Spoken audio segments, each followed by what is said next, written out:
It's finally ready, the best of 2024 video. I'm here at Grandma's house once again for New Year's. It's an awesome time to reflect and look back at all the great games we've had this year. I just finished watching back every single video in my favorites folder, and I did my best to remove some of them, but this video is going to be a long one, guys. Over 11 hours of great games. For me, this year has been all about experimentation, trying to find out if I can survive by making Broodwar content alone.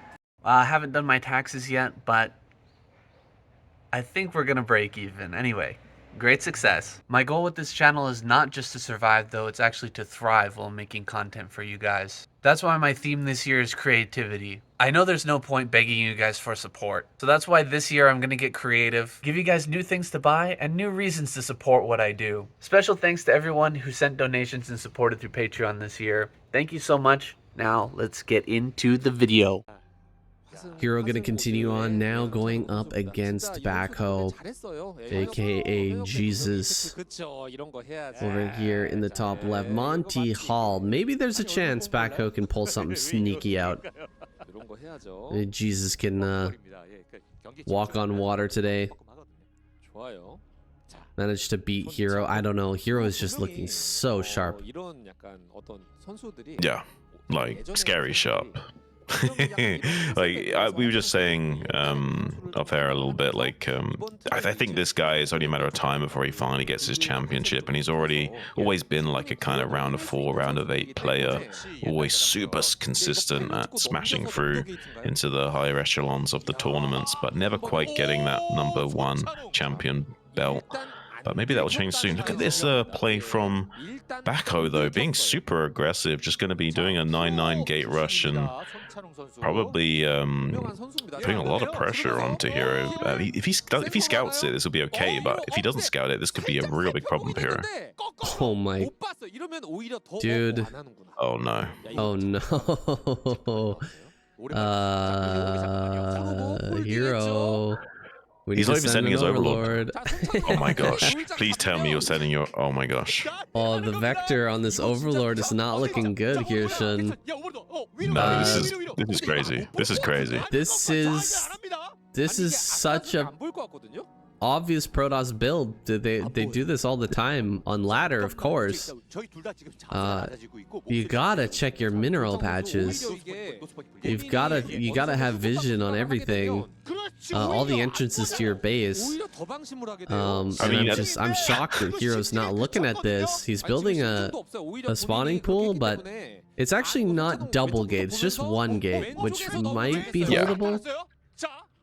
Yeah, it's holdable. It's just awkward as anything. The Zealot finish is so quick that he'll probably get at least 1 or 2 drones and maybe quite a bit of lost mining time, even if he doesn't lose too many drones. And if you notice how Hero hasn't yet mined out any of these patches, so he can't actually do drills to escape and go mine at his natural if the pressure becomes too much. So this could get out of hand very quickly. Oh, what is Hero doing? He's not even microing yet. Okay, he's gonna start to pull the drones. There are scenarios where the drones get on top of the Zealot and force it to dance, and you can actually take no damage, but that is a really tough thing to pull off, and he's already taken some damage on these drones. I don't know if he's gonna end up losing a whole bunch, but he's producing 6 lings. He just needs to buy time. No drones have died so far. He starts a sunken here, I think. Okay, gets on top of the Zealots, and he hasn't taken any losses yet. He gets a surround on this, and he's shooting over the lings with the drones. This is pretty good hold so far by Hero. He might just take no damage. This is kind of insane. Yeah, he also Backhoe like put a pylon down to block off the mineral from being mined out. This is like very interesting game from both of these players so far. This could translate into a very interesting finish. I think there's just barely enough Zealots that this attack might continue, but with the sunken, he has to be much more tactical about this. So I think the game's going to slow down, and in a weird way, now Backhoe kind of wishes this was mined out, because then he could put on pressure onto this natural hatchery. So in a way, this is working in Hero's advantage now that this hasn't been exposed, this natural expansion of his. Yeah, this is a weird situation for sure. He has no mineral in his for his probe, so he could mine that, but he has to kill his own pylon to make that work. He's gonna lose one Zealot, okay, that's bad. He just lost one Zealot for free over there. And the other Zealot's gonna pop out and maybe get surrounded. Okay, he keeps it alive, but the Zealot number's not really growing. He's keeping it in check, and his Ling number's getting out of control. Yeah. I mean, I'm curious what Hero's plan is going to be from here on. Because he has to get something to do with these Corsairs. Like, is he going to try and do some kind of 2-hatch Hydra play? Yeah, 2-hatch Hydra makes sense. Like, we need to do something here. I'm curious if he wants to be aggressive with this or just purely posture defensively and go into Lair and Spire from here. I think either are fine. The main thing is just making sure he nails his execution with mitigating any damage that's going to be coming out of Backhoe in the coming minutes. So I think that Hero can actually mine that one mineral patch with the drone on the other side, and then just flood Lings from the top side and surround this, but it feels like he doesn't really want to do that. Yo, he's gonna have to kill his own pylon so he can mine that and get into the natural, but every time he moves to do that, Lings come forward and start at the gateway, and he can't be losing the gateway. He's kind of tied himself up into like a Chinese finger trap here. His thumbs are stuck together and he can't really go in either direction. This is a conundrum of his own making though, and I feel like Hero is just gonna dance around him and probably end up taking this game. This is a rough situation for our Protoss player. He's gonna lose his gateway for sure now that Hydras are out. Yeah, it's only a matter of time, and he won't have speed on these Zealots for an exceptionally long time relative to right now. So eventually, yeah, he's going to lose that gateway, lose those Zealots, and it's going to be a bit unfortunate for him. There was a little bit of a window where something could have been done, but I think he kind of played himself a little bit with that pylon. I mean, they just kind of negated a lot of his options and kind of made things a little bit more simplified for Hero. Tries to go in there, but Hero's just ready for the full surround. The second he tries to do anything, Hero's always got just barely the right calculated amount of units to completely overwhelm you. And yeah, as you can see, even though there's not that many Hydras right now, there's just barely enough Zerglings to soak for these. But the problem is, now that the Sairs are coming in, the Hydras have to decide, do I finish killing these, or do I go and clear up these from killing my Overlords? So you have to make sure you balance and switch up, so you've got a couple of Hydras keeping those Corsairs off of your Overlords while you're also microing against these Zealots. So there's another opportunity for Backhoe to come in here and try and do some damage. So far, Hero's been doing a good job, but now the Zealots are finally in the natural expansion. He's still not able to get them. This is crazy from Hero. Like, he's kind of like not really made any significant mistakes. Dude, that Hydra was like a ballerina, man. He's just running around like a gymnast there, flipping over that Zealot, and with no HP remaining manages to stay alive. Just the jukes and dodges there from Hero are insane. He is on another level today. Really giving us some amazing games and proving that he is more than capable of just manhandling mid-tier Protoss. This guy, I mean, everything went right with this rush for Backhoe. There was like a golden opportunity, a gift from the gods to Backhoe himself. Jesus himself wouldn't have gotten a better, roll of the dice from God in this situation. He manages to not scout that, and here we are now in probably the worst situation possible because the execution from Hero is just too good. Yeah, I mean, he's even like putting a decent amount of damage down onto these Corsairs when they come on their first flyby. So, I mean, if he's going to be this on top of things, I'm trying to wonder, how can Backhoe come into this game again?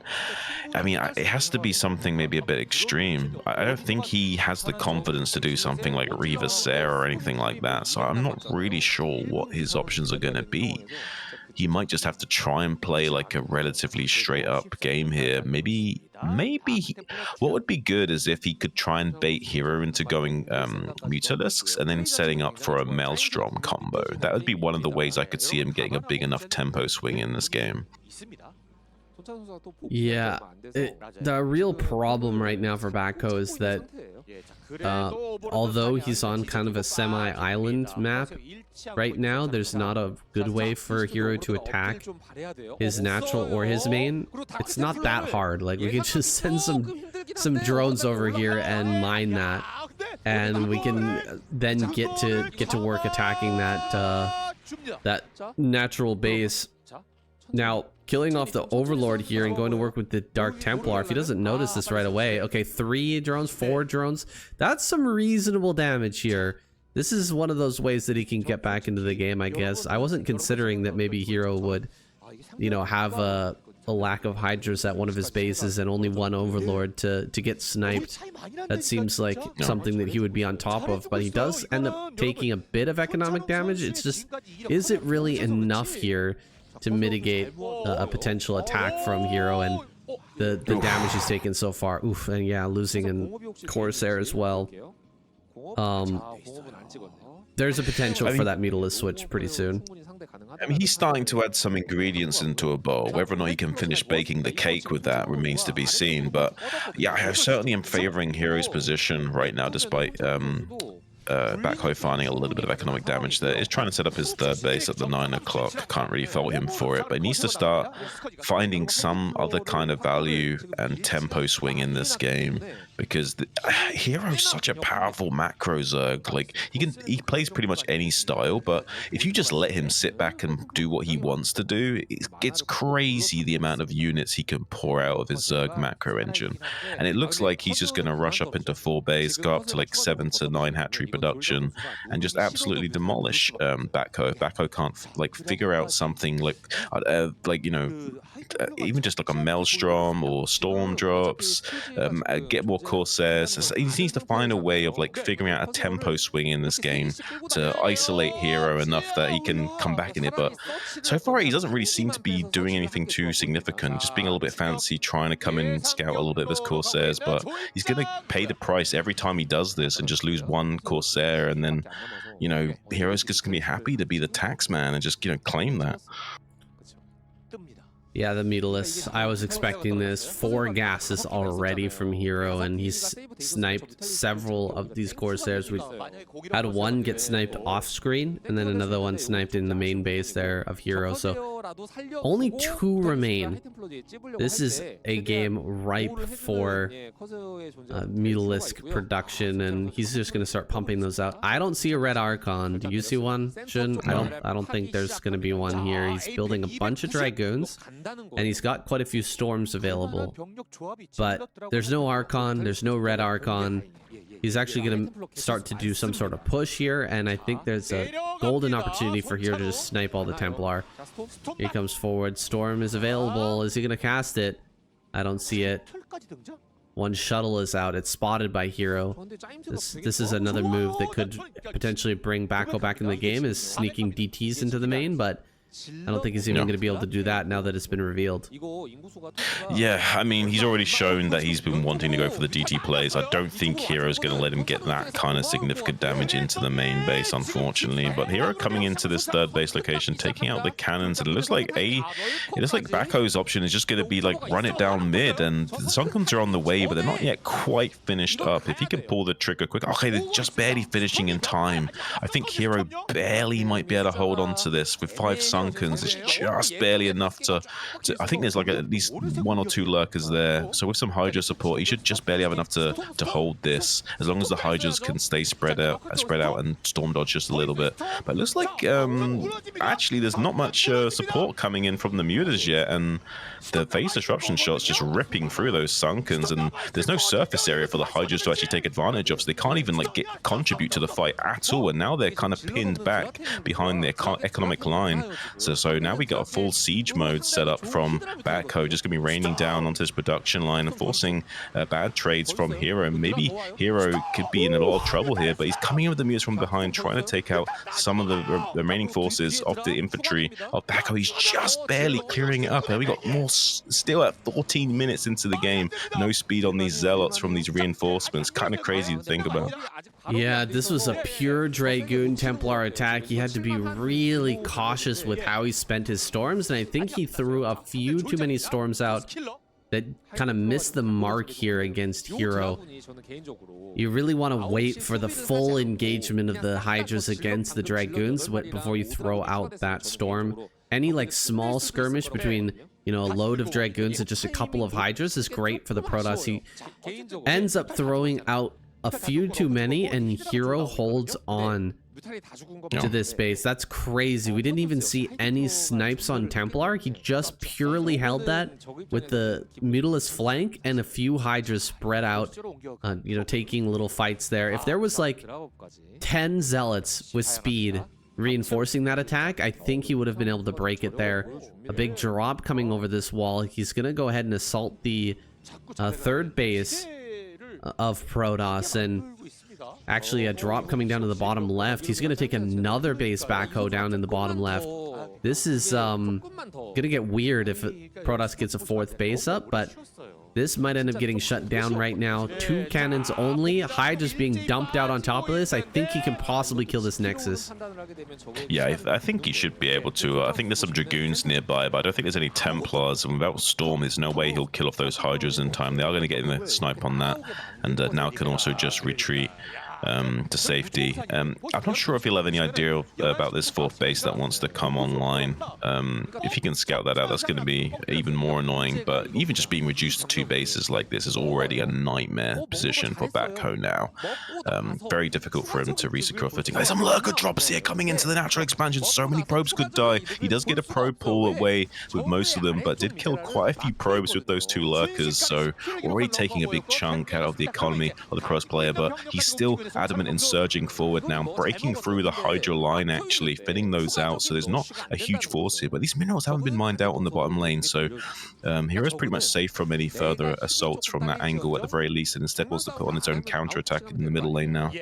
Got 16 kills on those lurkers. It's a great move, forcing the probes to run away from the third and then dropping lurkers at the natural. The overall saturation at that natural was insane. You could just see how few minerals remain there as an indicator of how many probes have been mining at that location. And now Hero is, I mean, not having the greatest saturation at his fourth, but he's still able to produce a lot of units. He's just focusing completely on unit production and expecting a push here.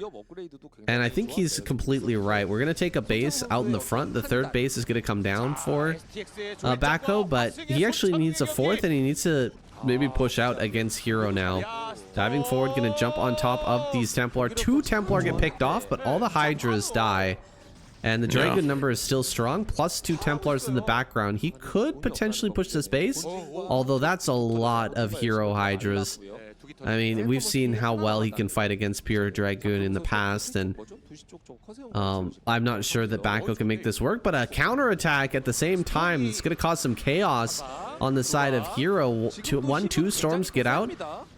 He's got some zealots rallying forward. Let's not call this too soon. He's actually pushing in a pretty heavy way while harassing these 2 bases at the same time. Only 1 lurker remains. 2 more storms come out. There's just barely enough storm here to push everything back, and Hero may end up losing this 4th base.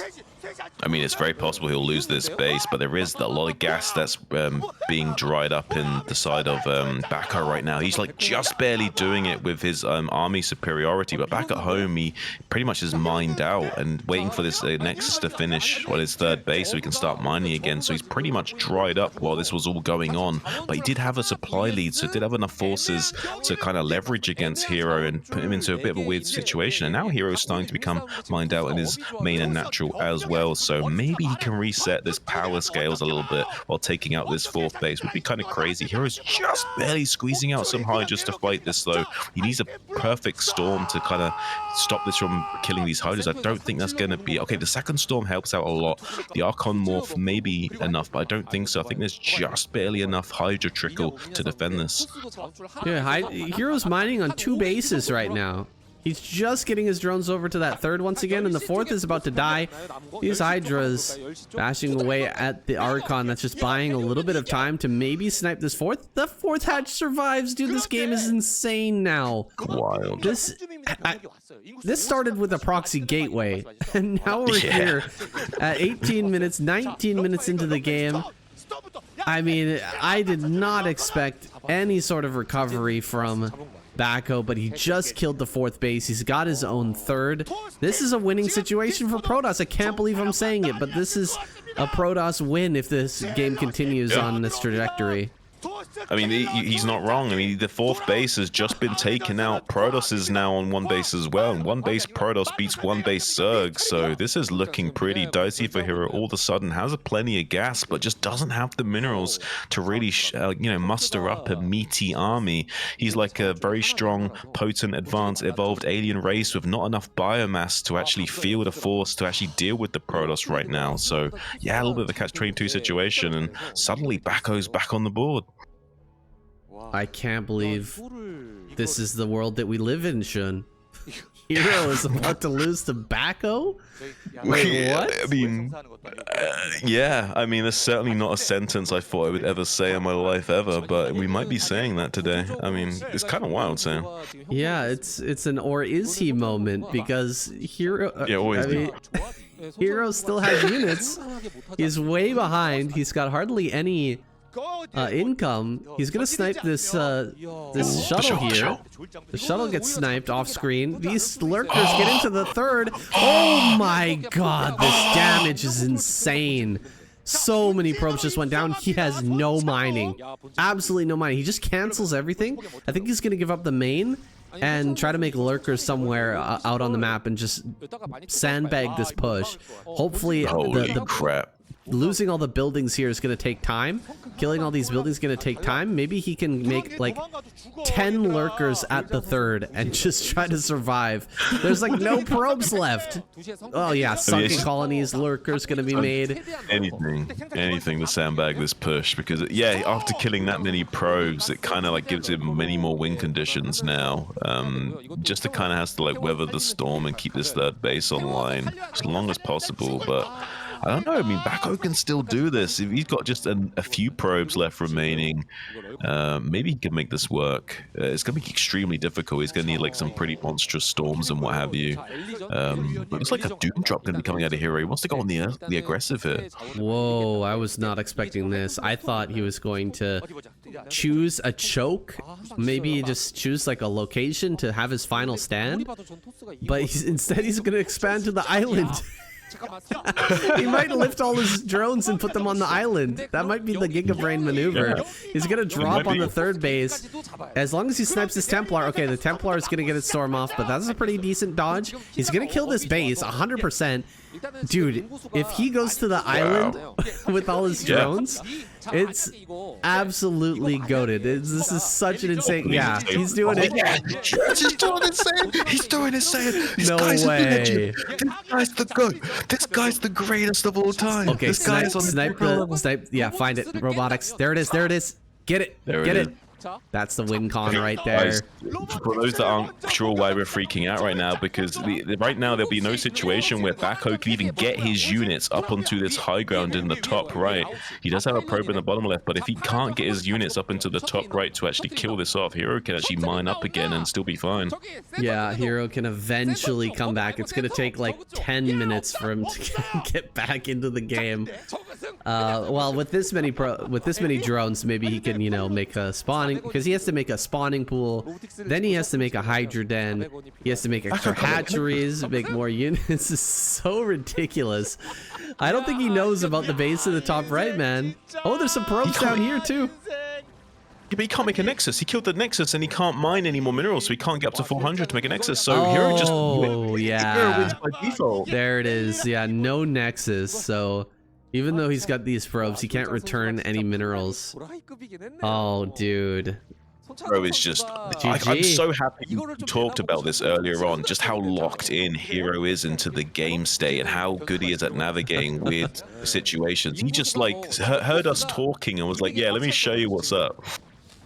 Dude, if he had 400 minerals, he could make a Nexus, or he could make a shuttle, a robo and shuttle, but he can't do either of those. He can't do anything. He sees it in the top right. Oh, dude, Baniko, his heart sinks. He says GG. yo. Yeah, Cool way of saying it. that is hilarious, dude. This is what he's famous for. He said that in a Kespa match and almost got disqualified. And that's what they made him change the rules. That's his way of saying GG. Oh, dude, that's hilarious. Oh, man, I'm so glad that I talked about that lore from the beginning of this game. Dude. Hey, so Flash was able to snag a cheeky win there off of Best. It really should have gone Best's way, though. I don't know what we chopped that up to. That's Protoss brain or something. I have no idea.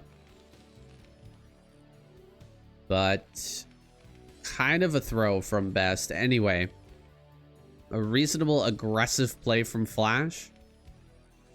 He did have turrets back at home. He still would have gotten wrecked by the DT drop. But if it was just pure DT coming across the map, he could have easily held it. So he did have some DT defense. He was prepared for that as a possibility, but the DT drop was a little bit outside of his preparation. You can't prepare for everything, right? If you're going to put on a bunch of aggression, if you prepare for everything back at home as well, you're just not going to have the muscle to do anything to the Protoss player. Your aggression is just not going to work out. So, you got to cut something, and it turned out to be the wrong thing to cut, or it turned out that the aggression was outside of what he had prepared for, but in the end, he still manages to get the win, and that's what matters. Learned a little bit about Best as well, what his reactions are in certain situations. And we'll be better prepared to fight him in the future, including in this game, which is looking like sort of a gasless fast expand, except he took his gas to make sure that Best couldn't steal it.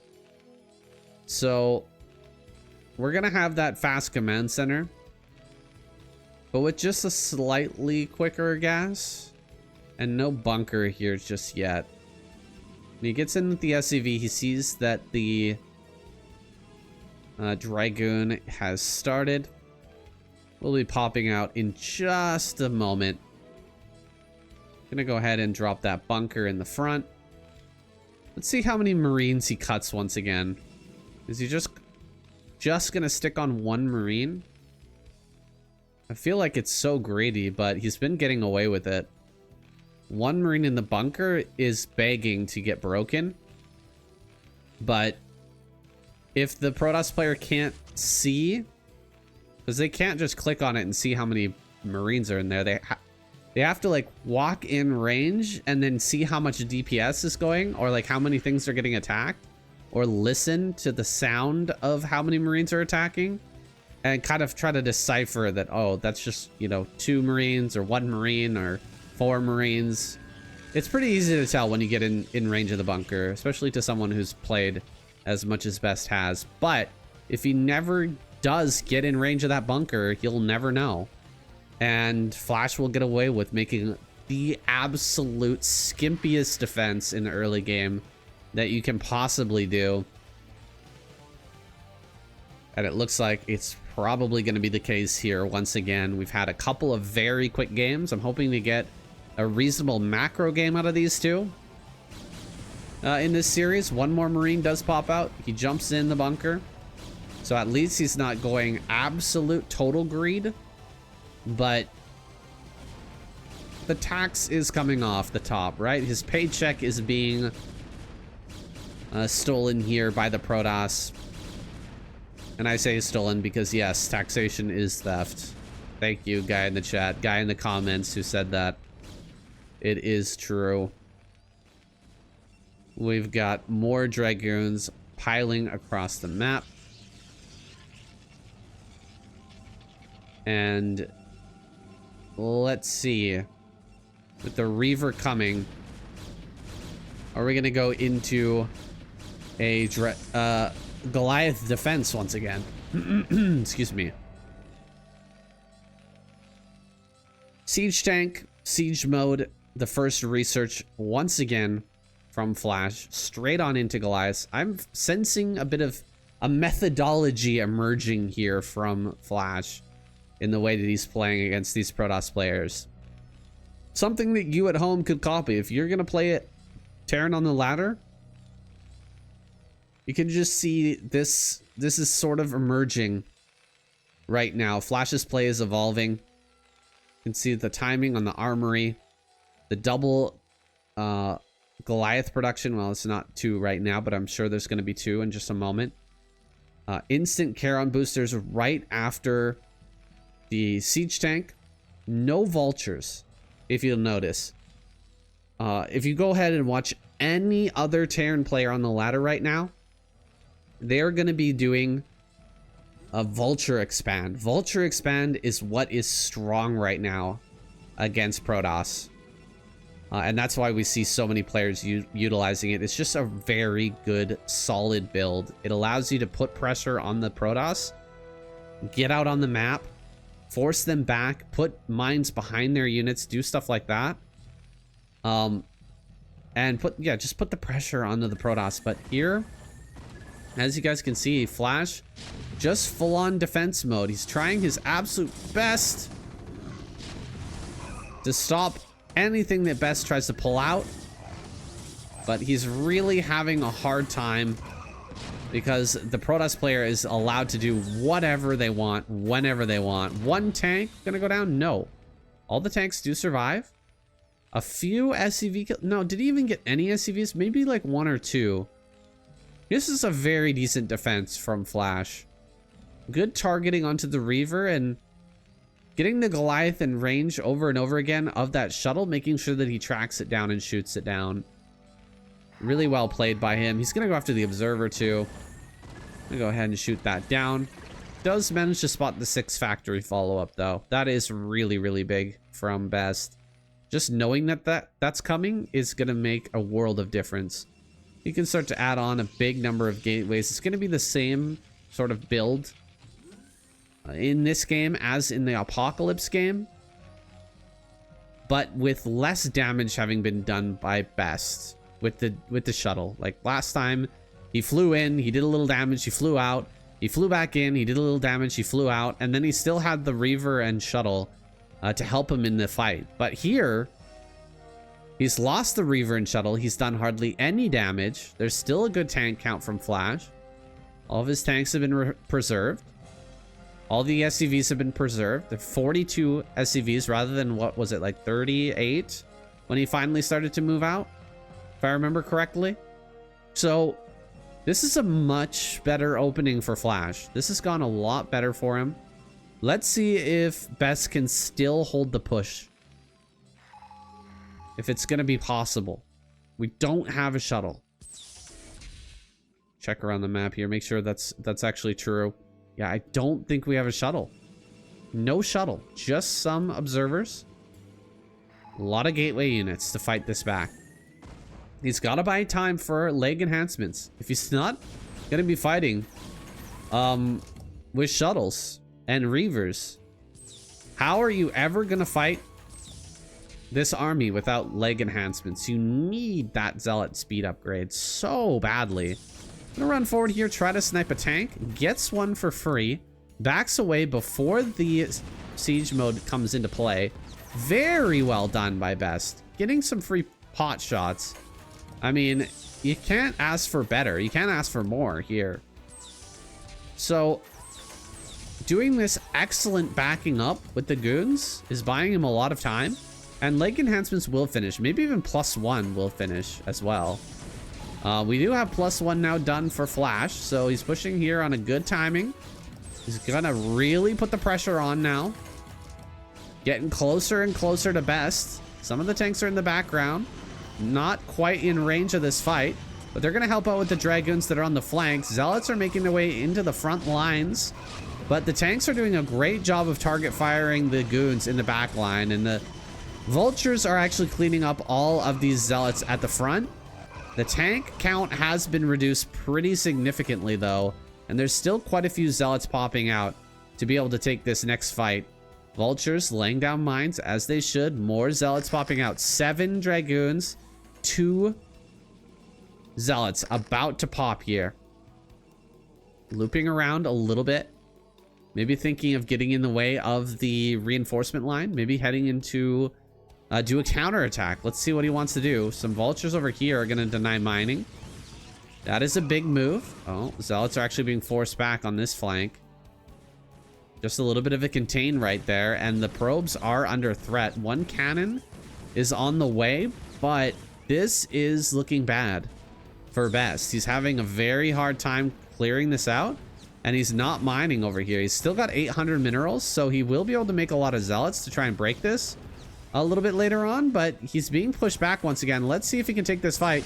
Dragoons are going to take the brunt of the attack from those tanks. The zealots running into the front. Can he get on top of these mines? If he gets on top of these mines and drags them into the tanks, oh, beautiful mine drag there. But a lot of the zealots do end up dying. A lot of the zealots die to those mines, so he doesn't actually have the raw number of zealots he needs to break through any longer. The buildings here being a real nuisance, forcing a lot of these attacks from the dragoons to just be useless. But jumping on top of the tanks now, it's almost looking like Best has held this. It's really looking close. Gotta right click through these mines, but not able to get on top of the tanks with those. Fighting still here with Dragoon Zealot. Flash is trying to push forward some more, but Zealots are going to run out, immediately start to target down these tanks. If he gets the tanks, all he needs is a few more Dragoons to pop, and he will be fine. 9 Dragoons are about to pop out here. 9. And he can almost get back to mining. Oh, no, he can't. He's actually going to maybe lose power on this cannon, unfortunately. Vultures running in, trying to lay some mines, trying to deal some free damage here. The Zealot's going to jump on top of those mines and shut that down. This cannon still holding up for now, but he actually needs to build another cannon over there. Otherwise, he's going to lose power. Dragoons fighting here in the natural. This is a desperate defense for Best. He's been really harmed by the fact that he hasn't been able to mine from that third base.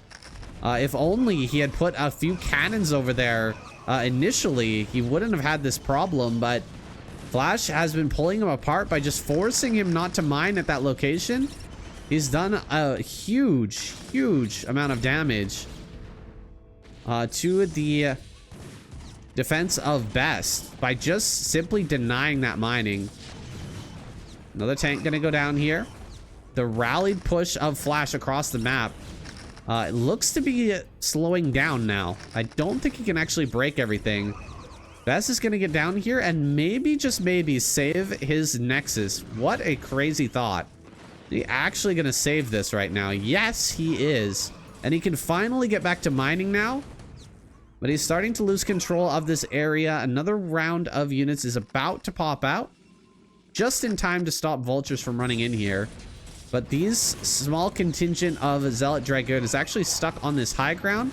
Let's see if he can clear everything. He does have a couple more Zealots and a few Dragoons on this high. It's kind of crazy that he's holding on right now, but he is still holding strong here. One more shot. He gets that last tank. That is wild. Oh, this mine. That mine, if it had connected, would have done immense damage. Another tank goes down over here. That tank gonna finish off the third Nexus, though. And with that Nexus going down, I mean, he should likely be able to stop this, but all the probes are probably going to fall. Oh, well, I guess the probes will come out to fight. This is crazy, guys. This is such a wild game. We're just having a really wacky, nutty tug of war between these two, and I'm not sure how it's going to end. We've still got 5 more Zealots popping out.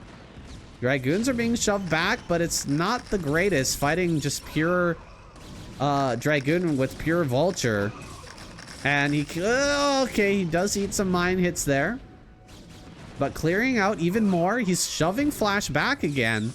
How is Flash doing on minerals? He does not have much. He's running low. He may have to, you know, build another base pretty soon.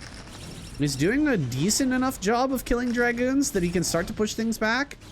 He really needs to get in over here and shut down this base, but you can't really do so while, you know, fighting desperately here in the middle of the map. Another couple of tanks are coming forward. Vultures are trying to lay mines, but they're way out of range of the tanks, so the dragoons can just shoot them down. More dragoons are going to pop out. This Nexus is going to finish soon. And Flash is now out of money. I mean, he's just so close to running out. It's not quite there yet, but it will be in just a moment's time. There's 3 tanks to fight. Oh! Oh my god, what? What happened there? These probes being transferred actually live.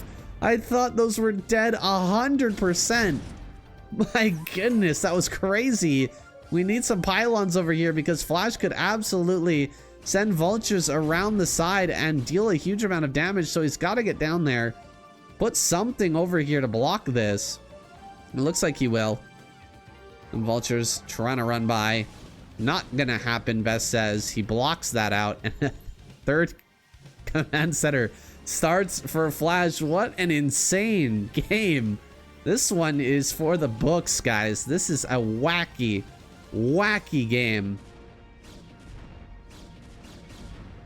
The 6 factory push was so close to working, but it seems like it has just barely failed in this.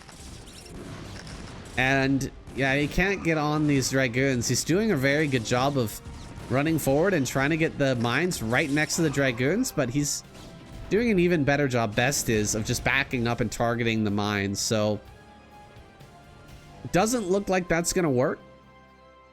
And the goon count is getting high once again. The overall supply is very similar right now, but it's a little bit deceptive. Oh, we do have +2 now. All right, so he gets +2. Flash has 6 factories. He's got +2 and or +1, and he's getting 2-2 or 2-1 on the way. No, he did do 1 armor, right? So yeah, 2-2 is on the way now. I don't know how he afforded that. That's crazy to me that he actually had the money to be able to pull those out, but he somehow gets 2-2 started, and Best is looking to get another base down. He needs more bases. Can't just be on even bases while Flash is sitting here pumping upgrades, because eventually he's gonna have, you know, similar, he's already at similar supply, so eventually he's gonna hit, you know, 160, and if you're not, you know, 200 and he comes out here with a 2-2 timing and you know, 160 supply, ugh, it's gonna be scary.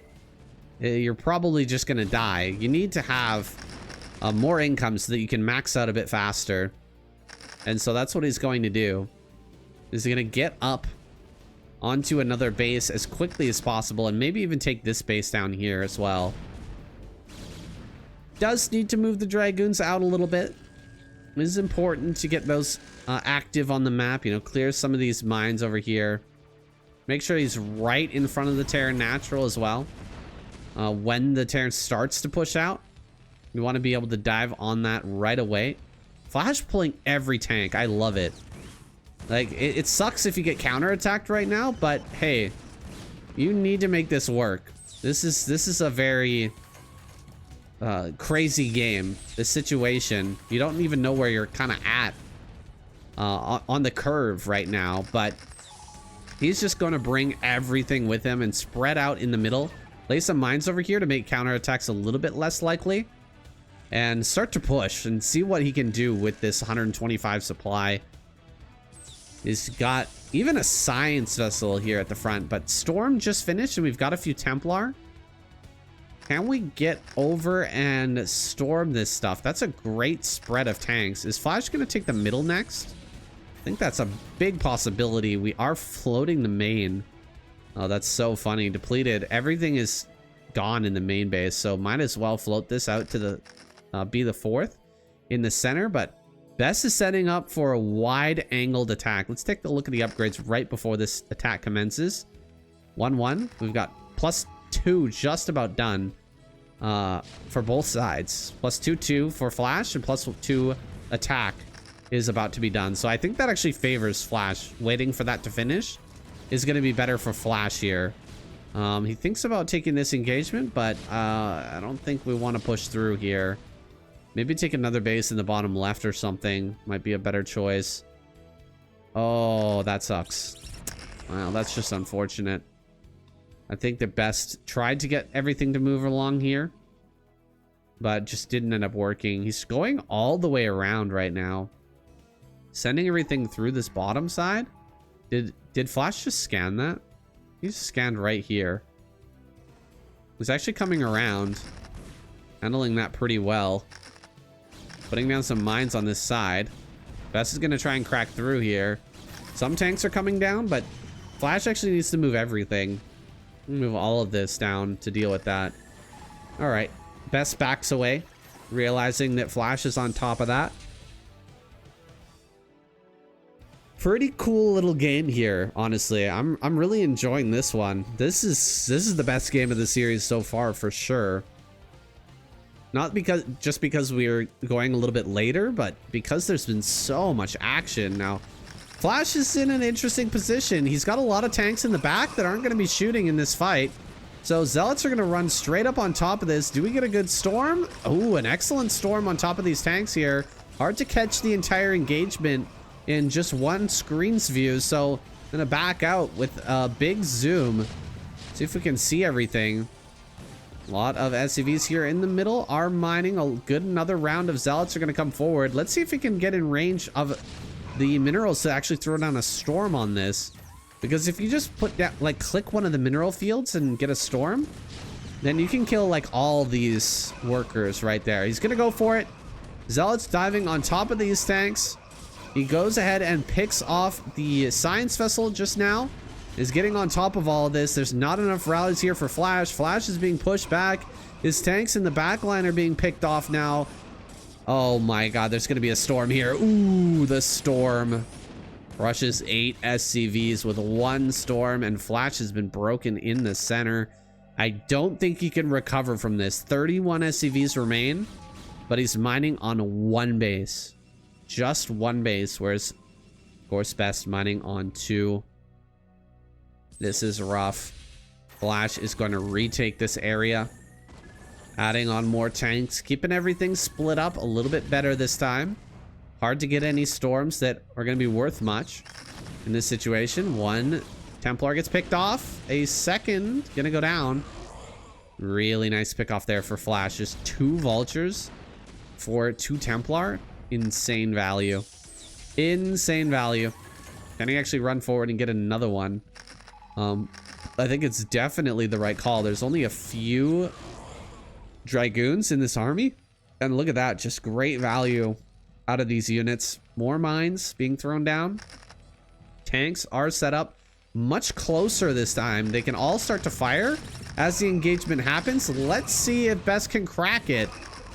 Flying in here. Lots of Zealots. It's looking like a pretty solid round hole, though. The square peg does not fit. And Flash will hold off a little bit longer. Best is not expanding behind this. Not growing any further. He really wants to shut this down. He wants to end it as quickly as he can now. Coming forward with another bunch of Zealots, dragging some good mines into this stuff. But he's only got Dragoons left, and he's not cracking through. Really surprised that we don't see another base just yet. The center left is about to mine out. He's so close to the mineral patches, though. If he can just get another Templar down here with some energy, he can kill these SCVs. Well, there's really not many actually mining right now, which is kind of crazy. +3 is about to finish. Oh man, if Flash just holds on till +3, he's gonna have a distinct advantage. It's 29 workers to 42. The income right now for Flash is dismal, but his supply is much better. 84. But you have to take into account the 12 extra workers here for best. And the fact that this is Terran. Oh my god, that was so many Templar. So many Templar just went down. The fact that this is Terran mech with +3 about to finish. The fact that the supplies are this close is brutal for best. He finally goes for this Nexus in bottom left. I feel like this is a bit overdue. We are gonna, you know, mine out here. It's gonna be a while before this mines out. This as well. Not gonna mine out for quite some time. Tanks coming down with the vultures to push everything back. A lot of these vultures are badly injured though. Very badly injured. So they die in like 1 or 2 hits. Best is getting some mining going down here in the bottom left, but Flash is pushing into the rally point. He's getting into a very nice position where he can start to assault the front and then moving down actually towards bottom left. So that's interesting. Just placing mines here to make things difficult, to make it hard for Best to rally to here. And then heading down to the bottom left. But Best is going to clear those mines out. He's not being, you know, skimping on observers or anything. Not skipping on observers. He's got tanks to maybe hit over this wall. I don't think he can actually hit anything over here though. So maybe, I don't know. These tanks seem a little bit funny to me. They're placed over there against that wall, but regardless, Flash is going to start to push into here. Best cannot allow this to happen. He has to break this push. Breaking it more efficiently is very important at the moment. He's actually 20 supply ahead. 30 supply ahead. No. 20 supply ahead. Oh, the EMP could be massive. He's only got 2 more seconds to wait. EMP. Oh! Every single Templar loses its energy moments before this fight occurs. If we can pinpoint a moment here where Flash takes the edge, I would say it's that one. That is the moment where Flash was able to get the EMP on those Templar. Right before this battle, we're going to be forced to make Archons with a lot of these Zealots. And the tank line is deep. It is so deep. We actually need something extra, something like Storm to help us break through, but we just don't have it. To try to drag some mines into these tanks. 1 Archon here at the front. Couple of Storms being thrown out, but the Dragoons are melting, and GG is called. Flash gets in here to the bottom left, kills off all the probes, and takes this game away. Ooh, what a game to start this series. Snow bringing out some new tech. Putting another Protoss through another evolution here. Now it's time for Reaver carrier play, which is a little different from Reaver Templar play. I feel like it gives you more mobility to defend your outlying bases. Like having those Reavers and, you know, a couple Zealots in the shuttle is so much stronger than, you know, flying around with your carriers to defend every base. Or flying around with just Templar to defend a base. Vultures can pick those off pretty easily, but Reavers are very, very good defensively, so sending them around to deal with, you know, little skirmishing forces from Terran, it seems like a really strong play.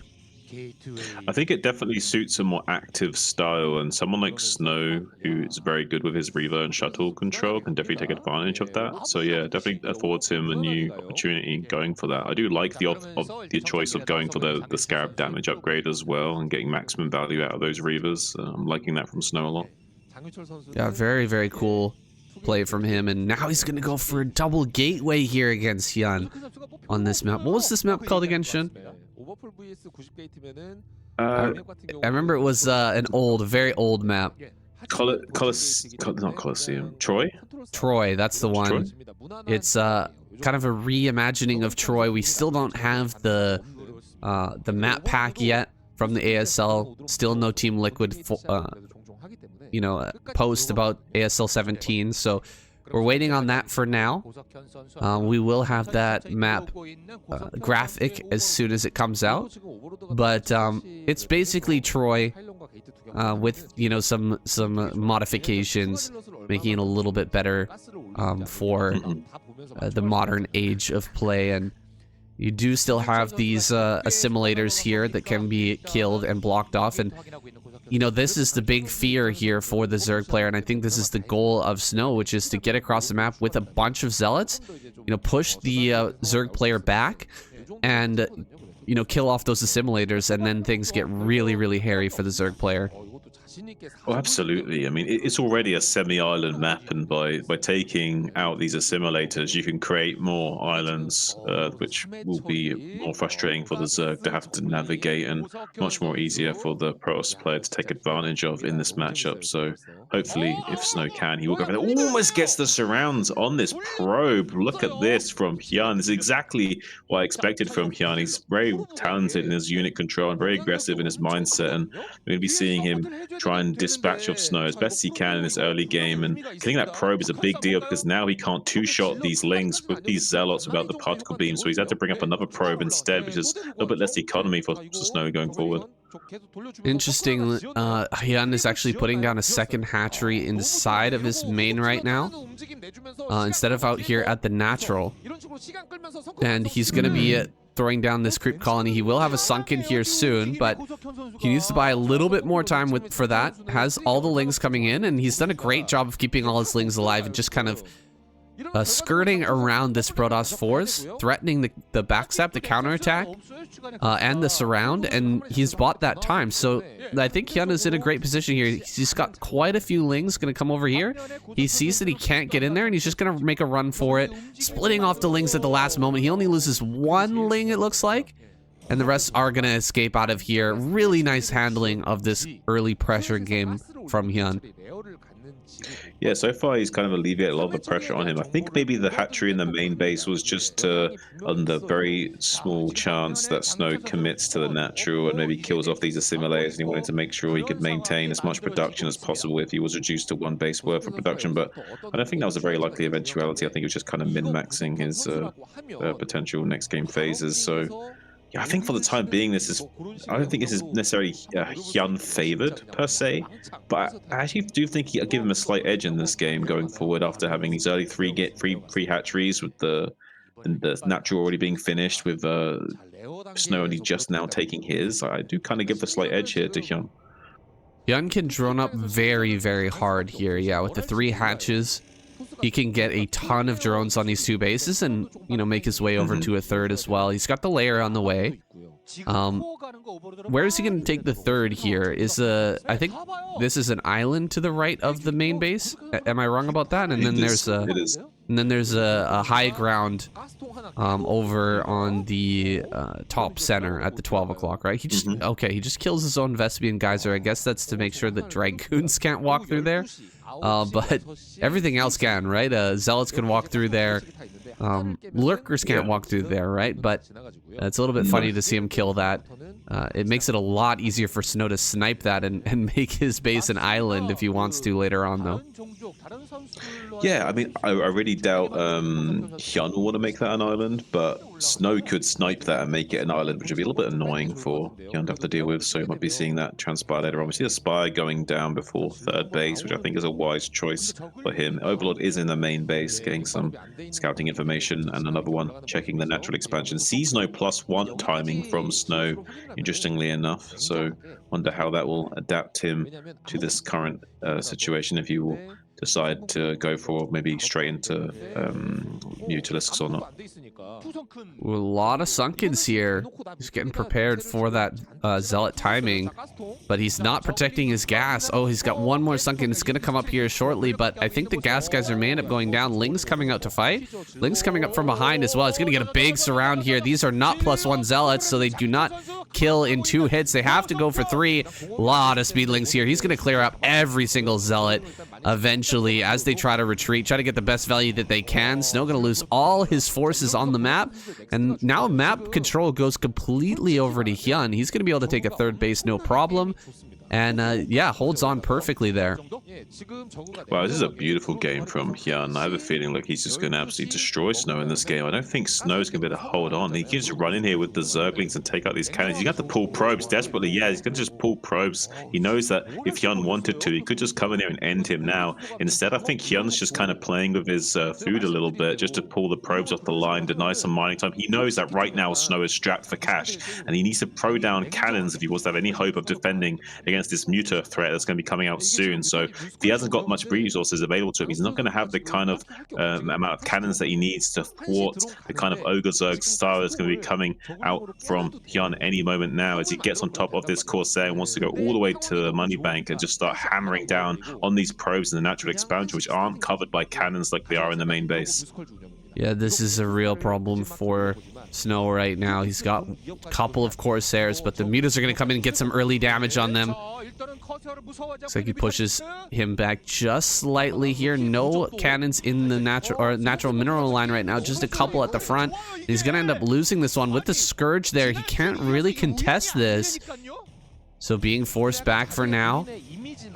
Zealot's going to be forced back on the map. Hyun taking his third base. It's a little bit of a later third, but the fact that he's denying the natural from mining right now evens out that very, very nicely. And he's going to try and connect with some Scourge on these Corsairs. If he loses even a single Corsair, this is just going to get worse and worse and worse. Oof, yeah, Hyun knows the powerful position that he's in. I think one of the reasons why he's taking this natural in the top right, because he knows that he can guarantee a win from this position by having a free fourth base later on as well. If he does need to turtle up and play defensively for whatever reason, so he's both having the opportunity to win the game now with this Ogre Zerg play, and has the opportunity to go into a Turtle Zerg style as well to win the game from a passive macro-centric way of playing as well. So he's giving himself maximum win conditions here, and he's really going to try and put Snow to the test.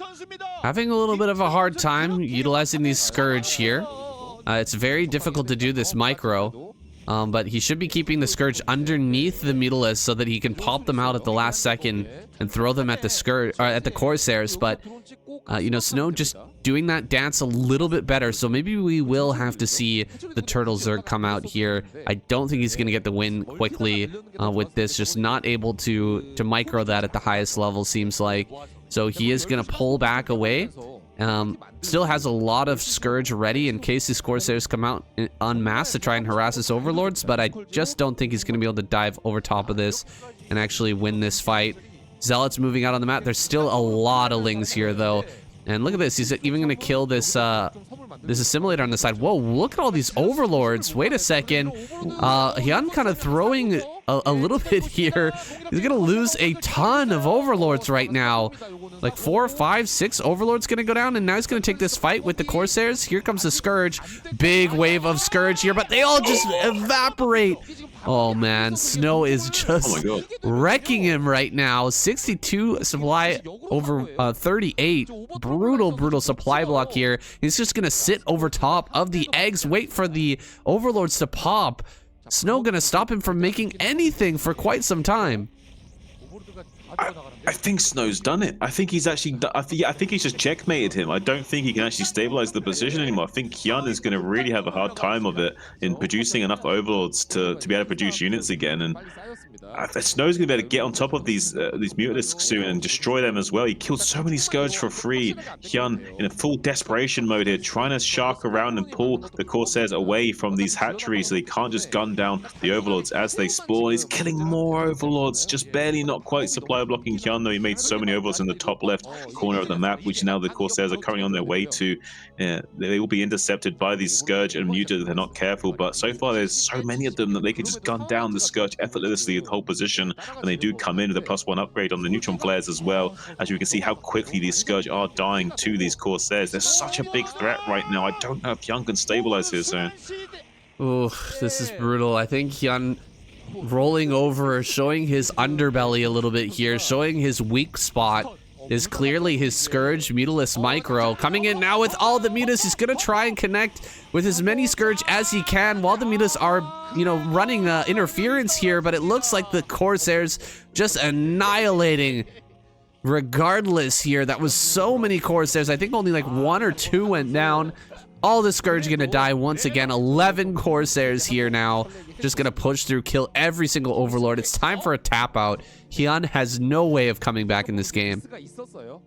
Wow, Snow falls on top, and these neutron flares are making these units fall on top of their own brethren lying on below. This is absolutely devastating for Hyun right now. There's nothing he can do to stabilize his position. Snow is making Protoss look overpowered right now as these units make quick work of the Zerg's forces, not able to really do anything to come back in this game. He's desperately trying to pump Scourge and Overlords out, but it's not going to be enough, and slowly but surely this game state is favoring Snow more and more as time ticks. Yeah, it's just so brutal, man. I've been in this situation before as a Zerg player. It feels so bad to be sitting there not producing anything for this long. All you're doing is making Overlords and Scourge, and you know that the Protoss is getting more bases online.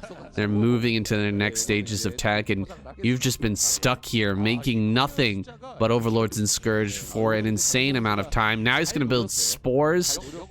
It feels so bad to start throwing away drones and making Spores right now, but there's nothing else to do. The Scourge play has just not worked. Hyun not able to make it work here. We've seen a lot of Zerg players, you know, it's so difficult. You have to spread your Scourge in a massive arc, come in with your Mutas at the same time, and have your Scourge spread to hit these Corsairs in order to get any sort of damage on them. Oh, he actually catches a bit of these Corsairs here now with some Scourge, but this is way too little too late. He is just tracking down these Corsairs at a time now where Snow is actually transitioning into his next stage of play. Looks like he gets a lot of those Corsairs, drops them down to 4, but again, Snow is just in such a devastating position. It's going to be so difficult for Hyun to come back. Those are some absolutely phenomenal Scourge connections. It's just they're so late in the game that they won't be as much of a tempo swing as Hyun would have liked them to be. If only he could have had those kinds of Corsair snipes earlier on in the game, this might be looking a little bit different. Unfortunately for him, the beautiful play came out much too late. He might be able to snipe this shuttle if Snow was a little, snoozing at the wheel a little bit, but he's very active right now with these Corsairs, showing his caliber on top of everything right now. As soon as there's a red dot on his minimap, he's just like laser focused and just snaps to it and snaps to attention like a soldier standing on duty. And he's very tentative as he goes about this game state right now, with the shuttle making its way to the northeastern quadrant right now, trying to do as much damage to the infrastructure of Hyun as he can now that the Corsair threat has kind of been mitigated. Yeah, 4 Zealots going to make their way up here to the top right. There's nothing in position to help this defense here for Hyun. He's going to lose drone. No, managed to save that before. Zealots does kill a hatchery kind of remarkably fast. More Zealots are going to get loaded up as well, it looks like. Hydra's nowhere to be seen in that top right. All of them here defending these Overlords, and he is going to be able to push this back with the Spore help, but the hatchery is going to go down. Absolutely, that falls. You know, that free 4th base that we were talking about earlier for Hyun is not looking so free anymore, and it looks like Snow's actually transitioning into full-on Reaver play here. Oh, actually some more gateways coming down. I thought he was going to go Corsair Reaver, but no more Corsairs popping out. He's actually switching back into gateway units. I think a more prudent decision here. Going for Corsair Reaver is high value. It does very well if you get the perfect positioning, but if you mess that up even just a little bit, you can be in a lot of trouble. Now, Hydra's making the way up to the front here. What does Snow have to defend this? He has some Templars that just popped out, but he doesn't have a whole lot of cannons on this high ground, and I don't think the Templars have that energy yet. Wait a second. Hold on. He's going to have to make an Archon here to try and defend. Snow, is he actually going to fall apart here? The 11th hour, the very end of this game, he's actually going to end up losing to this? Okay, he's got 2 Dark Templars to fight, and he's stopping the Overlords from making their way forward, so maybe he can hold on for a little bit longer. This is absolute insanity what we're seeing right now. We see the Overlords trying to migrate in the last right at the end of the season right now. It's currently winter, and unfortunately this is not time for their migration to take place, and the Corsairs are taking full advantage of this kind of premature flight, and all of the Overlords, besides one I think, are going to go down. One barely made its way over there, but it's going to be taken out in short order. So this will shut down the assault for the time being, as these 2 Dark Templars will keep raining down on these Hydras with their side blades, and eventually will take them out. There are some high Templars that are exposed right now. You can gun down a lot of these High Templars before Snow can do anything about it, and that's actually a big issue for Snow. If he doesn't have any storm, he won't be able to weather the storm, pun intended, of these follow-up Hydra play. And now Snow looking more and more exposed as another migratory force of Overlords makes their way successfully to the natural expansion. Now does provide detection to get rid of these DT zones. What are we seeing right now, Shun? He actually came out with those High Templars kind of in an insane way there. Why did he try to break that and hold the high ground? He could have just held from behind the assimilators there, but now Hydras are in the base, destroying everything. He's going to try and kill every single Overlord here. If he can get all the Overlords, maybe the DTs can reign supreme, but a lot of the DTs have already gone down. There's the last Overlord falling. There's only one DT left, though, and the Templar popping out are just fodder here for these Hydras, picking them off immediately. We're on 4 bases. Did we really need to save the natural? We've got so many islands around the map, and Snow getting a little bit too greedy, trying to save that front base, that natural base. Might end up losing in this game. However, he is just holding on, and Hyun has not retaken that 4th base. He's just retaking it now, and he's still sending Hydras in here to try and break this. Do we have a storm? I don't see one. A lot of Zealots, though. A couple of DTs. I think he's still going to hold on inside the main now, although it was very, very close there for quite some time. Yeah, there is still 8 Corsairs sharking around as well, so he needs to be very careful with these Overlords. As soon as he goes in with his infantry, the Corsairs can just dive in and make short work of the Overlords. So Hyun does need to be very cautious in how he engages and allows Snow to engage with him, as we can see him retreating back to get himself some space right now. Snow in hot pursuit with these Zealots. He has 2 storms available to him as well, so a nice wide arc going to be preventing too much damage from those storms, but it does get taken out by one of them, and so instead now we see all of those Overlords being mowed down by Snow every time that Hyun is pulled out of position just a little bit. So just one storm used by Snow, already so much damage has been done to the Zerg. He has to be so cautious in how he engages with Snow at the time being. Overlord's coming in for a drop. He's got about 8 Hydras in here. Can he get them all out? Looks like he will get almost all of them out. 6 Hydras do pop. He will get the photon cannon. He will start to kill all of these probes. So a great drop here from our Zerg player. Counter drop from Snow going to come down here. About 4 Zealots might be enough to take out these Hydras if there's not very good macro or micro from Hyun. Okay, there's the DT in there as well. Yeah, he definitely clears that out. Gets rid of all of that, and Snow has retaken his 4th base. This is a crazy, crazy game. I thought we were actually going to see Snow die there for a moment, but now looking at the supply, he is so far ahead. This is really an all-in from Hyun, trying to take this, trying to kill him right at that moment before Storm was ready. And not really, preparing for the late game. He is going into Lurker now. Maybe that buys him enough time to, get that 4th base operational. But, I mean, he doesn't have any drones up there right now. He's got hardly any supply. And his drone count is very, very low, I feel. Yeah, I would have loved to have seen this Lurker switch much earlier on, because he has not been really utilizing his gas for quite some time. Even after making all these Lurkers, he still has 1,600 gas in the bank, and you really do need to get some kind of a utilization to help deal with these big clumps of Zealots, and going Lurkers is just the ticket you need to do that kind of thing. So now finally going to be seeing this Lurker play to kind of squeeze the Protoss out of these positions, set up these contains, maybe even do some Lurker drops on these mineral lines to siphon off a lot of the economy of Snow in the process as well. So maybe Hyun can find something here. But he's going, where's the Lurker drop at 9? Trying to get these probes over here, slightly out of range of the cannons right now. So trying to be a little bit cheeky with these kind of plays and shut down the mining on the 9 o'clock base, which is a nice little win here for Hyun for the time being. Yeah, this is a beautiful play from Hyun, getting these Lurker drops going. We know that there's no observatory just yet, so getting over here on top of these mineral lines as well is going to be so good. Killing off this cannon, killing these Zealots, getting a bunch of probes. There's the observer finally popping out here, so he will stabilize. But this is quite the big interruption, and it should buy that time that Hyun needs to actually get his next bases operational. Oh, he's going for another drop here. That's a lot of overlords that are going to go down. But he will end up killing all of the zealots here, and with more lurkers coming in, he's gonna break this base. Oh my god, Hyun getting super scrappy here. These storms looks like they might be able to kill all of the lurkers there on the low ground, but I think the Hydras will be able to kill the Nexus here, dropping Snow back down onto 3 bases. This is getting really wild. This game is crazy.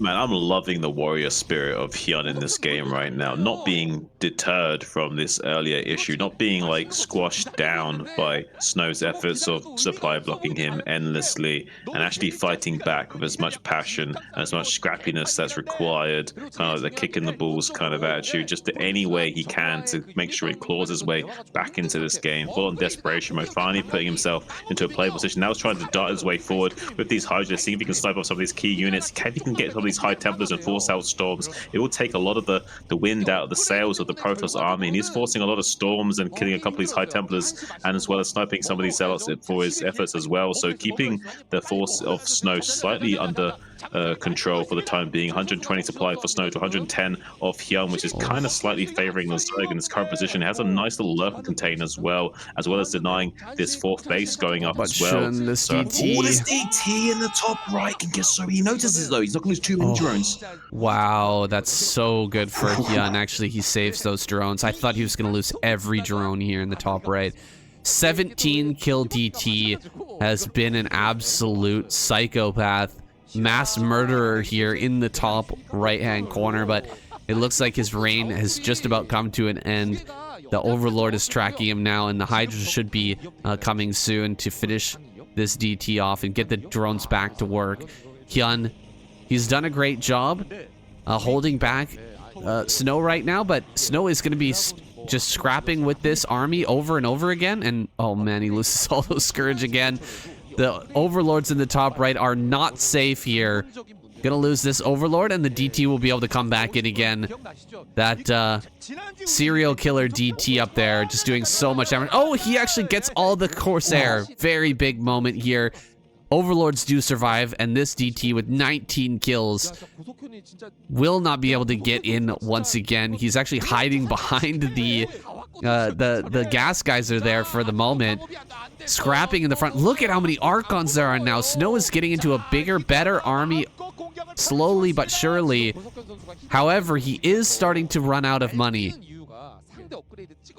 I actually think these Archons are indicative of Hyun's efforts of harassing so much at the front lines with these Hydras, forcing the depletion of the energy of these High Templars, and then they're merging into these Archons. So, and Scourge coming in as well, trying to desperately snipe these observers, preventing Snow from being able to break out. But for the time being, manages to maintain the survivability of that observer to keep the possibility of breaking out alive. But so far, Hyun trying to come into this position and squeeze him out. Huge force of Hydra Lurkerling now coming, surging forward to this ramp position now, trying to squish as many of these units before they can get back to the safety of the high ground as possible and reset up this lurking contain. Once again, pushing Snow back and forcing him to this sort of 2-base economy scenario, which is not going to favor him any longer, saying he's about to be mined out.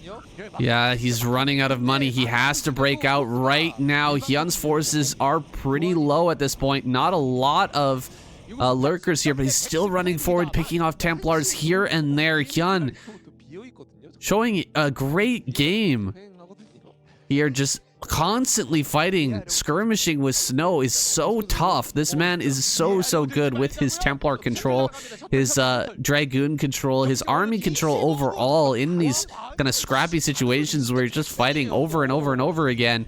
He's got that right-clicked on the shuttle. Will lose the Overlord, unfortunately, but you know, keeping an eye on those drops as they're coming in, making sure he doesn't lose any more drones to like a stray Templar drop or anything like that. And now he's loading up. Where is he going with this drop? He's going to try and break the center left. This will give Snow the opportunity to bust out, but he's going to lose this base, I think. Yeah, if he uses this base, this is like only mineral income after this natural is about to become mined out. So a really weird situation to be in. There's enough Hydras here to break these 3 cannons, providing the probes don't come off the line prematurely. He is getting on top of this lurker contain though. Here comes the probes off the line, but it's not quite quick enough. They can't get the surface area required to deny the Hydras killing those cannons almost instantly. It's far too much incoming DPS, so Snow will probably lose this base at 9 o'clock. We'll break out, but we'll have a tiny trickle of economy to finish the game with, and as long as Hyun can just turtle on these high ground positions, he will essentially win the game. But I think that Snow might just barely have enough to do it. There's not really a lot of defenses up here in the top right. There's not really any lurkers either, so it's going to be actually a little bit tough defense for Hyun to be able to manage here. Oh man, he could kill his assimilators, but he hasn't done it yet. Oh no, he's gonna break up here, making some lurkers on this high ground, trying to kill this this Archon here. Will he back up and kill the assimilators? I don't think he's gonna be able to. Maybe he makes an egg. Maybe make an egg in the wall in there.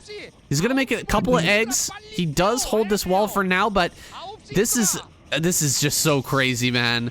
Shun, this game has been absolutely insane. Crazy. Is Snow actually gonna win this after everything that we've seen this game? I think so. Hyun. Oh man, that drop into the center left. Why did he have to do it? He kills the base in the center left, but there's just barely enough money left over for Snow with this army to push out on the map and break through the contain. And with the contain being down, he breaks the top right as well. I really thought he was going to be able to snipe the observers and have a couple of lurkers in the top right, but he didn't have any lurkers up there. And GG is called. Hyun taps out. Snow takes that game. What the hell was that? Craziness. Absolute insane play on both sides. I don't know who we're clapping for right now. We're clapping for both players. That was a crazy game. Very valiant effort from Hyun there to try and come back. Very warrior spirited though. I mean, he had a great opener, right? He dealt with the 2 gateway play very well, but yeah, he did end up getting in a really rough position with all the overlords going down. He still almost did it, but there's so much to talk about in that game. There's so many things that happened. Such a back and forth. An amazing game number 2, but jeez, Protoss just looking unstoppable, man. Crazy strength from the pro side coming out strong, yeah. What's going on, everybody? Welcome back to another Broodwar ladder cast. We've got Snow in the top left-hand corner versus Tengu over here in the top right, and I've been told this is an extremely good, long PvT epic game. I'm really looking forward to this one. It's so often that we see Terran players just get absolutely shredded by Snow in the early game, so I'm looking forward to seeing how Tengu makes his way out of that early game through the reverse stage and the harassment phase and makes his way into the later parts of this game. I mean, it's such a challenge, really, to just survive against this man. And so few players can do it, but I guess Tengu, the up-and-coming Terran player, is going to show us how it's done here. Very much interested in seeing how he plays this one out. I'm not really rating Tengu too high right now in terms of like my power scale for who's the best at Terran right now. I don't think that Tengu's really that high up there, but he is a very good ladder player. He plays almost more than anybody else. The number of replays is insane. How often he's actually getting out there on the ladder, which is pretty typical of Terran. But he's just putting out huge amounts of games, which means he's seen basically everything. And they're both here on their regular accounts, so he knows this is Snow, and Snow knows this is Tengu. This is a pretty special match here. It's very rare that we see both players on their main IDs, but Snow is one of those players who basically always plays on his main. He plays all the time on stream, so why not play on your main? There's no point in being on a barcode if you're going to be streaming anyway. But looks like, oh, wait a second. Did he think that Tengu went a different direction? What happened here? Maybe he didn't see the SCV coming in that direction. Oh, that's crazy. Because he just saw the SCV in his main base, and then he turned his probe, which was like a second away from scouting Tengu here. So Snow is actually going to get the last scout when he should have gotten the first scout. This is crazy. A big mistake here in the early game coming from Snow. He's even sending out a second. Oh no, this is a Zealot. He's sending it down to the bottom left. He really thinks he's down the bottom left. Unfortunately, he is completely misguided here. Not going to find his opponent for a very long time. Look, he goes all the way in and sees that, oh, wow, you really were up in the top right-hand corner. That's crazy. The Zealot is super late to the party here. He has to walk all the way across the map, and Snow's going to miss out on quite a bit of this early game. You know, usually we see... I'm kind of understanding how this game is shaping up now, because usually we see the probe do a bunch of, you know, harassment on the SCVs and kind of slow things down a little bit. And then the Zealot comes in and it kind of harasses at the bunker, maybe runs by or whatever. Just makes things a little bit hard. But Tengu's got kind of a Goldilocks, sweetheart of a game here, sweetheart deal of a game where he's completely unscouted until the very latest possible ever scout. Like, this is one of the biggest maps we have, and Snow did not only scout him last, but he scouted him first and then didn't see him and then scouted him last. This is crazy how long it takes to actually get a unit over there. But he does poke in. He sees the CC. How can Tengu leverage this early game after getting this lucky against Snow in the first 5 minutes of the game? Can he continue to maintain that luck, or will he get pulled apart by the Reaver? Will he get put into a bad position? We know this is going to go pretty late, but how late will it actually be? Robotic support pay, of course, on the way here. Reaver is going to be coming up soon. The only tool that Snow needs to win games against Terran. Just that Reaver play. Dragoon just checking out the front here. Looks like he's halting production on his gateway. Just staying at 2 goons while he gets his Reaver out here as quickly as possible. I believe he might have skipped range with this build. I think he did. Going rangeless with the Graviton boosters. So he's going to be blasting across this map here in a moment, but he won't have the added utility of ranged Dragoons. He'll just have to deal with whatever comes out of Tengu with pure rangeless, which right now is a Vulture, setting up mines everywhere, looking for opportunities to maybe run by. However, I mean, I think that's still a gap. One more pylon in that wall, and then it won't be any more. Yeah, and I don't think we're going to see Tengu come in here. Okay, maybe he goes for 1 probe. Nope. Not going to be able to get that either, and we will be blocking up this gap. Here comes that shuttle. So, here we go. All right. The first shuttle. This is where things start to heat up here. Let's see what Snow can do with this. Are we going to see this get completely shut down? It's very, very rare that Terran player ever manages to kill off the early shuttle of Snow, but crazier things have happened. Here we go into the main. Gonna take that first shot off. Oh, that was a big hit. Another massive hit here. Oh my god. This is just typical Snow, man. He's in there. He deals the damage. Now he's gonna fly around, force some sieges. Drops the Zealot, baits the tank, picks up the Reaver again, gets the shot off.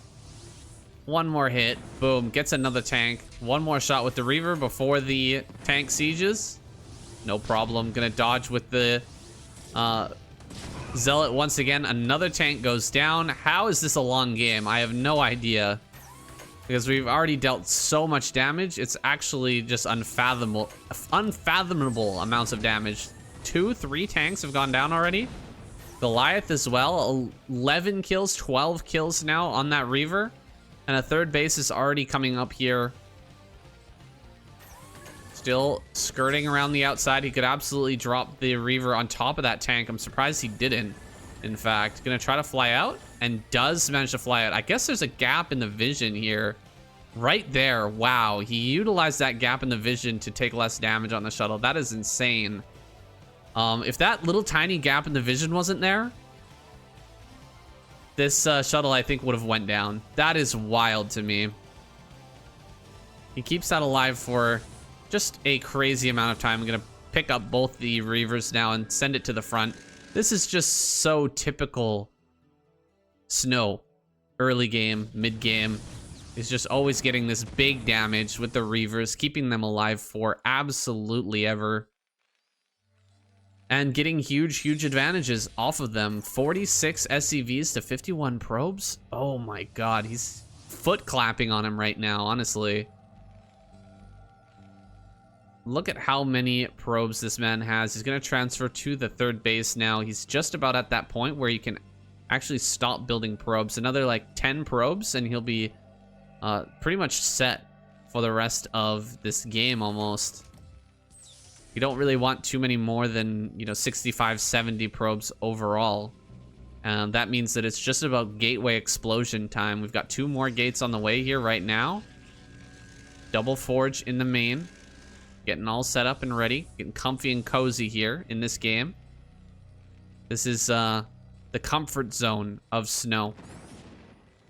He knows exactly how to play this one out. And Tengu, he's got to be sweating right now. Of course, he is quite a good Terran player. But it's never comfortable to be behind a Protoss this far. At this point in the game, to lose that many SCVs, really rough. You just know that whatever push you're going to have is going to be mostly overwhelmed by the Protoss player. And look at that, he gets a snipe on one of the tanks as well. It's crazy how much damage he can pull off with these Reavers. Just keeping active here in the front while adding on more Nexi. Snow is just cackling on stream here right now. Big belly laughs as each of these tanks go down to his 2 Reavers, which now have a total of 15 kills between the 2 of them. Continuing to just back up slowly here. Not going to allow any spare tank shots to just hit him. I think it's really important, actually, as a Terran player right at this moment, to snipe this Observer. You got to bring your Goliath over, snipe the Observer, so that he can't just see you wherever your tanks are moving. And you can, you know, slide forward, set up some tanks, quickly scan, and try to get some shots off on these Reavers. I think that's the main way. See, as long as that Observer's there, he's never going to let you hit the tank. He's never going to let you hit the Reaver. He's just not going to let it happen. And look at how slowly we have to leap forward. Okay, he does get 1 shot off, but no kills. And he's still having to leapfrog so slowly here. So slowly towards this edge. While more bases are going up, the probes are being transferred down here to the bottom left-hand corner. Plenty of gateways going down now. The double upgrades are coming. He's going to go into, I believe, we're going to have Storm here really soon as well.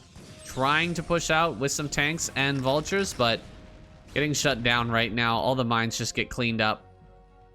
SCV going to try to come down here. He's trying to take a third base now. We're at 11 minutes. 11 minute 30, actually. And this is about the latest you ever want to take that third base. So if this gets shut down, Tengu will be just about dead in the water. He cannot allow this to get stopped. He has to get in here and get this base up and operational. He knows it. He's going to try and push forward. Another great couple of Scarabs go down. He's almost going to lose the shuttle, but he keeps it alive on like 1 HP here. 7 HP total. The Dragoon's just going to slowly back out of this position. Staying out of the way of the mines here. And he will allow this base to go down, but he's delayed it pretty significantly. And he killed quite a few Goliaths and tanks and SCVs and all that in the process. Vultures have gone down as well, so he's going to be feeling pretty good about that delaying tactic here. Trying to run into the main base in the bottom left. Not going to happen. The Reavers are going to clear up all the stray vultures that were trying to get some damage done, and now it's just pure defensive mode for Tango. He really can't move out right now. He needs to power up on 3 bases with the 60 SCVs, wait for another plus upgrade. He actually doesn't have it on the way. Okay, +2 is done. So that's pretty good upgrade-wise from our Terran player, from Tango. And a +3 is on the way. So we're going to wait for this +3, I think. +3 is going to be the move-out timing from Tengu. He's only at 120 supply right now, so he's going to take his time. Just wait. Hang in there for that 160, 170 supply, something like that. And then try to push across the map. And it'll be up to Snow to make sure that he's got enough stuff back at home ready for this. I love the setup here from Snow. Looks pretty cool. That's a lot of gateways, and they're very close to each other. He could set up another one over here. Looks like he's getting ready to do so. Some vultures down here at the bottom right. We're trying to slip vultures out on the map, but it's very hard to do it at this point. There's just so much stuff here for Snow. He's got kind of an arc right out in front of the Terran base. Gonna drop some storms, try to push in here a little bit. Trade out just slightly. Looks like it's not going that well right now. But, I mean, any trade right now is a pretty good trade when it comes to Terran versus, or Protoss versus Terran in this type of situation. As long as you're killing a few tanks, you're going to be feeling pretty good. You're slowing down that eventual push-out time, making that later and later and later. And as long as you continue to grow here as Protoss, that's going to favor you long-term. Ooh, that mine connection, though. Yikes, that was a bad one. Now there's some open ground here. We could see Tengu slide out this direction with his vultures, maybe get around, you know, try to deny some of these bases that are trying to come down for Snow right now. Looks like he's going to get that probe at least. That probe going to go down. And vultures and tanks are moving around this left-hand side. Templar in the shuttle.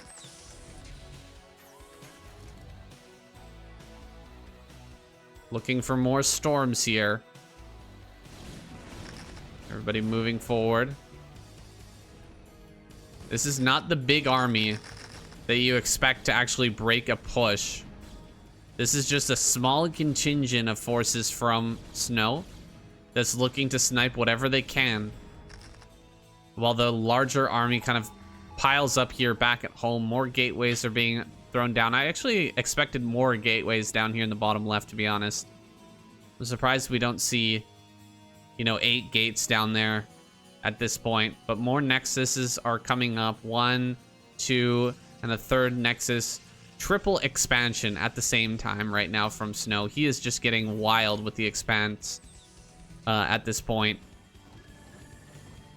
Looks like the observer goes down. Pulling all the resources together here. We're at 170, and that +3 is just about to finish. This is the time for Tengu. This is when he wants to move forward. A great siege up here.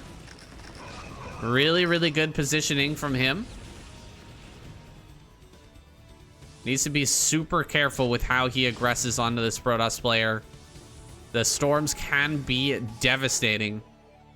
Looks like we may have EMP. No EMP here. Not enough energy anyway. Hard to EMP Templar when they're in shuttles.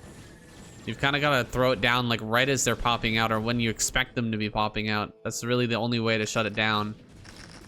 Very difficult to do. Might go for that shuttle. He does get it, and this... Oh, that was huge. He did go for the EMP. Did you see that? The EMP went off just behind the Templar, but the mine actually killed the Templar before it could get a storm anyway. So, having multiple answers to the storm here. He's going to take his 4th base. Very slow, steady play here from Tengu as he starts to move forward now. This is the big moment.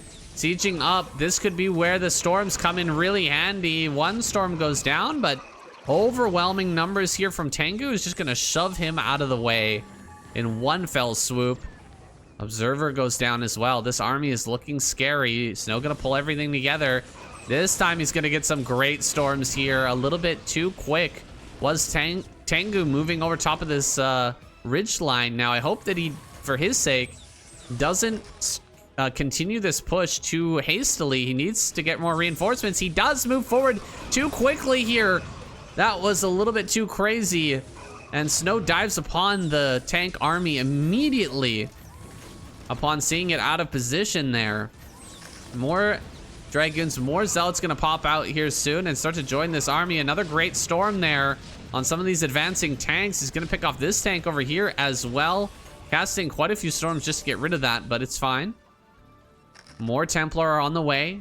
Tanks are spreading out here, trying to pick off this base that Protoss has, but I mean, this is not a really consequential base right now.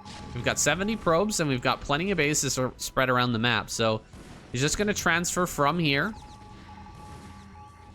and continue to load up more dropships, get more shuttles full of units to try and break this eventually. This is not a lot of tanks left over. And look at how low a lot of these tanks are as well.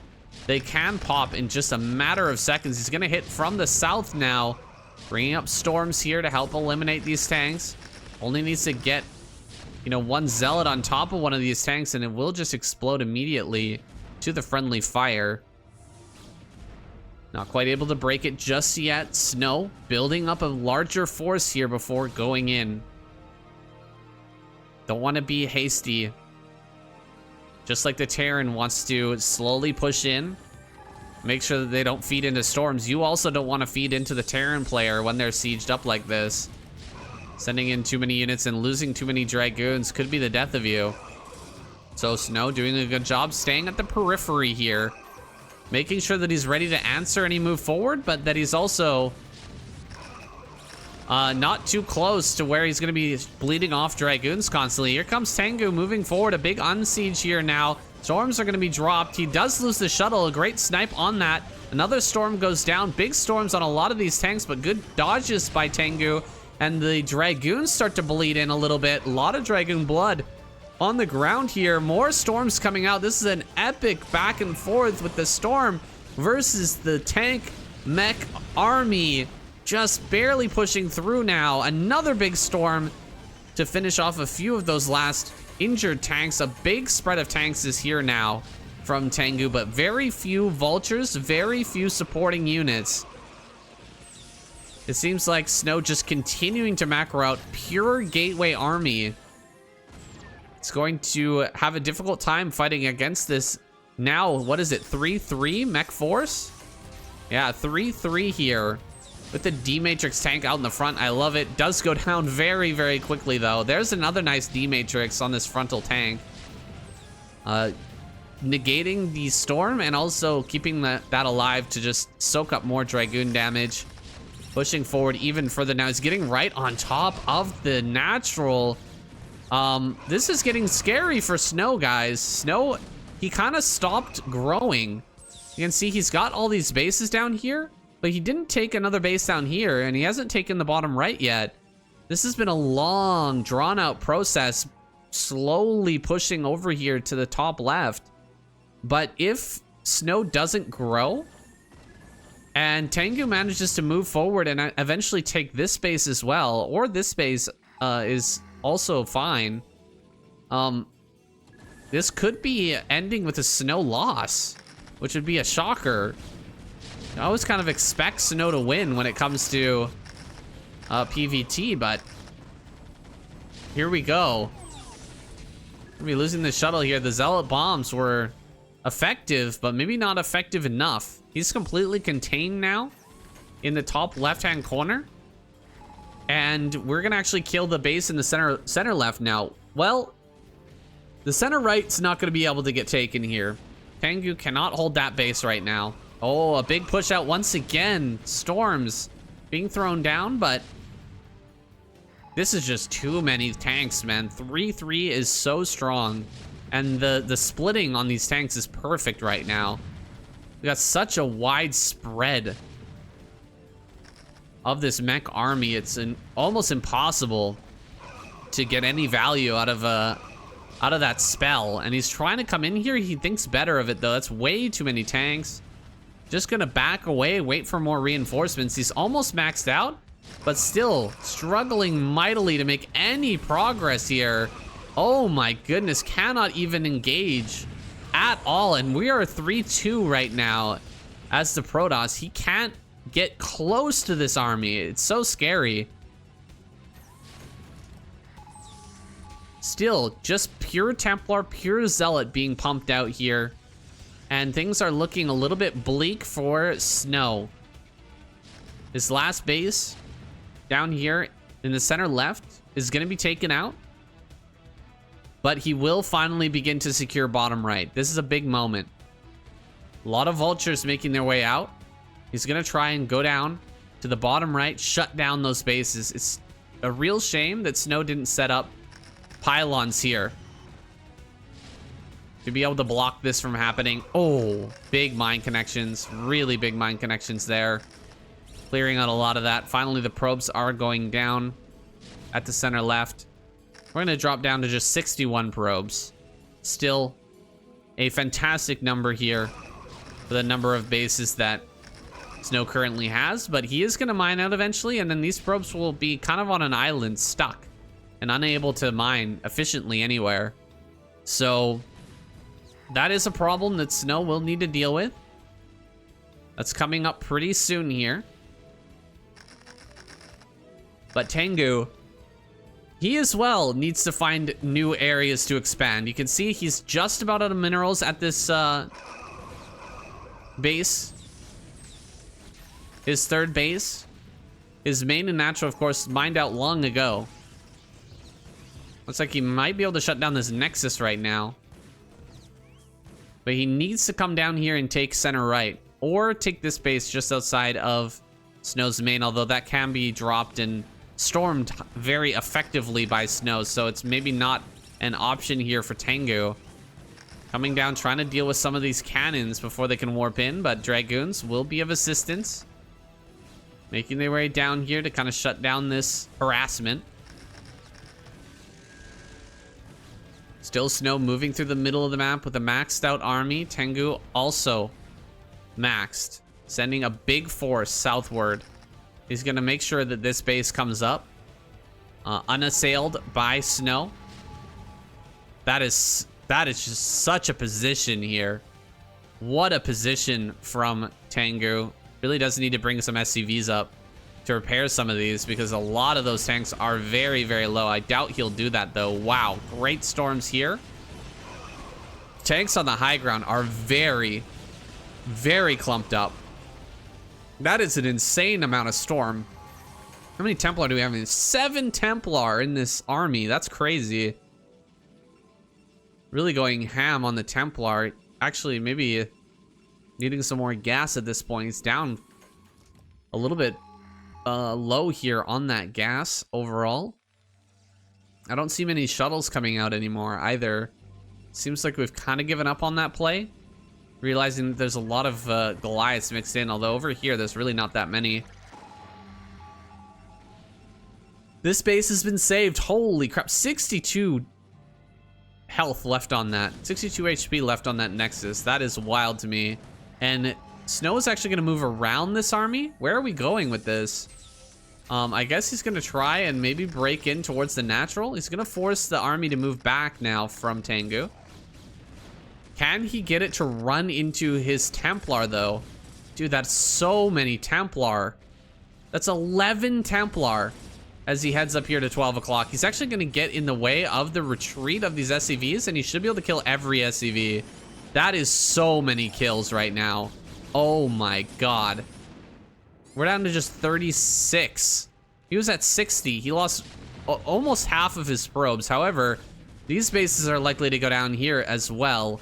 It's a long walk back for the Protoss army to be able to get down here to save these bases potentially. So a Reaver pops out. Oh my goodness. This is the Reaver from the very beginning of the game with 12 kills on it. It's been hanging out down at 6 o'clock for an age now. It is finally going to be brought forward to try and help out. Great D-Matrix there, going to deal with the Reavers coming in. Both of them get taken out and only one Dragoon is lost. DT comes forward with this whole army. Can he break through? Need to throw down some storms on the mines here, otherwise he will just lose everything. The mines are a real problem right now with no observer in position. There's the observer right there, but the Nexus goes down and a base has been secured.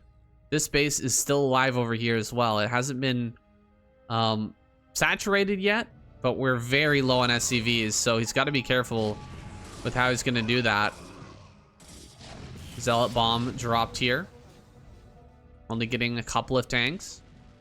This Nexus going to go down in the bottom right as well, and maybe Tengu can hold this. Maybe he can hold the bottom right and split the map in half. That's a winning scenario for Tengu. I think that Snow is actually going to break out from the natural though now. This is his time. There's been a lot of forces committed down to bottom right at this point. So breaking through this area shouldn't be too difficult. He is unfortunately just hitting the science facility right now, which doesn't do him any favors in this fight. The Dragoon's really not actually connecting with the army, and now they're gonna filter in and get completely annihilated. Snow, maybe not playing at his maximum efficiency here, but he's still got a pretty reasonable chance in this game if he plays this next part out properly. But sending in his army against this many tanks is not going to be the right choice. We've got science vessels here with EMP. I can't believe he's not going for the EMP on all these Templar. There's so many. I really feel like this is maybe an over commitment to Templar. That's just so many. Why do we have 10 Templar in this army? I think we've got more Templar than we have Dragoons or Zealots. Definitely more than we have Zealots, but the Zealots are going to be joining the fight now. Gonna come up from behind this. He definitely clears this now. So the natural is going to be opened up. He will be able to save this area and open up this area for more reinforcements to come out, but the real problem now is that the bottom right has been taken here for Tengu. And the trades are looking very, very grim right now for Snow. He's just not trading out efficiently at all anymore. While Tengu is moving around the map and clearing out bases, forcing Snow to kind of filter into him. While, I mean, Snow's killing a base that doesn't really matter right now. He's killing that base up there. And Tengu's just setting up mines all over the middle of the map. This is great play by our Terran player, man. This is really good play. Attacking down here to the 6 o'clock and then just laying mines everywhere all over, knowing that the Protoss army is going to have to come back this direction. Well, we're going to change target here for Snow. He's actually going to hit the center right. And if he shuts down the center right, that's a pretty big blow to the economy of Tengu. He's moved a lot of his probes or his SCVs down, but all of these SCVs are going to get wiped out for sure. Oh, the EMP. My goodness, that was an EMP and a half. I think we saw like 5 Templar get hit by that. 4 maybe. Bring down some more storms here on the encroaching tanks. That's going to trade pretty darn well, but as everything sieges up, he does need to retreat back. It's like a Nexus going to go up in the top left here. All the probes being killed. Down at 6 o'clock, it's 53 probes to 30. The SCVs have been mostly wiped out at this point. An endangered species here. A few of them going to be transferred over to the center right to try and get some mining going, but we are very slowly gaining that income at this point. We don't even have enough to saturate 2 bases. So, I mean, this is a struggle right now. He even lifted one of his CCs. Maybe float this one down to bottom right. I think that might be the play because I don't think we're getting that back, and nor do we really want it at this point. Vulture's gonna make their way up here. He wants to shut down some more probes. Templar gets killed for free. That's always a good bonus. Vultures will just bail out of this position. I like to see him utilizing the Vultures, but not wasting them, not throwing them away, because he is very low on minerals now. Each Vulture is going to be very important at this point. So it's good to see Tengu controlling properly here. Switching up gears. for the late game now. Good dodge on that storm. Not eating too much damage there. Setting up turrets down in the bottom right as well. I do want to see him float the CC down. It takes a long time to get down there, but if he'd sent it a little earlier, he would have made it in time now. Counterattack coming over here by Snow. He's going to go for the jugular right now. He's going straight for the source. Try to get on top of these factories. And we'll see if he can get up on this high ground, because Tengu is sending his reinforcements up onto the high ground here to make it very, very difficult for Snow to do anything. Ooh, 3 Templar snipes. Can he get more? 4. Not going to get a 5th, but those are some great snipes on some very important units. Sniping off Templar at this point, really, really annoying for Snow to have to deal with. A big EMP comes down. Oh man, that EMP hit a lot of this. We've only got like 2 Templar with actual energy left at this point. Yeah, this one and this one. That is crazy. That is a lot of damage from EMP. I think you're gonna pick up into this shuttle here. Maybe go for a storm on the SCVs. No, just going to make sure that that doesn't get EMP'd. Archon's gonna join the mix here. Gonna be good soaks for the tank hits. That's pretty much their role in this engagement here. Just take up as many tank shots as possible. Not gonna be useful for much more than that. And we still don't have a CC down here, and we haven't floated this one. Really kind of shocked about that. I guess Tengu eventually gonna take this base. But yeah, his economy is just not looking that hot. Finally, an Arbiter gonna come in. He's gonna switch up the tempo here. Change into another tech. It's definitely past time for Snow to try and find another way in here. Can't be just sticking on shuttle, you know, 30 minutes into the game. Wow, look at this. An Archon drop with a DT and a Zealot. Quite an interesting drop. This is like a Starcraft 2 drop. But an attack over towards the natural once again. Might actually be able to break through Tengu's defense. He's getting up in here. Into the main base is another question, though. Are we actually going to be able to breach that position? Should be picking up some Zealots and actually dropping on top of there, I feel. But he's going to lose the shuttle. Zealots will get on top of all of this. Vulture's coming from behind, but there's now Templar on top of the high ground, which makes things very, very tough. Templar going to be throwing down their storms here and there.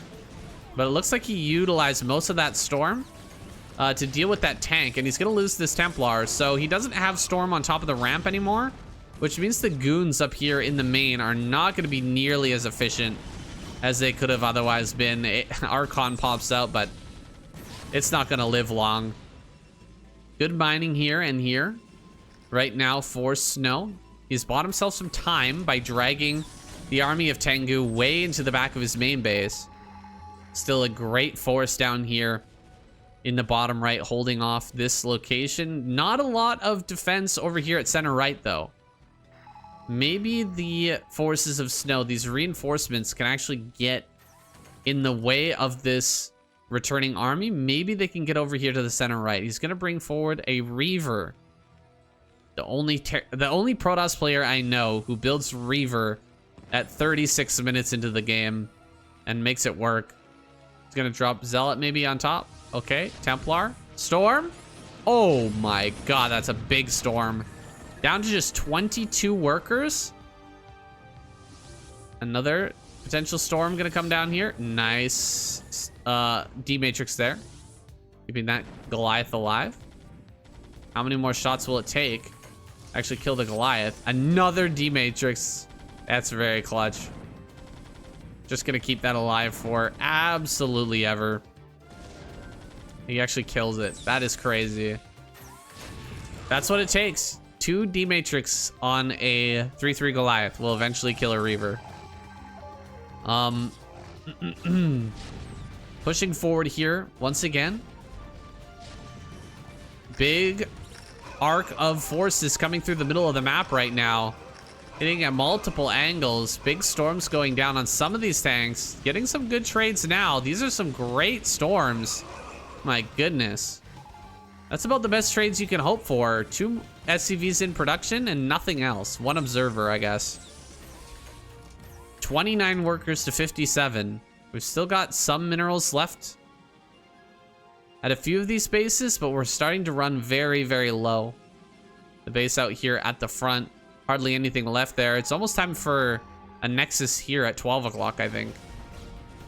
It's unlikely that Tengu will be able to push that, even though it's so close to his rallies. He's really not making much right now, and most of his army is kind of committed down here to the bottom right. Maybe another attack up towards the main? I'm not sure. I haven't seen any arbiters out yet. Not sure where they're being produced either. We did get a fleet beacon, but we never... oh, here it is. Oh, a drop into the bottom right. I thought we were gonna have an arbiter coming in with a recall, but no. It's like this, Goliath gonna be taken care of. Some more SCVs may end up going down, but the shuttle's gone, so no more, fancy micro here from, Snow to get any more value out of the Reaver. He does get another tank, though. And meanwhile, an attack over here towards the center right. Gonna break through, it looks like. Maybe get in here on the center right. Stop that base, shut that base down. More tanks are gonna go down here. Overwhelming numbers for Snow as he crushes through. I don't know if this is enough. This is some damage. We're dropping down the SCV count once again. Bringing it to 36 now. He might be able to jump on top of the CC. That's a good target right at this moment. Still no base at 12 o'clock just yet. I think Snow's forgotten about those zealots. They've been there for a long time. Just kind of holding position. Probe actually in that fight. Not really sure where that came from. Is Snow gonna kind of trap himself here in the center right? Hang out, wait for reinforcements to arrive. Here comes Zealot bombs. Bombing on top of these tanks. He unsieges the tanks in the back though, which gives Snow actually a moment to push forward, but it doesn't, force the splash damage onto that tank. Wow, not too much left down here for Tengu. Just a few tanks on high ground. Here we go, diving in. A lot of Dragoons, a lot of Zealots. Templar are gonna be dropped here. Good storm on top of some of these tanks. Does he have another storm for the SCVs? He does. SCVs getting cracked, but Dragoons splattering all over the place. We've got one more storm here. Do we have another storm in the main? Oh, that's a big storm on top of the tanks and vultures. There's so many SCVs here. Oh my god, if he had 2 storms, would have absolutely ravaged this SCV line. A lot of them are low on HP as well. 42 workers here for Tengu, but only 86 supply. 120 supply from Snow. Can he rally together an army big enough to take out Tengu in this bottom right? Or will he just go for the counterattack now? There's so little army here. Just 2 tanks gonna be dropped on the... Oh, the Zealots on the high ground blocking the tanks from running up the ramp. A beautiful move. But will he be able to bust this position? How many Zealots in here? We've got 2 Dragoons in this shuttle. It's like another tank gonna go down there. It's time to take the 12. What are we doing? I mean, it's not that much money over there, but why not? Take it anyway. Even take this base if you can. You can hold that. I think it's Protoss. Every base is super necessary right now. We're almost out of money. Oh my goodness. Snow is gonna run out of money here. It's really, really close right now, guys. Just barely able to scrape together 100 supply is Tengu. This shuttle could be the big game changer here. He's coming in for the big storms. Where are the Templar? There they are, but not getting the storms he was looking for. Only a few kills on those. And most of the SCVs do manage to escape. Dragoons here in the middle, clearing out mines, clearing out any stragglers and buildings that might be left behind by Tengu's forces. We got to start looking for last bits of mining here on the map. Still 57 probes for Snow. He needs another location to try and set up. Oh, he was thinking about long distance mining here at the top center, but thinks better of it as he sees the vultures moving through the map. And now gonna try and break down here into the bottom right. This is the last hurrah here of Snow, bringing forward the Reaver. Reaver here on the high ground. The D matrix is huge, slowing down everything. But it looks like Snow can actually break this. There wasn't that many tanks left over. There are some reinforcements coming, but it's not a lot. And just 100 supply remains here for our Terran. And all the SCVs are getting picked off down to just 11 SCVs. Is this it? Is this the breaking moment here for Tengu? It seems like he doesn't have anything left. Snow really doesn't have anything left. He's got 12 minerals left to mine. 12. 4 vultures and 2 SCVs start into production. He's gonna try and take this base over here while trapping the army of Snow in the bottom right. Did we ever make that Arbiter? I don't think it was ever produced. So I think that Snow is not going to be able to like recall the army out of this position. Good D-Matrix here, keeping that tank alive for an inordinate amount of time, but eventually these zealots should come down. This is a great trade, really, from Tengu. This is about the best you could hope for with just 2 tanks and this many zealots and dragoons. This is a really great trade from him, picking off a lot of these forces. Zealots running through the middle of the map. The vultures will trade fantastically with those. It's gonna come up immediately. Oh no, the storm! Oh man. Tengu throwing away like maybe 12 vultures when he's only got 60 supply. That was a big mistake from him. You can just kind of kite around and kill everything. You could kill all the Templar, all the zealots here without too much trouble. Barely any mining left, 20 minerals at some of these bases. He is mining here at the center right. Snow sees it. He knows that he is in a bind right now. It's very important that he breaks out, and it's truly now or never. Here we go. He moves forward, but not able to get through this. Too many tanks, too many Goliaths here ready to fight back. There's a small contingent of Zealot and Archon moving over here. On the center left, there's a few Dragoons squeezing out of these gateways at the very end of the day, but there's nothing left in the bank here for Snow. He's got nothing. He's gonna have to save these Zealots. It's very important that he keeps those alive right now. Just SCVs are being produced by Tengu. He's way below in supply. Well, not way below anymore, but oh, these tanks are gonna come down. Can he actually shut down the mining? I don't think the Tengu's realized that Snow can slip by here. He does siege up in time and maybe can just fight this army. He's gonna fight from both sides. Here we go, the big zoom out, final battle here in this game. Can he actually break through? No, GG is called. Tengu takes this game away. Snow, his feet fall silent.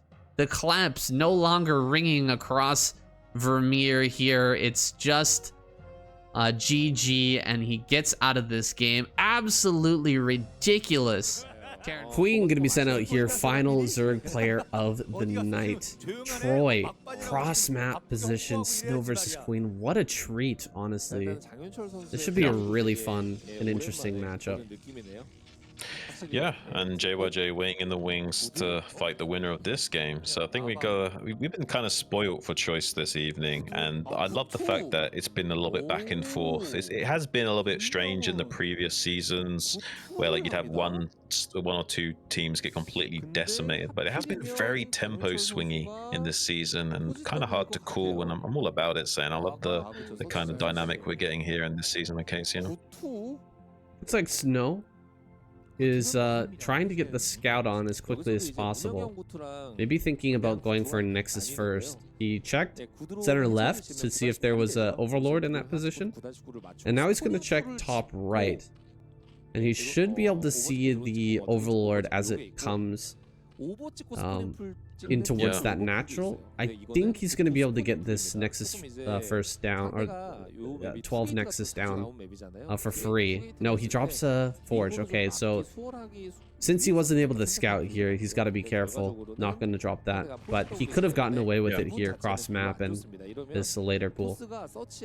And this was a 9-hatch from Queen. You don't usually see 9-hatch very often. It's very strong against Gateway first, because you can basically pop out 8 Lings when the Zealot is like running into your base kind of thing, but not so strong against the Forge opener here. So, but Queen didn't want to deal with any kind of shenanigans from like having his hatchery being blocked, and he wanted to go to hatchery first. And yeah, so a little bit of a strange opening here from Queen, but I don't think it will necessarily dictate the game entirely here, but I do feel like this is slightly Snow favored, going for the Forge first against a 9-hatch.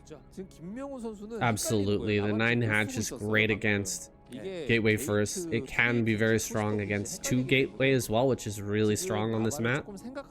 And someone like Best, if he was playing right now, might be tempted to do a build like that, but I don't really remember Snow ever doing 2 Gateway in the middle of the map or at his natural. Yeah, I don't think he's the kind of guy to go for 2 gate. So a little bit of a risk here from Queen. It's not going to pay off, and as long as he doesn't, there is 8 Lings on the way, so he needs to pull like at least 3 probes here to not just straight up die. There's only 1 cannon that's going to be finished up, so he needs to have a few additional probes here to wall this off, and he's pulling that now. You need at least 3 to at the bare minimum, but ideally you actually want like 5. Well, he's gonna go bare minimum right now. 3 probes are being pulled. Oh, he's gonna target this down really quickly. Good blocking so far from Snow, but he doesn't stop in between the 2 cannons, and he will get through into the main base. A cancel on the cannon in the natural, so he cancels the second cannon. He may end up starting one in the main base instead, but these Lings could do a ton of damage regardless of that cannon getting started here or not going after the probe. So far, really good control out of Snow, and he will start that cannon in the main base mineral line. It's just too much potential here for damage from Queen to let that stand. Oh, he loses the cannon. I think that was a cancel, actually. The cancel, yeah. If he didn't get the cancel, that would have been worth, but the cancel actually makes this better for Snow, because now there's not going to be many probes going down to those Lings, obviously. So yeah, overall, that was a bit of a gamble by Queen. It didn't quite pay off. He was hoping that the cancel didn't go down on the cannon, and he would have cost a lot of money being wasted there. The 150 minerals going down the drain would have been great for him. Instead, he just gets a tiny bit of compensation, just a 25% on that cannon cost, and not really finding the damage that he would like to there, unfortunately. But yeah, there was a bit of a risk from Snow going for the bare minimal 3 probes. He did have a few additional probes on the mineral line, but they were too slow in getting to position. So almost faced a bit of disaster there, but Queen not quite on top of his control. Yeah, Queen opening with the 9 hatches made the best of a bad situation, but he hasn't noticed these Zealots running across the map, and Lings are way down at the bottom center. I don't even know what they're doing over here. They really need to get up to this top right-hand corner to start to deal with this attack. There's a second cannon coming up. I think he wanted to wait for Ling speed and then do like a Ling all-in, considering that the cannon was canceled in the main and the natural. But I don't think he's gonna make it happen. Yeah, the probes are here as well. Oh man, this is a complete shutdown. Oh man, this is a complete whack down right now. I think he got 1 probe there, but that was it. Is getting the Zealots around up here, which is something to show for it, to be fair, but it's not enough compensation. And with the second cannon already made in the natural as well, these further Lings are even less likely to do their job in finding any damage here. So it's a really rough situation from Queen. He's not like out of the game by any metric. He is actually making some decent amounts of drones to come up here and mine, and the hatchery is still alive at the 3rd base, so he has avoided disaster here, but it's definitely a strong edge to Snow going forward.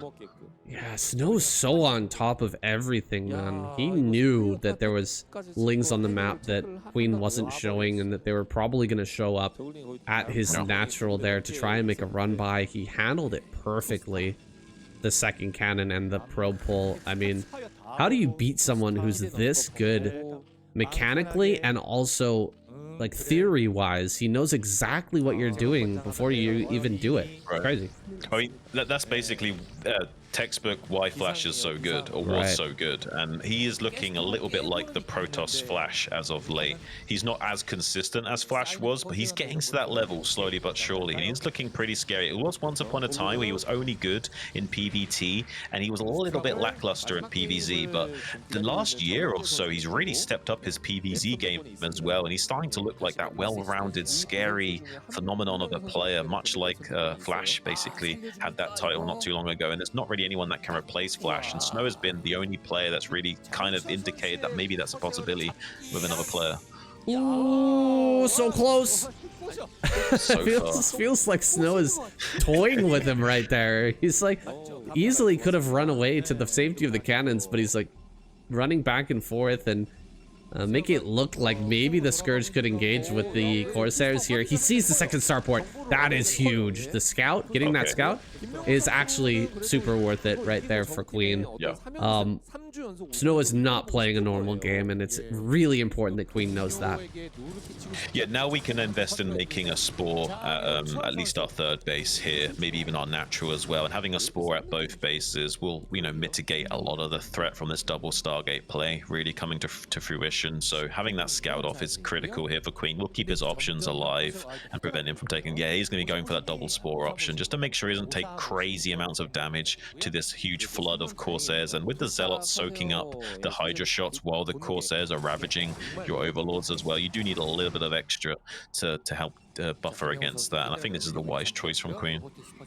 Yeah, you're also gonna need to put out a few extra Hydras than you would regularly, right? Your timing for the defense is going to come quite a bit earlier. The attack is going to come quite a bit earlier, so you have to get a larger number of Hydras out than you regularly would at this timing. Sacrifice some drone production to make sure that you don't take too much damage, and then you're going to have a much better mid and late game. But here we go, that big Corsair number making its way over here to the natural, right where all the Overlords are stacked, but he sees the defensive situation, the setup on the side of Queen, and decides he doesn't want any of it. Yeah, and Queen shut down the simulators at 12 o'clock, so Snow can't get in there to make his third base like he wants to. Tries to come there into that natural expansion, does find a couple of Overlord kills. Not quite the critical amount he wants. There's the money shot right there, almost popping that entire pack, just all but one with low HP remaining. And that's a big supply block for Queen to overcome at a critical stage in this game. Can't quite produce any workers or units for quite some time, and that's a lot of mineral invested into nothing but Overlords for now. And yeah, this is looking pretty dire for him. He hasn't got a lot of Overlords up here in the top right to worry about going down to these Corsairs, but the only thing going for him is that Snow's gonna have to take this island expansion as his third, which does slow down his curve a little bit. My god, dude. Everything was going right for Queen. He saw the double Stargate play. He made the Hydras, he made the Spore, and he still lost all those Overlords. SMH, dude, this is just classic Protoss. Is able to find that damage even though everything has been done properly. Queen, I feel for him, man. He's gonna have a hard time here getting his drones going and popping out enough Hydras to deal with the follow-up, and Snow can do basically whatever he wants. He's already dropped a probe on the low ground to take this third, and now, I mean, killing the assimilators at 12 is great, but if he's got dropped, does it even matter? I mean, it actually helps Snow now, doesn't it? Yeah, it does force you to go. Oh, he might catch this shuttle though. What's going on? What's going on? Why didn't he let it land? I don't understand that. I think Queen misclicked or something. You only sent one Scourge out of 4 to go on that shuttle. There's definitely a misclick or something by Queen, uncharacteristically. Does shut down that Dark Templar. Maybe it was an intentional mistake because he wants him to land the DTs because he wants to kick it. I don't know. That makes no sense though. Why would you do that? Doesn't make any sense. It's just a misclick. I think it's just a pure misclick there from Queen. I think it might have been that he, maybe he like shift clicked out one Scourge, but then missed click the second, you know, and sent the rest of the Scourge back to go and deal with the Corsairs. But that's the only thing I can think of. A little bit funny, but it doesn't end up resulting in any extra damage on the side of Queen. He's still got a great force of Hydras out on the map. The ground army of Snow is nothing that Queen can't contend with right now. He can absolutely handle it. So Snow kind of has to play this game of keep away right now, where he's going to be flying around, dropping probes and building bases all around the map, and, you know, expanding like crazy while trying to make sure that Queen can't do something like a big meatless switch or get a drop into any of his bases with this big pack of Corsairs roaming the map. Yeah, and this Corsairs, even though it was a big initial investment from Snow here, they will eventually pay dividends as they keep killing more and more Overlords and Scourge over time. There's a lot of lava and gas that's being bled off from Queen as well as time progresses. So these Corsairs are finding more and more value as the game progresses as well. And these Overlords do have to be very careful with their positioning, because while distracted elsewhere on the map, we may see another flood of Overlords just go down, and that could be disastrous for Queen as well. So these Corsairs are going to be a really big, impactful, active threat on the map for Snow while he takes these expansions pretty safely. I'm pretty surprised that we're taking this space down in the bottom left. I thought we would be taking more island bases for Snow. I think he's going to drop more probes around the map. Yeah, he's going to drop one here in the center left. He'll probably come down and drop one in the bottom left as well and just take those nexuses. But what is Queen going to come out with here? He's got the hive on the way. Is he going to go into some sort of weird air army, or are we going to see drops come through? Because drops can get shut down really, really hard. And he needs something to deal with these islands all around the map.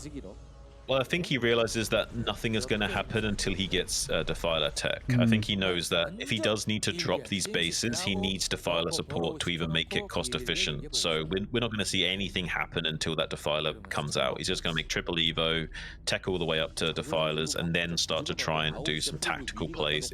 Just Plague alone will help him come out onto the map and give him some map control. But like you say, he needs drops to actually get shit done. So unfortunately, he's going to have to rely on exceptionally high-level control to even get any kind of cost efficiency going, and it does seem very Protoss favored when you're in this sort of like refugee style and you've got bases all over the map and Templars and cannons at every base. It does seem very Protoss sided, so I'm not sure if that's going to go very well for Queen, but I do think it's his best bet. Once you have this much money as a Protoss player and you're able to just drop a probe and build 5 cannons with 1 probe, it starts to get pretty ridiculous.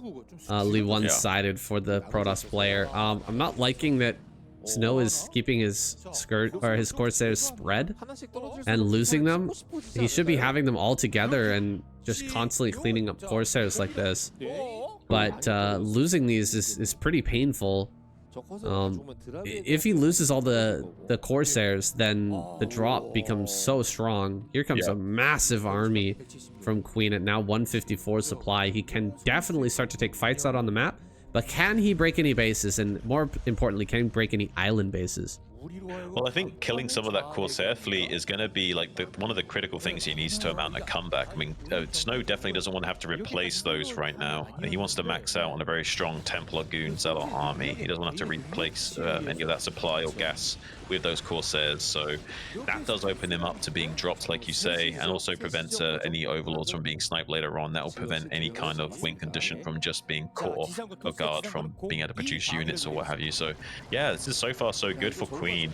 He's looking like he's able to navigate himself into a much more playable game state at the very least, and we'll start to try and take some more additional bases, I imagine, in the coming moments of the game.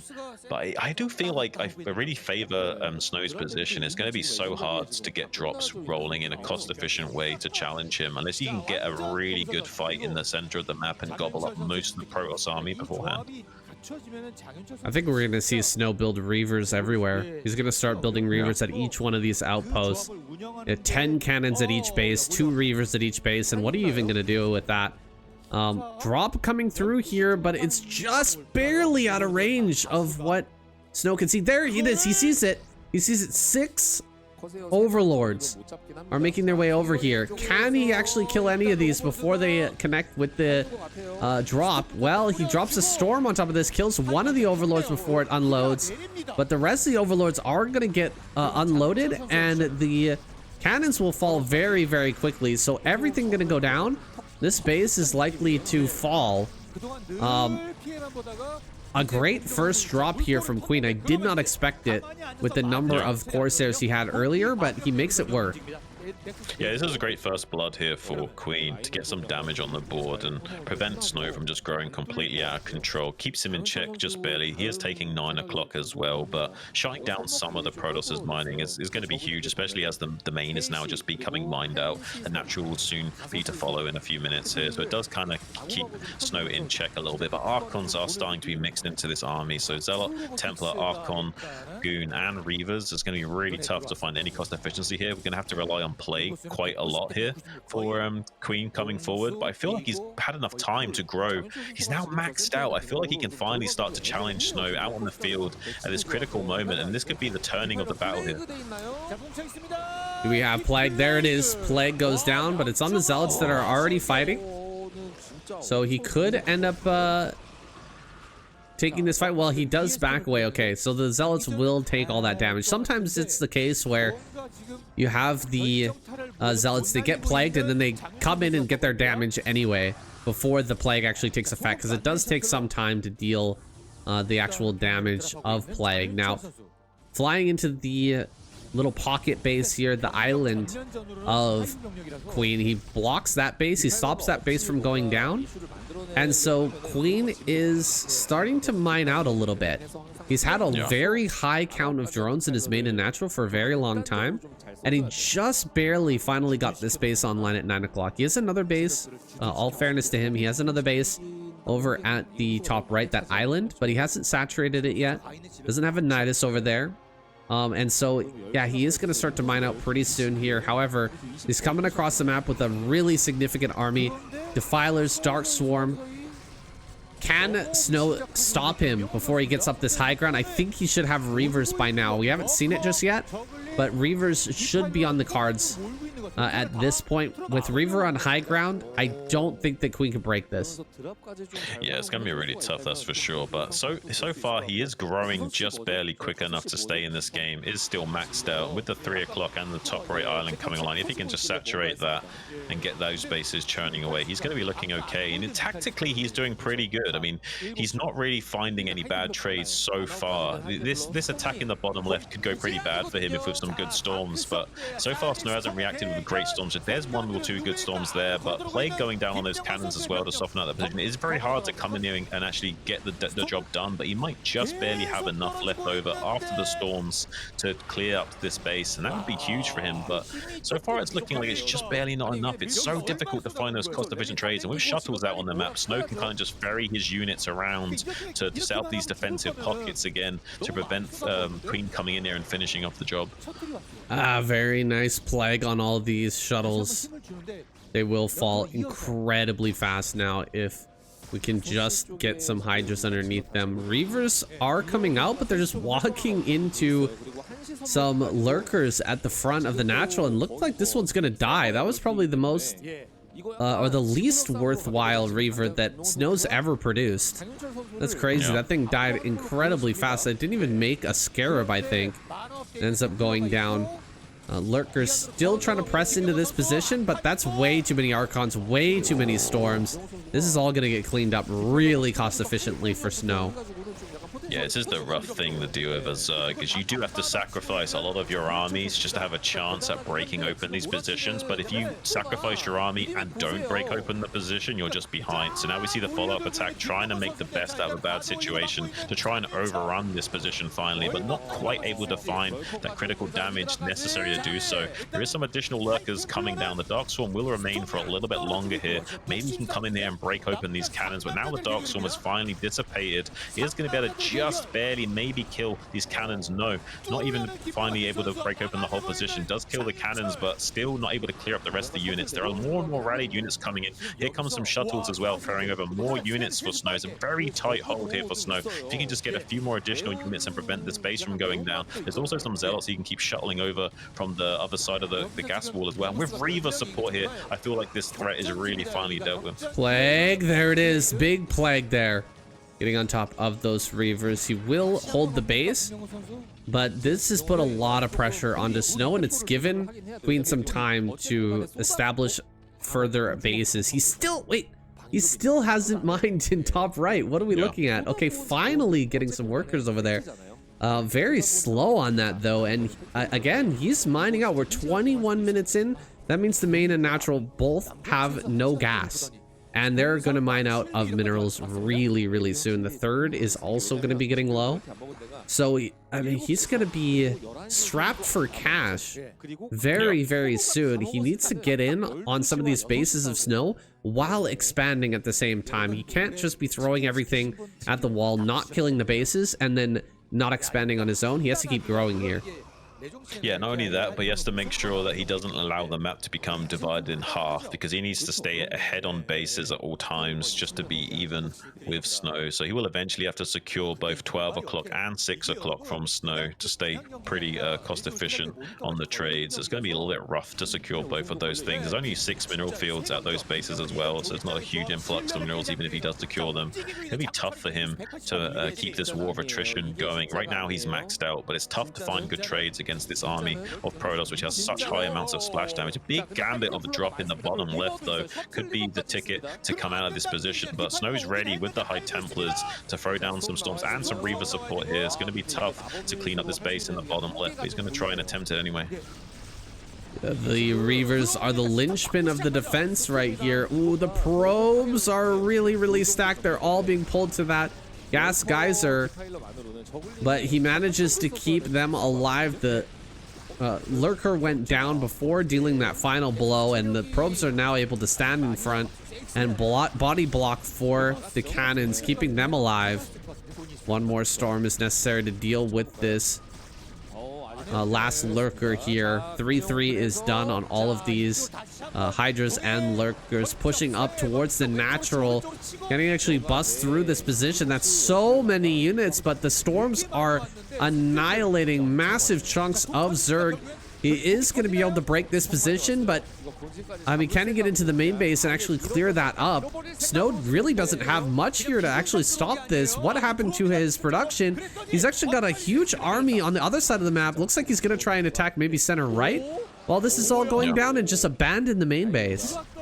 Well, Queen wisely knows that the Protoss natural is usually the least defended position in the late game scenario, so it's usually actually a weirdly good place to attack, even if it's mined out, because they won't have enough defenses there to protect their infrastructure. So we're going to get on top of the gateway production at the top left. Meanwhile, though, going to be losing some of these bases to the whack-a-mole attempts of Snow. He does have quite a few of these bases set up in yard expansions, but a little poor man's recall coming into this third base location in the bottom right. There's a Hydra here and 2 Sunkens to help try and mitigate that, but enough Archons have been dropped to completely dismantle this defensive setup, so we'll be getting the kill on this expansion here as well. So 2 bases going down on Queen's side of things while having his infrastructure ripped out in Snow's main. This is looking very Snow favored at this point.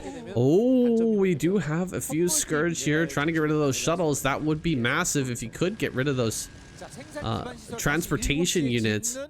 Would allow Queen to stabilize a little bit quicker, because Snow has kind of a marooned force down at the bottom right. I was surprised that he didn't pick that up and drop it into the main base, because that main is not well defended. He could pick off a lot of production structures. Instead, he's picked up another group of units. He's brought them over here to try and deal with this base over at the top right, and he's actually going to get a bunch of kills on some of these drones, but in the end, it looks like Queen will hold on to that location, and one of the last mining bases, I mean, it's still going to be alive here for now. The main is completely gone for Snow, though. Yeah, I think Snow has enough gas in the tank to make this work. He has quite a lot of gateways sprouting up in the bottom left as well, so he still has a lot of production going, but not quite able to spend all his money as he would like to with his main base going down so efficiently.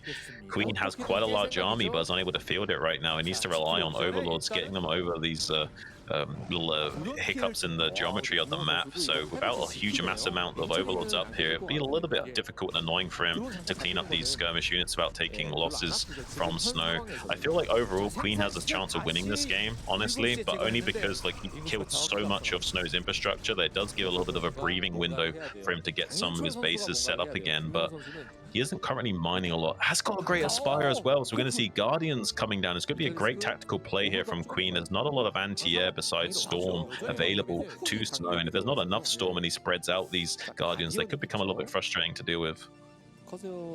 Yeah, there is an opportunity here. I mean, the Corsairs are all gone and all the Stargates are dead. They all died in the main base. There's no chance of remaking that air army. So maybe this gambit by Queen could pay off. The thing is, it is a real gambit. He spent a lot of his money, the bank that he's built up, to get all these Guardians out. And if they don't do well, and he's not able to secure more bases, then he could just dry out and die out in this game. Going forward, sniping some Guardians. I love this move with the Guardians, bringing them all together and just trying to one-shot the Templar before they can even get their damage.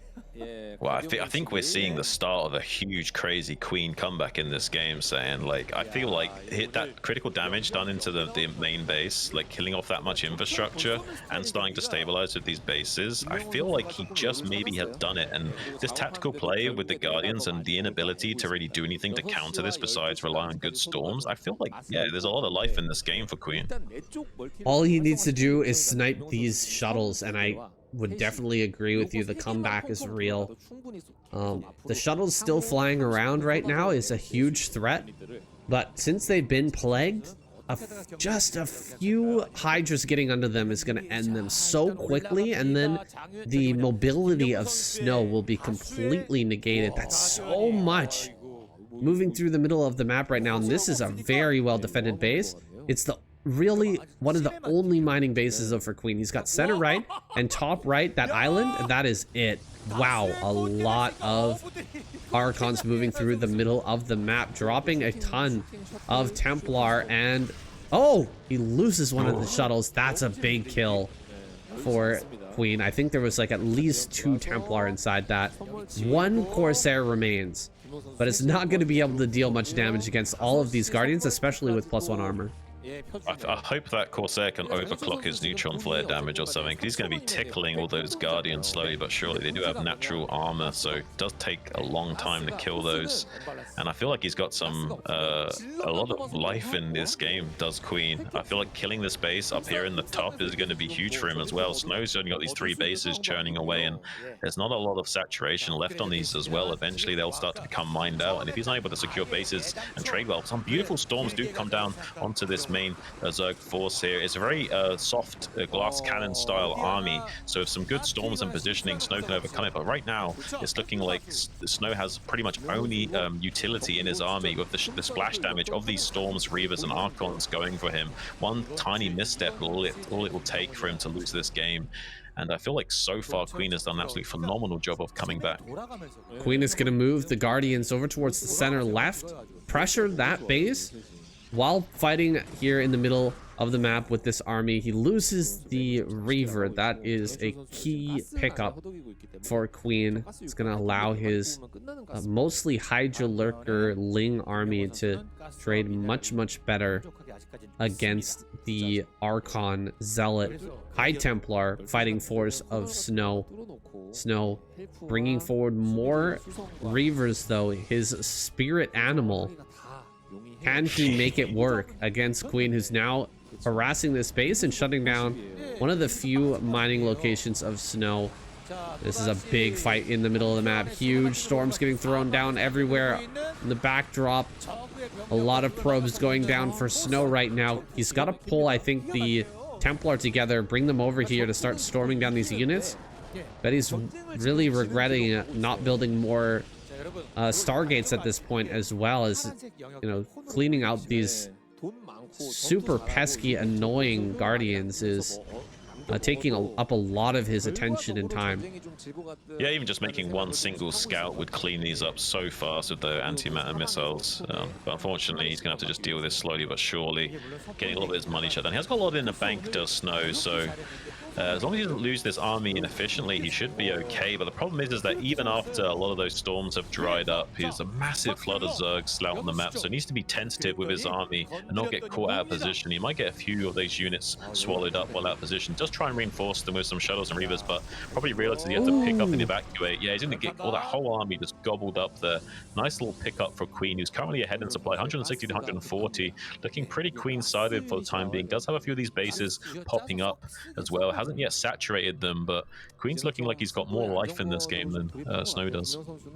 Snow really needs to take another base. I think the island just outside of the bottom left would be a decent enough position to take, but it's going to be hard to hold that position with so many guardians and such a huge potential for drops to come through on those bases, and no real anti-air to speak of for Snow aside from just storms and Archon shots. Like, what else can he use to stop a big drop from coming in and just laying waste to that base?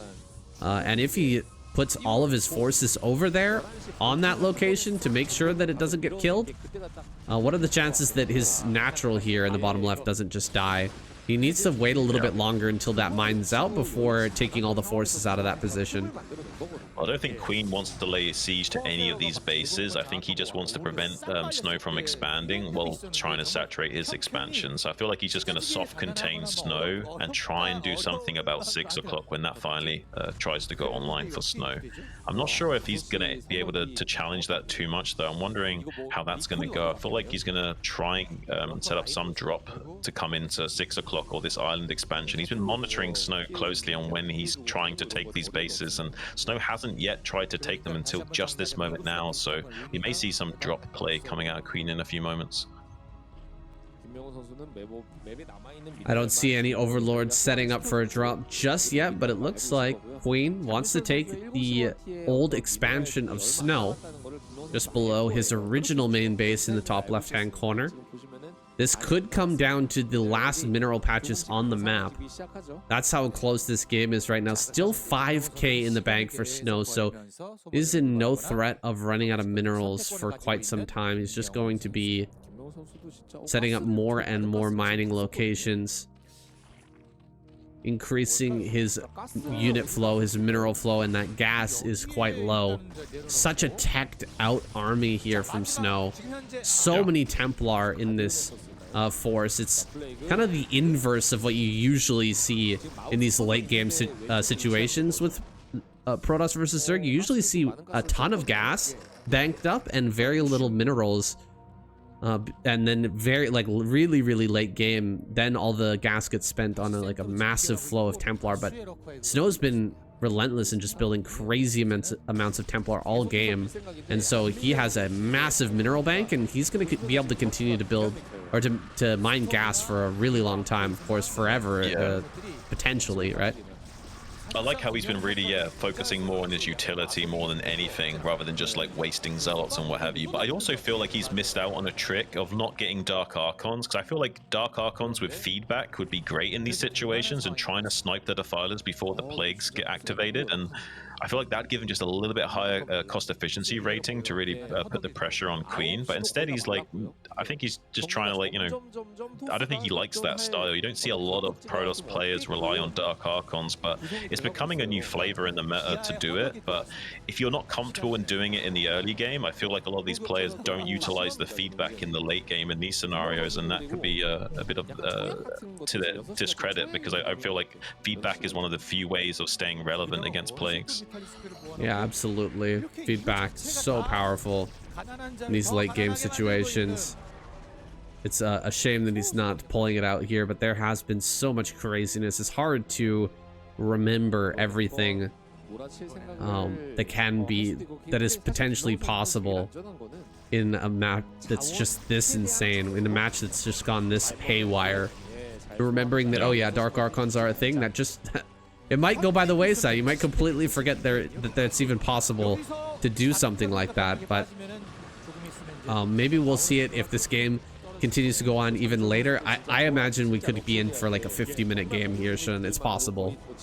It's possible, yeah. I mean, the efficiency is kind of going very stalematey right now, which means both sides will probably not want to press the issue in attacking. So that also might mean that Queen won't want to challenge these expansions that slowly get set up by Snow. Instead, Queen will just saturate his existing expansions and just try and skirmish with Plagues and what have you. And yeah, that could see a game being dragged dragged out into a whole hour here potentially as the map becomes slowly mined out and neither player wants to commit too heavily. Do see quite a sizable force of Lings trying to get some efficiency here, and if he can whittle down the count of Archons enough, we might see a bit of a commitment from Queen to try and get on top of some of these units and force some big trades. So far it's going pretty Snow favored, and these Reavers haven't gone down on the left flank critically, so this is looking a lot more Snow favored as time goes on. I feel like Queen's overstepped his bounds just a little bit. I feel like you need to be a lot more cautious in how you engage the Protoss army. Oof, 23 kills on this Reaver. I bet there's some Archons in there with some disgusting numbers of kills as well. But Guardians are going to come in and try to break 6 o'clock, see what they can do. Nice snipe on that shuttle. Really critical, getting rid of those transportation units, especially when we're not relying on any air aside from the shuttle in this game. I'm going to have maybe 1 or 2 more storms remaining, but the spread so far has been really, really good from Queen. Now, okay, he's actually killing so much with these storms and dragons. It's kind of wild. I want to point out to people, it's actually generally cost inefficient to go for Guardians because it's very hard to split them and spread them out perfectly, and over time you can kill them for free if you consider that energy regen. So you have to be very tactical in how you utilize the Guardians to get like any kind of like good return on the value of that. But there are some windows where it gives you enough of a tempo swing and map control to make them still relevant, even if you're trading cost inefficiently gas-wise with them. So I do like how Queen's utilized them this game without relying on them too heavily, because it does put him back a bit in the cost efficiency rating, but it does give him some small tactical edges to utilize. Like now he's got this 6 o'clock pocket more under control, harder for Snow to expand here, and he is still being active out on the map and hunting down some of Snow's efforts. And I feel like maybe Queen could still win this game. Shutting down some of these shuttles as they're unloading is going to be key. He's still getting even more shuttle kills here, and that's going to make it much harder for Snow to traverse around the map with his army, and any kind of slowdown right now is going to be key in keeping control of this game. 6k minerals in the bank, though. I don't think he's afraid of making some more shuttles. It is gonna slow him down, of course, but more shuttles are going to come out very, very soon. More zealots are going to be made, and more drops like this can occur from the side of Snow. It's like a small army here getting surrounded. Great trade with the Storm, of course, and the Archon being an absolute hero, almost taking out every single Ling there. But the Lings will win the day. Another drop could be coming down here towards this bottom center. Another great target would be top left for Queen. If Snow can get on top of that. The money is really low right now for Queen. I mean, 148 supply, but he's just barely getting an income right now, so he needs to get some more bases online. And if Snow just shuts down a couple more of these bases, oh, this is a great move.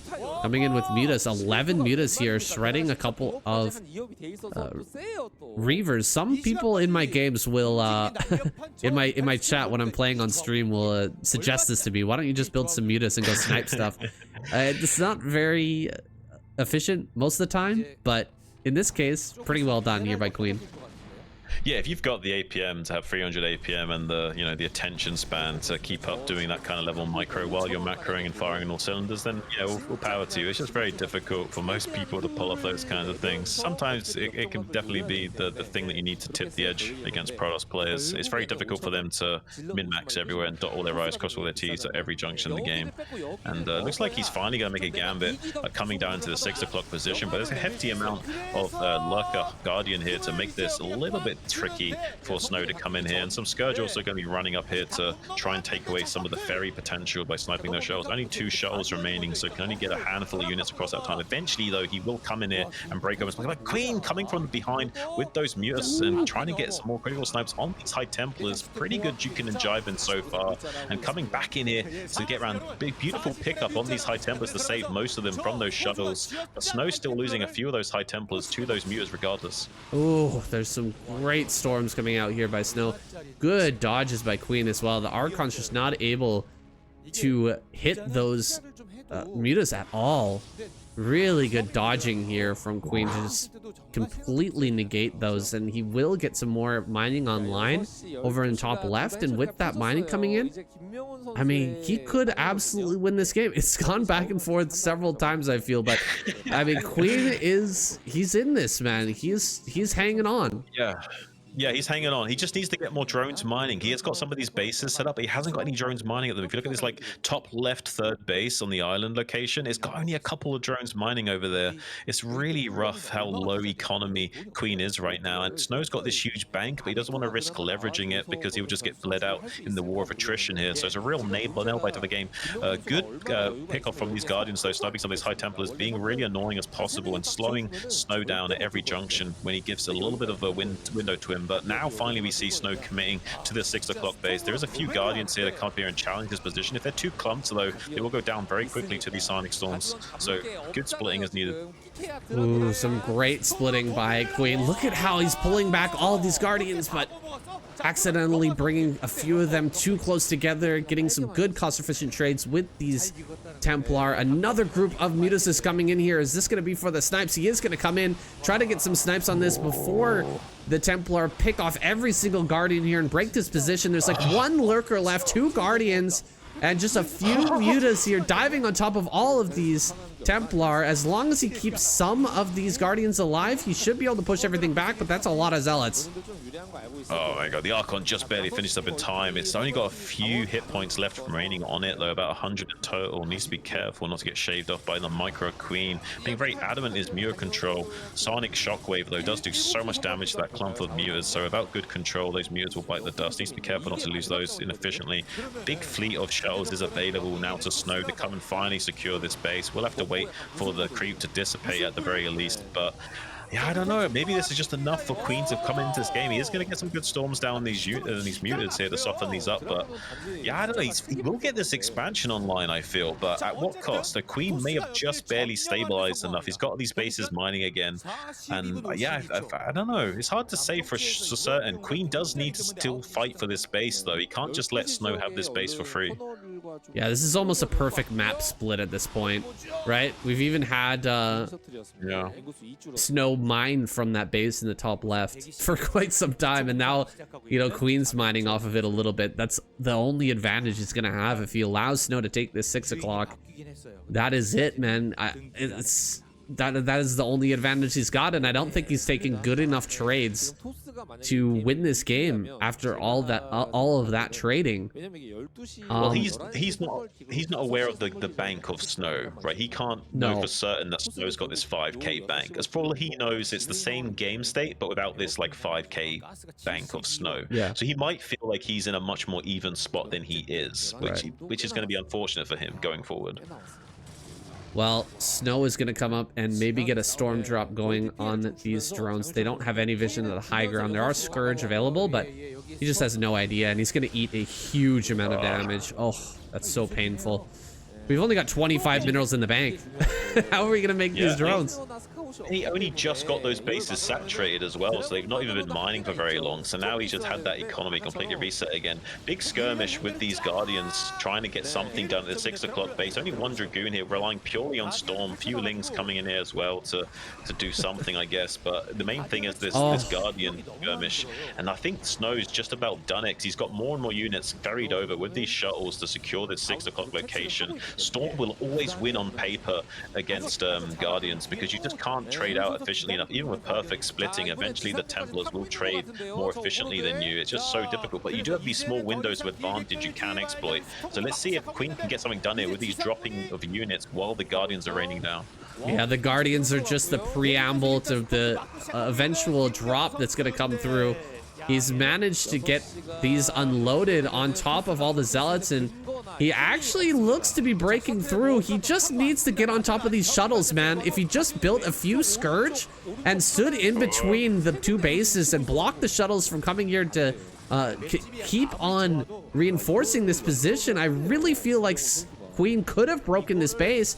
But look, he just keeps bringing more stuff over and over again, and Queen is not stopping him from doing it. There's no Corsairs or anything here that could stop him. But you know what? He can't spend these minerals.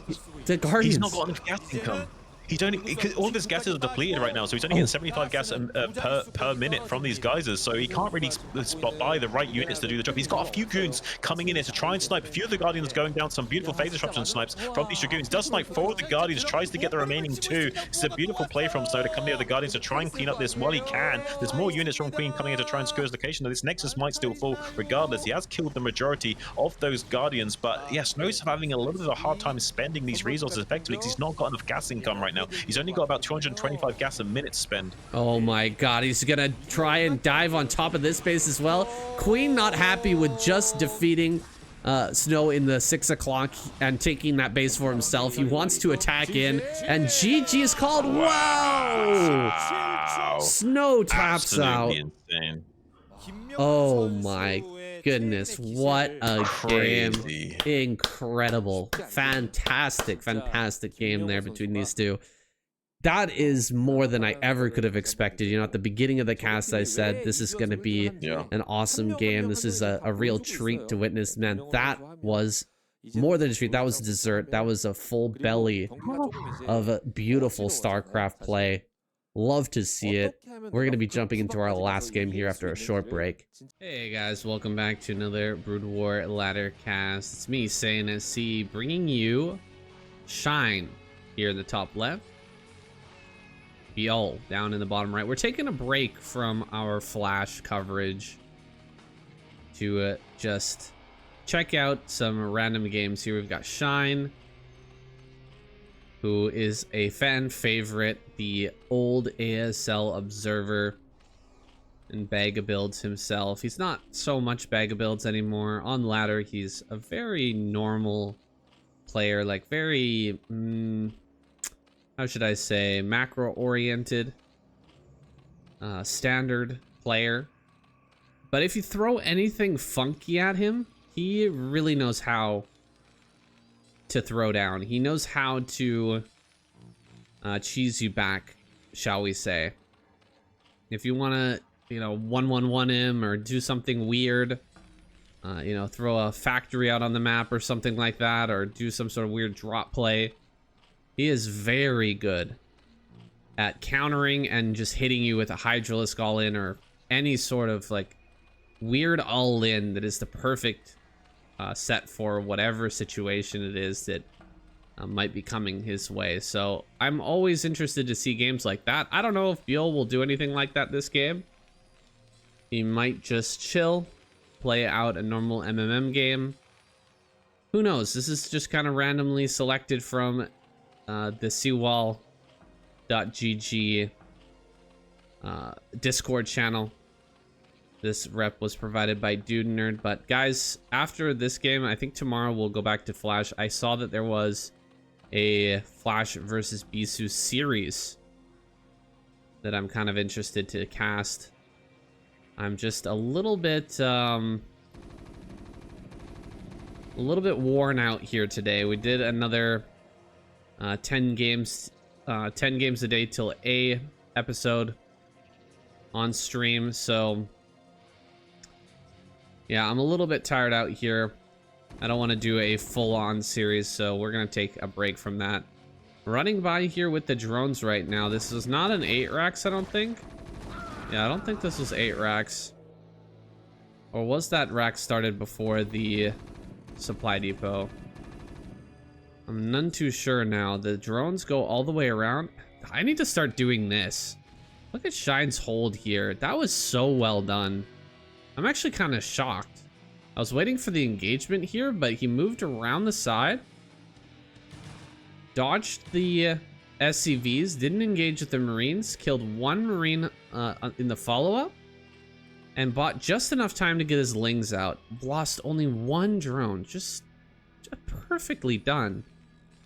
He gets the chef's kiss there. Mwah. Perfect. Absolutely perfect. This is exactly what I was talking about, by the way, before, where I said that if you want to throw cheese his way, Shine is the guy who knows how to get, he knows how to get it done. He knows what to do when it comes to this stuff. So he handles that. He is now droning up behind it. He kind of got stuck on 18, which is pretty typical. when it comes to 8 racks. It happens to me all the time. So he's actually going to be a little bit behind in terms of his macro. You can see he's got 6 drones in production right now. So that Overlord skip does really hurt, honestly. That's a painful Overlord miss. We are going to get a Spire going here soon with the full scout, though. Y'all's going to know exactly what's coming here. And guys, I don't mean to overstate this, but when it comes to holding 8 racks, if I hold the 8 racks but I miss the Overlord, I actually feel like I didn't hold the 8 racks. It's that bad. It feels like you're kind of critically far behind. Now, I don't know if Shine's managed to find a way to sneak some drones out. A lot of players will do this. Shun has recommended this to me because I do struggle with this a lot. I've talked to him about it. He says, like, just build a bunch of buildings, throw down a sunken colony or a creep colony, you know, grab that extra gas a little bit early just so that you can build a drone and then cancel all the buildings so that you can just use the larva and just get the drones out as soon as possible. Oh man. Oh, this poor medic. Well, that's just typical, isn't it? Medic here it must have been let's see where that, can I see this? No, I can't see where this is. Yeah, I can't see that. I was gonna check and see where that was rallied to, but I guess I can't see. A base over here at the top right. It's 2 hatch muta into 3rd base over at the natural. Pretty standard play here, although it is a little bit tough to hold on retro because this is very close. That's not a long rush distance to get up here to the top right. Going into 4 racks play, so he's gonna have a lot of Marines coming out here, but he will be a little bit later on the tech. It's important for Shine to get in here and just see, what are you actually doing? And as soon as he sees 5 racks, okay, that's the 5th racks there. 5 racks, he should know immediate Hydralisk Den is going to be necessary. You have to get the Defiler, or you have to get the Lurkers out ASAP. It's so critical. He gets in here, he sees it. Where is the Hydralisk Den? It's coming into the production here. I don't see it just yet. Gonna pick off quite a few Marines. This is some good control by Shine. How many Marines did he get there? Like 5? And he didn't lose a Mutalisk yet. So well played by him, honestly. He's going to come in with the Lings now and gets the turret. And the Marines are actually getting bunched up at the top of the ramp since he can't get down here. He's actually going to get a lot of damage. Wow, so many SCVs going down here. Diving on top of this last Marine. Really well done by Shine. Look at how many SCVs he picked off there. Oh my goodness. He will lose most of his mutas. Only 4 remain. But this was insanely well done. So much damage here. He's coming in with another wave of mutas, but I don't think you can break this, Shine. I think you need to back off. Where is that Hydralisk Den? We still haven't seen it here. Just continuing to produce mutas right now, but I just can't imagine this is the right choice. Maybe he's done enough damage to make this work, but 5 racks is just so many Marines, man. It's so many Marines. He's already got +1 done as well. +1 armor's on the way. Are we going to be able to just keep fighting and eventually trade? There's the Hydralisk Den, but I don't know. I feel like you need to throw that down a little earlier. Let's see if he can hold the Marines back and buy himself enough time to actually get this Lurkers over here at that 3rd base, because that'll be the key thing. That'll be the critical aspect here of the defense. You need to get that up as soon as possible. So far, Shine doing a really good job of controlling his mutas. He's been swapping out the Overlords really well here, keeping even the Overlords in his main. You can see they're all back here. No random Overlord floating across the map and getting picked off by the Marines here. He is really on top of that right now. A small group of Marine medic, actually a large group of Marines, is going to head over here towards the top right. And I think he sees that. He's actually got to go here. He's got to get over there. We got one sunken colony. These are Marines without any medic support, though, and he clears out this group. I don't think these Marines can do anything here. He should make a lurker in a moment. Okay, lurker upgrade's not done. Okay, there is one medic. Never mind. A lot of drones likely to go down here. 3 fall immediately, but the mutas will come to clear. And this is actually a relatively good trade. I mean, if we didn't lose all the drones there, it would have been much, much better, but we end up losing the drones, so you know, missing out on a lot of mining here, but he cleared the Marines. The thing is, with 5 racks, clearing the Marines, it just doesn't really mean that much anymore. As long as you're trading out stuff for your Marines that the Zerg player is having to make on 3 hatches. He's got a 4th hatch now, a macro hatch here. As long as you're trading out stuff, you're kind of okay with it here as the Terran player, because eventually you're gonna have just a massive ball of Marine medic, and you're gonna get these starports out. The starports are gonna be quite a bit later, so then if you were going for, like, say a 2 racks or into a factory, or a 3 racks into a factory, but you're just gonna have a ton of Marines out, and he's gonna come here and take this fight. Moving over towards the natural. There's only 1 lurker here, so it's a little bit scary. There's the science facility starting now. I think that we're gonna be okay. Shine has managed to hold this. He just doesn't have many drones yet. He's got to add some more lurkers over here. Trying to set up a lurker landmine here in the middle of the map. Unfortunately, unburrowing right as things were coming forward. I believe that BL saw that. I believe he is aware of that right now. So that's not going to end up working. What do we have in the natural? Nothing at all. So if this was to go around, he could be in a lot of trouble. Lurkers are going to fall back here. Make sure that he doesn't get a bunch of Marines in his natural. Still setting up more lurker landmines. I like it. Keeping active here. He knows that the vessels are going to be quite late popping out. But the Marine medic ball is growing and growing and growing. 4 lurkers now over here at the natural, or at the third base, excuse me. 4 at the third. Don't move forward right now, BL. You need to wait for this entire army to get together and the vessels to meet up. And then the Marine medic will become so much more powerful. +2 is on the way here. +1, of course, is done. Do we have +1 armor yet? Not just yet. The filers are on the way. Did he forget consume, though? I don't see consume in the production tab here. And if you forget consume, I mean, you can just lose. There's like 15 different upgrades that you have to get here as a Zerg player, and if you miss one of them, you could just lose the game immediately. Gonna clear out this Marine medic. That's a very nice pickoff.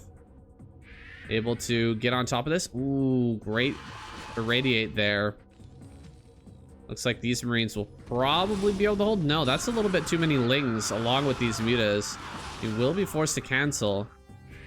Not quite on top of that stack of lurkers. There's 4. Can he target these down? No, with the Overlord over top and the sunken colonies here. Oh, he starts consume. Look at that. He forgot consume. It happens to the best of them, man. Let's see if he can break through here. This is the chance. This is the opportunity that he's been waiting for. That's a great spine. Hitting a big group of these Marines. Some lurkers are going to come out, though, and he will force everything back. But he can come forward and irradiate all of this and have another chance here as more Marines join up with this army. Just needs to bring them all together. Ooh, great pick off there with the Scourge. These need to get up to the front lines. Only 1 lurker here. Just 1 lurker. Dark Swarm finally goes down. This is a Dark Swarm with no consume, so he waited for 100 energy. That is pretty funny. Not going to be able to break through, even though Shine made this mistake. Looks like he won't get punished brutally for it. I think that if the Overlord wasn't over top of the lurkers, we probably would have seen BL break through there, because he could have just stimmed everything and targeted the lurkers. Just keep right-clicking the stack until they're all gone. And then fight the sunken colonies after. And the lurkers just disappear so quick when there's only like 2 or 3. It's pretty rough. Drop here now into the top right-hand corner. These 2 hatches over on the high ground are going to get snapped, it appears. We could see a drop over here to try and get rid of the Nidus Canal as well. That could be a good move. But now Shine in kind of a precarious situation here. He's gonna have to push up this ramp. Try to get lurkers over here. Meanwhile, vessels are gonna come in and irradiate everything. There we go, getting rid of the Defiler and some of these lurkers. Trying to target down as much as he can. Need to pull the dropships out of here though. Yeah, those need to be sent back home. Don't want to be losing those. Scourge are gonna finish up here. Does he have another drop? He does. Just a couple Marines in that. We'll lose that dropship. A little bit unfortunate there. Group of Mutas and Scourge roaming the map right now. Lots of defense over here in the top left. I hope we're not planning to drop into there because that is a meat grinder. Nice defense of those vessels there. Lurkers are going to clear out the Marine medic here in the top right. And he should be getting ready. Oh, a few of these vessels going down. Those are some great connections. Getting that vessel count just a little bit lower here is going to mean everything to this defense. It's going to be so big. A drop over here at the top right once again. The natural going to get harassed. Oh, if only he was just in hold position there. Well, the Defiler comes through and is ready to clear that up anyway, so I guess it wouldn't have mattered. Gonna rotate over here to the top right once again. Biel gonna leave one group of Marine Medic over near the natural. It's time to start doing that now. Nice kill there. Oh, another nice kill here as well. This is something that I struggle with quite heavily, is actually hitting the vessels and dropships with the Scourge. They can be some of the dumbest units in the entire game when it comes to actually attacking something. It's rare that they do their job correctly. Another vessel goes down here. Great control with the Mutalisk now. The vessel count staying low. I think that Shine should be able to hold on to everything. We should see a massive plague here. Oh, ho, ho, ho. The plague goo. Absolutely insane. Meanwhile, the natural's gonna get targeted. He doesn't have D-Matrix for the Firebats, but this is a stack. If the Firebats get on top of the stack... Oh, never mind. The stack will survive here. Looks like some Ling's gonna get cleared out in the end, but... no progress made by poor Biel. Biel still trying to get in here and deal some damage, but his Marine medic count has been reduced quite significantly at this point. Another connection there with a Scourge. That's something very few players do, myself included, is send Scourge all the way to the rally point of the Terran, try to snipe vessels there, rather than out here in the middle of the map or over by your natural. It's a place that sometimes Terrans are just not paying attention to. Oh, I don't think he's gonna get in here with this drop. Yeah, that one goes down. Really nice job by Shine to get rid of that right now. That makes this drop so much less effective. In fact, 50% less effective, but I might say that it's even more than that. Because having, you know, half the Marines and medics there, really, the Marines, they stack in value and in strength. The more of them that you have, the better they're able to fight. And it's not just a little bit better or 50% better. I would say it's even more than that. All right, nothing over here right now. The lack of lurkers in this position might give an opportunity here for Biel to push through. The Firebat's really doing its job right now. It kills off all the Lings. He's gonna get in here. Lings only popping through right now. Has Biel done it? Is he gonna get in and kill this base? Is on top of the production right now, killing off drones left, right, and center. Meanwhile, over here at the natural, he breaks through as well. Oh my goodness, Biel is getting crazy right now. We're gonna picture-in-picture this as the Marines start to get cleaned up over here at this top right natural. Drone, or I guess this was cleaned up as well. Drones, a lot of them have died though. 21 drones remain here for Shine. So for the moment, it's gonna be Shine re-droning, putting together his economy before he can really do anything with his Ultralist tech, which is about to come fully online here. He's already got 2 Carapace, but there is his chitinous plating finishing up. Couple more irradiates going down.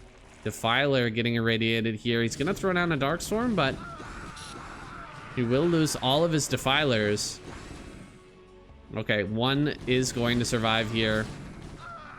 That is very important. Small groups of Marine Medic trying to make their way forward here, but I tell you, that's not what you need against these Ultras. Wow, running by right now and jumping on top of the drones? This is such a sick little move here. You can see that Shine was just busy elsewhere dealing with this. Oh my god, Biel is crazy. Dude, look at these little hit squads of Marines running in everywhere, dealing that little extra bit of damage. 26 drones remain right now. He has to re-drone, but he also has to make Ultras. So not a really good situation at the moment here for Shine. Can he get a good plague on these units? Yes, he will.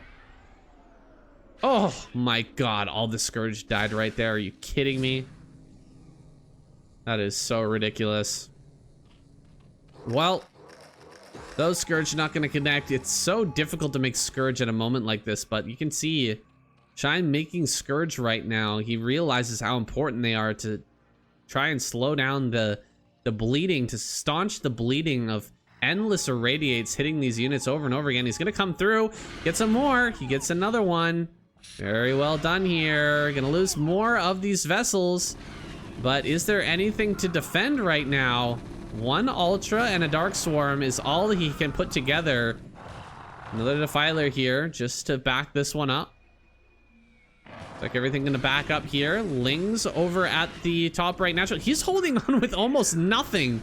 Look at how small Shine has become at this point. It is craziness right now. He's even able to hold on is a miracle, but these Lings are gonna get massacred as they try to come through this little position. Oh, the Nidus Canal could go down. He's targeting it. Oh, it falls. The Lings will clear out the Marine Medic, but losing the Nidus right now is just about a critical blow. We don't really have anything over here. He needs to make another Defiler over at this position, because the moment this one goes down, gonna be in a world of hurt.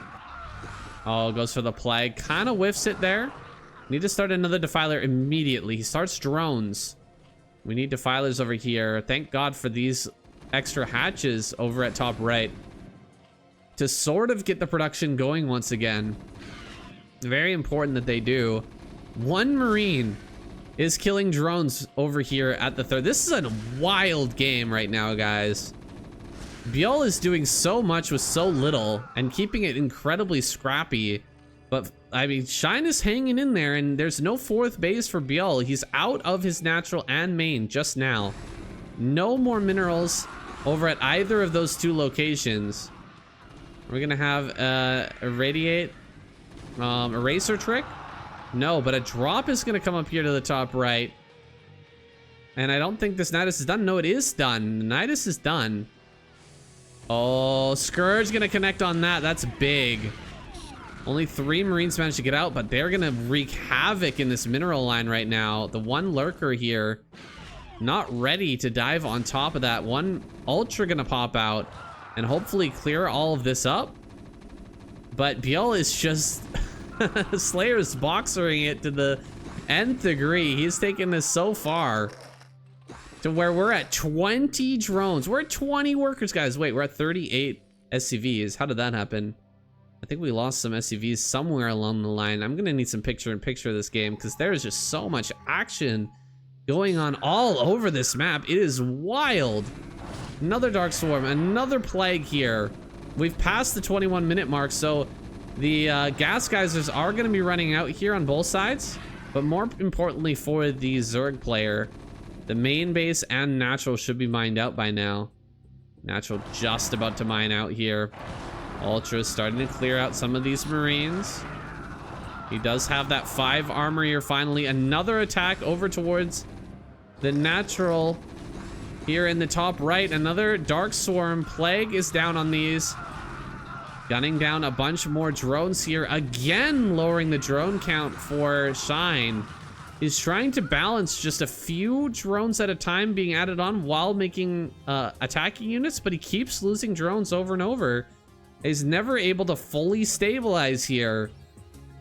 Shine is on the ropes for, I mean, it feels like forever. This game is absolutely crazy. Finally gets a few more drones out, but there's no units up here. There's nothing to defend. This Marine medic might come up and just deny these drones once again. That's a pretty good size force of Marine medic here, and a base in the center right is going to be taken. That's a little bit ballsy here of Biel. I would assume he would take the bottom left base instead. Feels like a lot easier to hold that location than over here in the center right. It's so quick to just send a Defiler here and Dark Swarm. Get rid of everything. The Dark Swarm here at the natural. Biel gonna start to transfer workers over here to this fresh base. And Shine is getting into his drones now. He's managed to squeeze out just a few extra drones, and he's still got Ultras, some Scourge and Defilers ready to fight. Looks like he's gonna lose a bunch of Scourge here. That's always a shame, but it is what it is. It's like Scourge not gonna be able to counter these vessels over here. But the Ultras will get in and deny this base for now. Oh, that's a great pick off if he can get it. That is a huge pick off. 2 more vessels go down right now. Where are the rest of the vessels here? Only 1? Wait, where'd all the vessels go? Man, I'm missing a lot right now. I feel like the pace of this game has me a little bit winded. I don't know how these guys are keeping up in this situation. A big plague should be coming down here. Oh my goodness, what a plague. Unfortunately, the Ultra not underneath that Dark Swarm, so he won't be able to hold that. Oh, another Dark Swarm should come down here. Oh, this is unfortunate. Shine gonna lose this. Meanwhile, another attack over here into the natural. This is what Shine's paying attention to right now. He's gonna come over here to clear out this attack. And he will. Ultra's gonna be able to clear out this very small group of Marine medic. Ultra in the middle of the map, just taking a trade right now. 5 kills on that. Denying this base in the center right at the moment. And the supplies are looking desperately close to even. More drones are going to be pumped out here. Back up to 31 to just 27 workers of Biel. Has Shine done it? I don't know. He's very close to being forced out of this game with his gas being this low. How can he continue to produce here? Of course he can make Marines. That's a no-brainer. Just 50 minerals apiece. As long as you've got a little bit of income, you can keep to making those, but the gas is running out right now. This Ultra, absolute hero here. Gonna clear out quite a few of these Marines. Another group of Marines coming up here. It's gonna get cleared out by Ultras. And at this point in the game, it's so crazy. But even these tiny little engagements, it's so important to focus down Marines properly with the Ultra. Make sure it doesn't get caught on any medics or, you know, is hitting the right units at the right time. Man, these Ultras are so low. Looks like this Defiler's not going to be able to consume and get another Dark Storm here. It's a great opportunity. Oh, not able to connect with the Scourge. This is a great opportunity for Biel to push in right now, but he's not actually doing that. Meanwhile, a counterattack over here at the 6 o'clock, shutting down the mining right now. I guess the CC died. No, it's going to the middle. The CC is heading to the middle of the map right now. Vessels coming forward here. A Dark Storm will come down. That Ultra will hold for now. Vessels are gonna get picked off here. Big pick off of vessels right now. Ultra's thinking about coming from the flank, but they do turn around, recognizing that these Ultras are really all he has left right now. 4 more Ultras are about to pop. There's almost nothing in the production tab right now for Bjol. He's just barely holding on. He will get back to mining here at the 6 o'clock, but he is just about out of money at this base. Another Ling gonna come forward here. Small group of Marines gonna be holding this off. Can he kill that Defiler? He gets the Defiler. A big moment here for Bjol. Only 3 Ultras under this Darkstorm, and they're super, super low right now. 2 more Ultras making their way forward. He needs to actually run over here and target these ones. He's moving towards the top right now, but he's not protecting his base on this side. Ultras here coming forward. Another Defiler makes his way forward. Another great plague here on this army, and he will force Bjol back. Bjol needs to handle this. 1 Ultra is just cranking away kills right now, smacking down more and more SCVs. Oh, here comes the last few Ultras. 3 more fresh Ultras making their way to the front, killing off the last remaining Marines here for Bjol. I think this is it. He's done it. Wow, what a game. What an incredible game from Shine and Bjol here. This was a real nail biter, guys. I'm gonna have to do so much picture-in-picture here. It is gonna be ridiculous because I just was not able to keep up. Hello, everybody. Welcome back to the KSCM. It's time for week 6. Feels like it's been a little while, but we're here once again with a great lineup. An awesome set of games is to come. Here's game number 1. We've got Snow versus Sulky. Wow, setting out Sulky first, kind of crazy. Yeah, Sulky's very good as well. And the lineup is looking absolutely monstrous from all 3 sides. I think all 3 teams have woken up in the dugouts and realized that everything's still to play for in this season. And every single one of them is a contender for that seed into the finals. And now we see some A-team lineups from every single squad. Real sharp light, absolutely monstrous. Snow best Bisu, that's pretty much the best squad you can put out for Protoss. And Queen, Sulky, action. This is a squad I've been wanting to see for a while. Yeah, Queen has been showing up really, really well lately. I've been enjoying his play quite a bit. You're totally right that everybody is in the running for this season now. It's like, it's very close. We haven't had a super close season like this for a while. Right. Yeah. I mean, we were just talking a little bit about it off script just a moment ago, and it's kind of fascinating how this particular season of KCM has been absolutely wild, and the points represent that, I think, because in the other seasons we had a lot more flat lines and teams just kind of like relegating themselves to that semi-final playoffs, and this season everything's been like going kind of crazy. The games have been really intense, very tempo-y and back and forth, and now it seems like, yeah, everyone's like waking up, and I don't know if it's like things like, you know, Flash is back in the scene and like everyone's got a fire lit under their asses all of a sudden, or there's a few other things that factor. But yeah, for whatever reason, we've got an absolute banger of a season of KCM, and seems like all the teams are really up for it.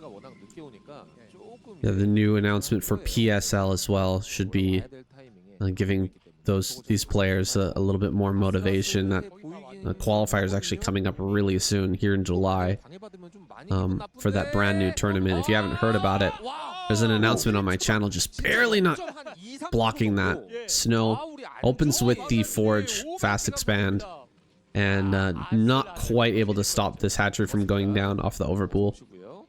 Yeah, it's wild to think about that if Sulky was even just a tiny bit off in his mineral optimizations, he might not have gotten that hatchery down. It's yeah, very, very interesting to think about. Kind of, he might get this drone. Yeah, I'm a little bit worried. He's doing a good job now of buying some time with the extra drone before the links come out. Does lose him a mineral cycle worth of minerals, but happy price to pay to keep that drone alive. And now we got the first 4 lings out. I would say 4 lings kind of makes it seem like Sulky wants to be maybe a little bit sneaky this game. Like he really wants to kill this probe despite knowing that it's probably not going to be a gateway opening. So usually when you make 4 lings this early, you want to, you know, catch this probe, because you don't usually need 4 lings right away. It's going to be some time before the Zealot gets out. Usually by about 19 supply, you want to start going up to like 6 Zerglings from your initial 2. Sulky is one of those players that I never really worry too much about him making early lings. Like sometimes he does overcommit, he has like way too many and gets himself into a bad spot, but usually he manages to utilize his lings better than any other Zerg player, like especially in Zerg versus Terran, not in this matchup, but he is able to, you know, crush Marine Medic balls out on the map, that type of thing, where other Zerg players just would end up wasting their lings. He seems to always make them worthwhile. Yeah, and he's such a good macro player that as long as he doesn't get slowed down too much, he usually does have such a great mid and late game performance, and he's not afraid to make small sacrifices in the early game to ensure that he gets there. And this style is very popular with even players like Zealot actually opening falling. If you're not drone scouting, you've got just a little bit extra minerals to squeeze out that extra pair of Zergling, so it's not too much of a dent in your economy to invest in it anyway. And being able to chase down this scouting probe and obfuscate your build order choice is really important in ZVP, so it's pretty worth it. Yeah, he's going to be going for some sort of Hydralisk bust here. He's caught the probe on the left-hand side. He's not allowing it to get in. It's cycling over and over and over again. Snow checking to see if there's a lapse in attention from Sulky, but none has been found thus far. 2 Zealots are out on the map. He would really like to come in. If he senses that the lings are out of position, he'll try to come across this map and get some scouting information. But you know what? He actually sends the Zealots back home. I think he walked up the ramp in view of the Overlord just to make it look like he was coming to try and force extra lings, but now he's back home in the wall. And there are quite a bit of lings that have been produced, but this is fine for Sulky. These lings are going to be very useful for the following Hydralisk bust.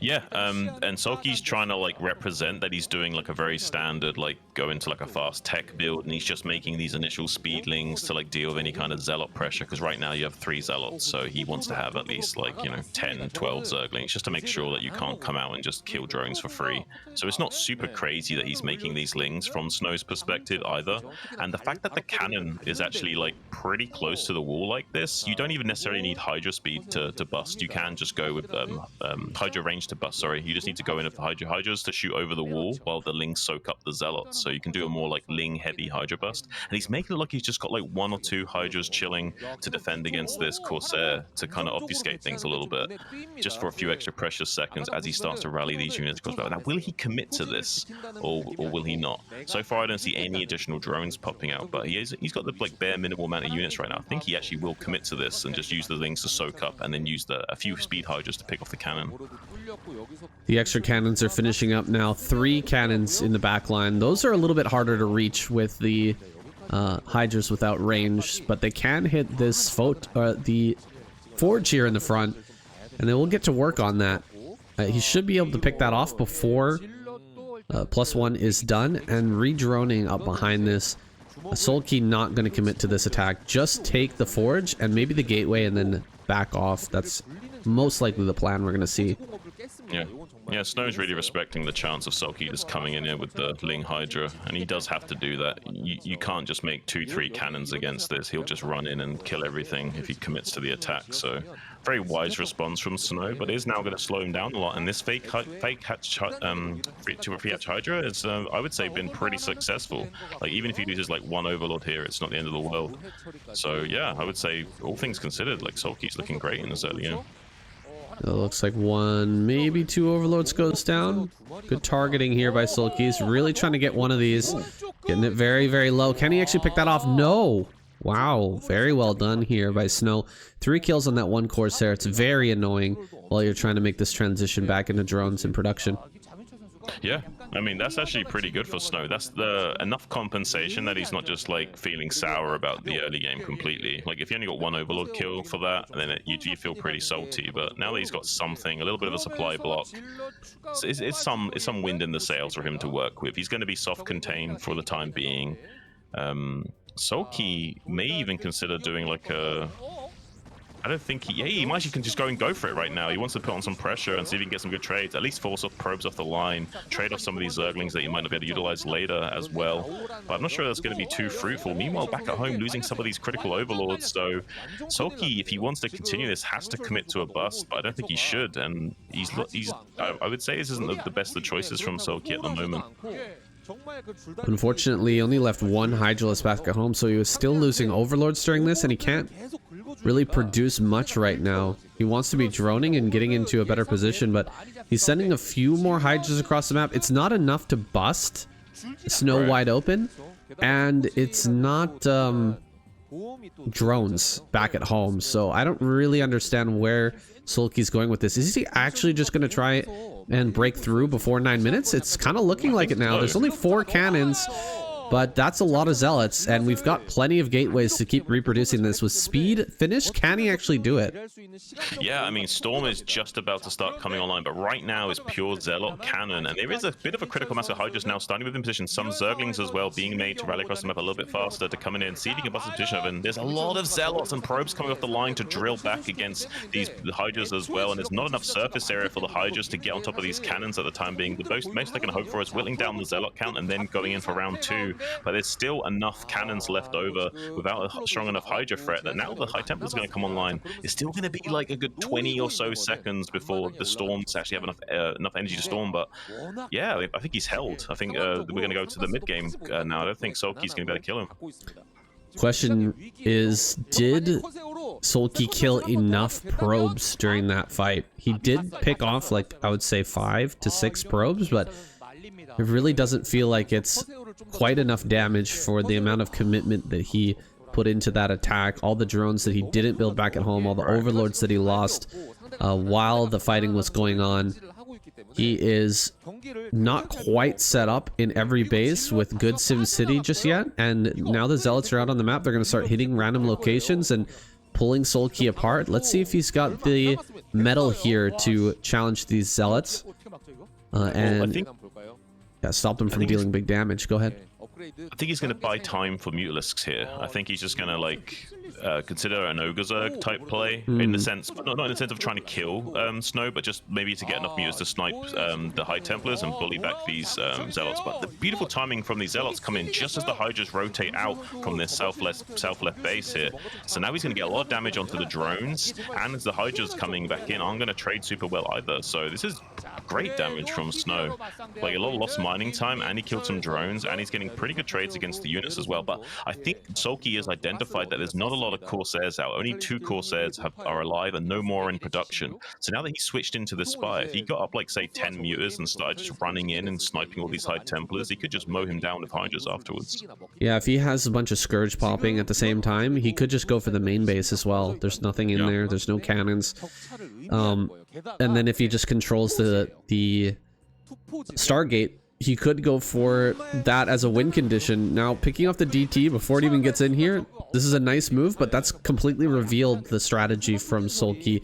All of these Mutalisks are now a known threat, and cannons are going to start going up en masse in the main base. He may start making an Archon as well. Running back home right now, but the Templars are badly exposed. If Sulky knew about them right there, I think he'd go right after them. Nice storms on these advancing Mutas is going to soften them up a little bit, but it doesn't do very much, and there's not enough Scourge to take this fight. One of them goes down already. Nice storm there to pick off those Scourge. I don't think he can actually fight this. There's still 2 Sares and some storms to help out. He will be pushed back. Yeah, just enough neutron flares landed on those Mutas to soften them up as well. Usually like 6 Mutas would beat 2 Corsairs, but when they're that low HP, the Corsairs would have a field day with them. So yeah, Snow's weathered the storm right now, and there was a moment there where he was at risk of losing a lot of his High Templars to those Mutas because they were just completely out of position. He bought a little bit of time by running his Zealots down to soak up some shots and bait them into targeting the Zealots instead, and those few precious seconds has kind of paid off a little bit for him here. He's going to come back into the main base. There's a couple of Scourge to zone out the Corsairs here. I don't think he's going to get more than just a couple of Dragoon kills, maybe a couple of probe kills. But if the Scourge was able to connect on these Corsairs, then I think he would continue to come into the main base and be annoying, because he's not finding anything like being able to catch a Corsair here or there. I think he's going to have to abandon these efforts and just go into like super mid to late game macro mode. That's where I like to see Sulky play from, that macro mode. He's so scary with it. He's actually got a little bit of a group of units in the top left-hand corner controlling, making sure that there's not another base coming up, but he is probably going to try and break this base right now. Fourth base is on the way on Sulky's side, so he does have a future plan. He has a follow-up if this doesn't work, but he's trying to break open this base. He actually turns around and heads back home now. More mutas are being made. What is going on with Sulky? Yeah, I don't think he's like committed to breaking it. I think he's just literally probing for weaknesses because he has baited out a lot of storms from Snow, so he knows there was a chance that maybe that position was a little bit weaker than usual. But I think he's identified that it's not safe to attack into that position. He's going to instead just keep going back into the main base, kind of like a way of an Ogre Zerg still, even though there's not a lot of Corsair, not a lot of Scourge to catch these Corsairs. There's still quite a sizable muta stack here, and the Corsair are in low enough number for the time being that the mutas aren't too scared to run in there here and there. But eventually those mutas are going to want to like wait and kind of sit back and wait for more Scourge support, because as he keeps adding on more and more Corsairs, the threat of the mutas will diminish. However, also Snow inversely isn't too comfortable with the fact that he's got to keep dumping in extra gas into these Corsairs. It really does cut into his Dragoon and Templar production as well. Well, with that third gas coming online, Snow is going to have plenty of resources to continue this fight. His fourth base, though, is a question. Where is he going to be able to take that? Very mobile army we have right now from Sulky. No lurkers available. He is just going pure Hydralisk and hoping to snipe a bunch of the Templars in this upcoming fight. That's quite a bit of Corsairs, though, now. They will be able to push back the mutas very, very quickly. Yeah, he's got 2/2 upgrades on this ground army as well, due to making the upgrades relatively close together, so pretty strong army right now. I think Sulky's just on like pretty standard like +2 weapon attack upgrade right now. Hasn't even yet made the Hive, despite identifying the fact that we have this third base online for Snow, so seems like he's kind of content to stay Battle Zerg for a little bit here, but yeah, eventually he's going to start making this Hive in just a few moments, but he's going to be very reliant on these Lurkers and Hydras to get something done when the battles start to occur, because his tech is going to be relatively quite a lot later than Snow's, and that might come back to haunt him in a few minutes' time. This big ball of Protoss moving through the middle of the map is really scary right now. There's a lot of storms available. It's kind of covering for this fourth base, which is going to be taken at the mineral only. Sulky's not expecting that. He's continuing to send Lings up to the top left just to make sure that that extra base doesn't get online for free, which is a great move by him, but Snow's not going to worry about that for now. He's just going to focus on the push and trading effectively here in the middle of the map. Picking off groups of Lings is amazing, and casting storms on groups of Lurkers and Hydras is what he's looking for. Mutas, are they just going to dive like into the main or something? What is he going to do with these while the Corsairs are on the other side of the map? Here they come. They're actually coming back. The Corsairs are coming back. The Scourge are ready, though. We get some good connections here. Moving shot is good from Snow. Dealing a lot of damage to these mutas. There's the Scourge, but all the mutas are dead. Okay, there's 6 mutas left, but they're all going to die to 1 Corsair. That's crazy. Yeah, that's kind of wild. It's like we were saying about just a moment ago, like once the mutas are softened up, even just a couple of Corsairs, like, are so much more dangerous to those Mutalisks. And yeah, that one observer being there kind of gave Snow just barely enough reaction time to not take too many losses as well, but eventually did lose pretty much the entirety of his Corsair fleet. So now Sulky's got a choice. Okay, do I want to keep trying to see if I can get away with some muta shenanigans, or do I want to just consider the fact that you got too many Dragoons now, or like how does Sulky want to play from this position? Because I don't think Snow wants to make any more Corsairs, that's for sure. Yeah, that's a good question. Are we going to go back into Mutalisk here? It would be a bit of a gamble, but it could be the gamble that pays off and helps him to win this game. This is a great defensive position here on the high ground, but there are so many storms available for Snow right now. He's just storming every single thing that comes up here onto the high ground, and you can bet he's going to be storming these big groups of Lurkers that just burrowed up on top of each other. He goes for the storm, but a great split from Sulky, keeping a lot of those alive. Cannot storm through the sunken, so he's actually got to get a little bit closer here. So many storms, man.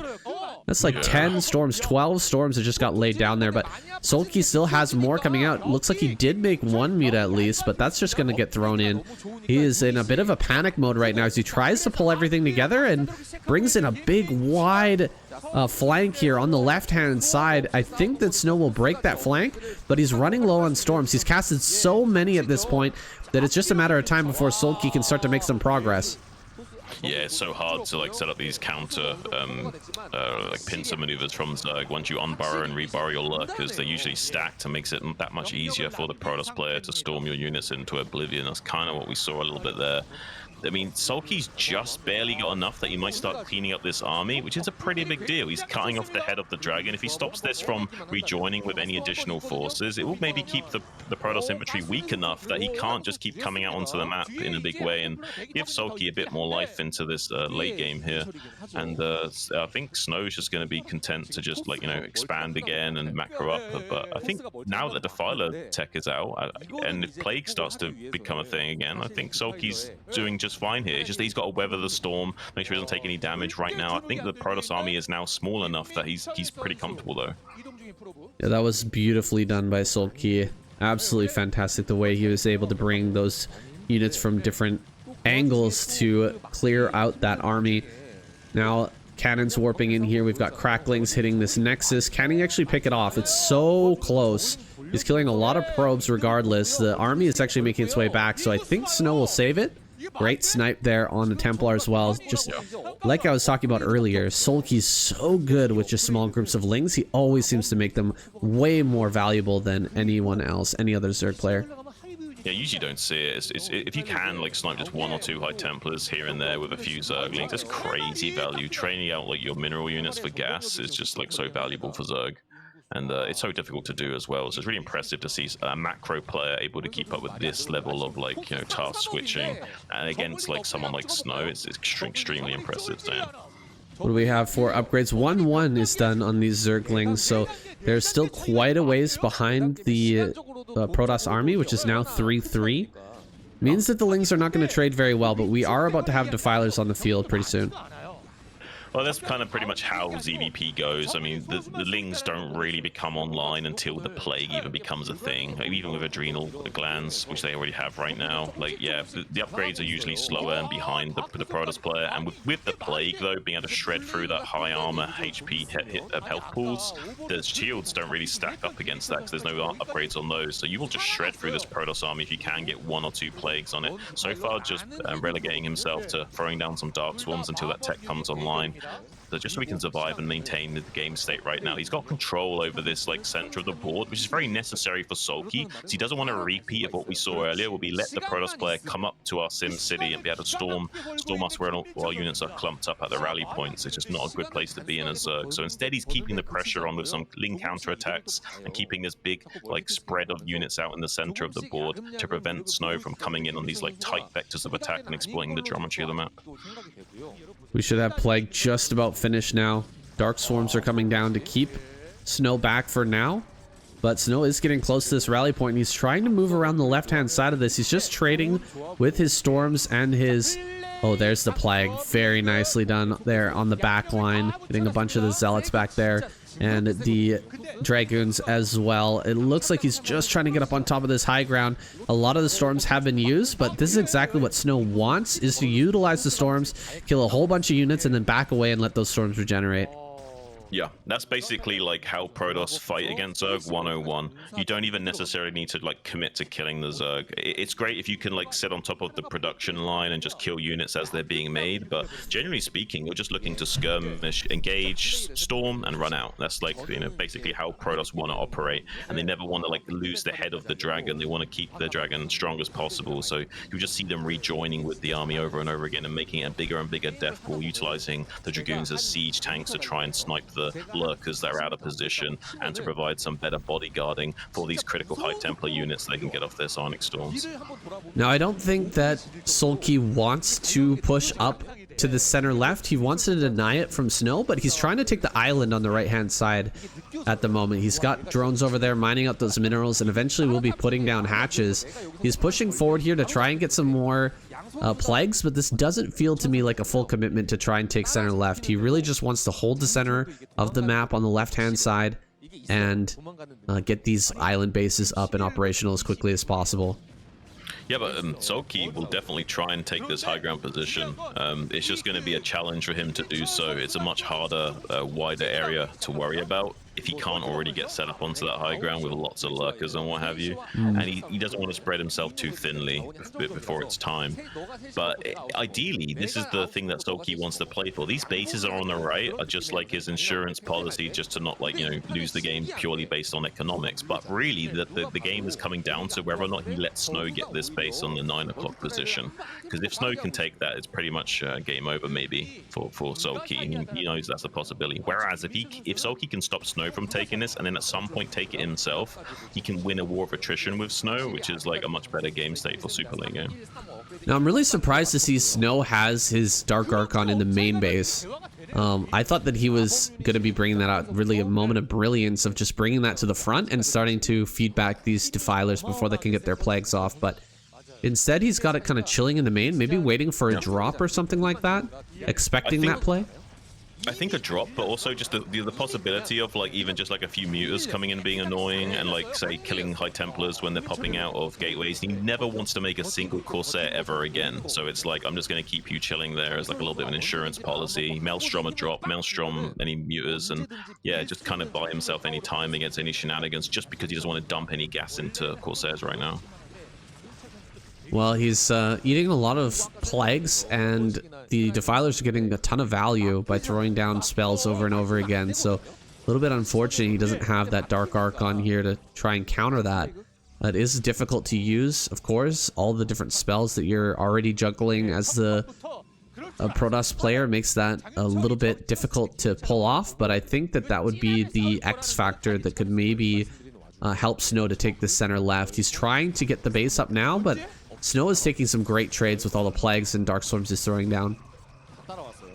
Yeah, I mean, it's looking pretty, even though the supplies are like maxed out for Snow and like only 140 for Sulky, this is actually a pretty healthy game, all things considered. I mean, and Plague will be the deciding factor in these engagements, and Snow is just now starting to add shield upgrades as well. So even with the Plagued units, there'll be a little bit of damage mitigation on those shield hit points. They won't just get completely obliterated, but I mean, we got 3-2 on these cracklings already. So even with Plague right now, these units will die exceedingly quick, and now with some Nidus canals set up so we can start drone transferring around to those island pocket expansions, Sulky's going to come online in a big way. The only problem is that he's been unable to shut Snow out from taking this base at 9 o'clock. So he has kind of put himself in a bit of a precarious situation because there'll be a lot of jostling for position over this island expansion on the left-hand side, which Sulky won't really be able to take unless he's winning the game. And that's going to be really tough because he can just get stormed into oblivion if he does end up taking that. So a little bit concerned for Sulky in the super late game state. He needs to start trading really well right now and start crushing this army of Snow. Yeah, the Cracklings are doing a great job now with those evened out upgrades, killing off Dragoons so quickly. Zealots as well. Zealots are not able to 2-hit anymore, these Cracklings, with that 3 armor. So they will be trading so much better here.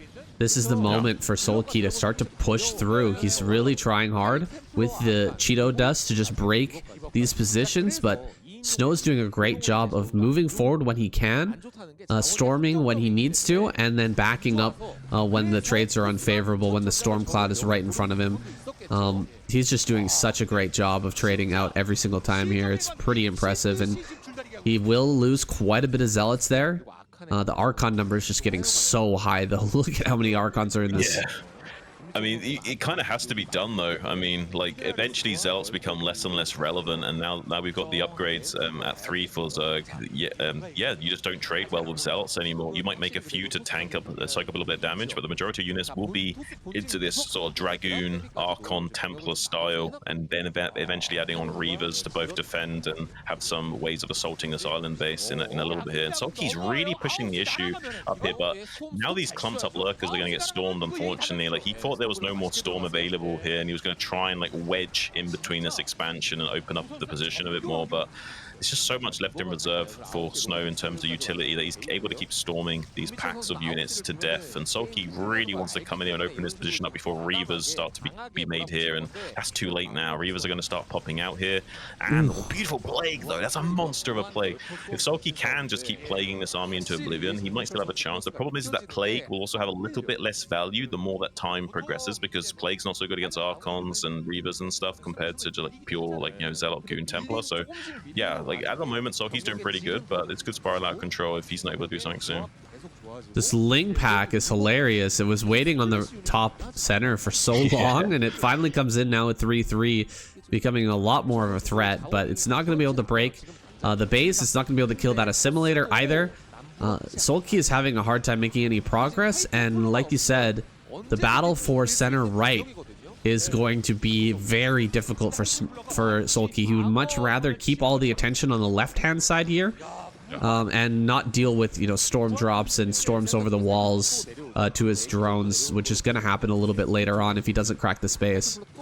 Yeah, this is the weird situation we're going to find ourselves in, because even though Sulky's got this sort of like island base, so he's got an extra base to add to his retinue later on, it doesn't really matter. You kind of need to be one base ahead of the Protoss anyway. So in these split map positions, you kind of need to leverage that additional base into stopping them from getting one as well. So it's going to be rough for him having to defend against that. And I think Snow's banking on being able to win that way later on. That's why he's just comfortable just trading into death right now. He made quite a few Zealots, but now the army's a little bit out of position and starting to get mowed down by Sulky. The units on the left getting flanked. Looks like Snow's trying to get some compensation by diving into the mineral line. If he could maybe kill some drones or something, maybe that'll compensate for losing a pretty sizable chunk of his army, to be honest. It's 160 supply to 136 right now. Actually the smallest of a gap that we've had in supplies for quite some time. If Sulky can gobble up this army and get back out on the map again, maybe there's a lot more hope for him in this game. Yeah, that was kind of crazy by Snow. He just sent everything in and lost his entire Archon army. He is remaxing on a lot of Reavers and Templar, which is amazing for his composition, but yeah, that was a serious loss. So much went down there, and there's an opportunity now for Sulky to break into this center left and actually take over the space. There's really not much here for Snow, aside from the Reavers, which are very powerful but are easily popped when the plague is placed down on them earlier. Yeah, the strength of the Protoss is in having such a strong death pool to field, and now that it's in this small like piecemeal formations, it's much easier to gobble up by Zerg, even with just a handful of units. So these nice plagues coming down the Reavers are like the kind of things that will spell the end for Snow, because at the moment he looks like he's got a lot right now, but he's actually like mined out on 3 bases, and he's not got a lot of gas coming in right now. So Sulky can get in here and kill some of these critical Reaver units is going to be huge. Snow can't produce endlessly. This is basically a battle of attrition right now, and if Sulky's doing better on the trades for the time being, if he can keep trading like this and keep the army of Snow small enough, it's going to be a really rough spot for Snow. I would be remiss not to mention the ASL semifinals on this map, or when the two of these players battled it out on this map. It's turning into one of those great battles once again, one of those amazing Blitz Y battles of attrition that we've seen before. Now trying to get on top of this Reaver. It's got 11 kills and only 2 HP. Oh my goodness. One more hit from one Zergling. He's just going to go for it, throwing in a few more Lings just to ensure that kill. The Defiler over here on the left-hand side will get another Plague on some more of these Reavers. That one's already been plagued. 2 more Reavers are in the back, though. Really needs to get a Plague on those as well if he wants to break the space. Yeah, I mean, this is buying valuable time for Sulky to get this other expansion online. If he can start mining for free without worrying about being stormed while mining, that's also very comfortable for Sulky. Like we were saying earlier, if he keeps all the attention diverted to this left-hand flank, that's going to be great for Sulky going forward, but he needs to keep winning. As soon as he starts losing, it's going to be rough for him. Like, he needs to keep the advantage while he's got it. He's throwing down beautiful plagues. The Dark Archons now finally come down from the main base to help out a little bit. All hands on deck. Every little piece of utility will be required to try and finesse this. Now with feedback available, we can start sniping some of these critical defilers and preventing them from just coming in and playing for free each time. It's so important to start doing this feedback action. It's insanely good, because you have to remember that Defilers take time to come out, and if you don't have a Defiler ready, you could just be broken at any of these positions. All of a sudden, the Protoss player will just break through without Darkstorm available. Nice snipe on that shuttle. I'm not sure if there was a Reaver in there. I don't think there was, but that's some critical movement speed that's been removed from those Reavers. It's preventing them from getting into good positions to actually skirmish with this army, and Snow's kind of at the mercy of Sulky right now. When does he want to jump in? It's completely up to Sulky when he wants to take this fight, and he is getting prepared. He's gathering up his forces. He's only got 141 supply, but he's just about ready, I think, to try another attempt on this base. He's bringing everything together, and he's going to try and break that position. It's all going to come down to this. Can Snow hold? Yeah, he's got just a massive amount of army to leverage right now, but it's really tough to leverage it against the Protoss player. He needs to be careful not just send it all in on attack move and get stormed to death. So Sulky's going to try and push up a little bit more to the north first, so he can wrap around and set up a massive concave here to swallow up this army from all angles. And that's probably the best way of dealing with this, and also keeping his units as spread as possible. He's whittling down like some few critical units of Snow before going in here, which is very important to do. And he's also cutting off the retreat right now. Sorry, the reinforcements from Snow right now as well, stopping this army from joining. But he's going to the north with this Ling. I think, is he going to go to the top left and try and kill this gas to deny some gas mining here, or is he just trying to keep the army back? I'm really confused by Sulky's putting Lings up here at the north. He might be able to get in there on the top left and possibly snipe the Nexus. It's potentially viable, but with the army of Snow coming up here to just deal with that, doesn't really end up being a great trade. The Dark Archon being so helpful in these fights, like right as he wants to pull the trigger, he wants to come forward here, throw down the Plagues and the Dark Swarms. Snow keeps dropping feedbacks and actually killing off these Defilers. There's another one. See, he was just about ready to go in for a big attack, and that just completely resets his momentum every single time that happens.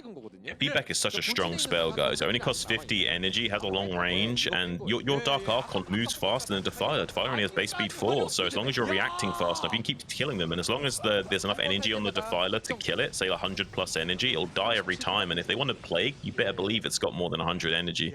So yeah, great use of spell from Snow. If you can keep on top of things and keep whittling down this force of Sulky as he tries to come up here, I think, yes, he might just have enough to do it, despite the fact that Sulky's mining for free at this base with no pressure right now at 3 o'clock. Great storm there, hitting 3 lurkers once again. He's gonna go ahead and consume, and as he comes forward, are we gonna get the feedback again? No feedback this time, but he has the energy to do so, and every time he comes forward, there's an opportunity to feedback. There it is, he does it again. He gets the Dark Swarm on top of everything, though. It's very close to the entrance to this base, but there's so many Reavers here. It's so hard to break through. Sulky is playing a great attacking game. Like, he's really putting on a lot of pressure here, like you said, taking away the attention of Snow from the center right, but Snow is just playing an excellent defense. Like, every single time Sulky tries to come forward, he's constantly shutting him down. Do we need something else? Do we need like a drop into the main or something? What can we do here, Sulky, to pull the attention away for Snow? I think maybe some. Oh, here comes the pressure onto this base that we were talking about. It's really annoying when you have to start dealing with this, because it doesn't cost the Protoss a lot of resources to come down here and start storming over the wall and what have you. And now Sulky's going to be distracted on 2 fronts, allowing Snow to push out and start opening up this position and punishing the weakness of Sulky. Sulky's trying to get some counter going though. Swallows up this army with some very fast Zerglings, preventing them from retreating. Will clear up the majority of these Archons though. It's actually a pretty reasonable trade for Sulky, but he was trading at a bit of a deficit leading up to this, so it's not as good as he would like it to be. He's now starting to dry up minerals right now. He's only mining from this base over here. So now, like I was saying earlier, we've got this weird war of attrition style where Snow's been able to mine on this 9 o'clock base, more or less unimpeded, and Sulky's only barely even with him in terms of what economy he's got provided to him, because he can mine gas indefinitely. He's getting 75 gas a minute per all depleted geysers. So as long as Snow just doesn't die, he can make Templars infinitely. Can just keep making Templar, and that means infinite Archons. That's what he needs to deal with the majority Ling armies that Soul Key is able to field at this point in the game. It's really starting to dry up everywhere, and every single time he kills one of these defilers, it's such a big setback for Soul Key. He's got some gas remaining, but not very much, and having to keep on making defilers that consume units to use energy, which he can't even use because the feedback came through and just killed the defiler before it gets its spell off. I mean, it's so difficult to deal with, and he gets a great plague here. He might be able to push this back, but good storms getting thrown down. Dark Swarm comes out on these lurker eggs, but lurker eggs just going to be stormed absolutely to death. I think that Snow may have done it here. He's broken the middle. There it is. Snow does it. He's not able to take it down on Blitz Y during the ASL, but he gets his revenge here in KZM. Absolutely fantastic game from him. Well, everybody's just about warmed up, I'd say, going into this next game here. We've got Flash over in the top left-hand corner, Jaedong in the bottom right, and a quick pool coming out of him this time. He's not messing around. Was not happy about the results of that last game. Of course, the position he decided to throw down his lurkers was a little bit obvious. It ended up getting spotted. It turned out okay, but still the defense was a little bit too good from Flash. The scan timing was on point. That's kind of the reason why we don't see Zerg players go for Hydralisk or Lurker busts that often anymore. It's just pretty easy to scout, and as soon as you know it's coming, pretty quick to counter. So Flash counters that perfectly with a couple of bunkers, turret, and of course a very quick factory. As soon as he finds out about that, right into factory, right into tank, everything works out fine for him. So here with Jaedong getting a little bit cheeky, Lings being made, 6 Lings gonna be made here starting this off. Could deal quite a lot of damage to Flash. Right, we are gonna be popping out just before the SCV makes it to the bottom left, so he will not be able to scout this with this first SCV. This is gonna go right on by, and here once again on Citadel, Jaedong is gonna have a bit of an advantage. And it could be actually a winning position if the SCVs don't get in the wall in time. That Flash, oh my goodness. Oh my goodness. Is he actually going to have it in the wall in time? Is he going to put it in the wall? Is he going to block it? Oh my gosh. Just in time here. The repair is good. Keeping these Lings out for as long as possible. He will end up losing the Marines there, but oh, great pullback on that one Ling. Been not alive for an inordinate amount of time. Really wants to start his CC now, but Jaedong going to continue to be annoying. The SCV is in the main base. He sees what's coming here, so no more Lings. At least he's confirmed that fact. Flash going to start his gas, and although he's lost a couple of SCVs, was it really worth it for the amount of slowdown to Jaedong's economy? You know, he killed 3 Marines. He killed maybe 2 SCVs, maybe 3 SCVs, something like that.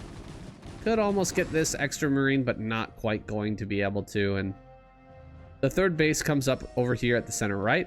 What's the follow-up play from Jaedong, though? That's what I'm very curious about. Is he going to maneuver this into a Guardian play? Guardian Hydra?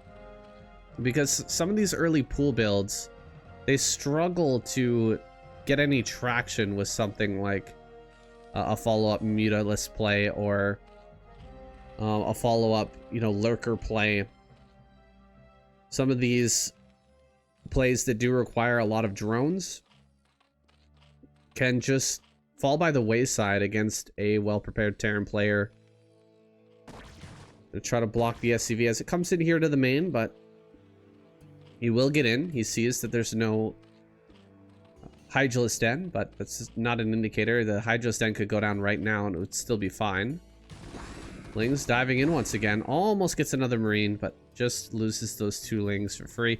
These Marines have been sitting down here for a while waiting for that Overlord to try and make its path make its run from this position over here to over top of the natural, and Flash is blocking that for quite some time, but he's decided to pull the Marines together and go for a little push across the map. And yeah, Jaedong may be looking towards a more scrappy play to follow this up. He will get the Spire. He does not have his second gas online just yet. He's built a few extra lings. He sent them out on the map, but he hasn't. Oh, he does see this with the Overlord. That's big, actually.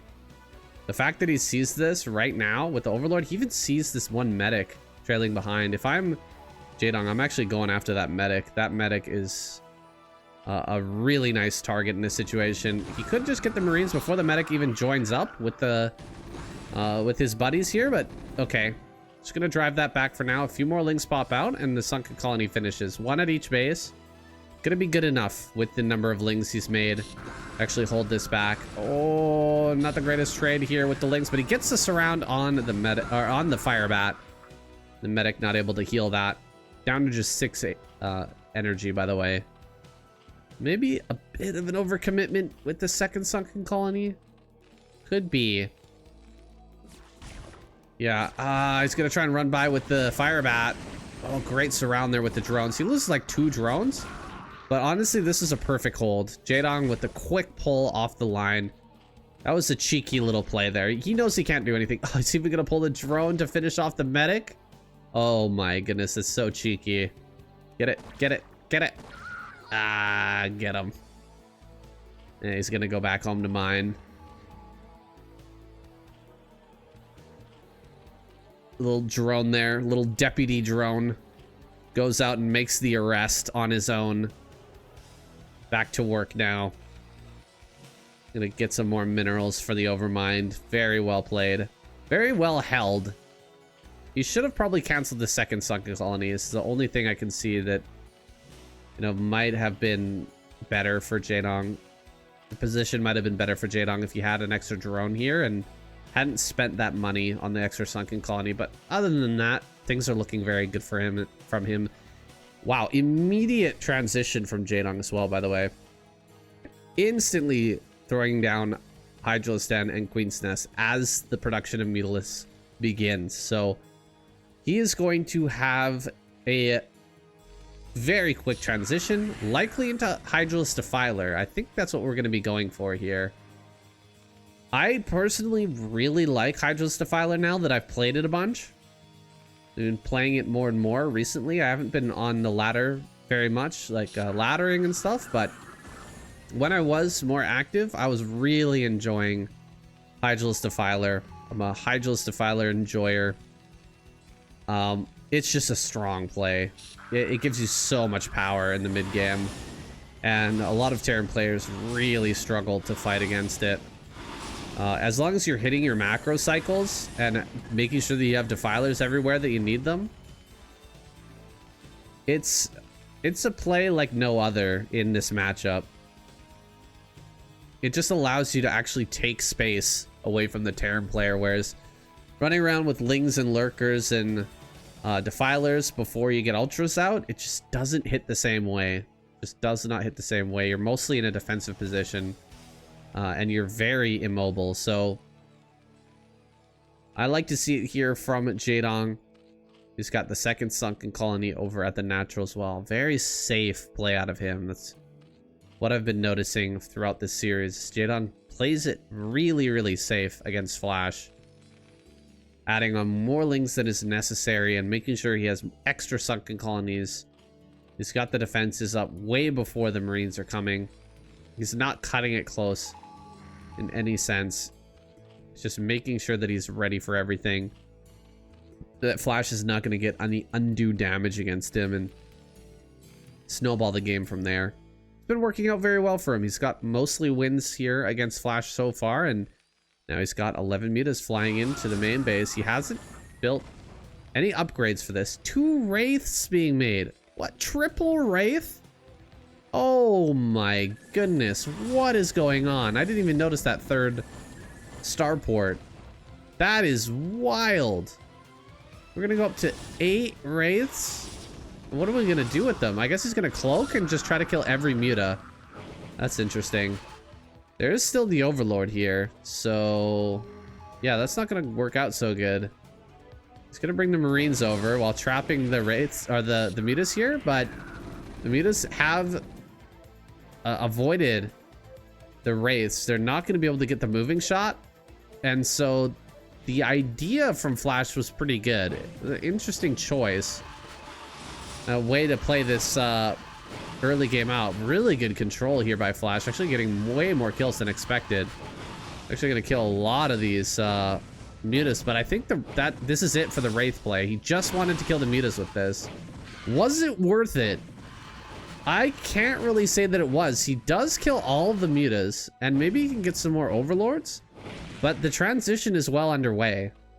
It's not like he's gonna be able to end the game with this play. We've got a Spore Colony. We have Defiler and Hydras. We've got some Scourge out.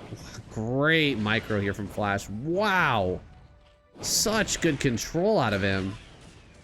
And he's gonna start to kill off some drones as well. Hydras are now out. We've got Hydra speed started, though it's not quite done yet. We've got a Lurker here with the Defiler. Plague on the way. Defilers and Hydras over here as well. Very scary stuff to deal with. Hydras are actually being pushed back by the Wraiths right now. But, I mean, these Wraiths have done quite a bit of damage. Like, they killed a lot of Overlords, and now they're one-shotting drones as well. 3, 4. This is an interesting decision by Flash. This is super different from what I would have expected. There's the Dark Swarm. More Wraiths have been added on. Even more Wraiths. That's crazy. He's still going for that. Looks like he's going to lose another Wraith there. Could come in and get a couple more snipes. 2, 3, 4, 5, 6. Where's the Defiler, actually? Oh, there it is. Defiler in the main. Dark Swarm. There it is. Dark Swarm does come down. You can't actually hit the drones anymore. But this is enough damage. He's actually had to add so many spores as well. So Flash, I mean, he's making this work. Surprisingly. This is kind of a shocking game to me, honestly. I've never seen a play like this. Never in my life. This is so unique, so interesting what we're getting out of this Flash game. Really getting our money's worth here. Stopping in to see Flash versus Jaedong. You expect some interesting games, but I would not expect this one. I think we're gonna get a Plague on this eventually. There it is. The Plague does go down. So with the Plague, yeah, you're gonna be shut out. Definitely gonna have to leave this man alone for now. The harassment has been insane though. 32 drones still do remain, but I'm not sure exactly where all those are. Feels very light on the saturation. And a lot of them just popped out. I mean, there's only 4 drones here at the natural. That's pretty weak. We'll get these Wraiths back to repair. It's going to cost a lot to repair these. And he's got triple starport going. But can only afford to produce off of 2 of them for now. He should be getting the 3rd gas pretty soon. Not too long in the future. He should have that done. The Overlords are starting to spread, but eventually we are going to get the Wraiths back out on the field again. And in fact, he's going to get out here and catch these Lurkers on the return. They're running back home. They get caught. That is a huge group of kills there. Picking off that many Lurkers for free. Always a boon for the Terran player. He's going to come forward and catch this Overlord. Wraiths don't need any health. They only need 1 HP if they're going to be killing Overlords, that's for sure. Radiate comes in here. He gets it on one of the Defilers. We are going into Lurker Hydra Defiler play for sure. But Flash is getting in here. He's doing a little damage. He's picking off a few Defilers here and there. He's got 2 already. And the Scourge were not sent forward to deal with that. So a little bit unfortunate here for Jaedong as he starts to push out. He's getting those extra hatcheries now, finally. The macro hatch is coming online. Start to take some position on the map. Flash has already got his 3rd base out, though. He's killing off his own turrets. Making space for these SCVs to mine, finally. Try to get this Defiler. He does get that Defiler. Darkstorm could come down, but he won't get a Plague on this. And in fact, he doesn't get a Darkstorm either. So Lurker's gonna stack up. Big clump here. See if they can bait Flash in for a fight. Not gonna take it. Great control so far from Flash. An excellent control game out of him. First with the Wraiths to just shove everything back and do a little damage. And now with the Vessels just clearing out the Defilers. This is what I was talking about earlier. As long as you can keep a good number of Defilers alive and on the field, then you can handle pretty much everything that the Terran player pulls out in terms of Vessels and battle cruisers and Marine Medic. You just need to keep this in high enough number. Here we go. Plague. Great Plague in the middle of all of this. That's done so much damage. And now he can shove forward and just take out this entire Bio Ball. Not really much he can do against that. The Hydras are just going to go to work. They have 2 armor already, so they can fight very, very well. We have Cloaked Wraiths on this side, but you can't really do anything with them. Tanks are starting to increment out. Now we've got 2 factories. Second one does not have a machine shop, though, just yet. Coming forward with the Irradiates. Gonna pick off 3 Lurkers just now. More Defilers loaded up into the natural. But the Wraiths are actually gonna start to pick these off. He gets 1. Darkstorm a little bit slow to land on the correct unit there. He could go for a Plague on this just to reveal all of the Wraiths, and then they would die incredibly fast. Being careful not to run these in too close right now. As the tank Marine army pushes forward, though, we have to back away. Jadon gonna turn tail and run back towards his Defilers. Another Dark Swarm forced out, but very quickly the Wraiths start to fall, and now with only 2 Wraiths, you can't really threaten the Defilers anymore. The Defilers are a little bit too tanky to be under threat from just 2 Wraiths. You just wander forward and eventually, or wiggle forward and eventually get the spells off that you desire. The 2 Wraiths are not going to stop that from happening. They will eventually kill a Defiler, but definitely not before it can get its spells off in any fight. Defiler has enough energy to take a fight here. The 6 o'clock base is going to be under threat, though. Flash getting down here could deal a lot of damage. We've got a small counterattack moving around the top side. Few Lurkers, Defiler ready to attack, assault that position. Going after the Science Vessel. Does a lot of damage to it, but doesn't quite pick it off. And loses the Defiler, unfortunately. Moving into position here, bringing the Lings and the Lurkers. A great Plague on all of this. And the Lurker's gonna burrow right in front of the tanks. These are 2 dead tanks, and this base will be cancelled. Excellent counterattack from Jadong. He's found himself in a pretty decent position now. Holding back Flash. Got his 4th base online. A lot of macro hatches rolling. He has some good upgrades. +1 attack. +3 armor is almost complete. 2/2 is done here for Flash, and +3 attack is on the way. He's also upgrading into the tanks as well. How many factories do we have? We've got 3 factories. So this is what I've seen from Flash more recently as well. 3 factory with Marine Medic, Science Vessel. It's so strong. If you can get 4 gas, but he doesn't have that 4 gas just yet. He's going to be struggling to produce off of everything. Oh, great Plague there as well. Lurkers running forward, getting on top of everything. He's going to jump on top of the tanks right now.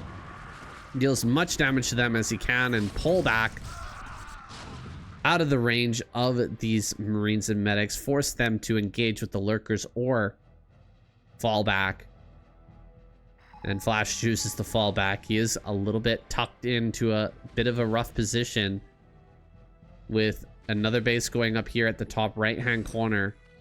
Jadong is going to continue to grow, whereas Flash is stagnating at the moment.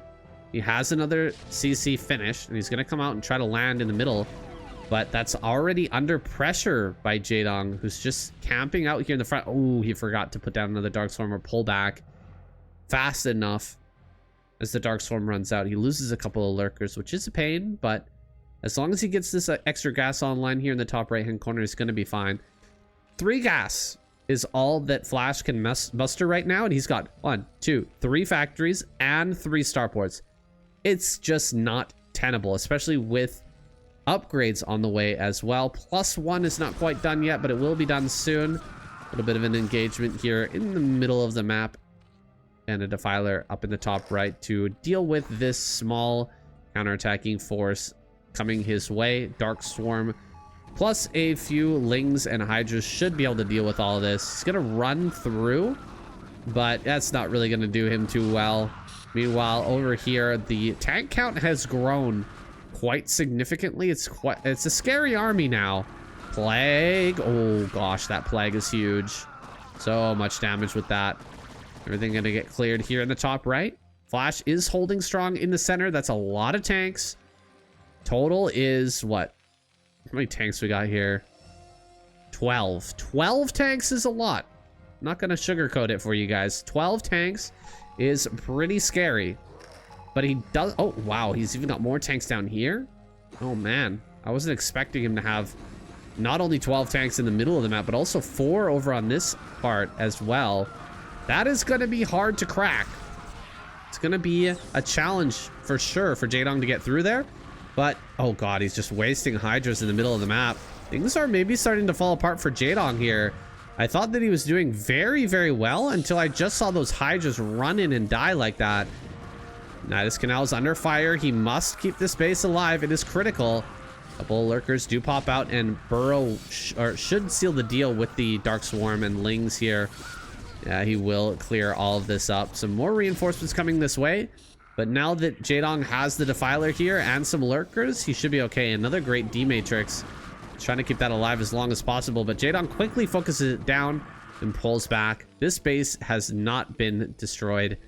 Neither counterattack working here. Both players kind of wet noodling at each other. Just kind of nerf bashing each other. Not really dealing any damage. And kind of falling back onto their own sides while trying to expand. We have a 4th base for Flash, but again, it's not the gas, which is a real problem. That's funny.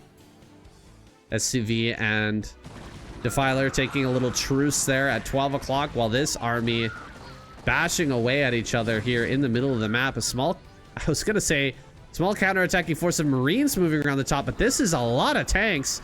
Flash, if he loses all these tanks, he would be in a very bad position. He needs to gather his forces together before he loses all these tanks. With no Marine support, he will lose those very quickly. Oh, the lurkers on the backside blocking the Marines from coming out to assist, and all of these tanks go down. This is a massive mistake from Flash. Oh, dude. He was looking so good. He was looking so good. If only he had sieged up on this high ground rather than moving all the way into position right off the bat to try and hit this base, he might have been able to pull his Marines and tanks together, but now he's moving out with what little remains. It's not much. Well, it's still quite a few tanks, but I mean, he lost like 12 tanks.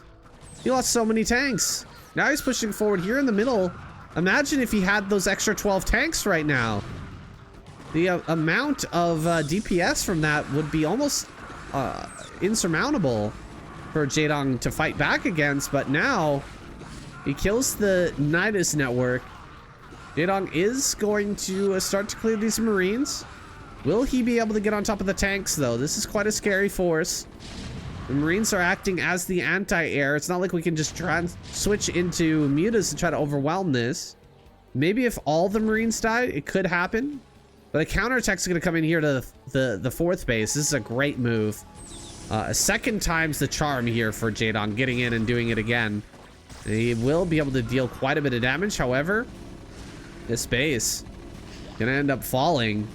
Jaedong losing control of his mineral only. It's not the biggest deal in the world, but he needs another Nidus to the top right to connect these bases again. Otherwise, he might end up getting split and broken somewhere. Nidus Canal is finally started. We'll be getting that operational pretty soon, but Flash is once again on the move. Waiting for these lurkers to clear out. Flash still hasn't taken another base, and it's getting dire. No minerals in the main, no minerals in the natural. Fourth base is under threat. Oh, the siege up a bit late here. Hydra's jumping on top of everything. A great D-Matrix there on the front tank will force everything backwards. Lurkers and Defiler coming up from this side. Can he actually jump on top of this and get the Lurkers to connect? I don't think so. Maybe he could get a big plague on the tanks in the back. That would be huge as well, but no. Dark Swarm finally does come down. Dark Swarm at the front here as well. That will slow down things for Flash by quite a significant amount. But Marines are going to try to run by here, deal some damage to the hatchery. Lings are coming out to help with that, but that will be denied for now.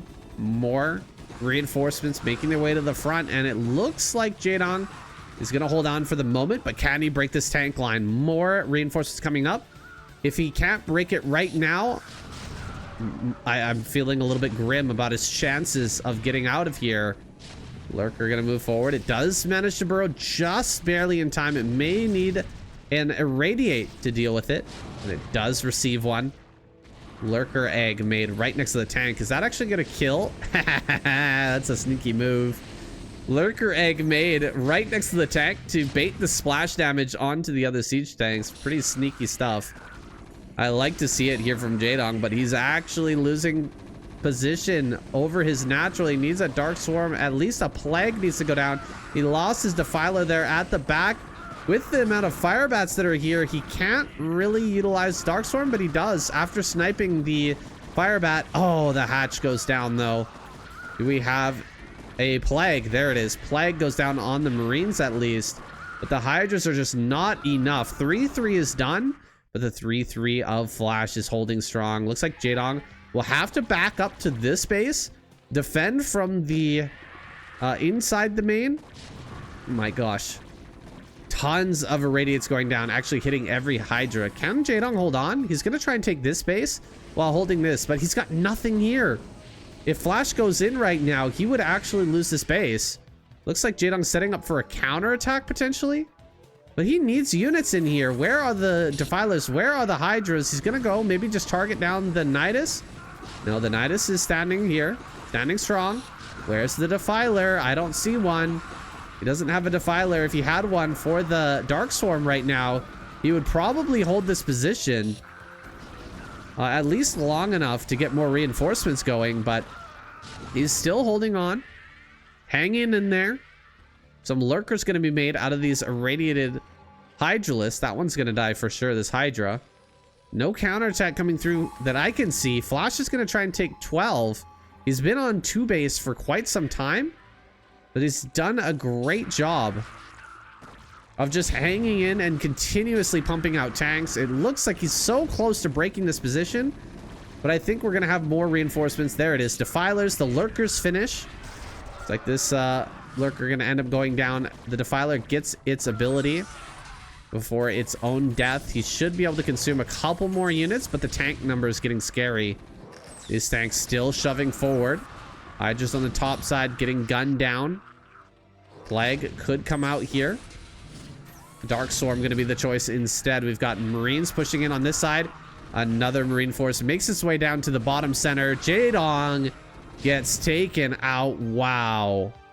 Flash sitting here on 2 base. I didn't think it was possible to pump out off of 3 starports and 3 factories. I still don't think it's possible, but he managed to make it work, regardless of not having the full ability to produce off of all those buildings. The mixture of tanks and Science Vessel Marine proving to be incredibly strong. And I don't know what you guys think, but I think this might be the play of the future. Flash might be showing us the way for Terran to beat Zerg in late game. Wow, what a way to start off a week of KSCM. An insane first game. Catharsis here for Snow after taking out Soul Key there on Blitz Y. I just remember him forgetting to mine off of the gas in that ASL game. You remember that, Shin, in the bottom left-hand corner? Oh yeah. He forgot to mine the gas, and then in that previous game, Sulky almost poking him by going up with the Lings and trying to kill that gas geyser. Realizing how important that was to Snow's ultimate victory. Like, maybe if I just kill this, maybe you'll forget to mine it or something. But Snow keeps everything alive. Keeps the wheels on, holds on for dear life to that center left, and just Sulky not able to break him. Kind of an insane result for Sulky, the two-time ASL champion, to get taken out first here. Yeah. I mean, I didn't expect him to be dealt with so efficiently by Snow. I was really impressed by Snow's ability to utilize that late game army with the feedbacks to just completely dominate those trades, despite them going not his way always. So yeah, really impressive from Snow. I'm loving to see his PvZ in much better shape than it used to be. He's a much more well-rounded player as a result. And now going to be up against a Royal, another crazy strong ASL player who's got maybe not quite as long of history of success as someone like Sulky, but in more recent times, certainly so. Oh yeah, Royal is a serious contender, and really every single player here today is an ASL contender. And we don't have any kind of wild cards thrown into this lineup. It's just straight up killers on all sides. Royal here, what do you think he's going to pull out against Snow? Are we going to see a really modern style, or what kind of necessary Terran strategy do you think is going to come out to beat Snow in this game?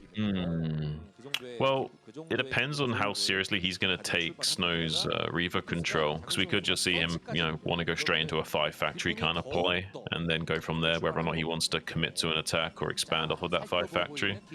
I don't think he would play like, say, how someone like Flash would want to play and try and go into like, more tech-heavy options as Terran, especially on this map. I don't think it's the best of choice.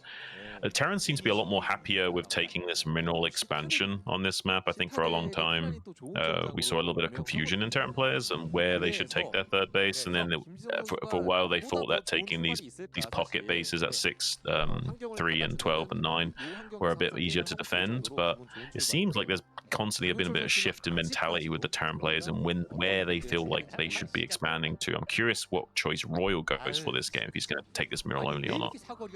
This map is really unique in that there's a lot of walls to abuse here as the Terran.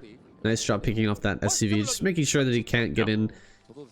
Just relentless chasing that down. But about the map here, if you can hold like 12 o'clock as Royal and then you get your mineral only online, or vice versa if you go in the opposite direction, you then have an amazing place to launch out an attack on the map. Generally, on a lot of maps, you lock down your 4 bases.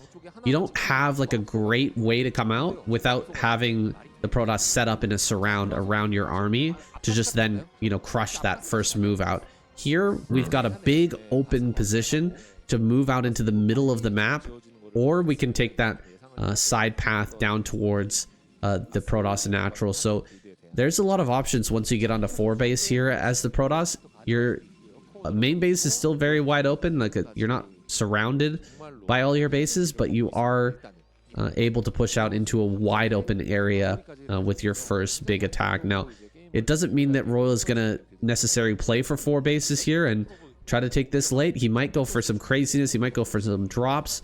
Maybe a 6-7 fact all-in play could be a good idea here as well. It just remains to be seen what he wants to go for. Right, and he did throw down the very fast armory here, I believe. I think he went armory into eBay. And you basically have tech choices as Terran. When do you make your armory, your eBay, and your academy? Those are like the 3 main tech choices. And when you make them, very heavily dictate what will happen in that game. And usually you can't afford to do all 3, so you pick 2 of those 3 and you pick which sequence you're going to do those in. And it does seem like he's elected to throw down the armory first. Tries to come in and get some shots on this tank. Needs to be careful not to lose this tank here. Snow's really adamant in trying to get some damage done with that, but luckily not able to get the snipe on that tank for Royal here. Does have these 3 SCVs just chilling, buying time, repairing, paying little Protoss attacks, just for time for Siege to finish. But yeah, it looks like going into eBay Armory, I would say like we're probably going to see a more like 2-1 timing push kind of style out of Royal here. Not like a super crazy like upgrade style like we might see out of Flash where he goes early 2 Armories, but yeah, very strong timing attack in the mid game here, I think, coming out of Royal. Just the 2 factories thus far. 4 gateways though start up. Snow is going to get his first observer into the main base pretty soon to actually see what's coming out of Royal. And there's no turret ring set up just yet. There's a basic turret ring around the factories and stuff, but there's nothing preventing the scout from Snow. He should be able to get in here and see practically everything. Has the robotic support bay coming down. It's going to be a bit of a later Reaver here from Snow, but this is not crazy at all. It's pretty normal these days for Protoss players to delay that Reaver a bit and just come in a little bit delayed. Yeah. Rather than trying to rush that Reaver into the main base like they used to. Snow actually has only one way of getting into the main base with the observer on the left side, on the right hand side of the bunker, because there's actually 3 very key positions of turrets, and that's a great body block from those Dragoons, getting a lot of damage onto those Vultures. Only 1 Vulture getting out onto the map is a bit annoying, but he does need to get this Vulture out on the map quite desperately though, because we didn't really like go into early academy for comsats. So he has no information whatsoever. He's completely in the dark, so having at least something out on the map to, like, you know, have some opportunity to run around and check to see if there's a 4th base being taken crazy early, or just to doubly check to make sure there's actually a 3rd base there, and those kind of things are going to be important. And Snow knows that. That's why he's got his Dragoons sitting out in a big wide arc right now to deny this Vulture being able to come in here. You see that second armory, Shin? He's going to go double armory. He's going just... Yeah, this is Flash style for sure. This is not just Flash, but everybody about 3-4 years ago, I'd say, was playing in this exact same way. Yeah, this is upgrade Terran. This is basically how all Terrans were thinking. This is how you play. You basically just care about rushing into 3-3 upgrades as quickly as possible and going into your super late game. But you do have to get away with quite a small factory count though, and he needs to be careful when he decides to add on factories. A lot of mistake Terran players will make is say when they take their 4th base. That probe is crazy, by the way, killing the Vulture and not even dying. Like, this is a bit of a wild early game situation with the Vulture. It's trying to get out on the map. But yeah, if he doesn't add on, say, if he goes on to 4 bases before going up to 7 factories or something, he can just die. So like when you make factories is very critical, because you're doing an old style, but you need to make adjustments to it to fit the modern meta. So I'm hoping he won't make the mistake of, say, only staying on like 4 or 5 factories and then trying to like think about taking his 3rd and 4th. Like he needs to go up to like 4 to 6 factories, take his 3rd, and then go up to 7 factories, and then take his 4th. Well, that's going to give a lot of time to Snow to just take massive portions of the map. And the answer for Royal is actually to get a dropship out here and try to utilize the dropship to shut down some outlying bases. But Snow is going to catch this dropship moving through the middle of the map. It doesn't die, but just having the information, knowing that that's out on the map is huge for Snow. He's gonna have more forces set up in different locations just to make sure that this drop doesn't deal too much damage. Yeah, I think it will be able to get in here into the bottom left, but I mean there's no probes down here mining or anything yet, so I don't think this is going to be too successful. And there's cannons going up here, so unfortunately there's like pretty much only this probe maybe dying is the only risk factor here for Snow, and it even throws down a pylon before dying in defiance there just to help not get supply blocked a little bit here. Yeah, this is looking great for Snow. The 3rd base is extremely late. We're at 10 minutes now. And we haven't even seen that get started, I don't think, unless that's the floating building out in the front is actually the CC. Okay, I think we just might have seen it get started in the main base. Yeah. But really the upgrades are the only thing that's big. What the heck? 2 Templar archives. That's a bit of a mistake. There's the CC moving forward now. He's going to take it right around 11 minutes with +1. And Snow's just getting set up in position to try and slow this down as much as possible. This is where the builds the rubber meets the road. This is when you can see the power of Protoss player in the modern meta and why this type of play was kind of ceased by the Terran players. They're not doing this anymore because you can slow down this attack so much, and having the upgrades here doesn't really help you in getting this pace too much. Especially the 2 upgrades that are rolling right now, they're not doing anything to help you get this 3rd base. They're taking up a lot of money, and the +2/+1 is not going to come in for quite some time. Oh, what is this? Storm? No, Reaver's getting laid down here. I don't think he can hit over top of these mineral patches to actually hit the SCVs. The SCVs have all been pulled.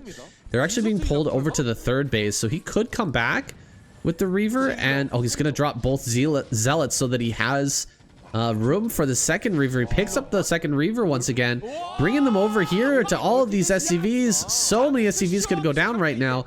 One tank is just barely in range of that 1 Reaver and prevents it from taking 1 more shot. Reaver here with 13 kills, just delaying this so heavily. And meanwhile, tons of bases going up for Snow. He's taking center left. He's taking all of bottom left as well. He's got those saturated. His economy and supply is booming, and Royal is floundering right now, trying to take the space at 12 minutes. He still can't really mine here. Wow. 14 kills on that Reaver when all things are said and done, saying pretty wild stuff, and expanding like an absolute monster behind this. Snow is just looking pretty unstoppable today, a little bit scary, trying to come in here for another attack as well. There's a lot of Zealot goon, pretty big spread on these tanks to exploit, and not a lot of vultures to soak up these Zealots as well. Beautiful B Matrix coming out to save this tank on the bottom right, but it's just too much critical mass of units here. I think he can get into this pocket and threaten the SCVs in the command center here. This is going to be a little bit wild, Sam. The 2-1 upgrade finished up, and despite that, he's still able to break through here. You can just see why this play has been not as popular for Terran any longer. Even though he's got those great upgrades, he's just not able to defend this base appropriately. He's lost so many SCVs, he's lost so many tanks, and Snow is accelerating further and further ahead.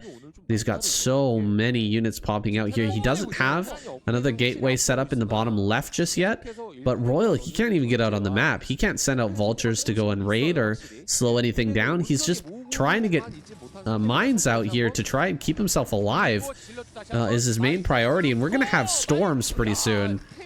Storms are gonna be coming in any minute. We have another Reaver here. Oh, he's pulling the SCVs to try and fight the Reaver, which is crazy. That Reaver gets 5 kills immediately, but the Reaver does go down. Tanks are going to be able to set up once again, holding this position for now. But Snow, I mean, he's done so much damage. He's got so much of the map. The lead right now is massive. Yeah, it's a pretty monstrous lead. He's ahead in supply by like not an actual pretty large margin. It looks very like, hang on a minute, is the Protoss player even winning when you look at the supplies? But it doesn't tell the story. Like, he's just throwing units at the wall because he knows that it's gonna stick enough that he's gonna like just run away with the game. He's got so many bases that are mining right now, and that as long as he just trades a little bit, he's gonna keep the Terran player pushed back, unable to attack, while he can also keep expanding, keep growing, and keep putting more and more pressure onto Royal as time progresses. There will be a little bit of a window now for Royal to try and come out onto that, but these are some beautiful sonic storms over this wall from Snow. He's kind of like trying to get everything done with such a small amount of units right now. Beautiful trades, just picking up the high tempo so the tanks can't even shoot it after they get vision over the wall as well. Now we see this Vulture raiding party coming to the bottom left, doing some work and stopping this expansion going up. They are probably maybe going to be able to delay this expansion up. There is enough DPS here to kill the Nexus, because with upgrades, the Vultures actually do pretty reasonable damage against buildings. Yeah, he might actually get this, but is it going to matter? Another storm coming over. Great use of that spell by Snow as usual. Zealots are going to come through and clear up most of this. Nexus is getting quite low, but Dragoons are now here. They're going to help out. That Nexus will survive, and dude, Snow already has like 2,000 mineral bank. What is this in the top left-hand corner, by the way? Are we going to get a click up there? I see a big box of red, but I have no idea what that is. What? What is this? I think it was to make High Templars remotely, so he could keep Storm dropping at like 12 o'clock and what have you, and so he could also use that later on to secure another rally point in the top left. Well, that is wild. I've never seen that before, but Snow just coming out with some creative moves here. Pulling Royal apart. Nice mine, actually picking off 3 of those Zealots. They must have been low already. And the tank number is growing, but the majority of the map is already held by Snow. Despite him getting up here and slowing things down in the top left, eventually Snow is probably going to be able to take that. We're just moving forward to take the 4th base now as Royal to grab that mineral only, and we're already, you know, 16 minutes in. Snow has a complete max, and he's got a ton of storms that can directly counter the upgrades that have been spent so much time upgrading for Royal here. Yeah, I mean, it's a super late 4 base for Royal. He's scanning the main base, trying to see if there's any like potential carrier switches or anything, but even just a straight up game from Snow is going to be worrying enough. He's trying to come in now with a few small skirmish of units, but knows that it's probably better to just back away and not fight into this like monster of a Terran army that Royal has slowly but surely been able to grind up. He has got +3 weapons, 1 armor on those ground forces for the time being. But yeah, the fact that this 4 base is so late is going to be so difficult for him. Like this base in the top left going up, once there's 3 rally point set up, it's very difficult for Terran players to combat that. And Snow is just doing a great job of coming in here and trading with just a few handful of units to soften up the Terran position and whittling down the force so it can't ever max out. Will be very cost efficient for Snow. He can stay maxed out and keep whittling down Royal, so his Royal's like staying more around like 150, 160 kind of supply. Then I think Snow is going to be very comfortable in this game going forward. Well, one thing that can be said for Snow, or for Royal, is that Snow doesn't have bottom left-hand corner rally point set up. He's only rallying out of this one position, so if the army of massive upgrade tank mech can get down to that bottom right-hand corner and contain the one rally point that we've got, maybe there's a chance for Royal. But look at how small his army is. He's got hardly anything. 149 supply, and now these gateways are coming up here in the bottom left. The storms have been whittling down this army, like you were saying, over and over and over again, taking great trades despite the upgrade advantage. Another couple storms going to come down, killing off a few more tanks, and Royal he just doesn't have enough. He doesn't have enough income. He doesn't have enough tanks. He doesn't have enough of anything to make this work. Well, that's why it's wise for Snow to keep trading like this, because even if it's at a slight deficit sometimes, just keeping the tank count low is going to be critical, because if Royal can just never move out with a very strong army, it's going to be very tough for him to win this game. And right now, he doesn't have enough supply to feel confident about moving out. And that's exactly the position that Snow wants to keep him in. Now that he's taken the top left, this is kind of going to be Snow's checkmate move. Once he starts to get these rally points set up, he's added gateways in the bottom left, for example, as well. Now that he's got 2 and almost a 3rd rally point set up, it's almost impossible for the Terran to fight against that. There's no win condition. You contain 1 rally point, and then you've got to split off all your tanks to go around the map killing bases, but you can't do that because you haven't got the other 2 rally points under control. There's no way you can have enough forces to muster unless you trade at such a crazy cost efficiency that it doesn't even matter anyway. But that's not going to happen. I don't think Royal's going to get those godlike trades that he needs to be able to just contain and slowly kill Snow here.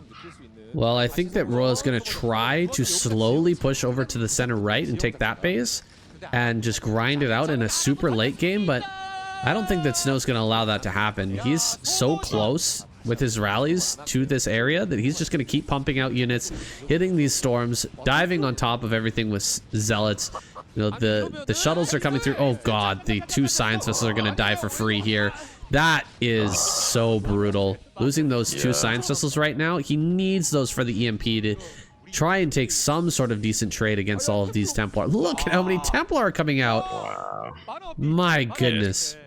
It's pretty wild. I mean, and yeah, even just the D-matrixes on the vessels alone are great. The fact that their detectors stop Snow being able to mix in DTs, there's so many batch value for that unit.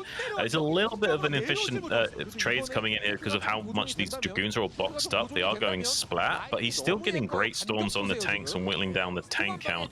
Snow needs to be a little bit careful though, because he will start to get gobbled up if he overextends like that. And I feel like there's a little bit wasteful with the Dragoons. He needs to keep enough left in reserve that Royal can't just get a quick snappy counter-attack going and push down on this vertical vector on the right-hand side of the map, both killing this base and also starting to contain the big rally point in the bottom right. Royal's really trying to make that happen right now. He's trying to kill this. Oh god, this storm's so good. Damn, he kills a bunch of SCVs that were repairing those tanks as well. He's really trying to kill this Nexus because every mineral that's picked up by these probes over here in the center right is a mineral that's out of his pocket. He's actually robbing him right now of those precious resources that he needs to potentially win this game. Should he be able to hold the center right, he will try to push down, I think, the other direction over towards the top left and slowly take over half the map. That's his only win. Hope of winning this game. Like you said, he just doesn't have enough to contain all of the rally points of Snow. There's so many rallies around the map. Another big storm here in the middle of all the tanks, dealing so much damage once again. Yeah, pretty beautiful splitting to actually get those tanks out of position and not just die there for free. So I'm impressed a little bit by Royal's methodology here. He's doing a good enough effort considering the game state. I just think it's such a hard mountain for him to climb here. I'm a little bit worried. Like, yeah, he's killed this base and he's able to push up a little bit on the right-hand side, but I mean, Snow's just exploded out onto the map and there's pretty much every single base going besides like 2 of these mineral onlys. And there's no real hope for Royal in just like crushing him in one big push. It's going to be a very like slow, tentative pushing down on the right hand side, and a few mistakes will be exploited by Snow. So I'm not sure if Royal is going to be able to trade well enough here, but Snow's just going to try and push the issue and just run in here anyway. And all these units are still clumped up from attacking this Nexus, so now they're going to get stormed into oblivion. All the units on the right hand side and left hand side is completely getting evaporated now, and there's still some units left in reserve to keep pushing forward. Even if these Dragoons do all go splat, he's killed so many of these Terran siege tanks over and over again that the tank count has been like pretty much small despite how late the game is. Royal needs to take this base right now. He has to get this online. Snow doesn't seem to be transitioning at all. It's not like he's building into carriers after this. So, I mean, the army is still going to be strong for Royal for a very long time, but there's just so many options for Snow right now. Right. But as long as Royal doesn't dip below 140 supply and he's got 2 mining bases at all times, there's still hope for him in this game. It's just going to be very difficult. Yeah, absolutely. He will get this base online here at the center right, just as his main and natural are mining out. And the third base is going to be starting to get low as well. So he has 2 bases for now. He has a lot of gases, so he's got quite a few that are depleted at this point, but they're still helping out to keep him in production in terms of his tanks and Goliaths and all that, and vessels and everything. He's got a pretty decent army, 150 supply. It's still not quite enough to push against the maxed out Protoss, especially if he gets good trades with the storms, but nice scan there. Actually, with the D Matrix, going to keep this alive. Going to kill quite a few of these units as well with the tanks over the wall. Snow taking a pretty rough trade there, but still, Royal is having a very tough time making any progress whatsoever. He's going to start to push towards this mineral only. I think this will be the pressure point. This will be the final kind of battle here between Snow and Royal. If Royal can get this and contain top left, maybe break into that base, take that over, he's gonna win. If Snow breaks him here and prevents him from taking more bases, I think this is just gonna end. I think he has to do that. It allows him more opportunities to expand, cuts the map horizontally, which is good for him. Gives it, and it also shuts out 2 mining bases and a rally point. He needs to do something like that right here, right now. But Snow is just being relentless and trying to chuck storms at the wall and seeing what sticks. I think Royals finally has a good enough setup where all these siege tanks are very deep and far back. There's only a few tanks that are out on the periphery that are at risk of getting stormed, and now he should be able to keep a high enough tank count in reserve to keep pushing forward here and being a lot more methodical and tentative with his approach, which is much needed, I would say. But I'm still a little bit worried for him. He's not out of the woods yet. He's got the 2 armor up online now for these Terran forces, so slightly better upgrades. as well. But all things considered, Snow's doing a pretty good job of keeping him back. And I would say that one thing we have to consider is that Snow might not have a large army, in the sense of he might have a lot of probes right now. So there might not be a huge standing army for Snow. So if Royal can get a big, massive push going and start to force some frontal engagements, maybe that'll go a lot more Royal's way, because there isn't a massive army for Snow to field right now. A lot of its supplies caught up in these probes. Beautiful EMPs as well. Yeah, EMPs are doing so much work. D-Matrix as well is going to help out a lot. This is a bit wasteful for Snow trying to break this base right now.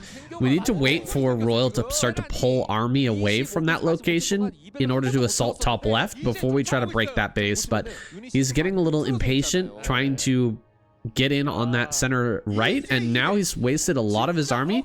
Royal's hit 198 supply. He's gonna try and split the map. This is a big moment for Royal.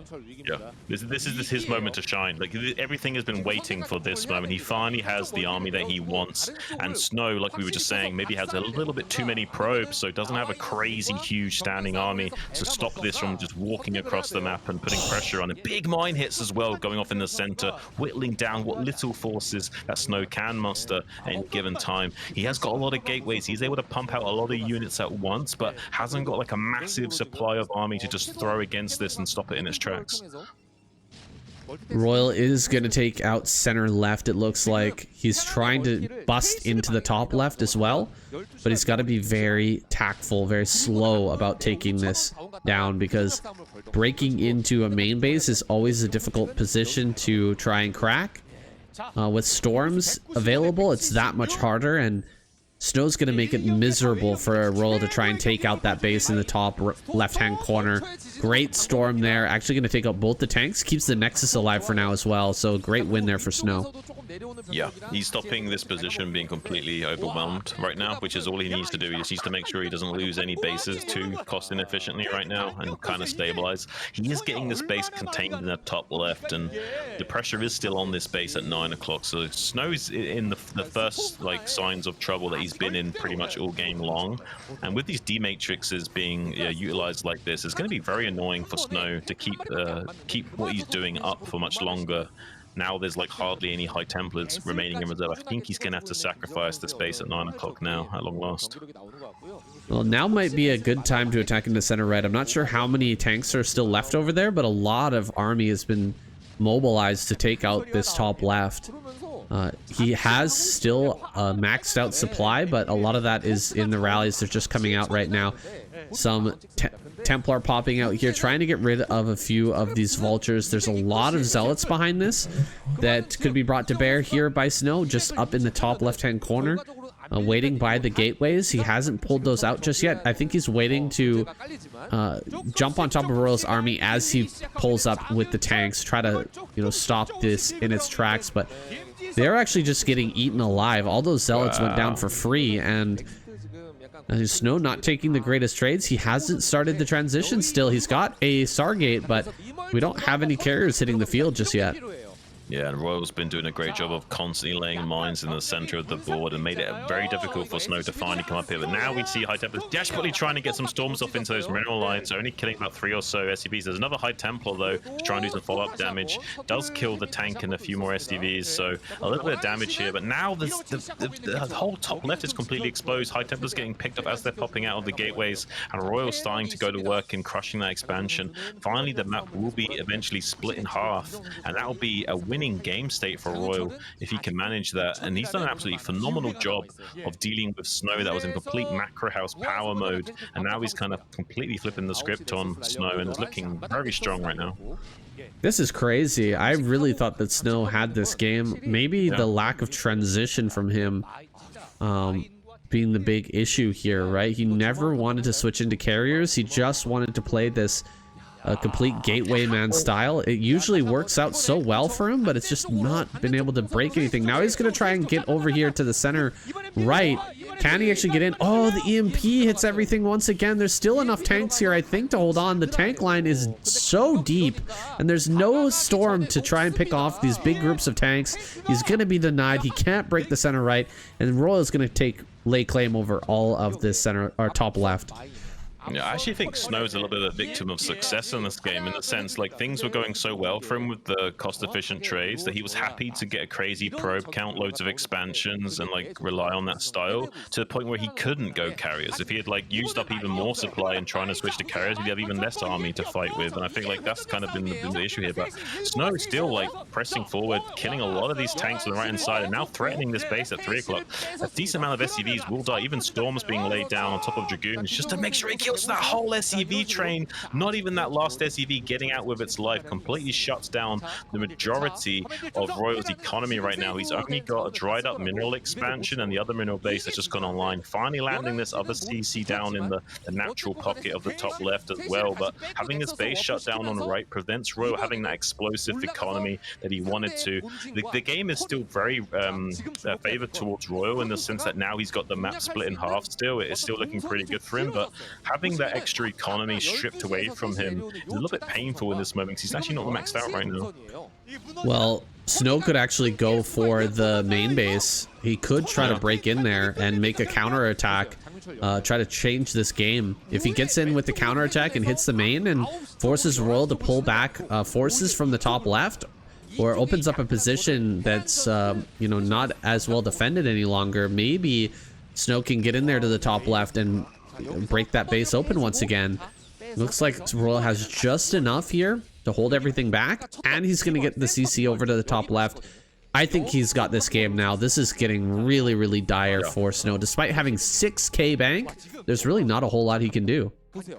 Yeah, I think it's going to be very difficult for Snow at the very least. I mean, he is getting 3 o'clock set up, and he will eventually try to retake 9. I think he just made a gateway at 9 so he can start making High Templars there or something. But I think Royal's going to come in here and squeeze that out. But look at this big, massive force of Snow desperately trying to come in here and crush this position. But there is some tanks on the other side of that high ground that are shooting over the ledge and making this a little bit more annoying, and it's bugging out the AI a little bit as well. Snow tries to split his forces to both go north to get those tanks on the other side of the wall, while also still storming these tanks in the main line to death, trying to whittle down as much of the forces as Royal as possible. He's just barely cracking open these positions, but not enough to have a oh, the beautiful SCV dance as well. Not going to be losing those critical SCVs as well. Beautiful defense from Royal, but the supplies are still kind of relatively the same though. Like neither player is really gaining much of an advantage, but this does favor Royal because he's happy to maintain the game state.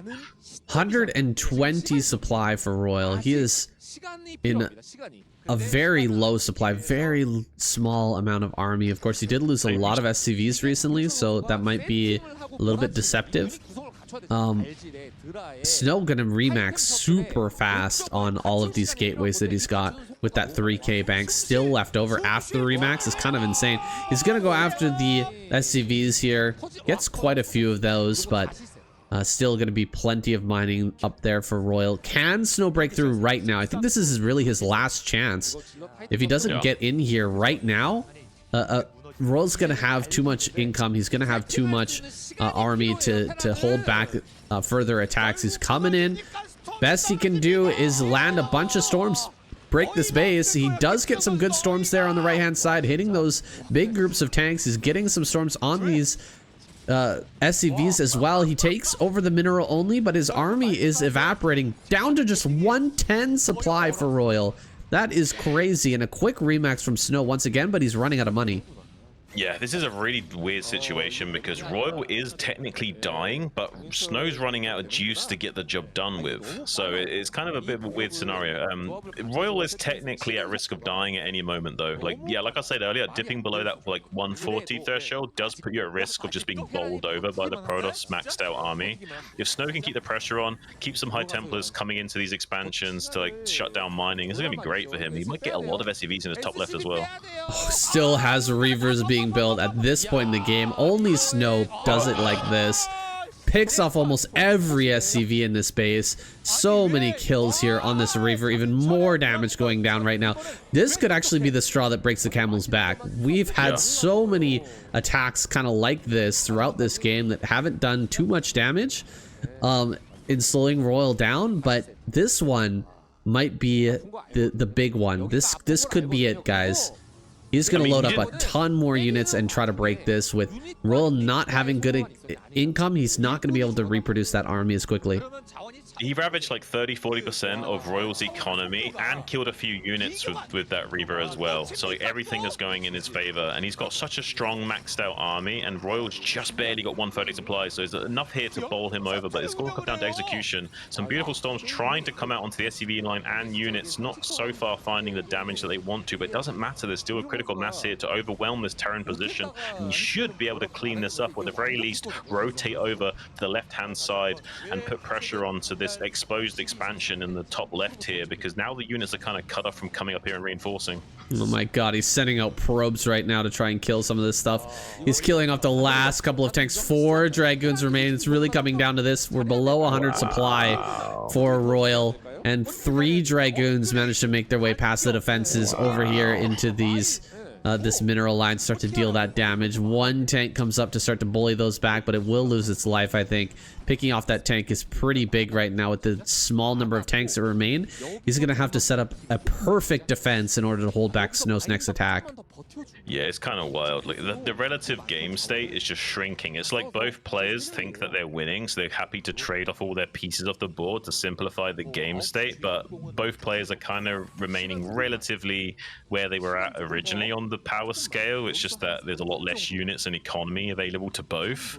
But right now, Snow, 160 supplied to 100, probably the biggest advantage he's had in this game. He's managed to find himself into a nice little game state here, but he is drying up rapidly. He has to get something done right here, right now, before Royal can start to stabilize again. And he might have just barely been able to do this. I think there's only a couple of siege tanks, beautifully matrix on that right-hand side tank, another EMP on the left High Templar as well, whittling down what little utility is afforded to That's a beautiful storm on those back row tanks, though, and this follow-up storm is going to help these Dragoons come in here and get a nice cleanup on R5, and now we'll see a little rinse and repeat of these Dragoons coming up into the top left and being annoying again and forcing Royal to reposition. But there's a drop in the bottom right, the right-hand side base, though. Some economy of the crossplay is being shut down right now, and that's pretty much his second-only mining base. The only other mining base is mineral-only right now. Oh my gosh, this is so close. The drop over here, so clutch right now from Royal just to get some units over there to slow down the economy.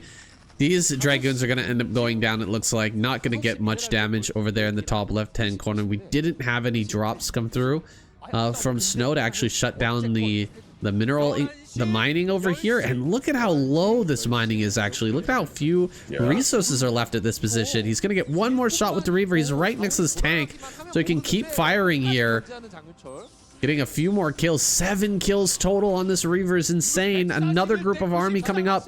Can he jump on top of these last few tanks and take over the top left? It's so close. One more storm, does he have another? Can he actually get it off? He does get another storm there. He is so close to breaking this. Everything is being pulled to the front for Royal. Everything that's been on defense this entire game is going to be pulled out. There we go. Another great storm here on the SCVs. Royal is so close to being out. 64 supply, Shun. Wow, I'm kind of blown away that this game has been this close. Like, the trades have been absolutely insane from the start all the way to the finish, and Snow has just barely done it. He's just barely done it with less than a control group worth of units left remaining, going to be crippling the economy. GG, final call from Royal. One of the most wildest, intense back and forth games we've had, saying, what was that? My goodness, we are being stretched to our absolute limits in this series thus far. 2 of the greatest games of the season of KCM to start us off this week. Crazy 40-minute games. Yeah. I mean, I didn't expect it to go quite this way, but we did see those lineups and were, anticipating a little bit of fireworks, and that all 3 squads were going to be taking it very seriously, and that's exactly what we're getting right now. Absolute crazy games. I'm all about it, saying this is really intense. Now we're going to see action. I would love to see a good performance out of him. Let's see if he can dispatch Snow, who's got to be feeling pretty good about his early commanding game states that he's had in these big, long games. Absolutely. I mean, Action's a player I haven't seen for quite some time. Has been out of the limelight for a little while now. And maybe just working on this game, maybe practicing hard, maybe just taking it easy. I'm not sure. We'll see what his current state is looking like here in this game, because Snow's going to push him to his absolute limit. Yeah, I mean, there was once a time where Snow was just kind of known as like being really good with Reavers and really good in PvT, but that moment has passed. Like, Snow is also pretty dominant in PvZ as well these days. He's not quite to like crazy levels yet, but he's getting there. It's almost at a point where he's becoming like the Protoss Flash, just with a a little bit less consistency in his game. He's very consistent in Pro League and other online tournaments, maybe just struggling with live play. Do you think that's a good characterization? I think so. I think so. Yeah, I think it's very difficult for him to find his footing in those live events. I don't know if that's just a nerves thing, lack of experience, or that the change in environment is affecting his ability to play in some way like that. These are all very valid factors that you don't really consider while watching at home. But when you're actually at a LAN event playing live with like people there watching you and there's cameras rolling and stuff, like the amount of nerves and tension and stress that's going on there, like any tiny little factor makes and breaks the difference in these kind of zero-sum games, where if one player is able to deal with that pressure better than another, then that's a really big advantage to have over your opponent if you can keep your head in the game a lot more. Absolutely, and those nerves will be worked out with more experience and more practice. I think that, Snow's been around for a very long time, but this game still has a very long life ahead of it. Plenty of time to calm that and get into a better headspace in the future when going into these live games. Now, Zealot came out first here from Snow. He's got his Nexus started. He built a forge in the main base, it looks like. Or is that another pylon? It could be another pylon here. A lot of times I've seen Snow build the forge in the main and then put the Cybernetics core out a little bit later in the natural. And then if he senses any pressure, he actually builds the cannon before the Cybernetics core just to make sure that he can stay alive. But keeping the forge out of the natural seems to be pretty normal for Snow with this opener. Yeah, I think it's a style choice as well. It depends on how you like to play. Sometimes you will see these greedier plays out of Protoss where they want to, one, not lose the forge to a fake Hydra bust or something, but also, two, sometimes just get out their tech faster. Sometimes it's just like they want to be greedy and throw down the core in their wall instead of a forge. They can just tech just a little bit faster than usual, and if they can get away with it, they're happy. But sometimes this does open you up to being punished by the Zerg. You can get Ling all in if you don't make that forge fast enough and those cannons fast enough. So you need to be careful about how you hedge your bets in the early game stage. And yeah, he's kind of like tried to get away with like only making Zealots for the time being. And generally speaking, this is fine as long as you're well versed in the game state and have a probe scout checking what's what. Like, he's got this probe up here and he sees that these Lings are out of position, so he knows that these Zealots are much more safer to move out right now and what have you. Action's doing a great job of task switching back and forth between these two bases, making sure he's got these Lings moving at all times, chasing down this probe, and also checking at the front of the base, but he needs to keep these drones alive. Not gonna lose these drones. Oh god, he's definitely gonna lose that one. One goes down. That's a bit rough. Now the Lings are gonna come up and trade poorly behind the mineral patches here. This is exactly what Snow is looking for with these first three Zealots. Yeah, and there's no way of dealing with this really. Like, it's even kind of bad if you try and make a creep to make a sunken to kill them. Like, there's no good answer to what Snow is doing here. There's no like cost efficient way of dealing with this. He might try and just get us around on it so he doesn't have to worry about the Zealots coming in to counterattack the drones while more Zealots move out. So he's just going to take the slightly cost inefficient trade. And honestly, that went probably about as good as you can get without the Zealots bugging out or something. So all things considered, that's a bit of a crisis averted, I would say, for Action. And you do want to kill them ideally. You want to take the cost inefficient trade, just because, like, say later on he runs out of more Zealots, you want to go deal with that, then he can just come and hit your drones for free. And it's like, you can't really deal with that kind of pressure being done to you. So it's better just to take the cost inefficient trade, generally speaking. Ooh, a second Stargate comes up from Snow. He's thinking that this is going to be a Mutalisk play, and it could possibly be, although we don't see a second gas just yet. I'm leaning more towards just a few Scourge and Hydras popping out here for Action. But Snow seems to think that there's some trickery afoot, that Action's going to try and switch it up into Mutas, and we'll see if that comes to pass, whether Snow is correct or not. Is going to be a big decider in this game. However, you can still use, even if there aren't mutas popping out, you can still use big groups of Corsairs to wipe out Overlords, and that could lead you to a victory, but a lot of these Zerg players are good enough to keep most of their Overlords alive just with pure Hydra.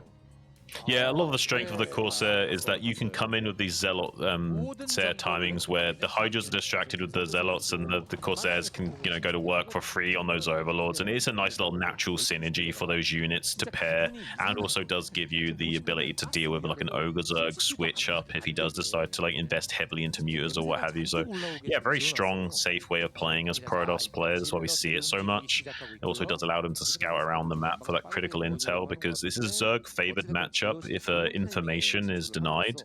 If information is gathered from Protoss, it actually can become a little bit more Protoss-sided if they're able to min-max their build to what the Zerg's doing exactly. Yeah, the 3 Corsairs are out now.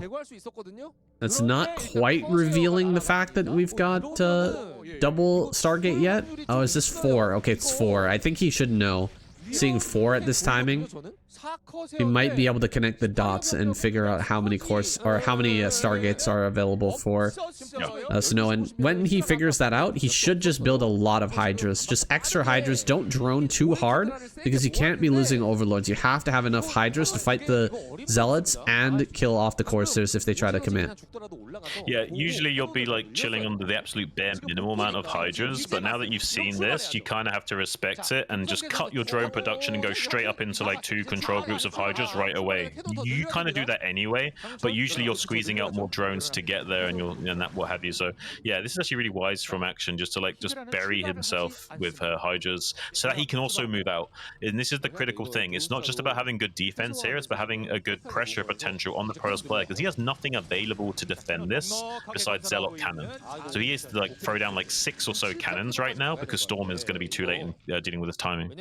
Yeah, there's a lot of Hydras moving forward, and he's bringing every Overlord. Now there could be a possibility of a counterattack with DT or something like that coming in, but Action is relatively certain that there's no Templar Archives. He knows that there's no Storm just yet, but there could be a potential for a DT. It just depends on how the production was going with these Corsairs, how much was he cutting just to get that Templar Archives out a little bit faster. And he's guessed right here. There's no Templar out on the map. He kills the wall. He's not going to just dive in and kill his opponent. So he's just going to stay out here and contain. What do you think? Is he going to keep making Hydras try to break the wall, or is he just going to fall back, soft contain? Okay. He's an aggressive macro player. He will almost always lean towards macro play, but while being aggressive and applying pressure. He doesn't necessarily commit to all-ins a lot, but he does love to create these pressure scenarios. So he'll want to. The fact that he just forced out cannons is good enough for him, because that slowed down this gateway count right now. Every single one of those cannons could have been one of these gateways we see now. So it has really slowed down this production infrastructure being set up by Snow to actually break out of this soft contain. He's only just now starting his robo just for 10 minutes. So if he does get Lurker Tech online and just chill out here, it can be very difficult for Snow to break out of this contain at all. Meanwhile, Action will just take a 4th base, but he may not even saturate this 4th base until Snow fails to break out. Yeah, Snow's going to try and come out now. There's a good number of Hydras. He's starting Lurkers in the front just to block the Zealots and push them back. Give himself a better trade in this fight. More Hydras are coming up, and almost all the Zealots are gone. So, like, the Zealots are all going to end up getting picked off unless they run away, and they will run over to the left-hand side, try to create a counterattack threat. But Lurkers are about to be done here at the front. He's going to contain, go from a soft contain here into a full-on hard contain in front of Snow space, and it's going to be very difficult for him to get out of this. Yeah, I mean, he's only just now got his robo finishing up and observatory being made, and he doesn't even have observers at this particular second, so he can't even try to challenge this, even if he did have the units to deal with this, which he doesn't. So yeah, really rough spot for Snow to be in. I'm really impressed by Action's very, like, calm, collected way of approaching this game. This is the kind of Zerg that I like to see. It's very well thought out. It's very strong as well. Like, he's asking a lot of questions of Snow, and if Snow doesn't even have remotely the right answers, like, Action's just going to be ahead. Snow is getting his first observer out. He'll have to go into a big wave of Dragoons here shortly to try and break through, but the wideness of the front of the choke on Radeon is going to give Action a huge surface area to lay down a wide berth of little spotted lurker holes there. Like, look at how many spots you can throw down. It's so hard to break through. Such a wide concave of lurkers in any map, but this map specifically. Yeah, it's rough coming out into these positions, and he's even have to kill his own cannons or whatever just to get out there with his dragoons. He doesn't even have a lot of dragoons yet. You need a massive amount of dragoons to start breaking through these positions. And I don't think he's going to. He's going to have to rely on like getting something done with these corsairs and shuttles. I think. I don't feel like he's going to be successful in breaking out. I feel like he's going to have to do some damage indirectly to Action, like storm drops, DT drops, anything. Because I think just trying to break out right now is going to fail. This is looking bad. Yeah, I definitely agree. I think that if Action is able to just completely focus on rallying everything to the front and controlling his units here, there's no way that Snow can break out. However, if Snow can get some units out on the map and start to kill drones and make things difficult for Action, interrupt the economy a little bit and draw some of the attention away from the front, maybe he can come out, get a couple of good storms, get, you know, some decent trades on the lurker, start to break that position, but it's going to be tough. This DT is playing a crazy game of cat and mouse right now, trying to slip into this natural, and he has made it in, but Action is aware of that. He saw it. Nice. And this is like this is like high level Zerg stuff. When you're able to keep track of DTs, you can't even like actually like technically see, and keeping as many drones as possible alive. Like there's a good chance that if you don't see that DT, that you lose your entire drone line. You just won't even get the sound cue that your drones are being attacked. It'll wipe out everything. So having any kind of like knowledge about that is key, but it's still getting a lot of work done. We got 9 kills now 10. That's a lot of drones. This is pretty good. He's by no means out of the woods that he's currently stuck in right now, but this is the kind of thing that we need to happen to start to mount a comeback. Now there'll be drones being remade, a little bit of attention diverted away from this front base. Now he'll have enough time to have built up enough dragoons that he can start to come out and skirmish with this contain. He needs to be very careful about how he goes about it still. Yeah, he's going to slowly push out here. He's still got 3 zealots on the map over on that center left. He's going to send those into probably the third or the natural at an opportune time, right when Action is focused primarily on holding this contain. Look at how big of the spread there is here. It's crazy. Great storm there actually removes the threat of those Scourge. Oh, massive storm on triple. Oh my god, the storms here are insane. 4 lurkers in that second storm, 3 in the first. He only has 1 shot to pick off all of these lurkers. He just needs 1 dragoon shot on each of these and he will finish them off. Okay, 2 shots now because they've regained a little bit of this HP, but he is really starting to break through right now.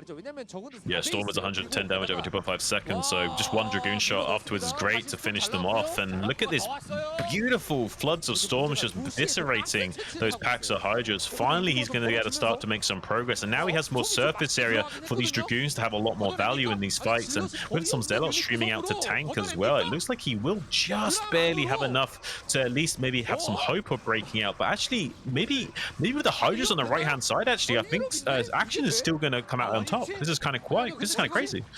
Wow, that's wild. He does manage to push everything back, but he's got no lurkers behind this. All the lurkers have been picked off.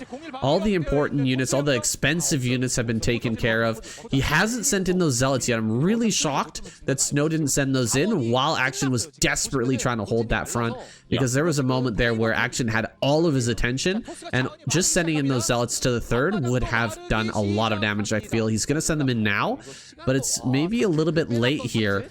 He will be able to push out the look at that. Action actually gives up the containment, so this game will go on. This is incredible play from Snow. He's managed to do everything at the same time here, and he will be able to break out. Yeah, I mean, the main thing that we've got going for Action is that he did have these 4 bases saturated and up and running before we have Snow taking his 3rd base. So he's by no means out of this game still. But so far, Snow's done a great job of navigating his way into a more playable game state. Action trying to shut down the move out on this bridge, but Snow's not having any of it. Just throwing down a couple of storms to blanket those hydras and keep pushing out. Even when the High Templar's being targeted, he's still getting the spells off, getting as much value as possible. Still, Action Action, pushing him back despite the odds seeming stacked against him to be able to do so. But now Snow has got this base starting to come online, and Action doesn't want to allow it. He pushes in, but this might be a little bit of an overextension because another Hydra moving on, and a lot of Hydra is going to be killed on the exit as well. Whittling down this Hydra force is critical right now. There won't be enough in the big clumps of massive Hydras to keep fighting the Protoss and keeping the pressure on. So now we see Snow finally able to take his third pretty comfortably. Action's like doing reasonably well in the battle Zerg sense, but this will start to fizzle out in the coming minutes. Like, if he's not able to kill the third base or kill Snow, then he needs to go into Hive Tech pretty soon. But it looks like he wants to do counterattacks and come in and do some indirect damage instead, and getting on top of the rally point and forcing Snow to turn around here, Sam. Yeah, he knows that if Snow loses that base, he's going to mine out, and he's just not going to have any income to actually fight him with. But at the same time, Action really hasn't a lot of income remaining anymore either. He's not really mining much in the main base. He's not mining the gas. He's hardly got any drones at the fourth. His mining has been really slow since he's lost so many of these workers. Now a Zealot over here at the top center dealing a lot of damage. Another Zealot gonna run by into the main base. This has killed so many drones. It's kind of insane. Action is going to be able to stabilize, but what does he have left? 97 supply, hardly any drones at some of these bases. He actually needs to spread these out a little bit better. Some of the drone smoothing here is not the greatest. Sending more over to the top center would probably be a good idea, but at the same time, these counterattacks have been amazing from Snow. He's done such a good job of just keeping Action off kilter throughout this game with this containment play. Now I guess Action can sort of recontain maybe over here on 3 bases Snow and keep Snow on just 1 base, but oh man, the Battle Zerg is just not trading as well as it once did. It's eating a lot of these storms, and so many of these Hydras are going down basically for free. Another storm goes down on all these Hydras. He tries to push forward here to snipe a few of them, but his army is getting smaller and smaller. Yeah, it's a bit of a weird situation. I actually don't feel like Action should be trying to do this right now. I feel like Action should be trying to transition into a Hive and just keeping Snow on 3 bases and just worried about sort of like soft containing this sort of bridge location and this choke point on the left-hand side instead of pushing the issue like this. But he seems very adamant in doing it, and actually there's not a lot of Templars remaining, so we can start targeting down some of these Dragoons. If only he should run the Lurker to the right, run the Lurker to the right. If he burrows his Lurker onto the right, he kills so many probes. Oh! Not quite getting the connections he wanted there. If he was target firing a little bit better, he maybe would have killed more probes. Did get like 3 or so probes, but there's nothing to see this DT in the natural expansion. Overlord's in the main base. If he doesn't even know, he notices at least, so he won't lose too many drones. But this is still really frustrating for Action to have to endure at this stage of the game. Well, this is all of his drones at the 12 o'clock went down to that DT. 13 kill DT. Lost a bunch in the natural as well. He just can hardly produce at this moment, and storms are going to rip this apart. Great dodge, honestly, right there. Only hitting, I think, 2 Hydras with that storm. Action pulling back really beautifully there, keeping the majority of his forces alive. This DT still alive, looking for locations that it can run in once again. At 12 o'clock, he's mining nothing right now. We are just about out of gas here for Action. He's still got the pedal to the floor, and he is running on empty. He does break in here, kills the last couple of Templar. Oh, the Templar from behind, though. It looked like he was actually going to clear all of these Dragoons, with the Templar coming up to assist, managing to keep Snow in this. A DT, the DT still alive in the main base. Are you kidding me? Dealing even more damage. This is insane. 15 kills. And a Lurker being made here. There's only 2 Dragoons versus 4 Hydras. What is even happening? He's gonna kill the last Hydra. There's an Archon. That Archon actually clears everything, and the DT's still alive. 15 kills. He gets the Observer. The Observer is dead. The Lurker can kill everything as long as it pops up, but it doesn't. The Archon kills the egg. I feel like we're watching a micro UMS map or something, but it's a normal game of Starcraft, saying what is even happening in these crazy intense back and forth. DT still going to work. 16 kills now on this Dark Templar, which is still alive and denying mining the natural expansion. No drones moaning at the 12 o'clock position as well. Action is banking on finishing the game right here, right now, and it's unable to do so. There's no cannons here. If he could just get 1 Lurker borrowed in this mineral line, he could completely shut down the entire mining operation of Snow, but he's just barely not been able to do it. Oh, this DT has been alive for so long. A Mutalisk pops out. Is that really the play? He's going to try and switch into Mutas with 2 Archons here. I think that Snow can hold on.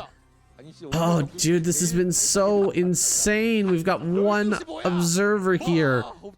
And no drones at 12 o'clock. There's been no drones there for so long. There's no drones at the natural either. 15 kill Archon here, by the way. Just insane. I am completely out of breath after all this action. It's wild. All 3 of these games have literally just been the players happy to grind themselves down to the absolute nubbiest of armies, and it's been wild, Sam. We don't usually see games have this kind of pacing or like tempo swinginess, and now he's going to wait for the army to come in and start sniping probes. The Archons are out of position. The Hydra snipe on the Archons. His army is a little bit in a train right now, so the units are getting shut down one at a time. Oh! He kills the Observer, and he dodges the storms, and he has the 2 lurkers in. 1 Observer, the other Observer goes down. The other Observer goes down, and they can't break across the ramp without storming the lurkers. Doesn't get a good storm on those Hydralisks, but he's being shut out from mining in his 3rd base critically by these Mutalisks who are now trying to dance against the Archon. They can kill this Archon with good micro, and he might shut down some of these High Templars. This is crazy play out of Action. What are we watching right now? Action just going to work here with the Mutas picking off the very final mining base. All the miners here are gone for Snow. He's going to transfer whatever 6 probes he had on all of the depleted geysers here. Diving in on top of the Templar. These are huge kills. Every single Templar here is just as good as gold. This Archon is very low, but if it gets 1 hit on the group of Mutas, it's going to be massive. He comes in again to pick off more of these Templar, but he doesn't get either of them before the Archon is made. Maybe this Lurker can do the trick. Another Dark Templar coming into the natural. No way. This Dark Templar is going to do so much damage, and Action is so focused here on the front, bringing everything together to try and kill Snow right now. He's not going to notice. He doesn't notice at all. This game is absolutely off the chain right now, so we're seeing really high-level stuff from both players. And he's going to shut down enough of this army on the left-hand side that there's nothing to defend on the right-hand side now. He's finally getting enough critical damage done to Snow's economy that he might have just barely done it. And the Observer, there's 1 Observer to rule them all, Stan. Like, if he can just keep this Observer alive, maybe he can... I don't know. So many Hydras just died, but there is a decent macro cycle back at home as well. Like, this is kind of crazy. There's not a lot mining for both players, but there's certainly a lot more mining for Action right now. This is a crazy game. Where are the Overlords right now? We've got no Overlords in any of these bases. The DT has just been running rampant through everything. Action has some defense back at home, but he's just about to get broken here. If he doesn't bring everything together right here, right now, he could just lose this game straight up. He loses the Lurker. The Observer, no need to snipe that anymore. The Hydras are spread. Pretty good spread here. Another nice storm comes down. I think that storm might have just clutched it out. The Archon's going to push through to the win. Snow is just barely breaking through everywhere. This is an incredible story of a game. The ZVP has been absolutely wild, but I think Snow has just barely managed to do it. 6 probes! He's got 6 probes! I'm honestly like so blown away by it. Like, not only is he just one game like this would be crazy, but all 3 of the games have kind of looked like this. This is really bizarre that we're seeing this kind of intense, like, raw Brood War. Like, you don't usually see this kind of like brutal action, but this is like real peak Starcraft right now, where everything is just one big massive chaos ladder that both players are trying to scramble to get to the top of. The drones have been found at the 12 o'clock. Action was trying to hide them over here, and they are going to get picked off. Of course, all the probes are also dead. And there's not really much that Snow can field. However, his army is better than Action's. Just straight up better. We do not have any Lurkers. If we had some Lurkers and maybe some Scourge to snipe the Observer, there might be a shot here, but I just don't see it. Yeah, if there was a few more Hydras to start like gunning down the Archons and what have you, then it'd be a bit different story. But he's just barely not got enough. GG finally called from Action. How is Snow doing it? Like, this is kind of wild saying. He might just go on a crazy double all kill at this rate. Oh my gosh, it's like a Fast and the Furious movie where the cars are flying, you know, inches over the heads of the main characters, and Their plot armor is insanely thick. Yeah, it's crazy. Are we living in a simulation? Like, what even is this? Here we are in the final game of the night, Light versus Bisu. An excellent way to end. And guys, before we go, I want to remind you to go down into the description, click on the first link, give KCM a like and a sub. That'll link you over to the video in Korean. So give him some of your support and give him some thanks for putting on such an excellent tournament. It's been such a fun season this time, Shun. Yeah, I think we've had some pretty exciting weeks, pretty much back to back, very interesting seasons. You never quite know what you're gonna get. It's literally like a box of chocolates from Forrest Gump, KCM, and in the best way as well. You never quite know where things are gonna, you know, where the terrain will look like once the cookies have all been crumbled down onto it. You don't really know what's gonna be what. And each week you might have some craziness happening that you wouldn't even thought that you would formulate those sentences in your brain ever, like stalk all kills, like blah blah blah, or whatever the equation is. Like, just absolute mind bender of a event to have to be it, and it's a real treat as well. Yeah, for sure. It adds something to the enjoyment of ASL as well. I believe that wholeheartedly. And we get to see, you know, the level of these players and the strategies implemented on the maps that they're going to be playing in the biggest tournament in the world as well. It adds that little extra level of excitement to the game and what's going to be brought out in the ASL. So over here from Light, starting things off with a bit of a wall. It's not, you know, fully walled in like you would against Zerg, but he's set up a position that's going to give him a lot of options for defense against the Zealot that's coming across the map. He's also got the bunker done, so this Zealot probably won't do anything, especially if he blocks with the SCV. He even brings the SCV forward, ready for that block. Bisu just pulling back immediately. The probe still alive in the main base, unfortunately, getting some scouting information, but Light will deal with that here in a moment. A good opener so far from Light. What do you expect out of him on kickback? Because it's such a wild map. Ooh, yeah, it is such a wild map. It's honestly very hard to say. It's very difficult for Terran players to deal with Protoss on this map, so I wouldn't be too surprised if he tries something a little bit crazy here. We are seeing a reasonably quick command center being thrown down, like we would expect, given kickback has so much economic potential for Protoss. You kind of do need to think of a way of either being cheesy or greedy as a Terran in one way or another. And it seems like we're going to be going a little bit more to the greedy side of things.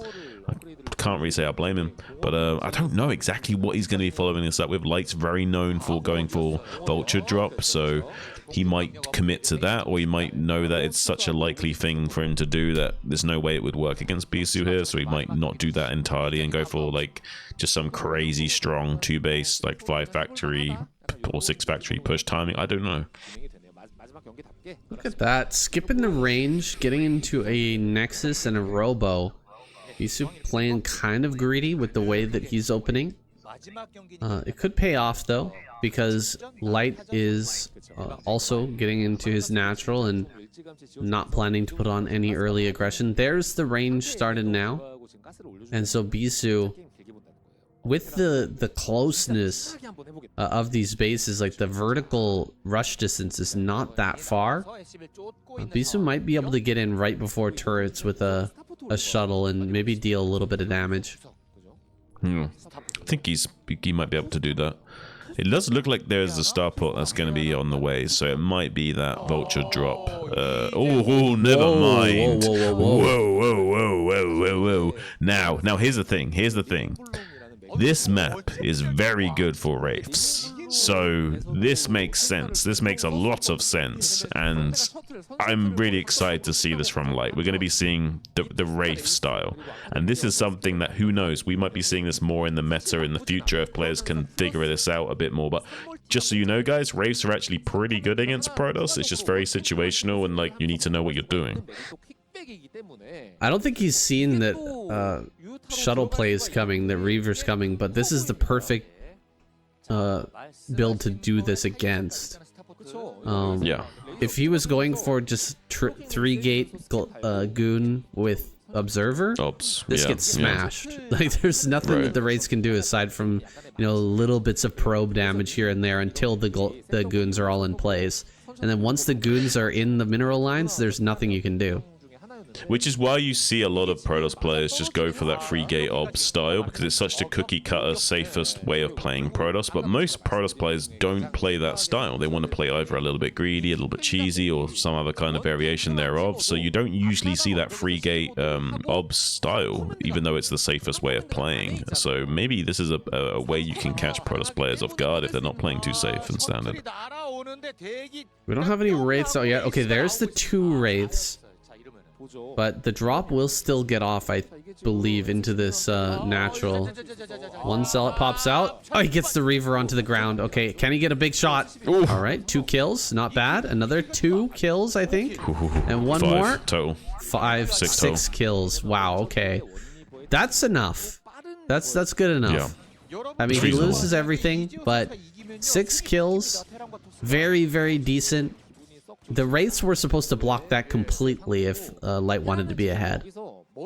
Yeah, well, here's the thing. Like, there is a world where he tries to, like, unload the shuttle, and it unloads the Zealots first, and the Reaver just barely doesn't get out in time. So he was kind of hoping for that, but didn't manage to secure, unfortunately. He will be able to put on a little bit of pressure with these cloaked Wraiths, though. It's a little bit annoying for these slow observers to catch up to those, so they can fly around and do a little bit of finessing to both keep Bisu pinned back and also, you know, kind of trip him up in his macro cycles a little bit once in a while when he forces him to have to react to these Wraiths running around and being annoying.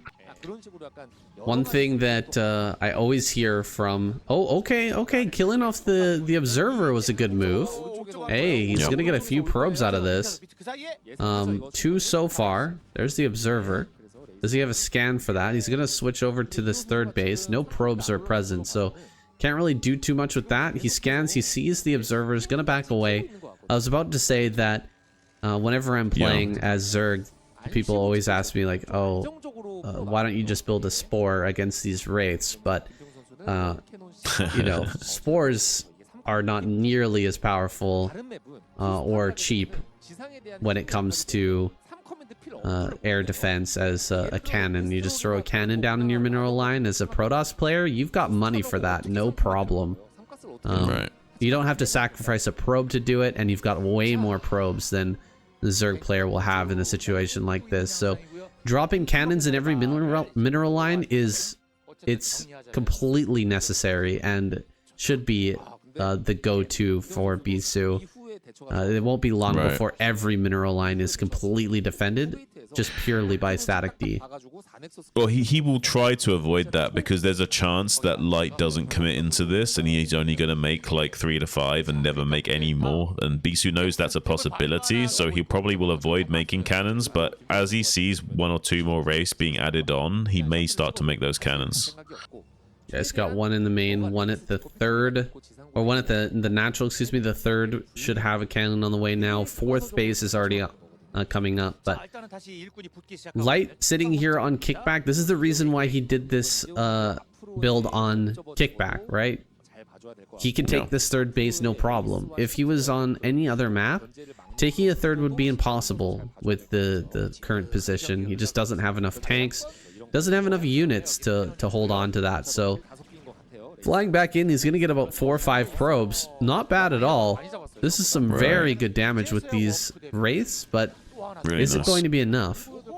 No, I think it is. I think this is a really nice amount of damage. It's not like game-ending damage or anything, but this might be enough to like stabilize the game state for Light to be much more comfortable and just like, you know, push into that free factory, get his stuff rolling, and then put out a much more stronger mid game than he was maybe looking to be having previously. Like, he's not in a great position by any stretch of the word. Oh, he's be careful with these rivers. Does get 2 shots, two kills with that, but now that the shuttle's dead in the water, we just need to, you know, kill this Reaver cost efficiently. unfortunately, we're going to be sitting pretty here for Light. But a little bit lost mining time does hurt him a bit here. Yeah, that slows him down just slightly, but not having to build any turrets is another big factor. You gotta imagine that, you know, all that build time on the SCVs, building the turrets and then being sent back to work, the money that went into a normal game with a whole bunch of turrets defending against speed shuttles coming in. That's, I mean, that's something as well. You can't just completely count that out. On the other side, though, that's a lot of gas that was spent into raids, so the tank count's going to be lower. Now he's building the turrets quite a bit later, of course, but he will eventually need some turrets in order to keep this defense. But also, if Light's like on top of his rave control, like the lack of turrets kind of baits you into like maybe making a mistake and then him potentially killing your shuttle for free or something. So it gives him a lot of potential EV as well, because you're more likely to like be a bit too overly eager knowing that there's no turrets. Right. 2 more shuttles flying around the map. I'm surprised to see Bisu still making mass shuttle, even though we have all these wraiths, but I guess it's just strong in basically any situation. These wraiths are going to reveal themselves by hitting the pylon. I would actually shy away from even killing a pylon like this. It's nice to kill a pylon, but the pylon is paying for itself just by revealing where the wraiths are at. Yeah, I mean, so it's good. It's definitely good that he's at least built the turrets before doing this. But I agree, like, there's a chance that if the shuttle was near, maybe he could have just gone in for like a storm drop or whatever it would have been. You know what I mean? Like right at that moment when he knows the wraiths are pinned down and occupied over there, he can storm drop the other base. That's right. Base in the top left-hand corner, taking another main is incredibly important on this map. Most of the bases around on these high grounds in 12, 6, 9, and 3 have limited minerals. They're only 1,200 minerals, if I'm remembering correctly. 1,200 yes, minerals 1,200. per patch, which means that they mine out way faster. And so they won't have that longevity as a normal base would have on a normal map. And taking another one of these, 1,500 mineral bases is going to give Bisu that long life that he needs to eventually weather down this Terran player who's sitting on 3 bases, with 2 of them being just those 1,200 mineral patch now depending bases. on how well you saturate those bases, that could be 5 minutes faster, or it could be maybe like 6 or 7 minutes faster if you really oversaturate the bases. It does make a big difference.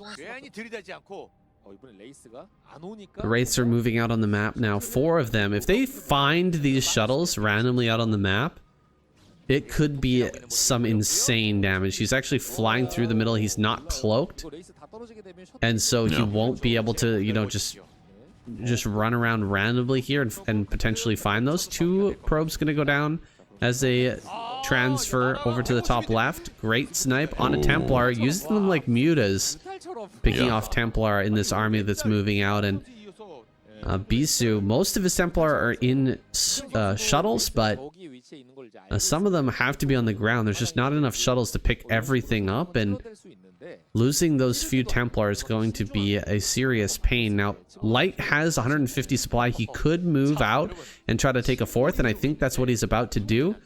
But Bisu is poised, ready for this move out, and could dive upon this and just wipe out this army if he gets the right storms. Well, Light has just finished his EMP, so this is like the golden opportunity for him to engage. If he can get a money EMP on this clump of units, maybe it'll be an easy fight for him. But so far, huge Zealot bombs maybe coming in the back line. Beautiful spread on these tanks, though, making this not very effective. Pretty good storm on the northern threshold, makes short work of the tank's position there. And now Bisu goes to work on trying to cleave through the tank line. Zealots are still in a high enough number that the Dragoons can still rain down phase disruption shots. Now finally the infantry has been diminished, that now the Dragoons will start to fall to the siege tank arc-light cannons. But honestly, like, this trade probably went pretty good for Light, more than the Bisu was hoping for. But Bisu inversely knows that he's killed so many of Light's tanks that it's going to be so difficult for Light to come out onto the map and challenge him. I think Light's got to make a move now, though. He's got to push out and take this 4th. Yeah. No real choice, because Bisu is going to macro out another insane army before you know it. And he's got gateways over there in the top left as well. So he's just got so much production rolling. Light has mere moments before his bases start to mine out, so he has to get this online. But there's really no way for him to push across the map and deal any damage to Bisu. Just getting the 4th base will have to be compensation enough. I mean, the stars could be aligning and we could have had like vultures intercepting these probes running across the map and have like a few like glimmers of hope here for Light, but I mean, even that wouldn't be enough to necessarily secure a win, but it would be like a little bit of hope here for him.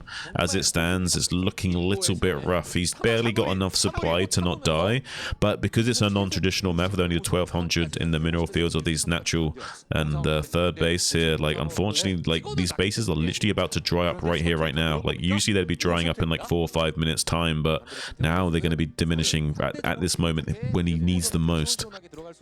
I think Light's main goal this game is going to be try to take top bottom left. I don't think he's going to have a real opportunity to push.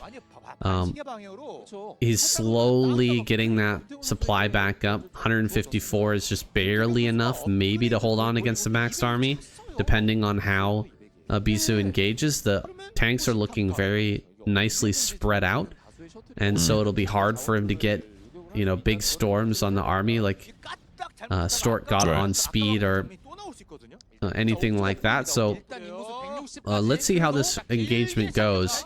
Ooh, Templars get picked off immediately. That's not a good start. I don't think Bisu wants to go into there. I don't think Bisu. I think Bisu's like realized, hang on a minute, I just let him take a 4th base here because I can't attack into that, and he's already secured enough of a lane to defend his 4th. So Bisu's going to swing around to the other end of the tank line here to see if he can break through that end. Maybe there's a few mines here, but not that many units. Finally, the fluidity of Light's army shuffles over to reinforce, gunning down some of these shuttles as they're inbound. Beautiful storms coming up in preemptive D-matrix, going to be making it very difficult to break through those initial tank formations, but I don't think there's going to be enough here for Light to necessarily win this fight, but he technically will live, and if he can live and hold on to this 4th base, he's technically not out of the game. Yeah, it looks like he should live. And a nice little mine connection there to finish off that attack. Bisu falls back. His remax is going to be incredibly fast. He has lots of money in the bank. As long, you know, you said oh my gosh, I let Light take a 4th base. That realization from Bisu. It's not as big of a deal though in this map. It is, of course, frustrating, but we've already mined out the natural. The natural is gone for Light. Yeah. His 3rd base is getting low, and his 4th is not going to last long, so he just needs to delay a little bit longer. Don't allow Light to get down into the bottom left, though. If he allows Light to just get over there because he's busy dealing with these vultures, he's really going to regret that situation. Light's going to get up on high ground and have a bunch of tanks over that natural, and then he's going to have half the map, and that's a real problem. Yeah, well, this is why I said that's why it's an oh no situation for Bisu, because like it's not an oh no right now, but it's like a oh no if he does manage to translate this 4th base into a split map position. I've literally thrown the game. If that happens, it is very difficult for that to go without a hitch. Does manage to get a beautiful storm drop coming on this SUV train. The pullout was just quickly enough that he's not going to lose. Does get the shuttle as well, so manages to prevent any compensation from Bisu. Does take a lot of damage to all those SUVs, so the following storm drop will probably like kill the entire train, so any further attempts from Bisu might have a big payoff, but he needs to come in there and actually accomplish that. There are still wraiths out on the field, so potentially the shuttle will be denied even getting entry here. It would have to be quite a dive for Bisu to get into that backline now. There's so much spread of Terran in front of that base, so I doubt that he's going to be able to dive in there. Bunch of shuttles coming forward. He's going to go right on top of these tanks. The 3 Goliaths are not able to 2-shot, but they're taking out the shuttles pretty quickly. Only a couple of storms get out, and dude, Light is going to hold this with flying colors. That's This is what I thought would crazy. happen, Yeah. saying. This is exactly what I thought would happen, saying. This is why I was worried for Bisu. And yeah, he waited for the 3-2 upgrades to kick in and thought that would be enough to make the difference. But it doesn't matter because Light's on curve with his own upgrades. 3-2 for him as well. And he's been trading really exceptionally this entire game and resetting the infantry of Bisu in such a way that Bisu's never been able to have enough to fight him head on. And he's been able to shuffle over his position more and more to the west. Now he's got this base starting to become a split in the map, and this will be a situation that was very winnable for Light, and maybe even in a situation where he doesn't even need to attack, he just needs to defend, maintain game state, and split the map in half and just hold what he's got. Yeah, I was looking so dire for Light for a moment there as Bisu continued to smash army after army, but that final fight, or that last fight that we saw, was so one-sided. It's crazy how much it changed from the previous fight to that fight. It just completely flipped on its head. One moment it was pretty much even trading, and then the next moment it's completely one-sided and Light is just dominating. And now more shuttles coming in trying to deny a base over here, but the Wraith control is fantastic. Just gonna pick off these shuttles as they fly in. Only a couple of zealots popped out, and those can be easily dealt with. The late game potential of this Wraith play is looking fantastic for Light. Yeah, this is really remarkable comeback from Light. It's exactly the kind of vision I had for him being able to navigate into a win, and he's been able to execute it so far. D-Matrix preemptively going down on the front line, soaking up as much fire as possible so the other units can shuffle over and get into position. Some of these other tanks are much more clumped up on the left though, so Storms will have much more cost efficiency, but there's not enough units left in this meat of the Protoss infantry. Is drying up very quickly. The Zealot goons getting absolutely shredded by the tanks, not even in siege mode right now, just attack moving them down and bullying them away from the rally point. Bisu supply dropping dangerously low, actually below where Light is at now, and he's starting to unsiege and just shove forward. He should definitely be able to deny the center right. Bisu not going to be able to hold on to that for sure.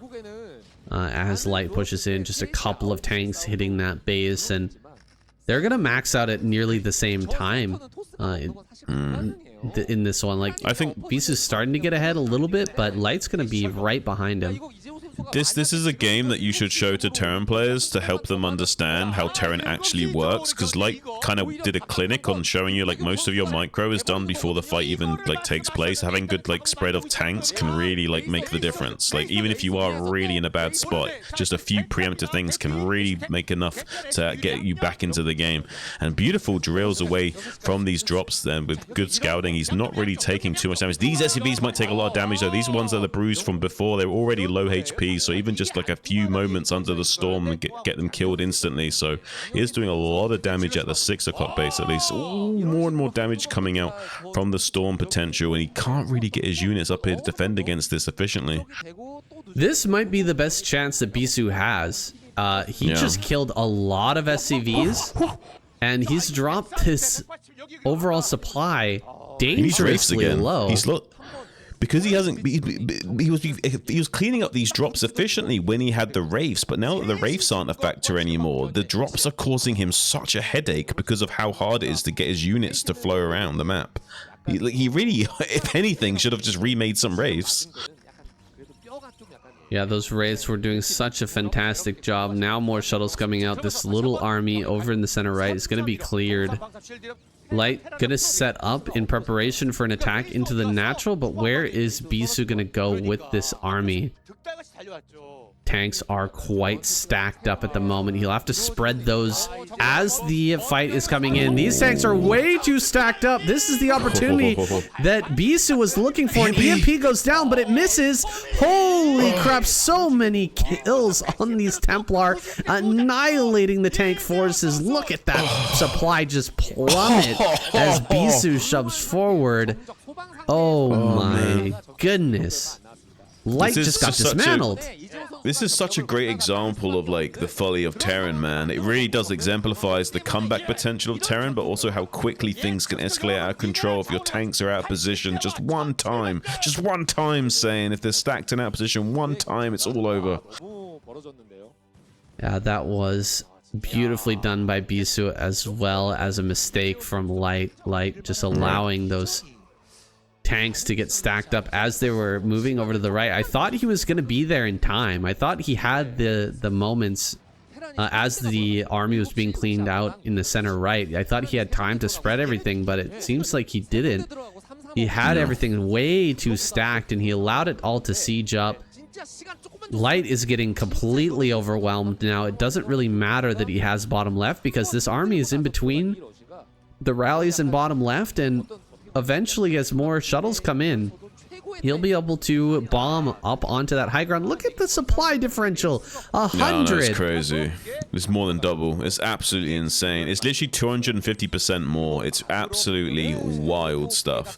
It literally all stems from just having to like deal with that clumsy cleanup on those shuttles and storm drops. Like he just, without the wraiths, he just really struggled to get that sorted out. And then by the time he finally did sort it out, the units had such a long journey getting back into position that he just got completely caught with his pants down.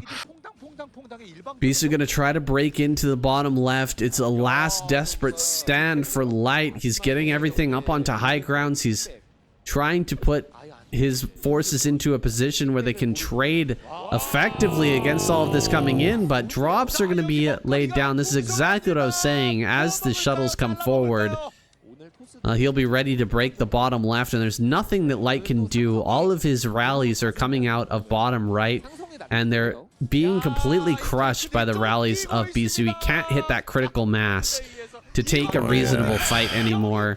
And this is it, Shun. We're gonna have a Protoss victory. Such a back and forth. Crazy tug of war we've had this week, saying like the entire time, just back and forth, all the way to one champion left remaining for all three races, and then we finally have Light versus Bisu in the finale, and it looks like Light's gonna die, and he somehow manages to secure a fourth and turn it into a base split, map split situation where he's looking like he might actually win, and then Bisu still ends up winning. Like, oh, fuck, it's crazy. The script writers always working overtime for KCM, I tell you. Crazy back and forth. I genuinely was sure that Bisu was gonna win, and then I was completely sure that Light was gonna win. Yeah, right. Oh, how crazy man. was that? What a twist. M. Night Shyamalan couldn't have done it better. Guys, we're gonna jump to our score screen. Best is going to be sent out on Minstrel. We'll see what kind of plays Best wants to go for. Is he going to pull out some shenanigans as well? I would hate to see another Protoss player go like two Stargate and end up losing. It's been a bit frustrating lately. We were saying earlier about we not being able to see Jaedong carrying it, but it seems like Saxry can carry it, which is kind of crazy to think about. That he's already like 2 games up, smashing things right now. Like, he's honestly quite impressed by him. I would love to see how he handles himself going forward. He's usually able to hang even in the most chaotic of moments, so usually it's hard to catch him off guard and throw something crazy his way. He's played so many ladder games and grinded so much. But here we see a very sneaky probe scout that's going to be just barely spotted by the Overlord. So I think he might be able to get the drone to the ramp in time. Oh, not quite. The probe will get in and scout. See this pool coming. It is a 9 pool with an extractor trick. So he's hoping to put on a little pressure to Best, but we'll just see that forge thrown down.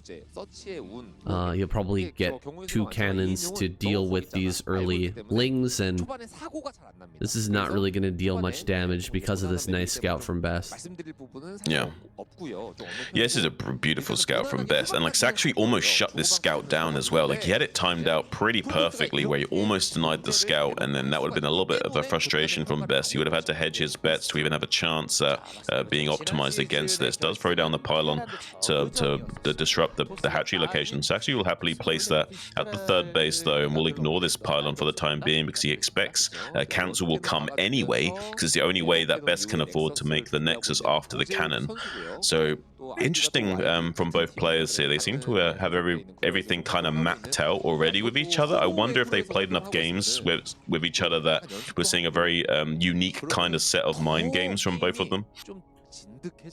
Perhaps that's the case. Best, I would love to see him throw down a pylon at the natural.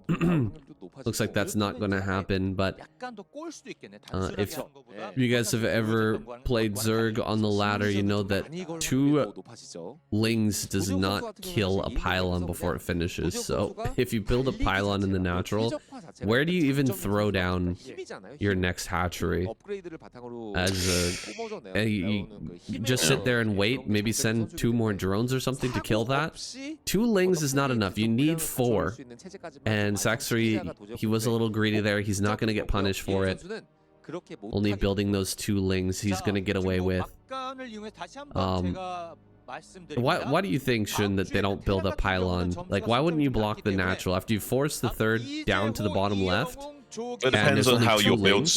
It depends on how your build lines up, right? Like in that instance, like it stops the nexus for too long. But if there's a situation where it doesn't delay your nexus too long, like say you were able to skip cannon because it didn't win like early pool, then that's like you can optimize there and like, you know, commit to the pylon without having to cancel because you're not that behind economically if you do that. Whereas if you are trying to min max because you're worried about the early pool, then you can't really do that because you need to hit your timing still. I don't know, I might be... Well, I am definitely kind of retarded, but I feel like this is something that hasn't really been explored by Protoss too much, is when the Zerg player makes only 2 lings, the pylon block is so strong, it's crazy. Yeah. Delay that by so much, and even just delaying your nexus by a few seconds, I feel like it would be worth it if you can prevent the second or the 3rd hatch from being placed at the natural for an extra like minute and a half. I mean, I guess it makes sense from like looking from an outsider's perspective, but maybe on paper it just doesn't work out that way. Like you're just not making 2 probes at a time, so you just don't scale quickly enough because of how delayed your nexus is. It just doesn't become worth it. I don't know exactly how the math works out on that, but I'm sure that it's probably, if there is some way of like figuring out a more optimized path, we're certainly a long way off figuring that out, and I'm sure it isn't just a pylon being blocked on the hatchery spot. I'm sure there's some other things that would need to be fine-tuned as well. Well, enough deliberation, yeah. We've got zealots on the map being taken out. So far, Best has been unable to do any damage with those, only killing off a couple of lings and throwing away some of his early game units that could have been useful for the follow-up, you know, +1 attack. Zealot timing. Saxry's deflected everything pretty easily with finesse, and is now getting into his additional hatcheries, getting his drone count up. Does he have that spire done just about? I think. Let's take a look. There it is. The spire is done. Some Scourge are about to pop. We'll push back this Corsair in a moment. He'll just barely get the kill on that Overlord, but now needs to bail out immediately. Hydra Den over at the 3rd. Gonna try and hide that from the Corsair. Maybe try to convince him that mutas are coming and do some sort of attack at the front. What do you think, Shun? Yeah, I'm not too sure. I mean, I kind of want him to at least threaten a kind of Ogre Zerg this game. I mean, Sanctuary's very good at representing Ogre Zerg, even when he's not committing to it fully. I feel like we need to see some kind of like pressure be applied to Best, just to keep Best in check. I don't think Best is the kind of player you want to like just leave to be chill the entire game long. Sanctuary does have a very powerful macro engine behind him. He is perhaps one of the only non like high echelon pro Zergs that could hold their own against Best, just sitting back and doing nothing. But I still worry a little bit for him on this map. Like, there's so many times where Zerg feel super comfortable. They get into 9-10 hatchery late game production. Everything seems fine. All of a sudden, they just get cracked open instantly because of like the just getting charged down one lane unexpectedly. It's a tough map and can be difficult to maneuver your forces, that is for sure. Zealots are moving out, but there's a good number of Hydras already at the front. They're gonna take this fight. Scourge do get wiped out, but the Zealots are gonna get tracked down, and this is a lot of Hydras coming. I think this is a 5 hatchery bust that we're seeing right before the Templar come online, because if you saw there, the Scourge flew into the main base. He saw the exact timing on the Templar archives, and so has this opportunity where maybe he can just bust right through. Best is going across the map with his Corsairs, gonna try to kill a few Overlords and supply block Saxory, which actually could be a very big deal considering this is kind of a do or die moment. One DT coming out to fight these Hydras, but an Overlord is with this. Overlord's speed is done. Can he actually break through?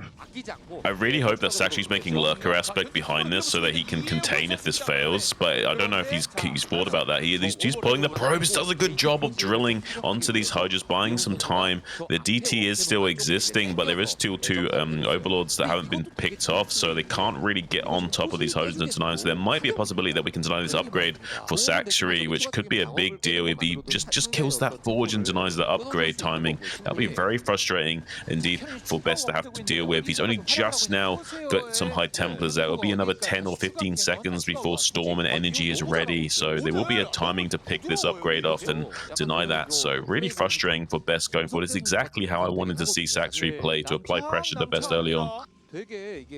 Has done a good job breaking through this front wall and is now transitioning into a more macro focused play. Oh, Dark Templar sneaking out on the map.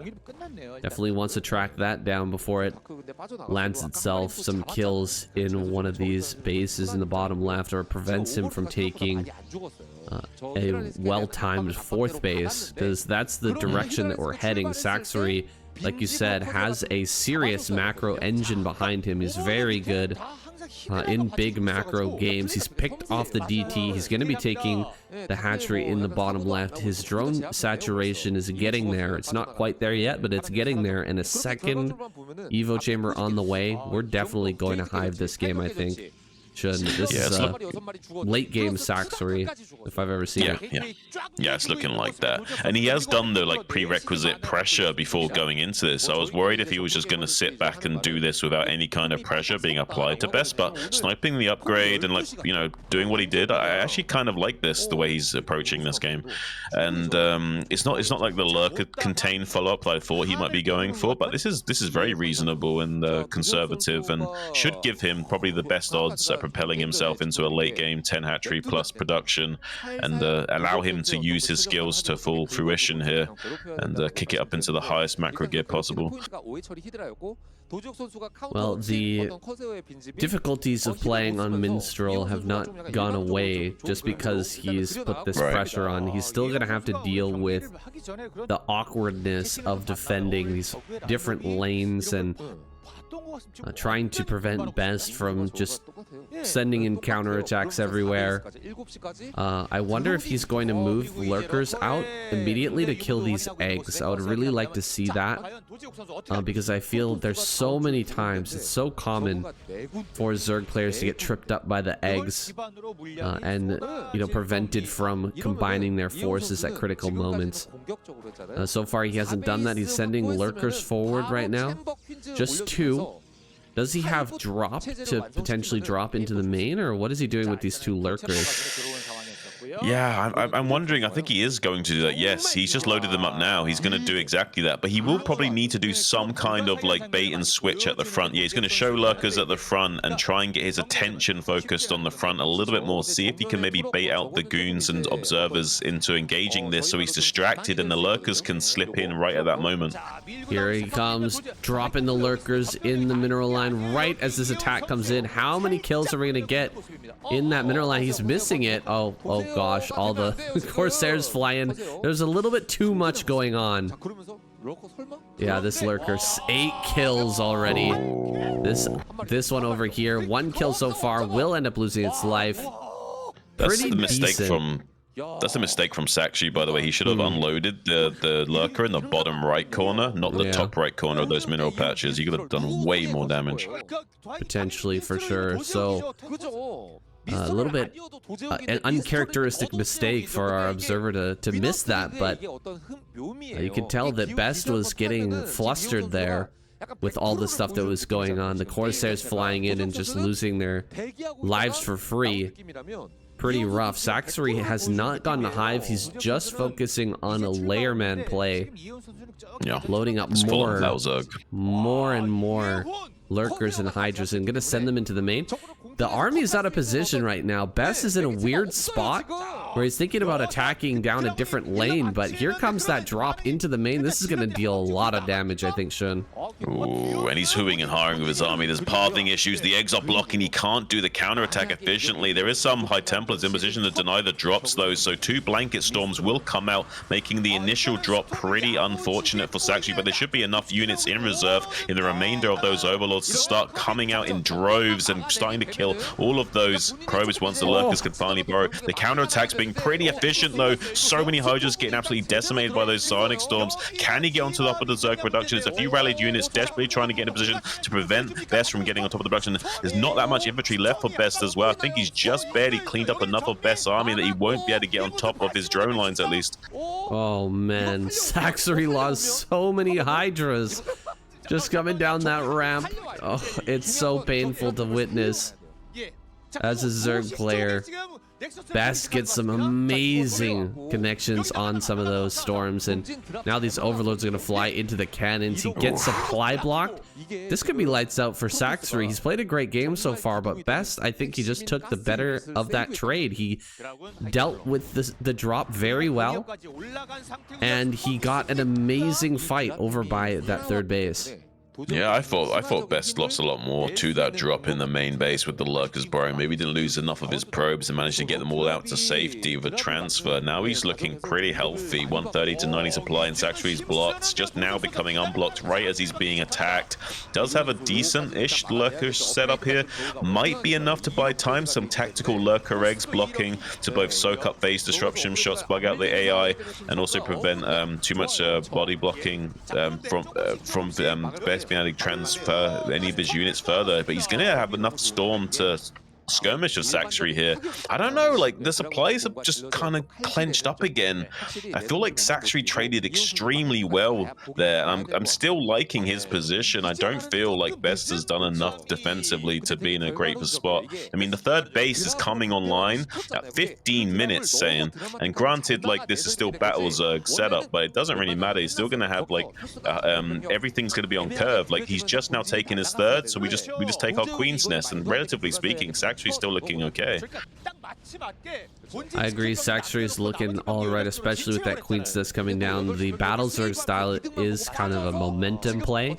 You really have to keep the Protoss on their back foot and stop them from expanding for themselves.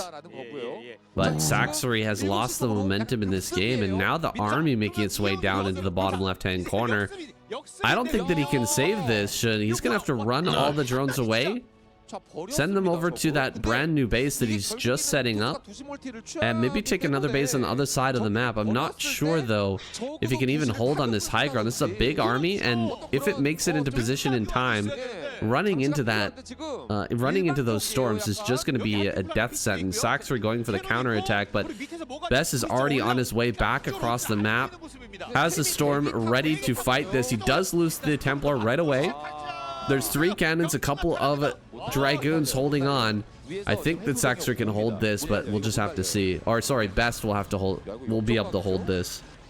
Yeah, some tactical AI eggs being thrown down to try and buy some time for some tactical play, but not able to get into position quick enough, and there's not enough unit mass to really accomplish anything here for Saxory. Some beautiful storms from Best as well, getting such high cost efficiency, which is keeping the gap in the supplies where he wants them, but there's still going to be a huge flood of Battle Zerg coming his way until this hive transition finally is underway. But I don't know, Best Best can still weather the storm. Like with enough storms here, and maybe tactical uses of these Dark Templars, getting some drone kills and what have you, could be enough to have a very strong late game position. Needs to get this 4th base online soon and keep skirmishing with the Zerg more or less non-stop, because there will be such a high count of Hydras and Lurkers that are being made by Saxry, and it's only a matter of time for the Hive kicks in. I haven't seen the upgrades for a little while. I haven't seen the Hive yet either. There should be Defiler tech getting started soon. Another big load up from Saxry. It looks like he's going to put pressure into the main while Best's army rotates around to the back of these minerals. He does pull away from that position, but even just sending one Templar over to that area, try to get some storms on those high grounds would be strong. Here comes that drop. There are Dragoons ready and waiting. A lot of Lurkers being dropped out, but they burrow right on top of each other. These storms are going to be insane.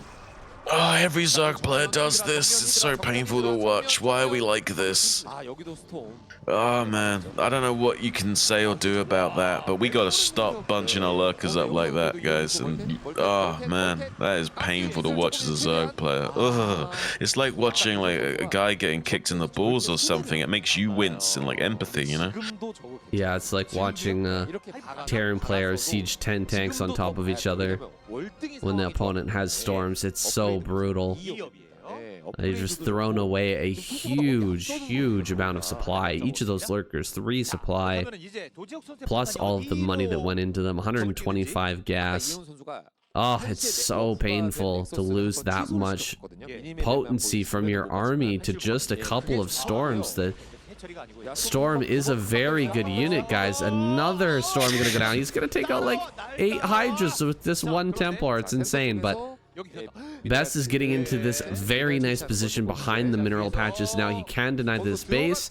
However, Saxry's already retaken bottom left, so he's not quite out of it yet. He's still in this game. He's still got chances. It's just Best is definitely taking control and putting Saxry on the back foot.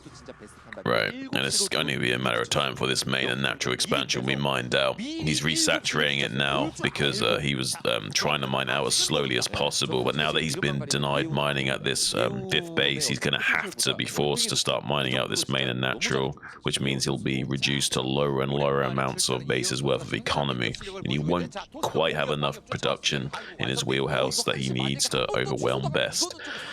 Best, likewise, though, having to deal with these counterattacks, not able to get this 4th base online just yet. He's mained out on his main and natural, so if he can deny this 4th base for long enough, maybe something can be done here for Saxry. Only 1 base worth of economy coming in for Best at the moment with that delayed 3rd, but it will be alive and churning for quite some time due to being taken so late. 1 base economy, it sounds so limiting for the Protoss player, but it is still reasonable to keep making armies and fighting as long as you're trading properly and utilizing your storms. Best can stay out on the map and keep denying this extra base. It's time to take something else for Saxry. Maybe 12 o'clock is the right choice. Yeah, I think maybe. I'm liking Saxry's efforts, though. Like, there is a chance where he actually does deny this 4th base. He's doing a good job killing all these High Templars, and now maybe get the denial on this Nexus yet again. Like, slowing this down this long is a pretty big deal. If he can keep doing this for another minute or 2, this will be a huge deal, because Best will eventually become mined out on this 3rd base, despite taking it so late at 15 minutes. It won't last forever, especially now that it's like triple saturated with all the other bases becoming diminished. So honestly, like, there is a world where Saxry 8 turns this game around and completely demolishes Best still, saying I think you've counted Saxry out a little bit prematurely. I may have done so. Saxry pushing up with a lot of Lurkers. Best has been forced to pull back his army and set it up in a position that defends the top right, but he's no longer able to prevent Saxry from mining over at his fresh 5th base. This is so many forces, my goodness. Saxry hitting his stride now, and he has a Defiler as well, so This army is not going to die easy with the Dark Storms covering these lurkers. That's going to take a lot of Storm to eat its way through. This counterattack at the same time is brilliance. He's controlling so many different things right now, and he's going to deny this 4th base again. It's crazy. It's kind of wild. I mean, he has lost a lot of units, though. He has got so much mass, but cramming it all into a tight space does mean it will get cleaned up just that little bit more cost efficiently. Although with that critical mass, maybe just barely able to punch through the defenses. And with the tactical eggs set up, he is getting a lot of the work done, killing those pros, but hasn't actually denied the 4th base this time around. Some workers have gone down. This has been very frustrating for Best to clean up, but it does seem like Best has almost barely managed to deny this 4th base from going down, and the trades are honestly still going better for Saxry, though. It's 110 to 100 supplies, so if Saxry can keep the gas down all the way before he becomes too mined out, he will be able to technically kill Best. He's got a little bit of time left to do it. Good job tracking the two Dragoons on the left here. Any pickup is going to be huge for Saxry because it's going to come down to the wire, because he's almost mined out on some of these bases, whereas Best is now churning 2 bases again. This is where things get very scary for the Protoss player. He's stretched out all the way to the top right with all of his forces being sent to that location. Drops now into the main or attacks straight up into the natural would be very difficult for Best to stop while simultaneously keeping his bases alive in the top right. He just doesn't have the resources anymore. He's behind in supply. 110 is all that he can muster, and Saxry, no doubt, going to hit multiple locations at the same time. Best is going to really struggle to do anything aside from survive for the next few minutes.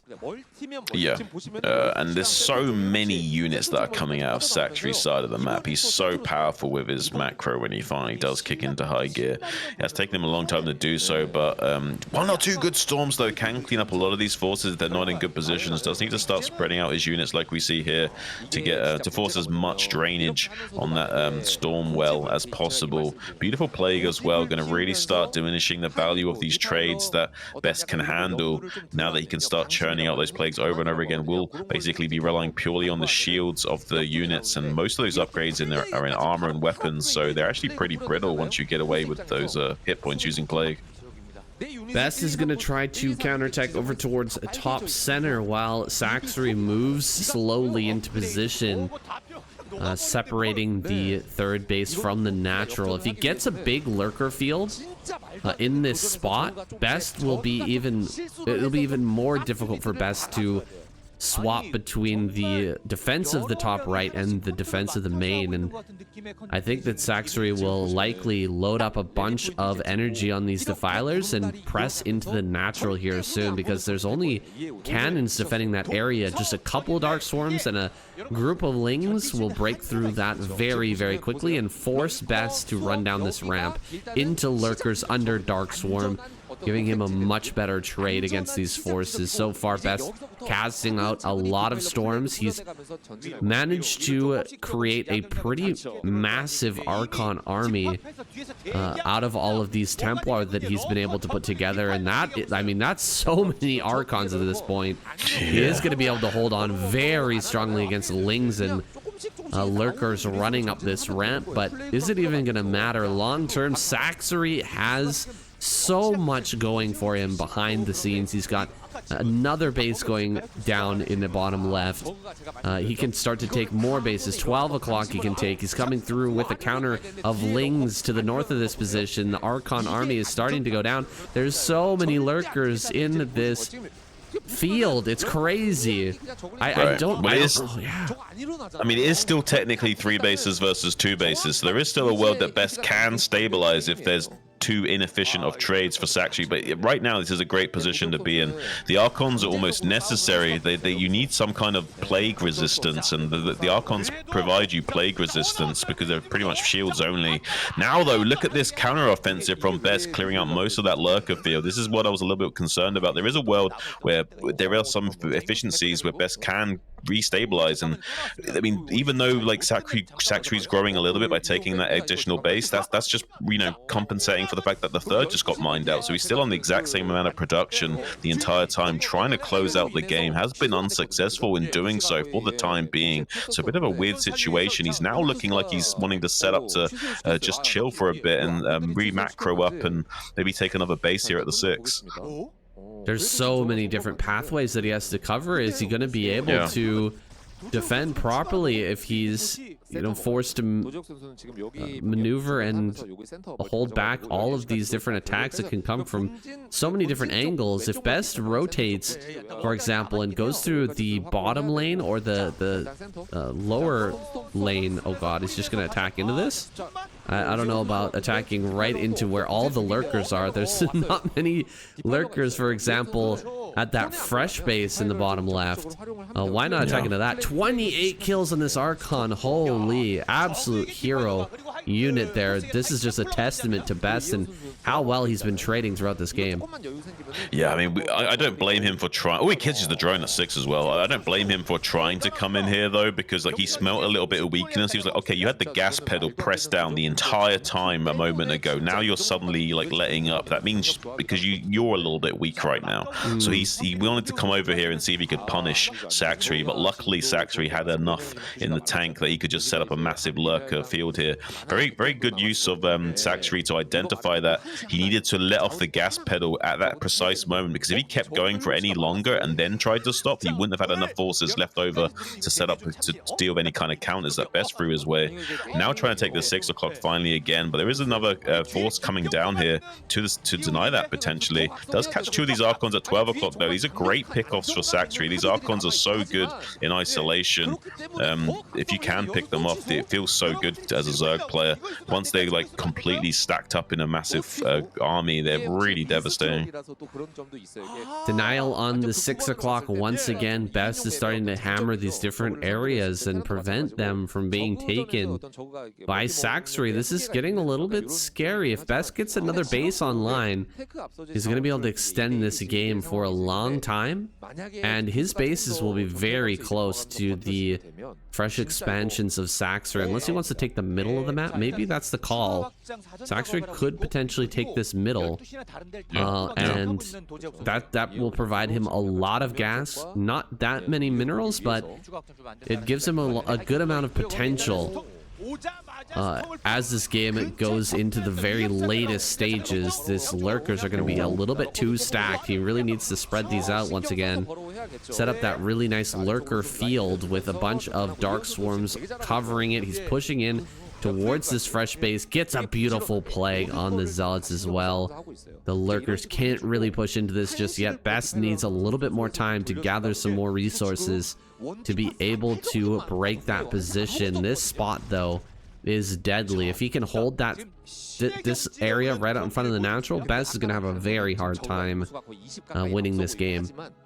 Yeah, I think so, Sam. But really, really well done from Saxry to come in there just before the cannons could get online, borrow those lurkers up against the mineral wall, and then flank it with a big wedge formation to get between the rally point. Now, though, the counterattack from Best getting on top of this massive cluster of units. Just a few storms could be enough to spell disaster for Saxry, but they're a little bit out of position, not quite able to get in range quickly enough, and Saxry able to disperse his units. They don't just get absolutely gobbled up. Did lose quite a large portion of them, but still looking pretty healthy in the supply deficit. So unfortunately for Best, I don't think he's going to be able to close out the game on Saxry anytime soon. And as far as things are going right now, it looks like Saxry's setting up to win this game. Just very slowly going to be grinding Best down to a nub over these next few minutes if he can. Saxry is going to take the middle. I love to see it. He's got this lurker set up here to... Oh, another great plague on these zealots. Gonna try and run in and just kill everything. A lot of these zealots are going to end up dying. Great trade for Saxry, but takes out that critical position. Best is going to now be free to flow his army out onto the map, reinforce those positions. Where can he take a base, though? Maybe top center? Is that a possibility? I mean, honestly, yes, but he probably will take top center. Like we see the probe coming up here now, but I'm not too sure what Saxry's game plan is going to be. There's no way that he can handle like best counter-attacking multiple lanes at the same time. So I feel like it's up to Saxry here to deny this base from going up. He has to stop this Nexus going up. Yeah, he has to keep that base in the center alive at the same time. The setup on across this bridge is nasty. You don't want to be coming across that bridge anytime soon, I don't think, as best. But as long as you can hold your side of the bridge and keep control over this top part, this top lane on the map, I think he could potentially hold this base. He's actually going to take a Nexus on the opposite side of these minerals, funnily enough. It is a mineral-only base, so it doesn't really matter that much. The minerals, they're still good, but just the mining will be a little bit less efficient. He could use any sort of mining at this point, though. He doesn't care where he gets it from.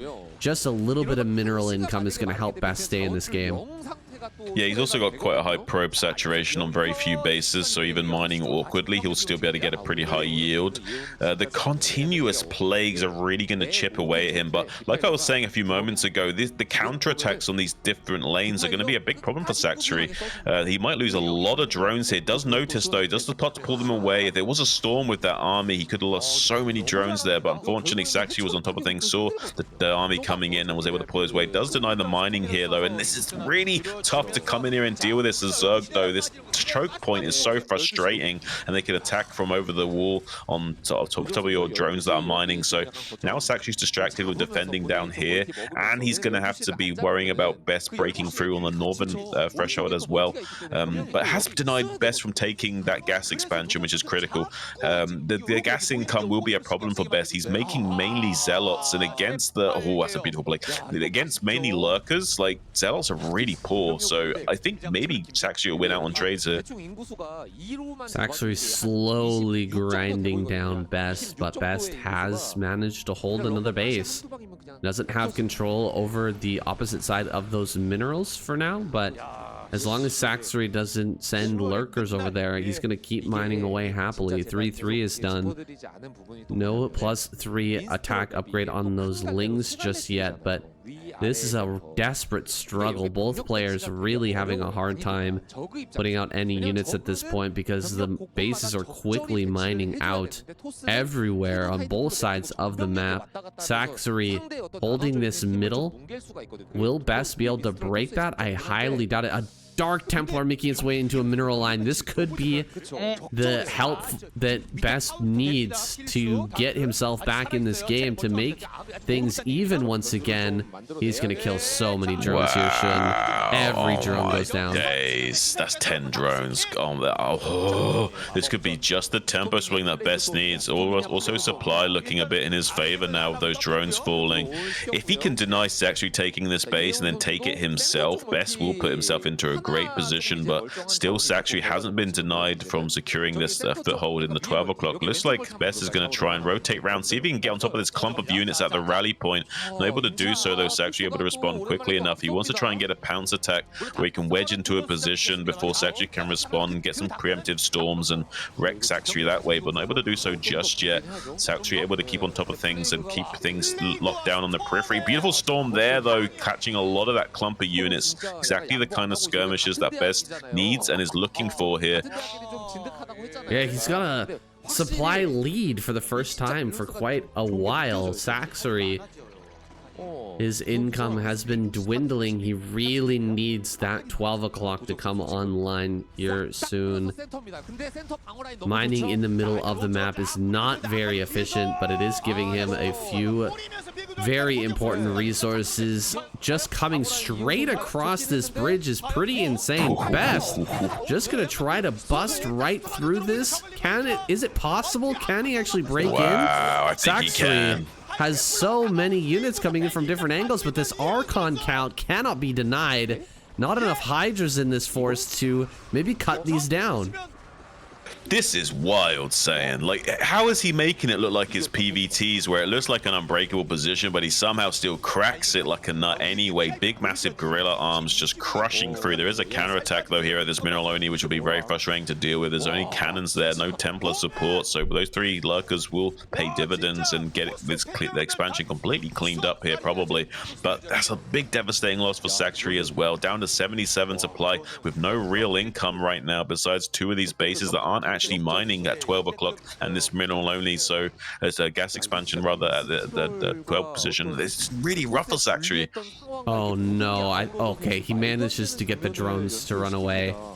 He needs to send these drones up to 12 o'clock. There's a fresh base up there that Best hasn't been able to deny. This is his last hope in this game. Can he somehow hold on to that base in top center and destroy this Nexus? He gets the Nexus, which is massive, but there's still a little bit of mining for Best in top right. And he has an overwhelming army that could potentially just come up here and smash this base. I think that Bez may have just done it there with that last push. Yeah. Crazy that he busted right through that position. Absolutely insane. Yeah.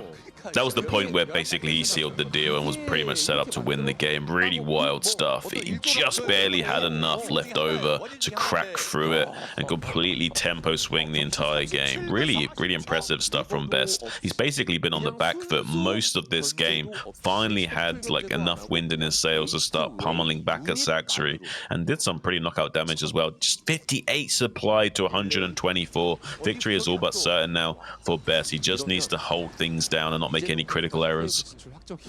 Scourge coming in and sniping off a few of these observers. Pretty annoying stuff for Best, as that means that he can no longer push through this position. Great plague there as well, softening up that army. This is a lot of lurkers to break through, so Best can't be too cavalier running into this army, but the force that he's managed to accumulate on that right hand side, it can't be stopped. Saxury does not have enough to make that hold happen. He's got lurkers spread around the map a little bit.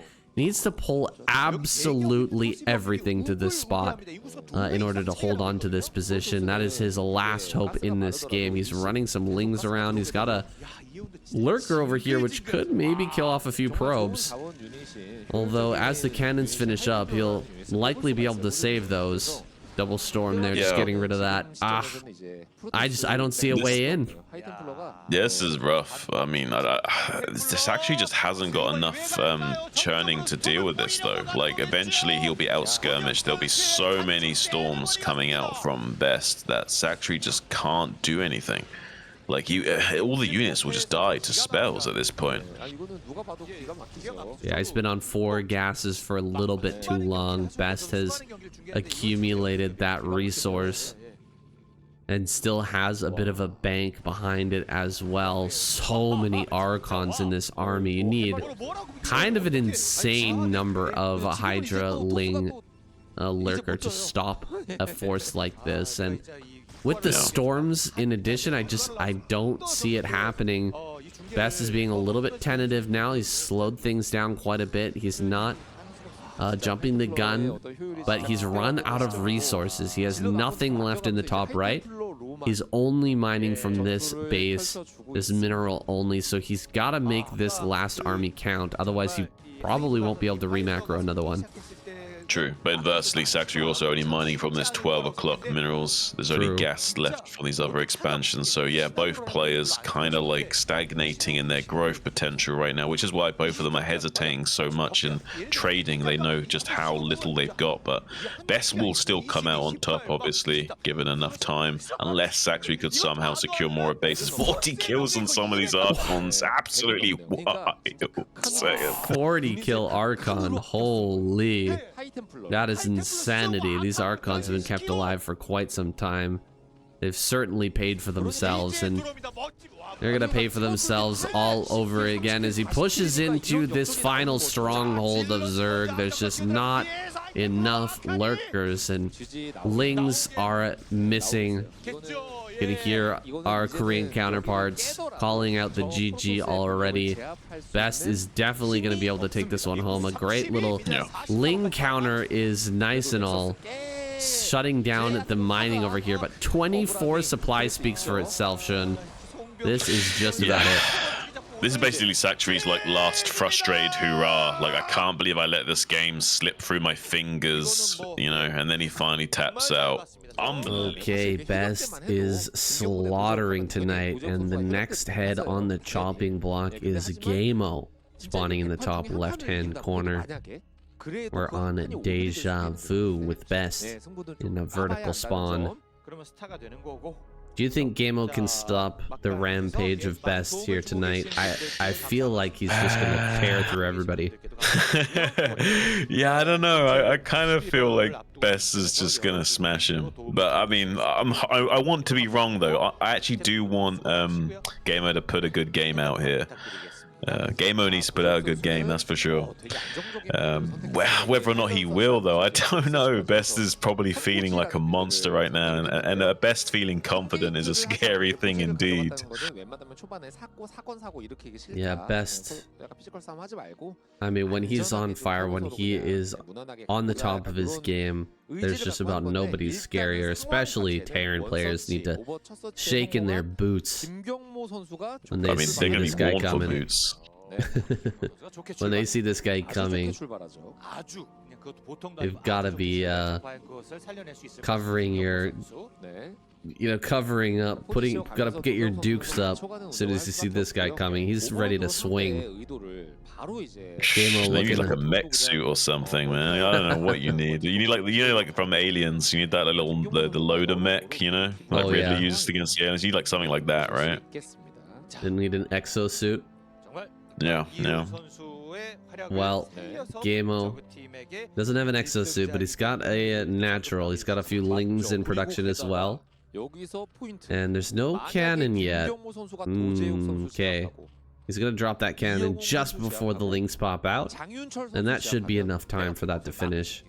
I don't think he'll be taking any damage to some early Lings. How many were produced by Gameo? Just a single pair, so it wasn't like he was planning to go and do anything across the map. Instead, just chasing down this probe while getting his third base.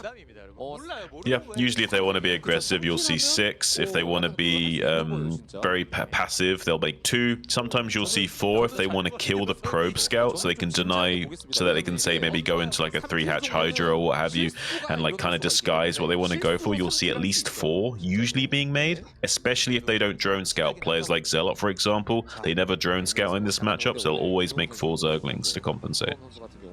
Yeah, I'm a fan of the 4 Ling play. I like getting rid of that probe early, and like I was talking about earlier, you can't kill a pylon block with only 2 Lings. It's not going to work. So that pylon block can be endlessly blocking you. It just blocks you forever. So I like the 4 Lings. Kill this probe, chase it away, make sure that we've got Best in the dark. If we're gonna beat Best, we gotta trick him a little bit, I think.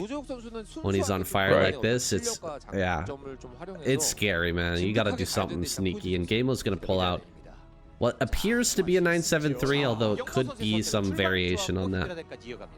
Right, and there's so many variations that this might not be a very committed 973 at all. Could even maybe see only like 7 Hydralisks made total, but we might also see a very all-in 3-hatch Hydra here to just try and crush Best and hope for the best, pun intended. If he needs to catch this probe though, Best has done a very good job of keeping this probe alive. If he does somehow snake this probe back around and get into the main base and identify that this is going to be a 3-hatch Hydra play, does allow him to really calculate and min-max his build to perfection to make sure everything's timed out perfectly, so he only makes the bare minimal amount of cannons and all that sort of stuff. So who knows, man? I don't know. I feel like Best is probably gonna be able to figure this out, but who knows? Maybe he can kill this probe scout.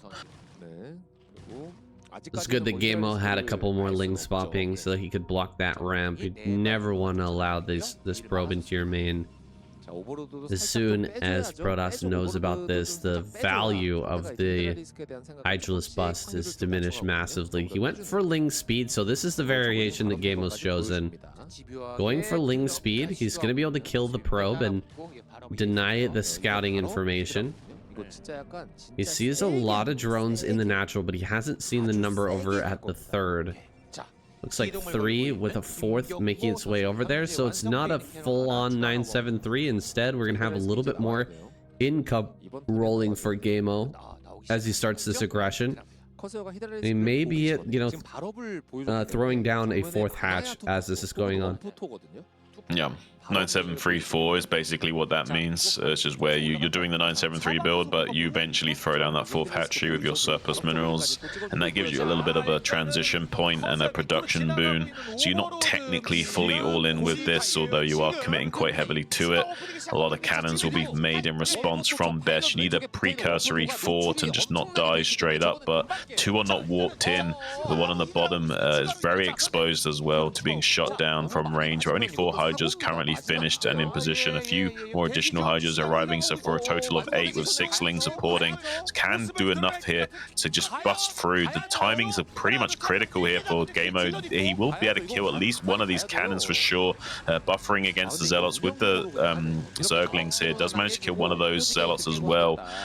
Takes away a lot of the tanking potential while going to town on this bottom pylon to see if he can start chipping away at this wall and making additional Hydras behind. There's no probes, there's no drones in sight, it looks like, so it will be a full-on committal, at least for the time being. Yeah, more Hydras coming up is a little bit intense. He does finish range and will go to work on this Forge. Looks like he will get it, and that upgrade has to be canceled. This is very nice play from Gameo. I like the position on that frontal cannon. Okay, he's gonna pick that off again so he can get the gateway. Yeah, just get the gateway, pick off this wall, deny the upgrade, and now Gameo can start to drone once again. And with that 4th hatch on the way, like we were talking about earlier, it's not completely all in. He's got a pretty decent method and route out of this early aggression, and I really do feel Gameo's position right now. It's looking quite good. Yeah, honestly, like, this is exactly what I was wanting to be wrong about. I wanted to see a very strong game out of Gameo, regardless of whether or not he won or lost, and we're getting that. We're seeing probably Gameo at his best, so there's no nerves really shining through from Gameo. He's just come out here and playing an A game at the moment, and I'm really respecting him for it. He's putting on a good show against Best and giving him a big run for his money, going into more and more additional cannons. Not too crazy, though, just like 6 cannons here, which is probably about the safe amount. You don't want to make too many, but you want to make just barely enough that he can't just bowl you over, even though you've got some Zealots to tank while you transition into the double forge in the main base and get your Templar archives out. It will be about 8 minutes 30 until he's even making those Templars. So yeah, this is the Templar pre-storm timing. He's gonna try and hit this, and I think that Best has called it. I think he knows. He's built these extra cannons. He's continuing to build cannons. He's got the perfect counter. Gameo, it's crazy. It's gonna be tough here. He's gonna pull the trigger. That is so many Zealots in the front. The probes are there as well. Just buffering for these cannons is good enough. Gameo still making Hydras behind this. The transition, it appeared to be underway, but it's not the case. He's just gonna go for this, trying to break through. That's so many probes that are going down in the front, but the cannons are still hanging strong. A few more finish warping into the back. Yeah, beautiful screening with the probes to try and deny some area from the Hydras, but now they're in a good enough firing position. He was trying to deny space for the Hydras to get a platform to be able to kill these cannons to begin with. There's still 3 cannons left. The Templar Archives hasn't yet finished the upgrade for Storm, so he's got the Templars just finishing up now. Storm will be ready in a few moments, but he's got another 10, 15, 20 seconds until the upgrade finishes and energy's ready. There's a timing to come in here and start killing these final few cannons. The probes desperately try and deny space on that 2 2 cannons now remaining. Every probe is being called to duty right now to try and prevent these base from being busted. It doesn't look like it's going to happen, though. Both cannons going down. Storm is now ready, but it's probably too little too late. Does manage to blanket over most of the Hydralisk, but there's still enough left over. About half a dozen or so Hydras, with additional coming in for a total of 10 or so. We'll be able to come in here and kill all of these probes before the Archons have morphed. This is devastating and critical timing from Game. I think he's just barely done damage enough to Best to come through. Yeah, this was a really intense moment. Best had the right number of cannons, I think. He just wasn't building cannons as the attack was coming in, and yeah, Gameo microed that insanely well. The way that he was jumping back and forth and picking off all of those zealots without taking too much damage from the cannons. Now that last storm comes in. Best, can he actually hold? I don't think so. 9 kills on this Archon, but it will be focused and targeted down in the end. There's not enough money, really, to keep this going. DT pops out. Hold up. 3 DTs in the mix. There's no Overlord. He's going to focus down some probes, but he's losing all of his Hydras. He goes for the Templar. That is a big pick. Killing off that Templar is very annoying, but actually Best is gonna hold. That is insane. Absolutely insane. He's still alive. Well, remember what we said before, Best is like the comeback king. You never want to count this guy out. It's almost like he does this on purpose, like he puts himself into bad situations because he has fun playing from behind and he likes to come back and get surprise wins. It's almost like he does this by some kind of weird engineering, like of his own making. I don't know. We'll have to wait and see if he can somehow turn this into a win. It'll be quite miraculous. There is an Overlord here at this point defense to deny entry to the natural, but the third base is undefended, saying the drones are being evacuated, though. Luckily, does manage to save those, but this is a denial of mining right now while losing Hydras, trying to get across the map. Maybe somehow Best can navigate this into a victory.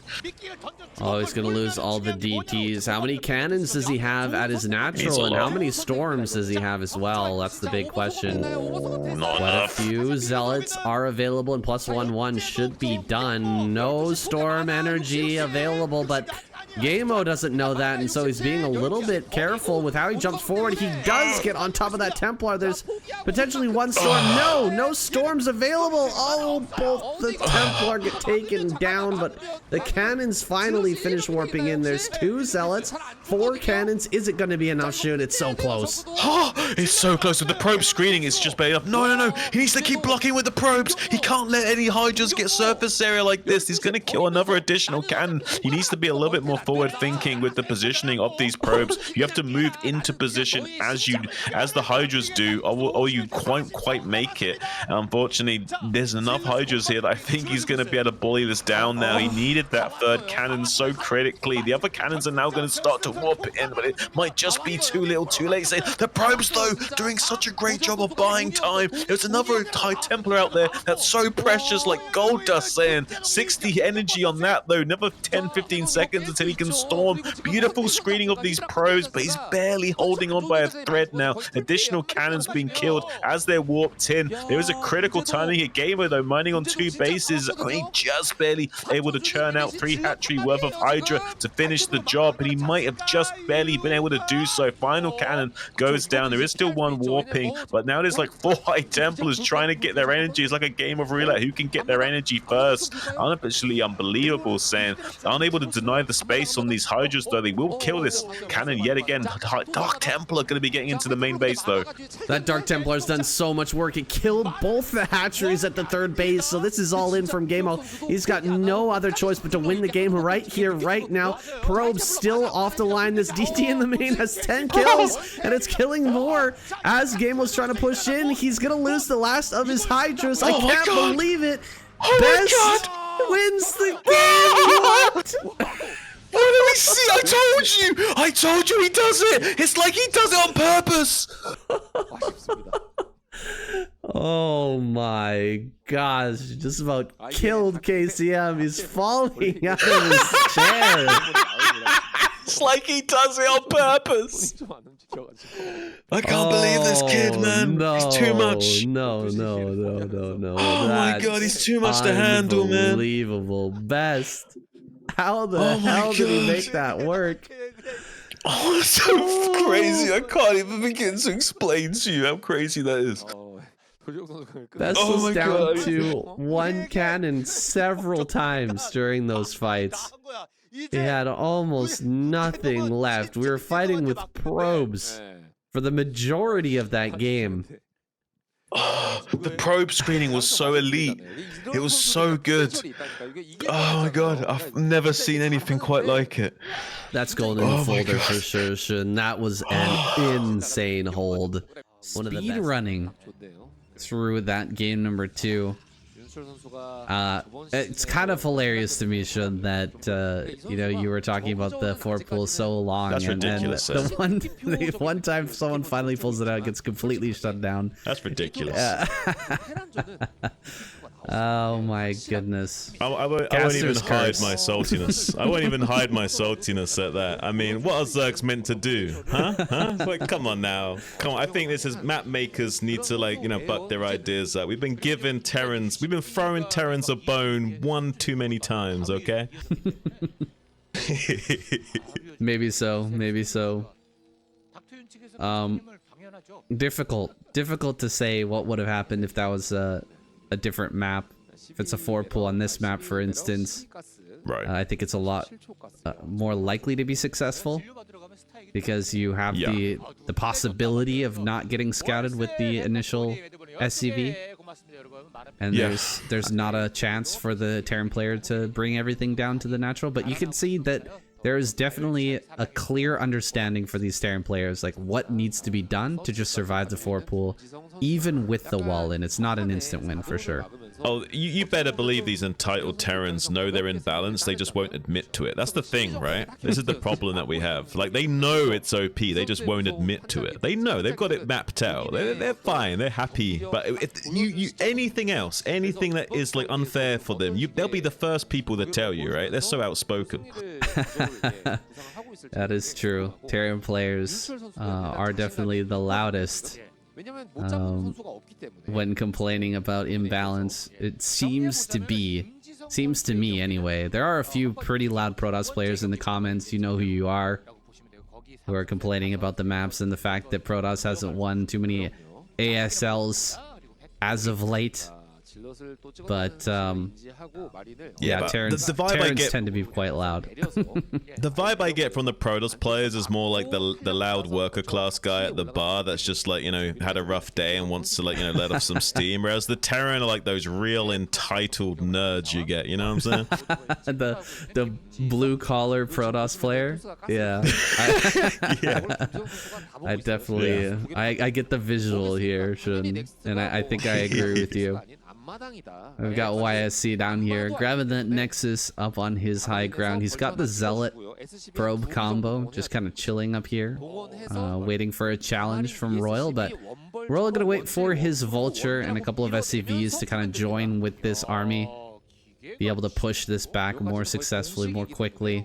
And in fact, he gets it off his own high ground before the Vulture pops out, which is fantastic. There's the Dragoon. This is the strong combo. The Dragoon, Zealot, and Probe combo is kind of a funny special forces combo of units that will do very, very well against early Marines, but with good targeting onto the Zealot, he's able to pick that off, not allowing it to get too much DPS. Kills the Probe as well. This is really good control from Royal. Yeah, the probe actually gives you a little bit more tankiness because obviously there's 20 HP and 20 shields added to the party, but the real help is the particle beam does 5 damage a shot, so if you can get 2 hits off on a Marine, it's helping that Dragoon kill it in just 1 less shot, so it really does help in those little early game trades. Sometimes you can pick off enough Marines before the bunker's finished that he then feels like he has to replace the Marines, and that's obviously a bigger investment for him, getting compensation from that probe. Those trades, though, pretty much went Royal's way, so I would say Royal's pretty happy about his early min-max. Absolutely. Great control by him. The problem is when your Marines and Vulture are kind of splitting their shots, hitting different things, and the Zealot does the most damage out of anything in that early game, right? It's doing so much per hit. He targets that down right off the bat. It only gets like 1 strike and goes down, so very nicely min-maxed by Royal. He's going to get a mine down behind these Dragoons as well. YSC's going to walk right into that. Might take a bunch of damage on both Dragoons. Ooh, that was a really rough hit. Yeah. I mean, it was a full-on connection on one of the Dragoons and a pretty good connection on the other one. Really suboptimal from him. And we have a very nicely placed proxy starport setting himself up for a vulture drop later on. That could spell disaster from YSC if he's not prepared for it. And the timing of it makes me think that he might be thrown off because he'll be thinking he's safe for like a half a minute or two. See that there's no starport with the observer, think he's completely safe, and then the dropship will come in right at the off timing, which might throw him off it.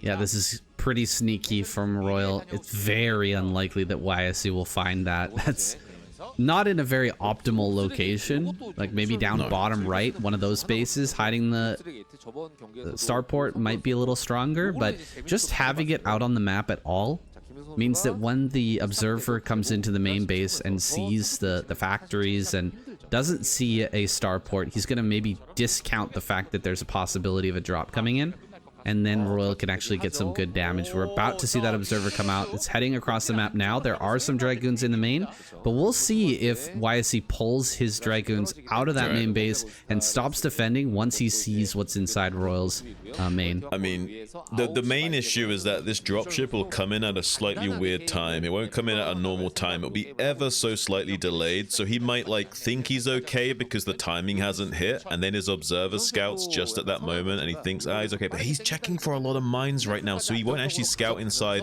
Royal's base for quite some time, which actually might help him because it'll make him more careful about the possible range of play from Royal because he doesn't have confirmation, so he might still be considering the vulture drop as a potential just because he hasn't scouted his main yet. Well, he's just pulled all of his Dragoons out of his main. It's completely naked at the moment. There's some tanks moving out of the map, which I'm a little bit confused about. They're actually going to turn around and head back home, setting up in the natural. Royal going to come running out here, set some mines up behind this. This is great heads-up play for Royal.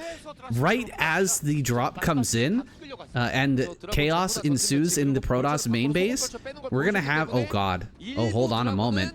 This bunker may end up going down. This bunker is so low, it does go down. There's so many Dragoons out here at the front. He's going to go for the drop inside the main while this is going on. But YSC is just dealing so much damage. Okay, this is actually pretty good body blocking from these SCVs. But now going to jump on top of the tanks. One tank goes down. Bunch of probes going to fall inside this main. Another tank falls. One mine going to get placed down here. Oh my goodness, all of the Dragoons end up falling. It's not even going to be YSC pulling back his Dragoons into those mines. Instead, he runs straight in. He gets a pretty reasonable trade with a lot of these tanks. And he actually blocks the ramp going up into the natural so that Royal can't deal any damage. Oh man, he loses the dropship as well. This kind of went YSC favored, don't you think? Oh, 100%. Those weren't sharp vultures or speed vultures by any measure. He did not manually target hardly any probes. Only a few of the gas probes went down quickly because of the vultures are on the right-hand side of the nexus. Most of the probes were able to evacuate to the natural expansion, so he didn't really take that much economic damage, but he killed so many tanks, Saying. A lot of tanks went down there. You can see that Royal was just not ready for that timing whatsoever. He didn't have siege mode done, and he wasn't quick enough to pull the SCVs over to the bunker. He saw that he was like moving his tanks out in a weird way right before that attack came in. Everything was just a little bit off for Royal. It wasn't quite organized well enough. This was a very well thought out and decent setup for Royal. I thought that he was going to do a lot of damage and potentially not take much back at home, but things kind of went wrong there, and now it's going to get really tough as this Reaver comes in.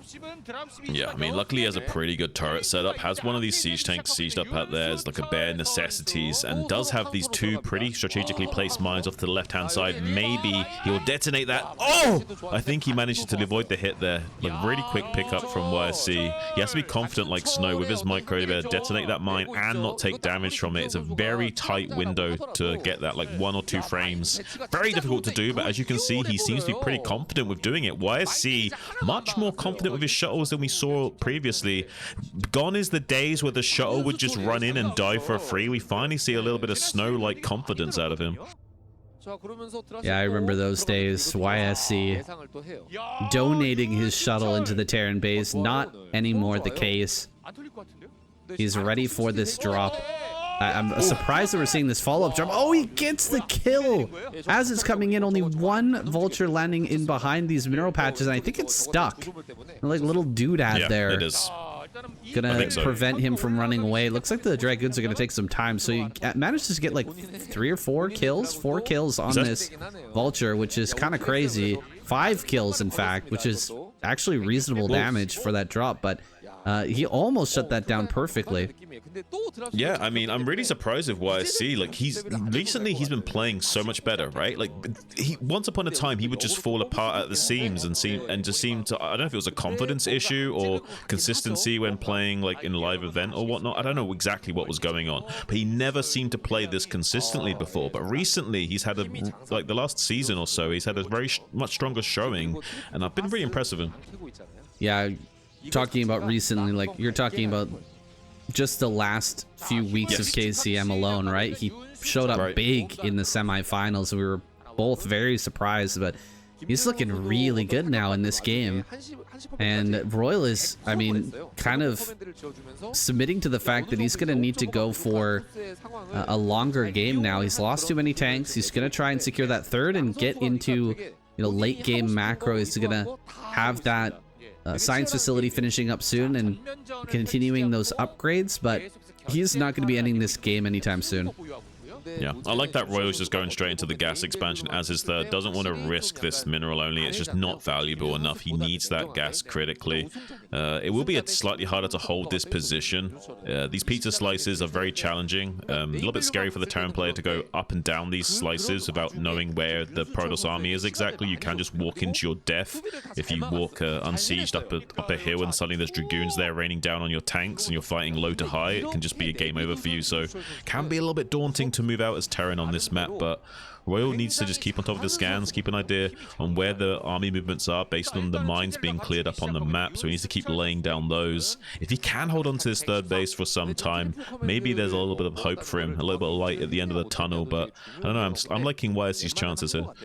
Well, the way I've seen so many Terran players try to approach this map is by taking those pizza slices, but I've also seen Light show a very impressive game plan, a very impressive strategy where he pushes directly into the middle of the map and then crawls out onto the pizza slices from the middle and just kind of tempts the Protoss player to engage into him with all of those walls and cliffs surrounding the army. It's so hard to get in there and take a decent engagement, and he seems to be able to take insanely efficient trades against Protoss armies by utilizing that strategy and just pushing into the middle rather than trying to take these high grounds that are considered so valuable for Terran in most games.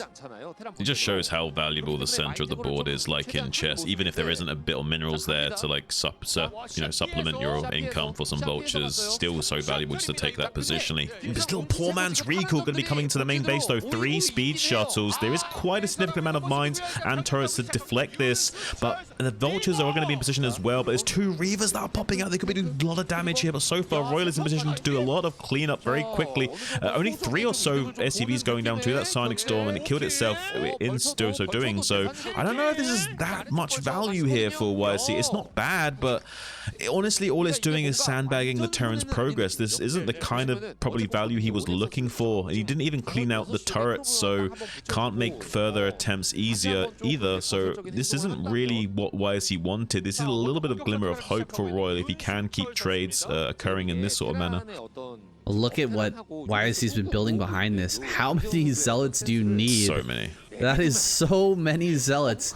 Not a lot of Dragoons in this army, but he's definitely going to try and ram it down. Royal is just going to have to deal with a massive Zealot shuttle army. He just threw away a couple or 3 shuttles, so he's not going to have as much dropping out on top of that force, but he is going to go for it now. 199 supply. You don't just sit here with this many zealots and not attack. Yeah, I mean, it's 5 bases to 3 as well. The Protoss is well positioned. He knows that the Terran desperately now needs to secure this mineral only, or at least another base, to have any hopes at keeping up with the Protoss while he's in this high gear. 3 versus 4 is not too bad. 3 versus 5 is extremely awkward for the Terran player. I mean, you can technically survive, but you'll eventually lose out because the Protoss player will just expand and take the entire map and outproduce you. And now we see Royal scrambling to take this mineral only desperately, and now YC wants to punish. Wants to get on top of this pizza slice while the army's fluid in another position on the right-hand side. 4 speed shuttles raining down some units to draw the fire of the tanks while he comes up onto this position. There's so many Gateway Man units here, pure infantry of Zealots, Dragoons, and High Templars supporting with splash damage from the shuttles. There's a science vessel here as well, not enough energy to really do anything. Big, massive clump of siege tanks will force YC to tuck tail and run. Most of his army being dried up here, currently even on supply, which probably means he doesn't want to continue fighting this. Maybe he wants to try and skirmish with the SCVs mining with some sonic storms, but shouldn't really be pushing the issue here. He is just going to back away for now, dropping a few zealots into the main base, going to pick off a tank or 2, cause a bit of a distraction here in the main. He has a ton of Templar, and these tanks are so stacked up. I'm really afraid for Royal. If this next round of zealots makes its way to the front and just runs up on these tanks, is he going to be able to get those big storms in the back line and take over this position? Royal is very reliant on holding this frontal base, but he's got a really good supply right now in order to hold that. 169 to 176 is looking pretty decent. More poor man recalls into this main base is kind of hilarious. He's actually opened the position a lot, got rid of most of these turrets and mines, and now he's actually going to keep dropping stuff into that main base while Royal heads around the map to try and deal some harassment damage of his own. 3 cannons is not quite enough for this many vultures. Right, especially not with upgrades, say. I mean, if they were 0-0, they would still probably just barely win. So with upgrades on these vultures, the +2 weapons and 1 armor just makes them so much more DPS efficient with that +2 damage. It is explosive damage, so they do not do true damage to hull, but they do true damage to shields. So they will shred through the shields, but takes a long time to get through that armor usually until they get those upgrades. Now they can actually kill buildings, so they become a lot more scary raiding around the map in their high numbers. Yeah, I don't know, like Royal suddenly looking like he can just completely flip the script on YC yet again here. See more attempts of poor man's recalls into the main base. He's pretty desperate in keeping the pressure on Royal. I'm not sure it's going to bear him the fruit that he thinks it will. Not really killing a lot of SCVs with these storm drops, just 1 or 2 here and there, and then not really trading out very well on the unit. Oh, that's a better storm in the natural expansion. If we can get some sonic storms away from the main base and instead some of these other expansions, that'd be much better for him. I think he likes to keep this position open. He wants to keep this position open because if you keep dropping back there, you can actually storm over the wall and hit all of these SCVs at the 4th base, which could be devastating, but he's got a lot to worry about with this army coming across the map, and he doesn't have any vision on this at all. I can tell you, he's going to be completely surprised when he sees all these tanks standing right there, just outside of his rally point. A bunch of mines going to get laid down. Oh my god, these tanks are so stacked. It's going to be insane. These storms are crazy, Shun. So much of this army is going to get killed, but actually, in the end, the Zealots are pushed back. Dude, a lot of these tanks are super low right now. Well, he was lucky that these high tempers that are now showing up were a little bit out of position. If they were there like a few seconds ago, I think all those tanks would have died. But it was only like 1 or 2 high templars that were even in range to attack them at that moment. So had to tuck tail and run. Isn't looking too healthy on supply. Has a lot of utility, but Royal has a pretty significant amount of meat to his army, and he's able to force trades using defense matrix. So some of these storms aren't really finding the value they want. So he goes to storm a tank and it just gets D-matrix, and that saves it. And now Royal kind of like having some valuable time, a lot of oxygen to get out onto the map and start putting pressure onto some of these bases. Now that puts YC on the clock, he's forced to keep trading with the Terran head on now, which is not what you want as a Protoss player, especially when you're behind in supply. Look at this angle from Royal. He's doing a great job holding the center, hiding around these high grounds, these cliffs, utilizing them to pretty good effect.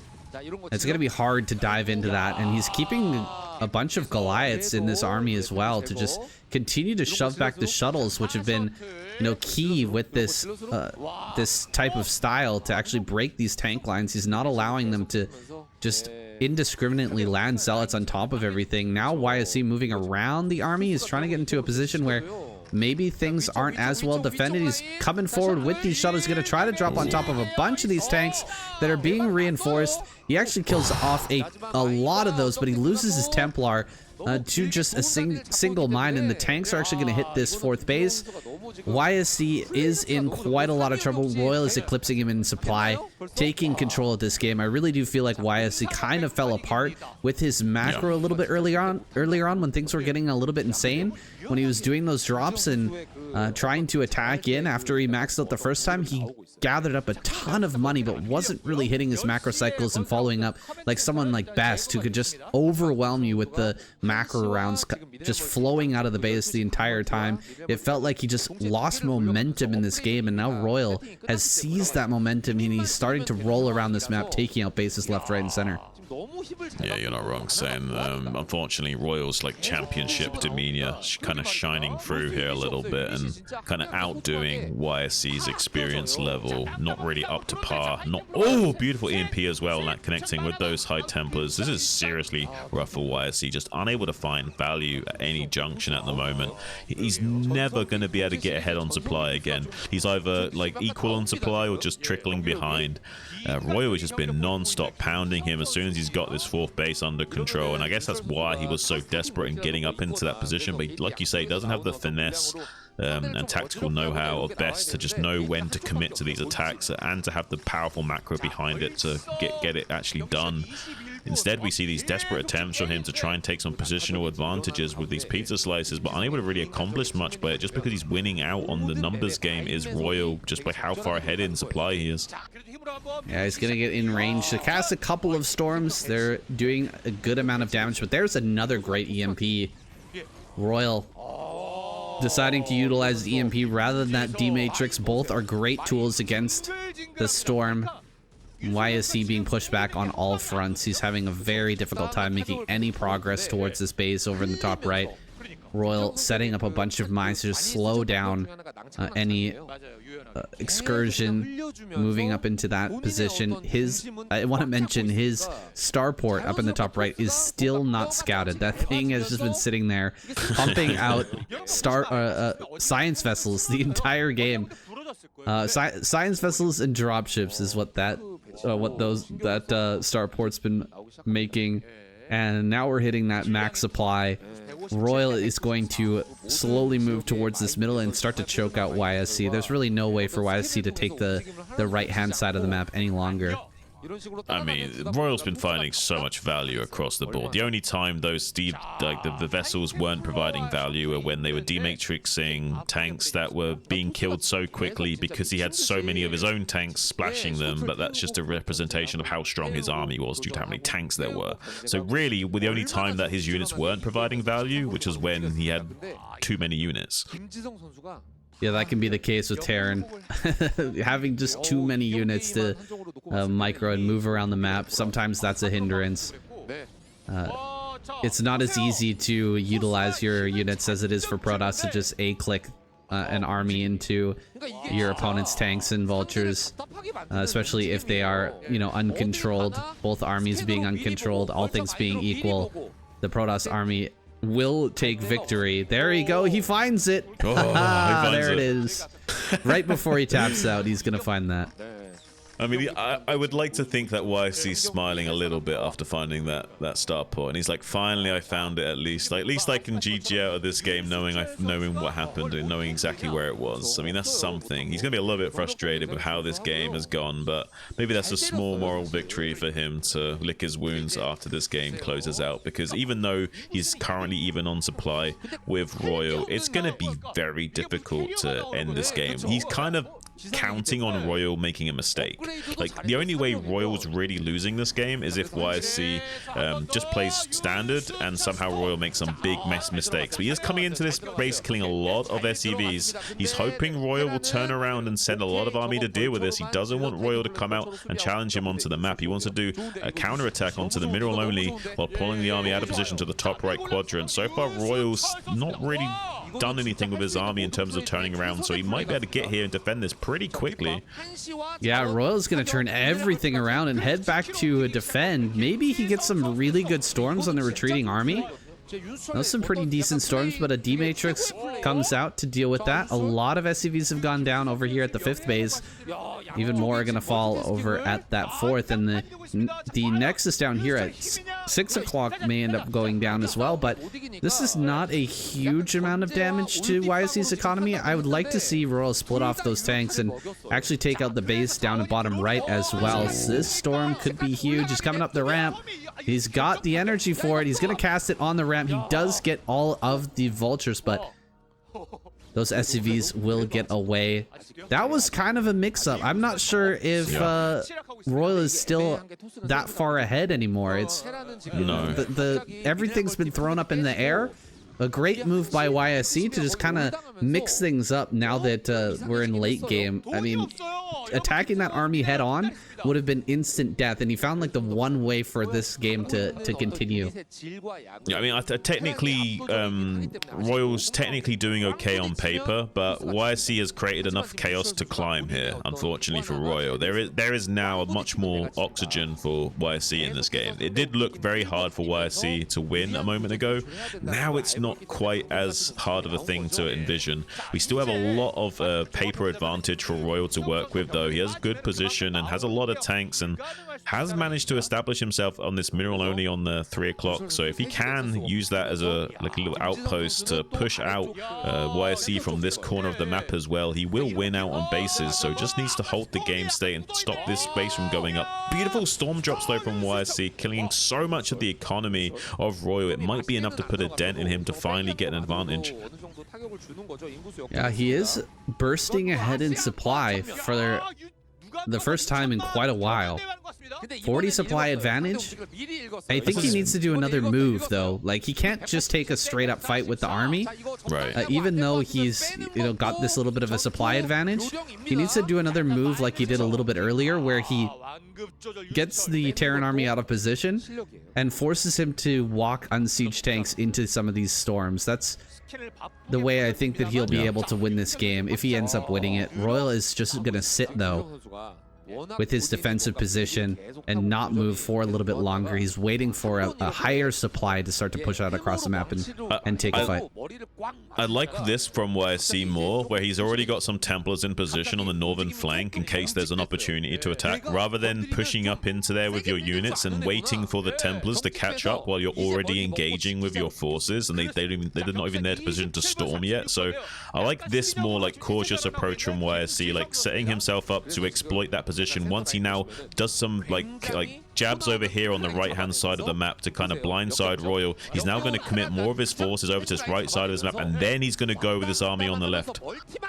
That is so many tanks over on that right hand side. He's going to go on the left, try to get on top of this rally point. There's a few tanks over the wall which are pretty well positioned, raining down on these dragoons. Some good storms come out on some of these tanks, but the vulture reinforcement from the right hand side is actually going to defeat everything here. And Royal, I mean, he's just taking great trades now with his fully maxed out army.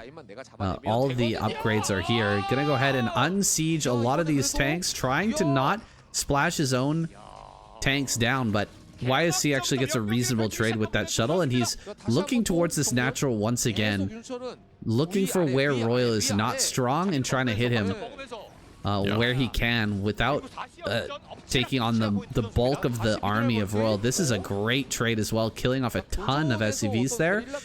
I'm not sure that it's enough. It really does feel like Royal has the tank number to take this one home. Yeah, that you're not only right about that, but YSC's not really mining. Like this base at 6 o'clock's not mining. This base in the top left's not really mining. The only real mining base is this one in the bottom right quadrant. And whereas Royal has got this base in the top right, and potentially this third mineral only as well. YSC trying to surge into Royal's mineral only here on the right hand side, but there's just so many tanks. He may lose this command center if he does target it down, but the Dragoon losses will not be palpable. It will be palpable for him to have to bear. Because he has still got this command center up here, but YSC's not mining really. Like I say, like this 6 o'clock base not mining, and this other base not mining. Only one real mining base for YSC, whereas Royal's kind of sitting comfortably on 2, even after losing that CC. Why is he not mining at 6 o'clock? I feel like he built that Nexus. He rebuilt that a long time ago. I think he just forgot to send probes back there. He's just been tunnel visioning on doing other things. That is a shame. He's got another base going up at the top left-hand corner. He's gonna saturate that now, but yeah, I think you're right. He definitely tunnel visioned a little bit too hard during this moment of chaos when he was trying to climb that chaos ladder, as you talk about.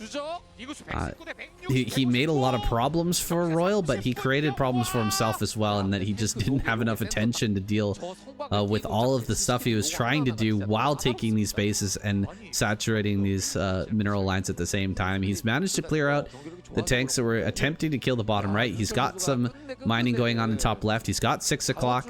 He's technically on 3 base economy right now, but Royal just has so much moving forward. He's 20 supply ahead. He's going to be able to bring forward a bunch of units to actually kill this location, and I just don't know if YSC can challenge the army head on to stop this from happening. Not really, saying he hasn't got enough zealots to tank for these Dragoons to really do the damage they need to, unfortunately, especially late game when the Terrans already got their 3-3 upgrades. They just outscale the Protoss army in every metric. It's really unfortunate. Not really much can be done now from YSC unless he somehow manages to catch Royal with his pants down. Royal's not usually the kind of guy to get caught off guard so easily. He's usually really on top of his army fluidity and keeping like his science vessels to hand to either D-Matrix in response to storms or to EMP units that are a little bit exposed. So usually Royal always on top of things. Like we see here, this army just staying on siege so that he can respond to threats. So there'll be a few siege tanks in position, then he like scans around the map, sees where the army's moving, and if they're moving to the left, then he moves his tanks over to the left, and if they're moving to the right, he moves his tank over to the right, and you just stay fluid in your army as Terran at this point in the game. And usually if you maintain game state, split the map in half, you'll come out on top. Yeah, as long as he doesn't allow the bases over at center right, and it seems like he's got pretty good control over there, laying some mines and having his tanks in position. As long as he prevents those bases from being taken by YSC, we should end up in a mine out situation where YSC is going to run out of minerals down at the 6 o'clock, and he won't have the economy to challenge Royal any longer. So Royal, like you said, maintaining game state here. He's just going to continue to rotate back and forth, watching YSC's army, not pressuring, not pushing any further. I like the decision by Royal. It's been it's just been a crazy game. No reason to add any more chaos into this one. Just play it safe and choke out YSC slowly but surely. Yeah, I mean, it's such a great defensive setup from Royal. He understands what YSC needs to do to win. He's countering that perfectly. Like, YSC wants to like do a 1-2 punch combo, distract him on one side while attacking on the other, but Royal's just been shutting him down. Now going to be making his way into this mineral only, though. This is pretty naked, and these storms are going to connect with the SCVs, and only like 5 or so survived that onslaught. So much of the economy has been destroyed for Royal, but his main standing army is still relatively intact. Huge amounts of tanks and vultures currently skirmishing on the ground without using siege mode for the most part. So many High Templars left unguarded, though, being completely devastated. Some of those storms are connecting with the units, but overall, with how split up the army is, actually the units are trading up better. But these High Templars have managed to segue all the way into this base in the top right pocket. EMP comes out as a desperation, but 1 or 2 High Templars will have storm in just a few moments here. Wow, so many SCVs have fallen. Look at the supply numbers, 91 to 72. Oh, wow. This is insane. So much has gone down. I think that there's still a good enough army here for Royal. Oh, this siege tank right here, 19 kills. The hero siege tank cleaning up all the economy of YSC at the end. That was an insane game, Shun. Gameo is coming out. He's gonna take on Royal.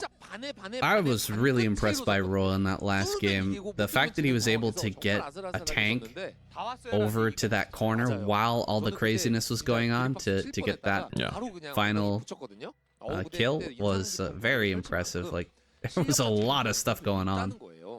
Oh yeah, and YSC was being very active on that side of the map as well. So really interesting stuff from both sides. Like, Royo is so impressive. Like defensively, like you can see why this guy's been able to get a championship title under his belt. He is pretty cool under pressure as well, which you do kind of need to have to go all the way, unless you're like the luckiest Royal Roader of your life. Gameo, though, not really up to the same caliber as some of these other guys, so I'm not sure how he's gonna fare. We saw that crazy game against Best on this map where Gameo was top left and Best was bottom left, and there was a crazy tempo back and forth with the Hydra bus situation, and just barely Best able to came out supreme. And I don't know, like, I'm hoping Gameo can finally start to get 1 or 2 games under his belt. He hasn't had much limelight on the stage. Maybe he can, maybe this is his game to shine. Yeah, he's had a tough time in the KCM, often just getting shut down. But maybe he can... I'm going to give him the benefit of the doubt here. Maybe he can pull something out. He started with a 12 hatch. I'm going to go ahead and grab his spawning pool. Not going to throw down the immediate gas, instead going up to 12. So doing a bit more of an economic 12 hatchery. He might be going for a 2.5 hatch here. Yeah, it looks like it's going to be a more economic style from him, and I kind of agree with that on this map as well, especially from someone like Gameo. I don't think you're going to be able to be super cocky and go for a very tight muter timing and expect to get a consistent amount of value out of your muters against the likes of Royal. I think more often than not, Royal's going to do a pretty good defense, and you're not going to get the value out of those muters you think you will. So this 2.5 style makes a lot more sense, giving him a bit more economic boon, being able to produce more drones, more lings, and potentially get some bio cleanup later on in the mid game with mutalist ling style like you see from Sulky.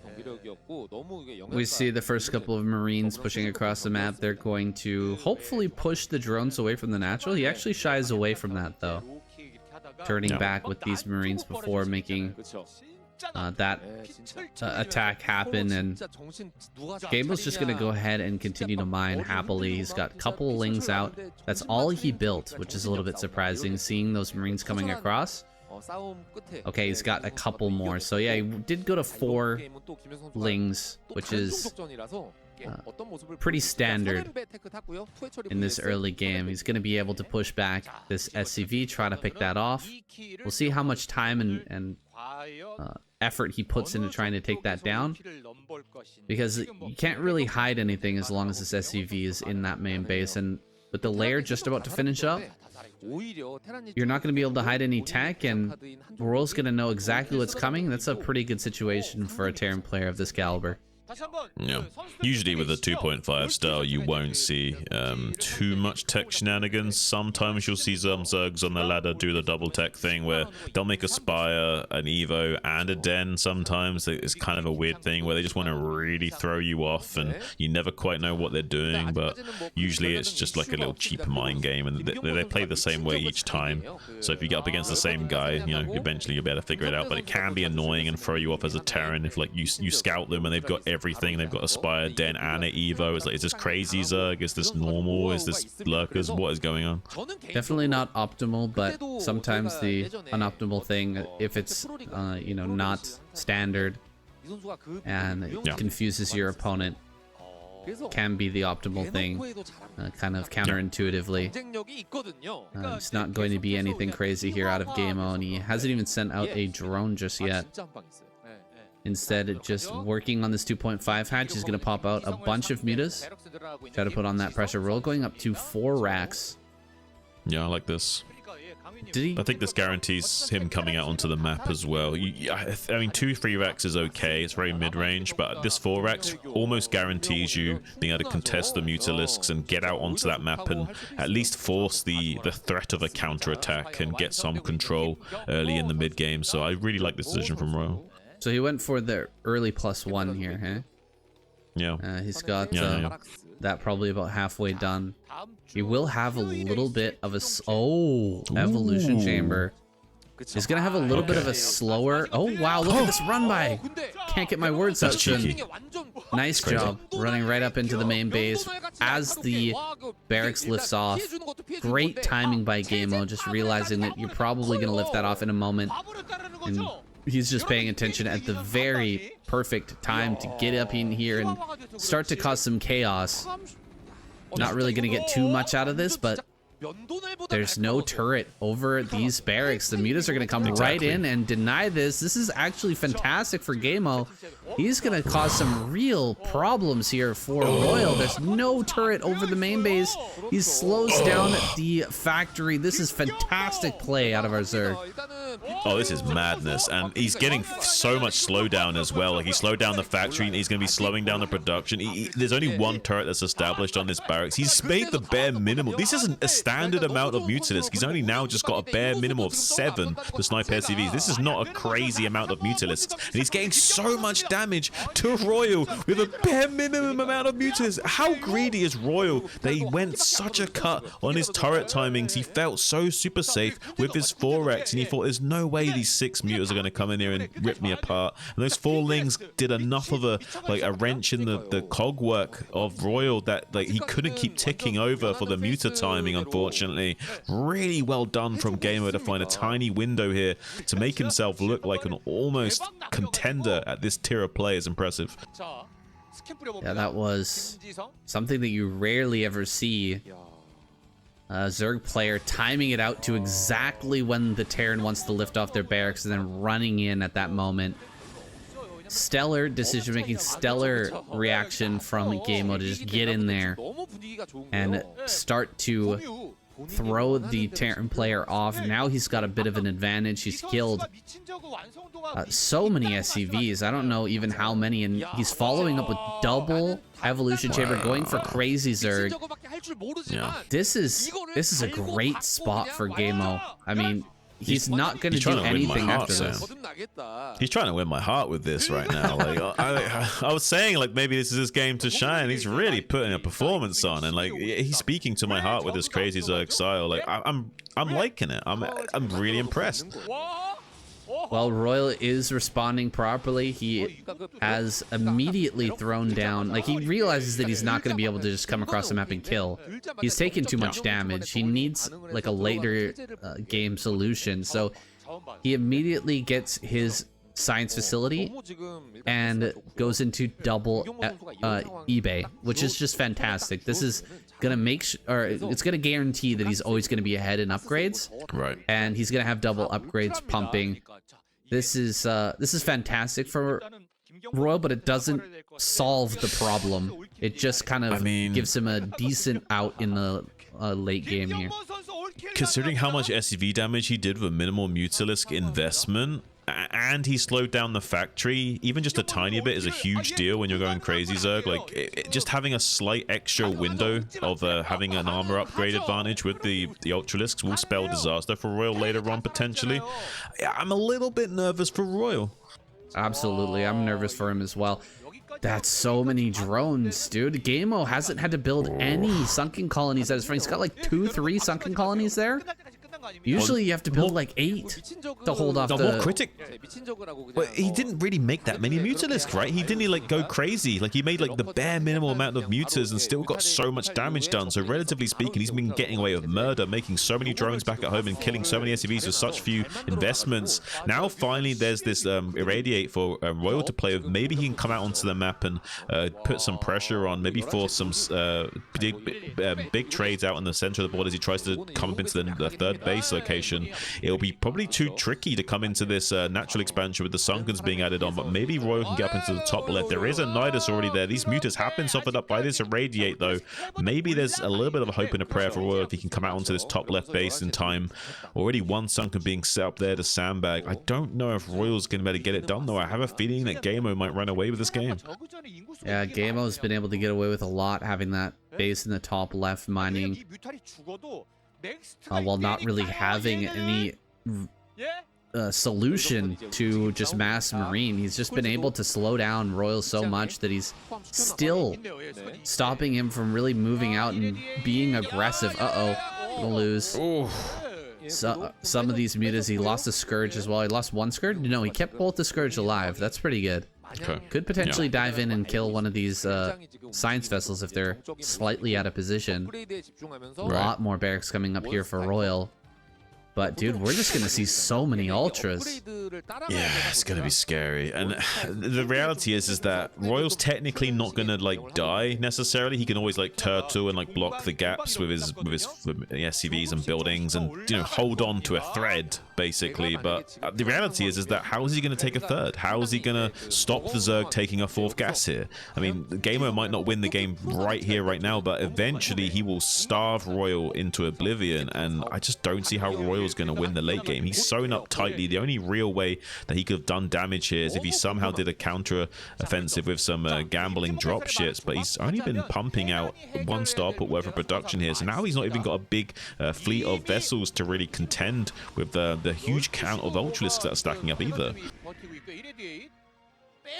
There are still ways that Gameo could lose this game if he dives in with all of his ultras and loses a bunch of them, or all of them. Yeah. At an bad timing, he could end up losing this game. But the way to play this as a Crazy Zerg player is just to keep these ultralisks away. Just play keep away with the army. You know, keep running around the map. Don't allow the irradiates to come down on these ultras. Keep back and just keep the upgrades rolling while gathering that critical mass. Yeah. And try to take bases all around the map. He's taking a base over at 12 o'clock. That's a very sneaky location to try and take. Unlikely that Royal's going to find that right off the bat. And so Royal doesn't really know where to attack into. And there's only going to be an engagement here. If Gamo's playing smart, he's only going to have an engagement if Royal forces him to engage. If he forces him to take a fight at one of these bases, then he may end up engaging, but he's not going to engage before then. Yeah, Gamer's probably going to wait until like 5-2 kicks in before he wants to go for a big trade with these Ultralisks, and he'll know for sure that he gets so much value. With those Kaiser Blade upgrades, you can two-shot the Marines, so you devastate the force of Bio so quickly without D-Matrix helping out a lot. And like we said before, there's not a huge count of science vessels really, only one starport worth of production until just now. We've got the second starport finished up, starting to produce a few extra vessels. He's desperately trying to reach a critical mass of Marines so we can start gunning down these Ultras one at a time. He needs such a huge blob of bio to be able to accomplish that. But if he can't stop this fourth gas coming online from Gameo, this might be all for naught, because how is he going to stop when Defiler support comes online? Like, 4 gas Ultralisk with Defiler support is just untenable for Terran to keep up with. The swarms and plagues make the trading just too hard. Oh, this dropship's getting intercepted by Gameo. That's huge. Oh, Gameo has some great vision around the map. You can see he's got overlords over a bunch of these high grounds and impassable terrain down at the bottom center. He spots that drop coming. Seeing that little blue dot on the map, he picks off that drop, and now he is in an insanely good position. Having this fourth gas online, he's been running around with these ultras, just avoiding the fight for this entire time. He's waited for Royal, who's now finally moving out to the middle. This is Royal's commitment. He's gonna move out into a position where Gameo actually has to fight him, and that's gonna be the moment where Gameo dives in. I'm not sure about the upgrades right now. 4-1 is still waiting for that +5 armor. If he can buy a little bit more time here, it's probably going to be for the best for Gameo. This army is making its way over into the top left. The Ultralisk count is very high. He's going to jump through the Nidus not to get irradiated by all this. But as soon It's as going to be these- just yeah, go ahead. just a few seconds till armor finishes up though, so maybe Royal can get this done, but he'd ideally want some D-Matrixes to help tank against these Ultras and Sunken combo. He has such a huge force though, he should be able to break up into this. I think Gameo was a little bit slow on when he took this third upgrade, so he's just trying to hang on until that kicks in to gear, but it's not looking like it's finishing up right now. Finally, he's starting to start breaking these Sunkens, saying 4-1 still is the count, so not getting this final 5th armor upgrade, this could be just what Royal needs to win this game, because now he can actually do a lot of damage to these Ultras without that critical armor upgrade for the 3-2 finish. Finally, the 5th armor upgrade finishes, but he's already cleared up the Ultralisk, mostly saying maybe Royal's just barely done it. The Irradiates are softening up the Ultras. Beautiful block on the ramp with the medics. Maybe he's denied enough surface area from these Ultras that he's finally going to somehow turn a win into this situation. Oh my god, the Ultras are getting cleaned up. There's only a couple of them left. There's not a lot of Marines, but there is a long line of party coming across the map. So many Marines making their way up here into the top left. He's actually going to pop through a few more Ultras, and with this +5 armor, may be able to hold on. He's engaging outside of the range of these Sunken Colonies, and he's losing the base at 12 o'clock. Royals found that location. A few Lings and an Ultra going to make its way up there to actually save that, but all the drones have already died, and this group of Bio over at top left is still alive and kicking, killing off this last Ultra. There's one more that just popped out. Royals making his way over the top left. He has to win right now, though, Shun. He doesn't have a future in this game. He's only on 2 bases, and they're about to mine out. I mean, this is crazy. He technically hasn't killed this base at 12 o'clock as well. I mean, these an Irradiate is a double-edged sword. It does help the Ultras clear up the Marines as well if you activate it on them early enough. And as you can see, positioning the Ultralisk manually in the center of those Marines. But look at this Eraser trick. If he hasn't got Burrow, this is huge. I don't think he's got Burrow. He's got Burrow, but he didn't react. Are you kidding me? Oh, the Burrow is so late, and a huge amount of drones just went down. Luckily for Gameo, he's got 1,600 minerals in the bank. All he needs is gas, but those Racer Trick vessels are camped over top of the gas. Guys, another gas comes up in the center left. Is this going to be enough? Is this what Gameo needs to actually hold this? He's sending out 2 more Ultralists. That's all he's got. Can he keep this base alive, Shun? Oh my god, this is crazy. Saying Irradiate Ultra helping out from the back, sandbagging with the Sunken. This is such a close defense. It's insane. 2 Ultralisk irradiated, trying to come in. D-Matrix, though, trying to seal the deal as some desperate rallies from Royal wants to just get rid of this. And another Eraser on the 9 o'clock. Royal's playing out of his mind right now. He says, I'm not going to lose the likes of you. I'm a champion, baby. He's taking out all the drones at center left. There's still 1,300 minerals remaining, Shun. He's got to burrow these drones. What are you doing, Gameo? He's losing everything at the natural. All the drones go down. 22 kills and 42 kills total on these drones. Gameo just lost his entire economy to 2 vessels. What are we looking at? I mean, the plot armor of Royal is insane right now. Ultralisk descending upon this 3 o'clock base as well. But there's no bunkers here or anything. Maybe he can bust open a position. Royal trying to tuck his Marines behind a mineral line, but the Irradiate will help clean up. Some rallied forces coming in to deal with this. It looks like they should be able to establish control. D-Matrix as well coming in. Some more trickle of Ling and Ultra, but it's not enough to... maybe it is enough. There's an Ultralisk on the south as well, buying some valuable time to trade off. The medic block and the SCVs are just too much. He is going to kill these rallied forces. There's no medics to help out this bio ball. He's going to have to tuck tail and run. The Marines are exposed. Maybe somehow Gameo can make this work still. He has got his gases still up online and operational. Beautiful bunker here is going to buy so much valuable time for Royal, so he doesn't just keep losing his unprotected Marines for free. Did he lose his Spire? What is going on? There's still a vessel over here that hasn't been killed. It's still sitting over top and maybe going over to do another Eraser trick on one of these bases. He's got enough drones to keep this game going. He used that bank to recreate some of that economy. He's bringing in another round of Ultras. He's breaking through, Shun. This is insane. How is he able to hold on? There's almost a D-Matrix for every single one of these Marines, but it's not going to be enough. That Marine is completely surrounded and killed. Great blocking with these medics. He's going to try and run behind some of these mineral patches. The Irradiates are actually harming Royal. He is going to lose this game now. I cannot This is believe wild. it. The Ultra Trickle making its way into this third base and shutting it down.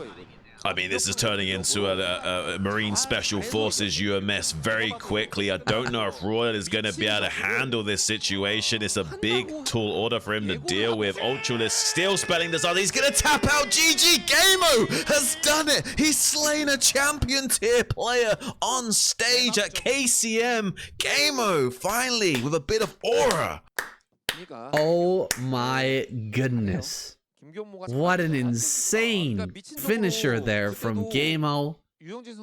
Oh, I am so happy with this week, Shun. I am so glad we're back. good. We are so fucking back, man. All right, Soma here in game number 2, spawning in the top left-hand corner. Also in the bottom right. Really nothing more to say about that game aside from defend a little bit better against that air. He had such a good position in the early game. It really goes back to what I was saying before, guys, is the mechanics in the early game, micro, is great from a lot of these players. A lot of them are extremely good in these early games, able to take big advantages even against pro players like Soma. I mean, hardly anyone is going to be able to get in and kill, 3 drones against Soma early game. That was some amazing control with the probe and the zealot. But Soma, undeniably stronger in the late game. Just so much better at controlling all of his units, at expanding endlessly and just scaling up into the late game, making the right decisions.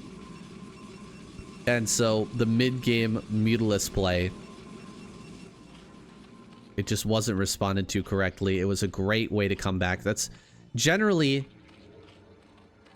like one of the only ways to really come back from a big deficit as Zerg. So I don't understand why more Protoss players don't just, right as they get that advantage, immediately start building like Dark Archons, like get some Dark Archons out, get that Maelstrom going, build some Archons, you know what I mean? Just get that big anti-air force going, so that, inevitably when your opponent ends up going for a big flock of mutas to snipe all your Templar and try to make that comeback happen, you're just prepared, you're ready, you just snipe everything down and you can win that game. Now, appears like we've gone for a Nexus first. And the cannon is on the way now, right as the Lings are popping out. So this is pretty much perfect timing. Let's see if the probe wins or does the drone win. Looks like the probe is going to win that fight. Soma goes ahead and pulls back. Gateway on the way here at the front. Photon cannon. But just the one. A lot of times with the Nexus first, you're going to build 2. But here, just going to opt for the single cannon, and he's going to get away with it. No problem. Soma, what will we see out of him? Is he going to go for 4 hatch play or something like that? Try to pump out more drones than usual and maybe skip Spire here? Not entirely sure. It's kind of surprising to see Bulso honestly go for the Nexus first this game. He did so well with the Gateway opener last game. It's really surprising, honestly. But the allure of having that Nexus first, the amount of advantage you can glean from that, it's tempting. It's tempting, especially after losing game number 1. You're like, maybe I just need a fat advantage in the early game. I don't think that's what Mulsoul needs. I think he needs better decision making. I think he needs a little bit more tactical thinking when it comes to PvZ. I think he's just maybe missing a little part of that understanding of the matchup, possibly. But he's gonna go ahead and get a little bit of an advantage here in the early game. I honestly think it's less of an advantage than he had when he killed 3 drones, but let's see if he can leverage this a little bit better. Let's see if he can keep those Corsairs alive and create the correct amount of air defense. Now, it is going to be 4 hatch. Hey, wow. Guys, am I good or am I good? Look at that. 4 hatcheries play from Soma. I did not pre-watch this. Do not leave that comment down below. We've got a few Lings coming out here just to deny the scout. He wants to make sure that Mulso is not aware of this, that he's skipped layer. Gonna get the Hydralisk Den down. He's pulled back all of his overlords aside from this one. That's gonna float slowly into the main. Second cannon's coming up because he's a little bit scared of what might be coming. Doesn't know if it's a Hydra all in or what, so he's gonna throw down that emergency cannon. A little bit off here. He can't actually fit another cannon on the left-hand side, but he can put a decent amount, like 2 here, 1 back here, maybe a couple more back here. So I'm curious how aggressive we're gonna see Soma play. And actually, this might answer my question, and the answer would be not that aggressive at all. He's already got his lair going. Surprised to see the Corsair not head directly across the map to see if there's a... okay, that's the first Corsair. My bad. First Corsair does head directly across the map to see that there's no push coming. Evolution Chamber on the way. Hydra Den is researching.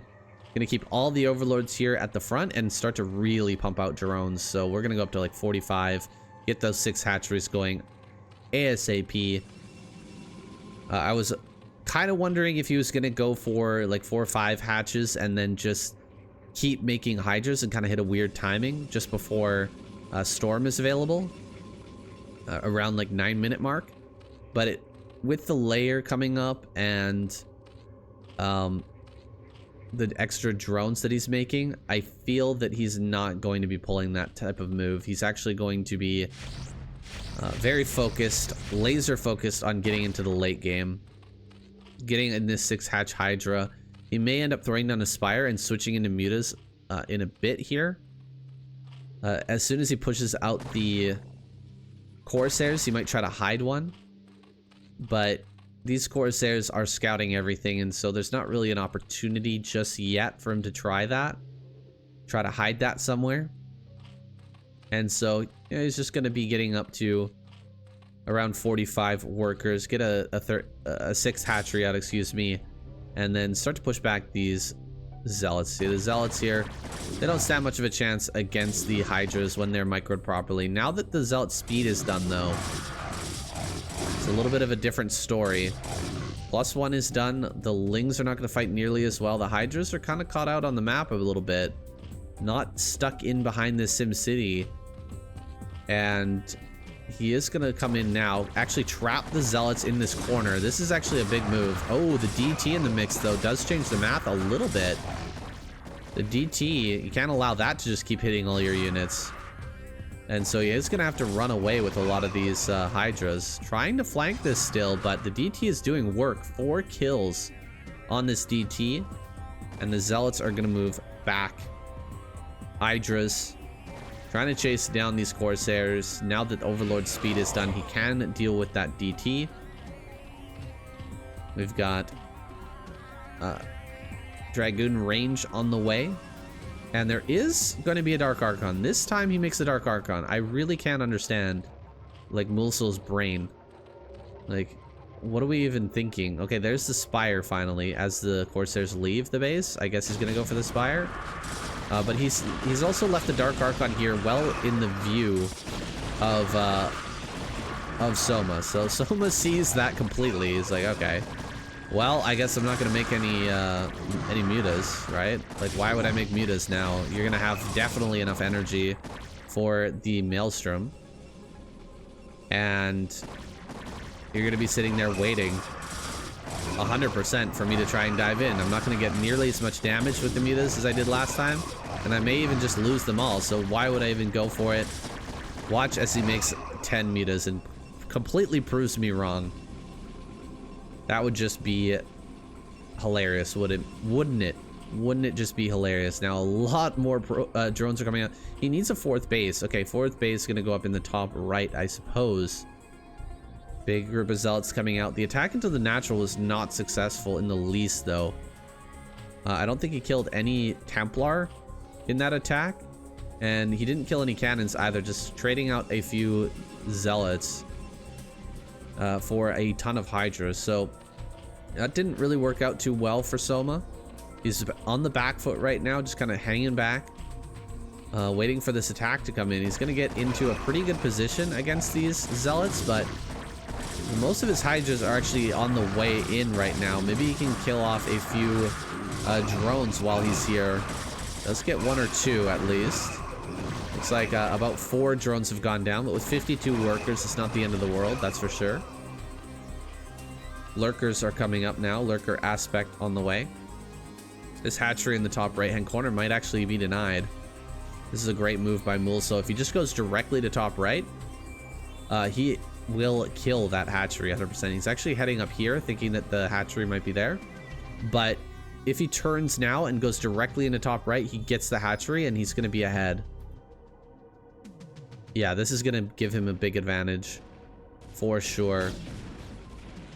Soma, I mean, he has 52 drones. That's too much for 3 bases. And so he needs to have a 4th base to transfer to, but he's just not going to have it. Oh, get it. Oh my gosh, Mulso was giving me a heart attack there as he turned away at the last moment, building the eggs to try and slow things down a little bit, but that is way too many zealots. They have +1. They do so much DPS, and some zealots are going to run around the side here. They check bottom left as well. This is some great Protoss play, actually. The way that he's setting zealots around the map and just clearing out any potential 4th base is great. I will lose these units.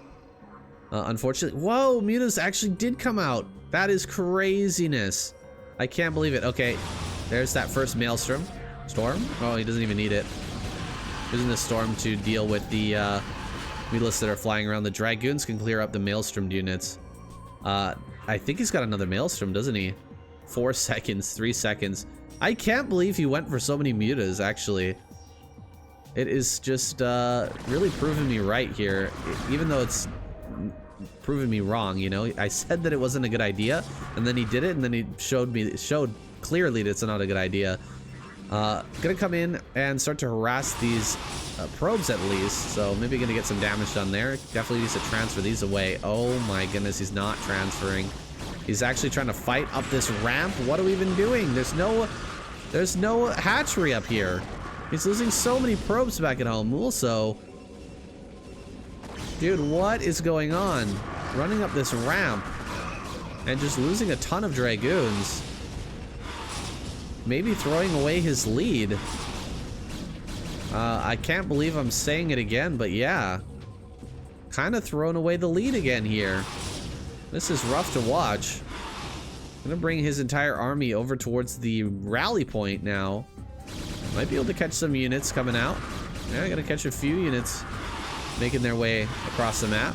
Maybe he can push it into the natural or the 3rd. The 3rd would be a great target as well. He has his own 3rd coming up. Looks like the Hydras are going to make their way around and possibly shut that down, but there are still reinforcements coming out that could help this. The cannons are not going to finish in time, though, unfortunately. And he's deciding to push into the natural, which is a bit scary. Oh, that's a great Maelstrom right there. Beautifully done. Good storms on these drones as well. Oh man, this is going to be close, guys. This is going to be a very close game. The Lurker Egg buying time so the Nexus goes down is a great idea. Excellently done. Sniping down the Hydra Den would actually be a good idea right now, too. Oh, he loses the Dark Archon. That sucks. That's a lot of sunken colonies, too. I'm not sure we want to push into that. Still losing some units to the sunken colonies here. Just kind of sitting at the periphery. Killed the Hydra Den and back up. He's going to go in. Oh my gosh, Mulso. Yeah, this guy. Repeating the mistakes of the past, I think. He's going to overcommit. Doesn't know when to turn around and back up. He's going to go for the Spire, actually. That's a good choice. Main base is getting ravaged. Oh my gosh, this is a crazy game, guys. Main base is getting ravaged at the same time. A reinforcement train managed to make its way across. He really loves making dragoons, man. Mulso is a dragoon legend. Dude, this guy just makes so many of these things. Has pretty good upgrades on them. No +2 though, which is a bit rough.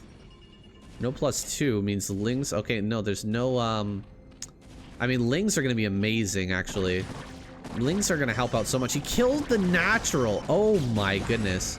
He killed the natural as well. This is an insane game now. 40 workers to 37. I can't believe he got that natural. There's 3 dragoons hitting that. They eventually took it down. The reinforcements are gonna come out. These mutas are gonna be so key. If these mutas get a lot of work done, if they kill a lot of Templar, oh my goodness, it's gonna make such a big difference. Bunch of Hydras moving around the side here. I hear something attacking something. I don't really know where it's at though. Wants to take that 3rd base. He's looping around. He's gonna surround. Okay. Overlord goes down. Gonna surround this force. Dragoons in the main. There's 5 dragoons here. That's funny. The Hydras are gonna push these dragoons back. Getting the surround off. Oh, he loses the observer. Oh no, the observer. Oh, he needed that. He actually really needed that. Oh no. Oh no, you can't do anything. Oh my gosh, Soma. Making it happen here somehow. By just picking off observers here and there.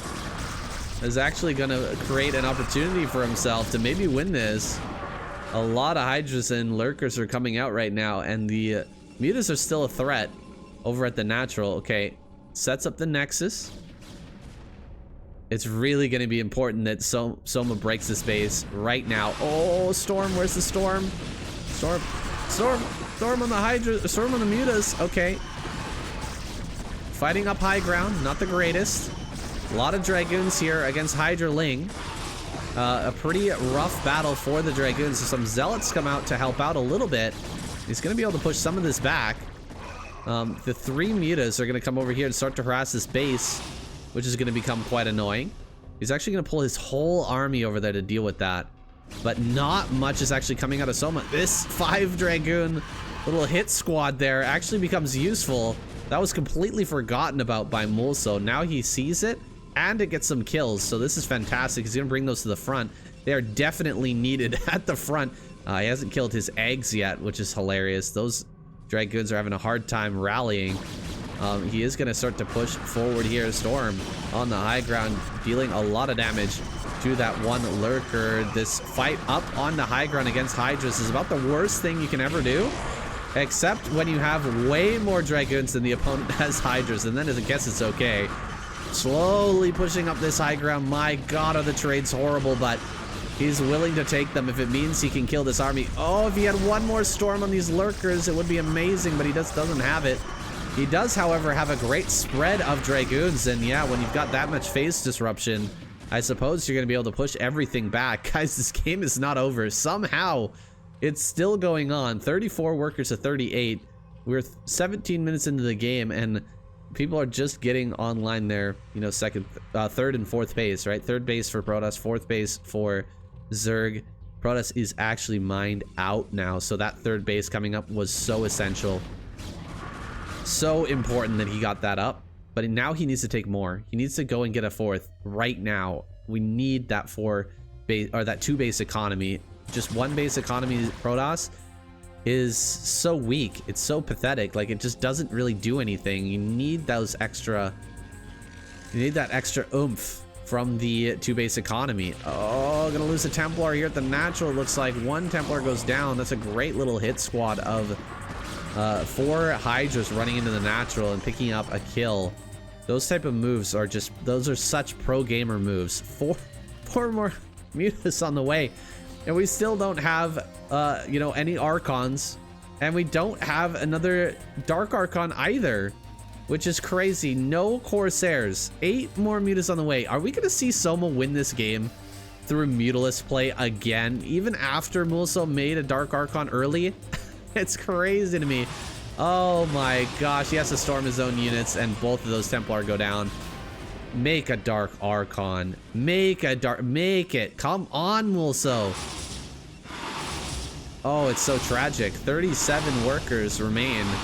And he's going to kill off a few more before he takes off from this position.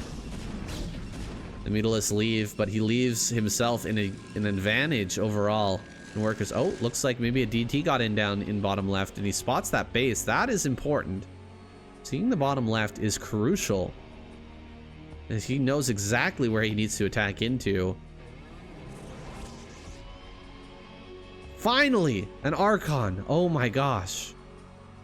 The rare, never before seen Archon. There he is. Might actually be able to fight these Mutalisks. Might somehow be able to stop the constant harass at this base. It's crazy, I know, but we could actually see the end of this harassment. Dragoon trying to push up that ramp. Not gonna happen. Maybe he goes for the third. Third is pretty wide open. I mean, third is a great target. That's a lot of, yeah, larva that can be lost, right? The production facilities there, kind of invaluable to the Zerg player. Ouch. Loses that Templar on the backswing. And now the Mutas are going to get to work. Where is that Archon? Where on earth is that Archon? Okay, there it is. It's on the other side of the map. A counterattack coming up. He doesn't kill this. That is interesting. He's going to go for the throat. Going to go for the neck. Templar here. Oh, the storms! No! The storms! There we go. He gets one storm up, but he loses 3 Templar. The Mutas are doing huge work. There's 1 Templar over here at the third base. The army's going to make its way back. Mulso does not deal critical damage. Storm goes down on a lot of these Hydras, but they kind of just walk through it for the most part, not really dealing that much damage.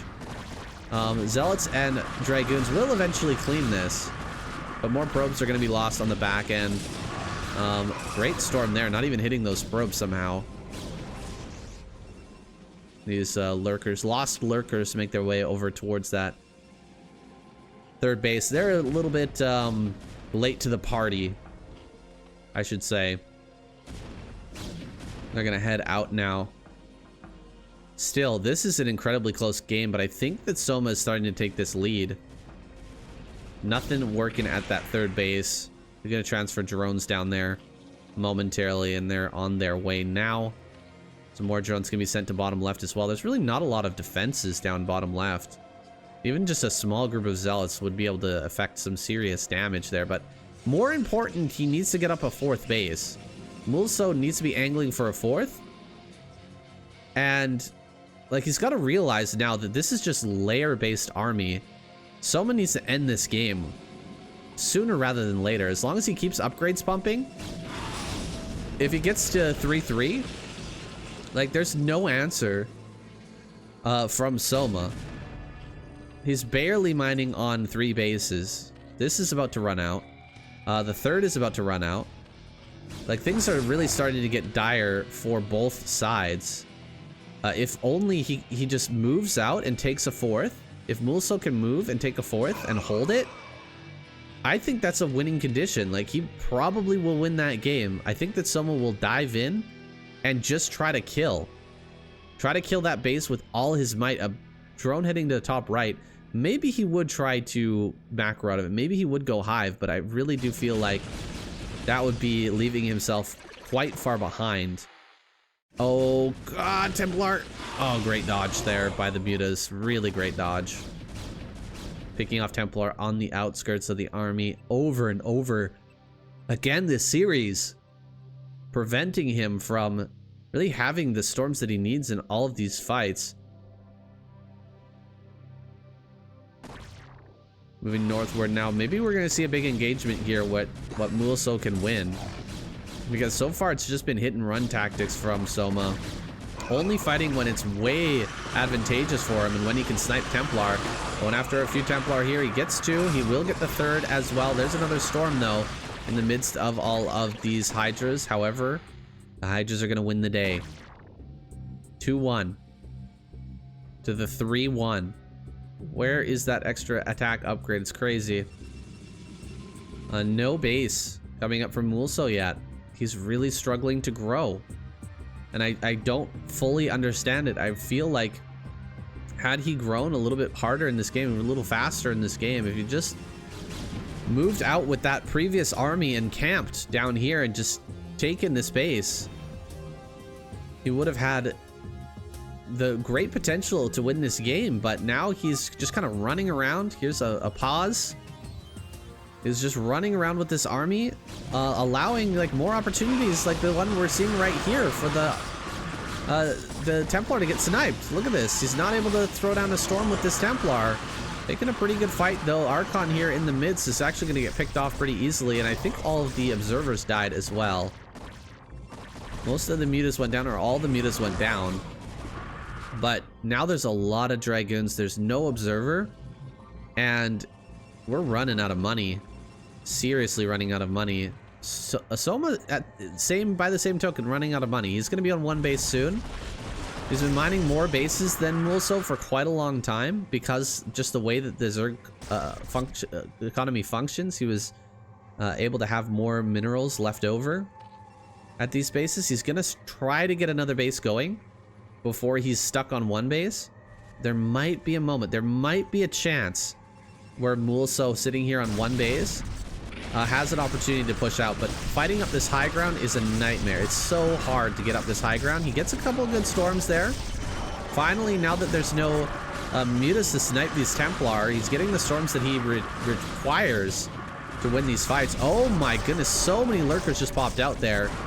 Maybe just in the nick of time. However, the dragoons are getting spread out, and they're actually starting to pick off all of the... Oh, wow, so many dragoons just fell all at the same time. That was looking like it might turn out fully Mulso favored, but then suddenly a bunch of spines hit and like 8 dragoons died at the same time.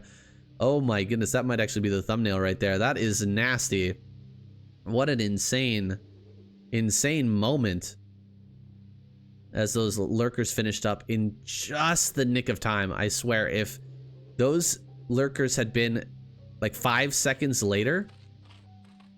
Oh my god, he's making another group of mutas. Yeah, 5 seconds later, the dragoons would have completely surrounded all the eggs, and then as the lurkers popped out, they would have been gunned down so quickly, and their shots would have been spread so much more.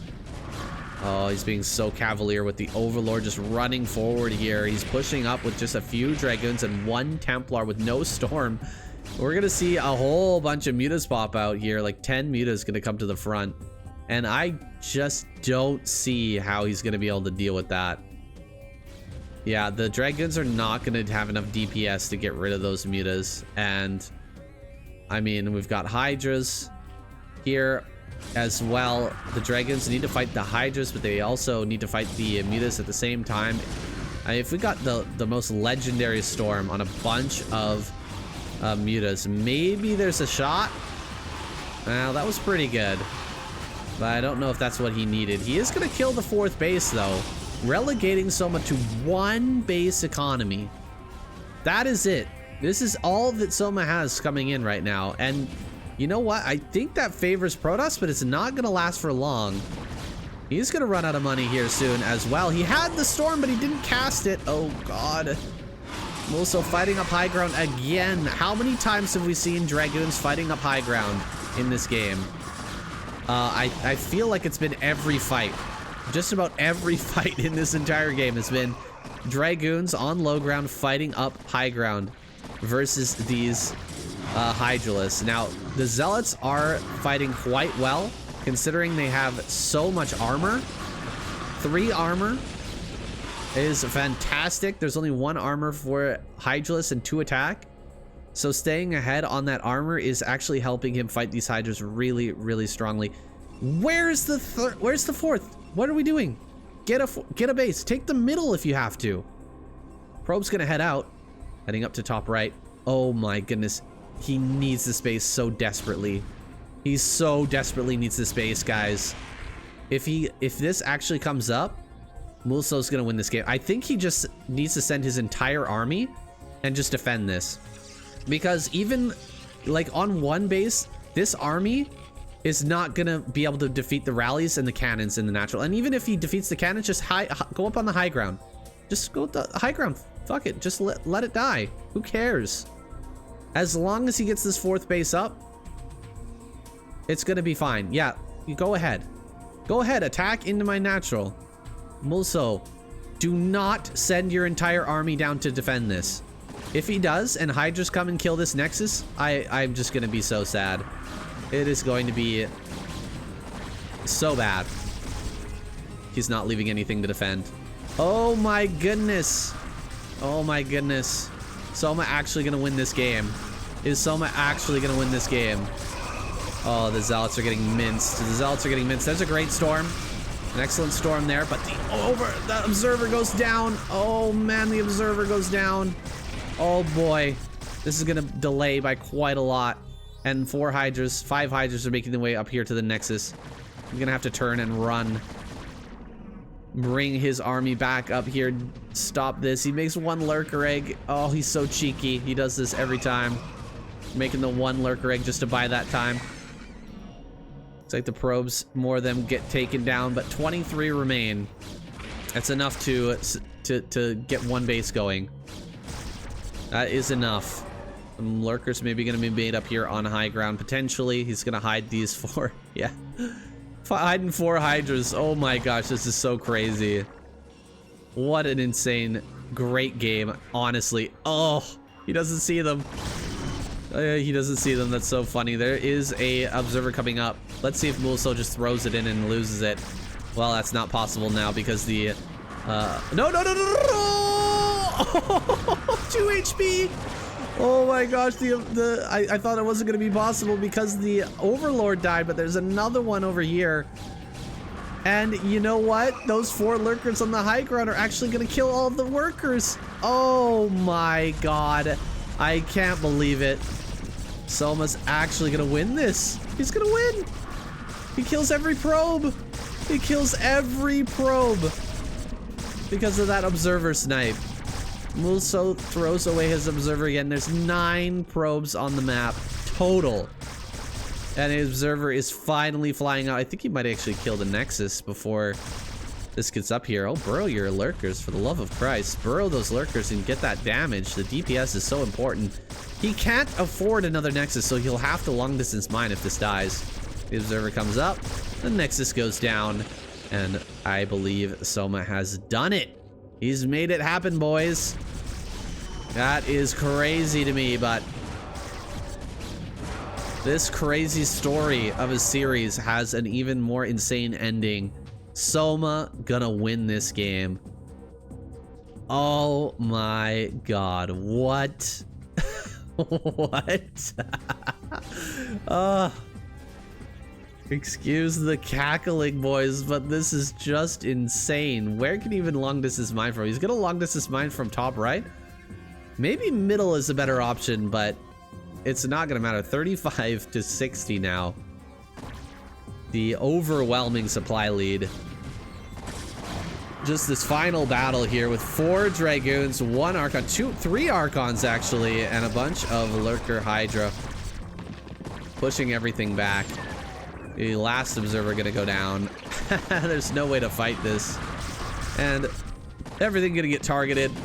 Mulso fights to the very last man, but he has no other options remaining.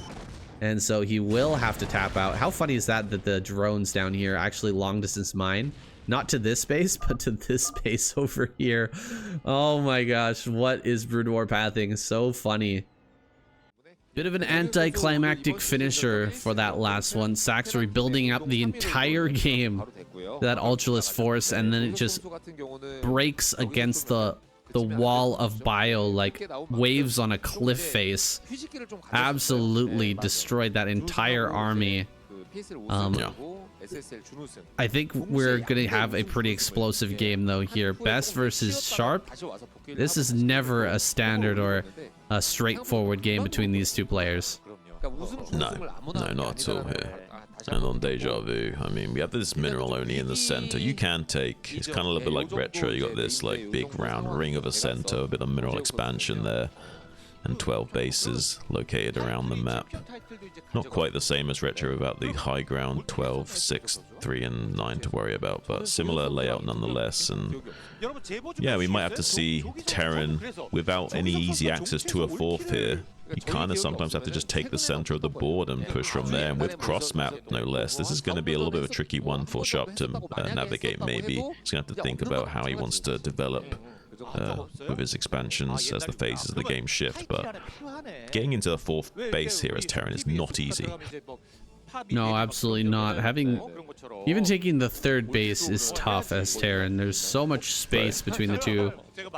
And there's that high ground right out in front of your natural. A lot of players prefer to do two-base timings where they come out and take away the Protoss high ground because it's such a powerful position to hold and so difficult to break.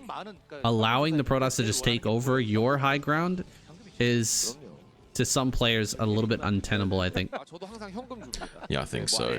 This is a great map for Best to abuse and get some shenanigans going. We may even have to see some kind of 5 factory out of Sharp to navigate this. Just some kind of Mihu style build where we're going much more unit dense so that we have enough to take our third a little bit more east and expand with some grace here, because Best is going to be wanting to bowl us over at any point in the game, so we have to be ready for it. And I think the only way to do that is by maybe some kind of 5 factory play here from Sharp. Even if he doesn't push with it, just uses it to expand.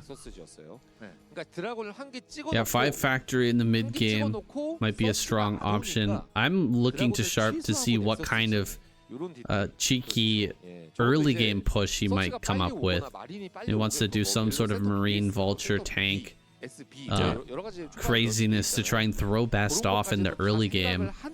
I think that can be a great way to seize the initiative away from a player like Best, and then allow yourself to kind of, or not allow yourself, set up some sort of obfuscation to where Best can't really calculate, okay, I can just get in here and bust now, because he's not got the timing of the game. He's not got the rhythm of the game. Everything's been thrown off. The times have been thrown off so far in his head. It might be possible to hold on against him. Oh, this SCV slipping by. One miss shot there from the Dragoon as he chases behind this SCV, but he's gonna get a full scout, seeing just about everything. Wow, that SCV sliding right on through that probe. It was sent back there to block, but he may even send this down and spot this robo down here. This SCV has a combat roll ability, and he was just like rolling past units left, right, and center, getting into that main base. That was really impressive scouting, identifying everything, the whole tech tree. So now that he knows the whole enchilada and sees the timings, everything, he can be both safe and aggressive now, knowing what he has to worry about, and we'll be able to optimize to deal with that. Honestly, like, it's still cross map. He still has to respect that fact. It's not an ideal situation or game state at all. It does complicate things. We'll be seeing probably a 2-gate robo initially from Best to give himself a strong pillar of support going up into his usual 3-base shenanigans where he just wants to bowl you over with shuttles, zealots, dragoons, and try and get that early game just monstrous slam. And usually you can't do much about it as Terran. Even if you seem to have an unbreakable position, it somehow seems to get broken. Best is just one of those guys that has that King Kong like strength to just rip through chrome steel strength chains. Yeah, he's going to be taking the safe route here by adding on that extra gateway. And in fact, a 3rd gateway comes down. 3-gate goon. I think this is a smart play. It would be absolutely insane, in my opinion, to try to cut corners against Sharp in the early game. He's so aggressive so much of the time. He's gonna end up slipping a vulture by somewhere, and you're gonna regret it. So I like Best adding on that extra gateway. It's going to slow down his 3rd base a little bit, but it's going to allow him to pump out enough Dragoons to manage any sort of weird situation that Sharp may try to put him in. Yeah, you need at least 2 gateways. 3 would be like most safest thing in the world, but 2's enough. 3's amazing. Is to be safe against any kind of aggression coming out of a Terran play here. And Sharps is extremely annoying Probably more active than most players with his vultures. Having 3 gateways like this, like it's so good for best. Like he always be careful. The vultures actually might swing around the back of these dragoons and getting the probes come off the line to try and drill on the ramp, but it doesn't matter. Too many losses will still be sustained. This is crazy from Sharp. How he does this, I do not know. The star sense is just unparalleled. The way he's able to find these tiny little windows to exploit, I don't get it. I just don't get it, Sane. It's absolutely insane. Meanwhile, a counterattack going on in the natural expansion, mine detonating one of those dragoons should spell a little bit of a disaster to kind of slow that roll a little bit, but 2 extra dragoons come in, and now the 2 tanks have a little bit of a task ahead of them, but not really. The SCVs repairing and siege mode on the way should be okay, but the dragoons get one big volley on the tanks. He gets one of the tanks. That's absolutely crazy, Sam. A nice little win here, but does get the siege on the cliff. Needs to back up with these dragoons so he doesn't lose them, but that is a pretty good early win for Best, although Crisis was avoided for Sharp. Didn't lose too much there. Just 1 tank is not too bad. Getting a lot of probe kills. Yeah, what happened there, guys, is that as Best was moving across the map, he saw the vultures run by, he saw the speed, and he knew right off the bat that siege mode was going to be late in that circumstance. You can't get siege and speed and mines all at the same time, so he knew that with the speed and mines done, there must be a bit of a gap in the defenses. He tried to make something happen there at the natural and just allowed rallies to handle the vultures that came into his own natural, but I would definitely say that you're right. Sharp took the better engagement there. Got more probes, or I mean, he didn't even get any SCVs, but he got probes and he didn't take too much damage at his natural. His position is looking fantastic, and Best is just going to sit here and get into his 3rd base. Will he be able to crack Sharp? Will Sharp get a little too greedy and not add on enough factories to make this push work? I don't think so. He's adding on 5. Yeah, nice. Yeah, you want to see at least 5 factories here. I mean, you could go a little bit greedy and go 4, but I think that's too crazy. You know you're against Best. This is... King Kong actually doesn't seem to almost do it justice. Do you know what I mean? Like, he's like not even like the original King Kong. He's like the King Kong versus Godzilla kind of King Kong. You know, he's like even more powered up to stupid levels of I don't understand how he breaks through some of the Terran defensive formations we've seen in previous history. These players almost seem to have like a 6th sense in this game. I think Star Sense is actually a real thing. I think somehow saying like these players are developing like psionic abilities, and I think that maybe the aliens are starting to look at us because the Zerg have realized, oh no, the Terrans are finally starting to develop psionic abilities. We need to quickly go and devour them, get their biomass so we can actually deal with the Protoss. I think that's what we're seeing here. We're seeing history. Like the real world is just a simulation to figure out how Terrans got that psionic ability in the begin with, Sam. Well, what we're really seeing now is 6 factory play from Sharp. He wants to follow up his early damage on all of these probes with a very crisp 6 factory attack, like you were saying, kind of Mihu-esque push across the map. Look at all the gateways, though. Best is taking this super serious. He's not adding on too many probes. He's not getting super greedy. He's got that 3rd base. He's just mining what he can and getting as many gateways and units out as possible. Sharp, he could throw Best for a loop here by just taking a 3rd behind this with 6 factories, because that was spotted. The observer got in and saw that 6 factory was on the way, but I don't know. I think this might still be on the table for Sharp. He might still go for this push, and I don't know if Best can hold on against this. He's got 20 supply advantage, but he's going to need a lot more than that. He just needs to sandbag the push for as long as possible, maybe force a couple of sieges, but Sharp knows that. He just wants to keep rolling, have these tanks on attack move, and using their base arc-like cannons to just keep the damage rolling out, and maybe better circle around all the way. But here comes Best with more and more rallied units. He wants to set up a bit of a kill move, see if he can box in these Terran units on the west here, or go for a counter-attack to cut off reinforcements at the very least. This is looking maybe a little bit worrisome here. Sharp has got a spot of mine, though, so he does see these units coming coming down. Now needs to make the tactical decision to retreat here. But this is looking awkward. Now the army is wedged out of formation. I don't know, like, Sharp can still keep all of his army alive. But he has to be very tactical. Keep it as low to the south as possible. Siege up on the way back, almost like pushing towards his own base, and then rejoin with his rally point, and then push vertically upwards here. See if he can force a head-on engagement. But I think that Best is going to keep playing like footsies with him in the middle. That's a great move by Best. Moving around the army and just delaying things by so much.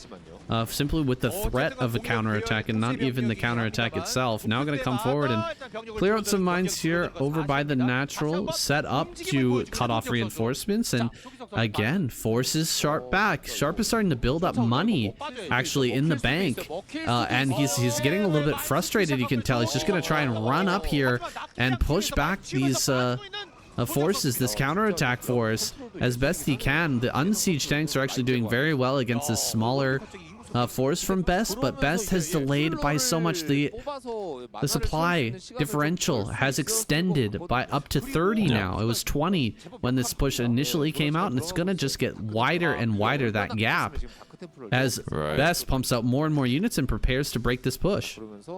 I mean, he's trying to get up to 7 factories and get a third online, but Best will want to attack right when he's trying to set all this up. So now Sharp is going to be thinking more defensively. I need to get this third base online. I'm about to start to become mined out in a few minutes here. I need to get this base. Best is going to start expanding like crazy, and he's going to try and look for a kill move now that Sharp is trying to take this third base. Yeah, he's tentatively holding this high ground for the time being. Best looking towards top right for another base to take. Oh, not able to stop that probe in bottom left either. That's really brutal. The DT there on the ramp actually coming in super clutch. The longer he could delay a probe from getting into bottom left, the better for Sharp. And Best expanding in 2 different directions. He's really making it hard for Sharp to make a good decision about where he actually wants to push. Now Templars are out, Storms are out, 7 factories done, and the third base is starting to mine, but Sharp has delayed his upgrades by a lot. He's just now getting his starport on the way with 1-1 sitting on these units for quite some time. I mean, he is going to have a very difficult moment here. Oh god, this DT in the middle. Ooh. That was some great damage. I mean, he's not got the APM to repair all those tanks up right now. Like, they're just going to have to be red, and they will die very easily in the next fight. This is a crazy game we're seeing from Best. He's got his, like, bowler cap on right now. He's not, like, you know, dumb ape Best. This is really smart thinking Futurama monkey Best. Sharp has the 170 supply necessary to hold on against a push like this, but the tanks at the front line are so badly injured they go down incredibly fast. Templar are going to start to throw down their storms as well. Great snipes on the Templar. Meanwhile, the attack just going ahead over towards that third base. Sharp is going to have to lift and run if he wants to save that, because Best is breaking through. His army is stopped, but the sort of auxiliary force heading over to the center right is going to deal with this command center. Dude, Sharp is falling apart. This is not usually how you play StarCraft as well. Like, usually you want the army to engage together, but he's like using half of his force to like pin down Sharp while the other half goes and like just rips out one of his arms. And now he's going to try and beat Sharp to death with his own arm, it looks like, slowly but surely. I mean, Sharp still is like standing on his 2 feet right now, but for not much longer, these 2 bases will start to become mined out in the next few minutes, and Best is just like pulling him apart tactfully.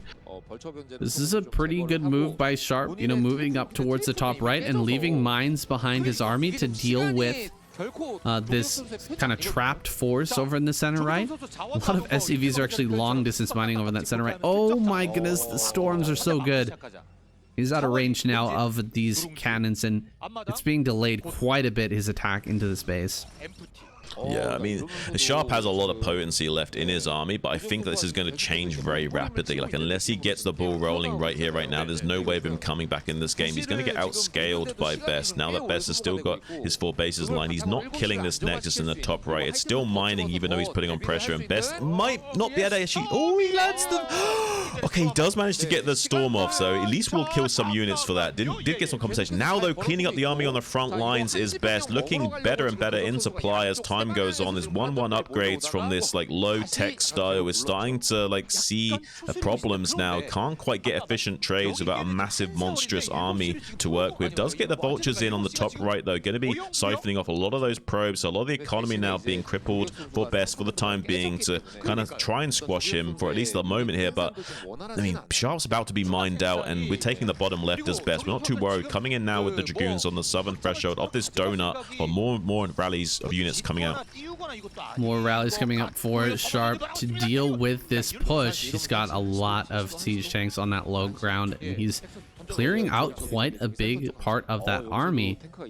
Yeah, you're completely right. This third base not being down yet, not being rebuilt, is hurting Sharp a lot. He is having a huge struggle of trying to continue to produce as his economy runs dry. He really needs to push over to the center right and reestablish this base before those mineral patches are completely extinct. So close to it, that extinction event, and Sharp's gonna get this base online just in time to keep this game going. But Best is continuing to expand, and he's got a base down in the bottom left now. I don't know, was that enough damage? Was that enough kills on the probes in top right to slow down Best enough to make this a win? I guess he's ahead in supply now, so maybe it is. I mean, he's alive for now, but this is the gambit that's really going to matter. Do we get something done with any additional drop plays? And he's made the game somewhat playable, has Sharp, but he still has to do a little bit of work now. So if he can get like if this is like tank and 2 vultures, maybe something could be done here for Sharp in the bottom left. And it is going to be tank and 2 vultures. So I think maybe this gambit could buy him some time. I mean, Best is going to come with his whole army, or at least half his army, to come deal with this. But look at this, he's still finding value on the front lines with some Dragoons. So if his whole army was coming down to deal with this, I would say this is a pretty good gambit from Sharp. But the fact that he's still killing tanks out on the map with Dragoons while this is going on, I would say this is a little bit fruitless. Surprising to see Best not try to take more bases on the high ground, like top right. He's actually going to take the natural again. He's clearing up some tanks over on this high ground, but that army is looking absolutely undeniable.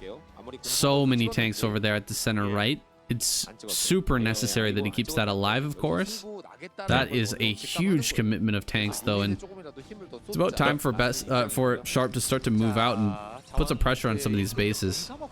But Best isn't really concerned about the third base. Best just doesn't want him to take a fourth, because he knows that he'll be relegated to just 1 base worth of economy with that third base now that he has been mined out in his main and natural soon. So we'll be forced to take this middle base as his fourth in a moment here, and that's not ideal. It will allow Best to really open up the position and start to get even more cost-efficient trades. So we can't see these tanks just get full advantage of these like siege positions. He'll have to come out onto the map and try and secure a fourth soon, and that's what Best is waiting for. He knows he needs this other base set up. He can't just keep going on 1 base versus what Best is doing here.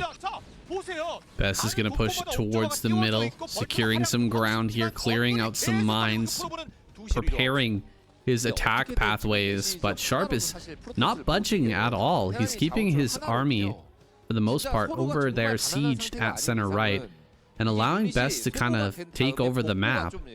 Another base is going to go up top right. Another Nexus is going to be thrown down here in a moment. And Best, I mean, he can keep growing into both corners while Sharp slowly pushes towards the middle. I think this is a really reasonable position for Best to try and take, and I feel like Sharp didn't take enough of an advantage when he had it. He's kind of slowed himself down a lot here by just leaving his whole army at center right and waiting for such a long time to make a move. He's trying to get a drop gambit going out here, laying down some mines in the wake of this natural expansion to try and delay the army while he gets a tank on the high ground to snipe this pylon, maybe to take out these 3 cannons offline, and then come in with a future drop later on. But I don't know, this is enough to distract Best and pull his army out of position and then get his army out onto the map. I think is the main point here from Sharp, just to get some kind of oxygen and some breathing room. Now we see beautiful sieges and slightly spread tanks on the northern threshold, granting him legs in this game, preemptive D-matrixes and stuff coming out. He seems very aggressive and moving. If he can keep all of these tanks spread and push efficiently and doesn't take too much damage on the proxy down here on the south, now that the goons are going to start to come and try to challenge the rally point, this could be really good for Best, but he has to manage to not spread himself too thinly and keep some tanks down here to not allow his rally point being bullied too much from Best. Wow, look at those Zealot numbers making their way to the middle of the map. There's going to be a massive front of Zealot Dragoon moving over towards this top right, I think, in a moment. No, he's actually sending them over towards the natural. He is going to go for one giant counter attack while defending with Storm back in the top right. Is this going to end up paying off, though? There's so many mines over here, and tanks rallied out, vultures in the way. This army is trying to get through a very awkward position here, going around this little corner and down the ramp is proving to be very difficult. Best is making very little progress for the number of zealots he's throwing away right now, and Sharp is actually going to bring a lot of his forces back while cleaning up top right with a very bare minimum number of tanks and vultures. I think it's a big mistake from Best. He's going to try and make the best out of a bad situation, pun intended, unintended, but I mean, this is not looking good for Best now. He wastes so many units on his counter attack, and he's going to kill a few of these tanks maybe on the exit, but I don't think so. Sharp just did such a good job of like sandbagging this push. So many mines were laid, and like you say, the units getting like blocked up on that ramp there. If he manually pathed those goons over and got them down there manually and helped the zealots get in there quickly, maybe that would have been a lot different, but unfortunately not. Lost pretty much all of his army for not much to show for it besides trading off some of Sharp's army. Now look at the supplies. Even we did have +3 weapons for Best and 2-1 for Sharp, and Sharp will soon have 3-1 or 3-2, so Sharp's looking healthier and healthier the longer the game goes on now that those trades have been made, but he does need to get another base online soon. Well, we saw a even supply earlier on in this game, but it continued on for quite some time. The only difference is this time around, the upgrades are coming into play now for Sharp. They're really starting to show.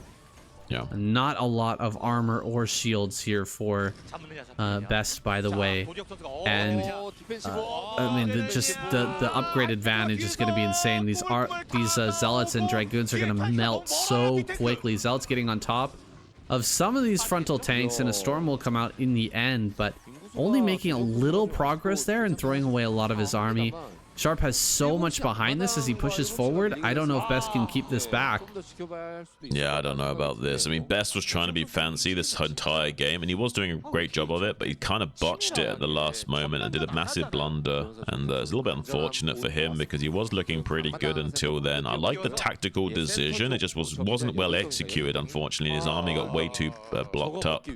Now this is looking almost disastrous because, I mean, Sharp can almost like handle a frontal engagement if he keeps snaking around on this, like the horizontal axis of this donut, and we'll be able to start to secure his mineral only in the center, as well as put pressure on his bottom left quadrant now that the top left has been dealt with, so it does simplify the game state considerably. But Best still has a lot of options. He can still build up a massive force and bowl this terrain position over. It will be a wide enough position for him to try and exploit, but he looks like he wants to do a head-on collision.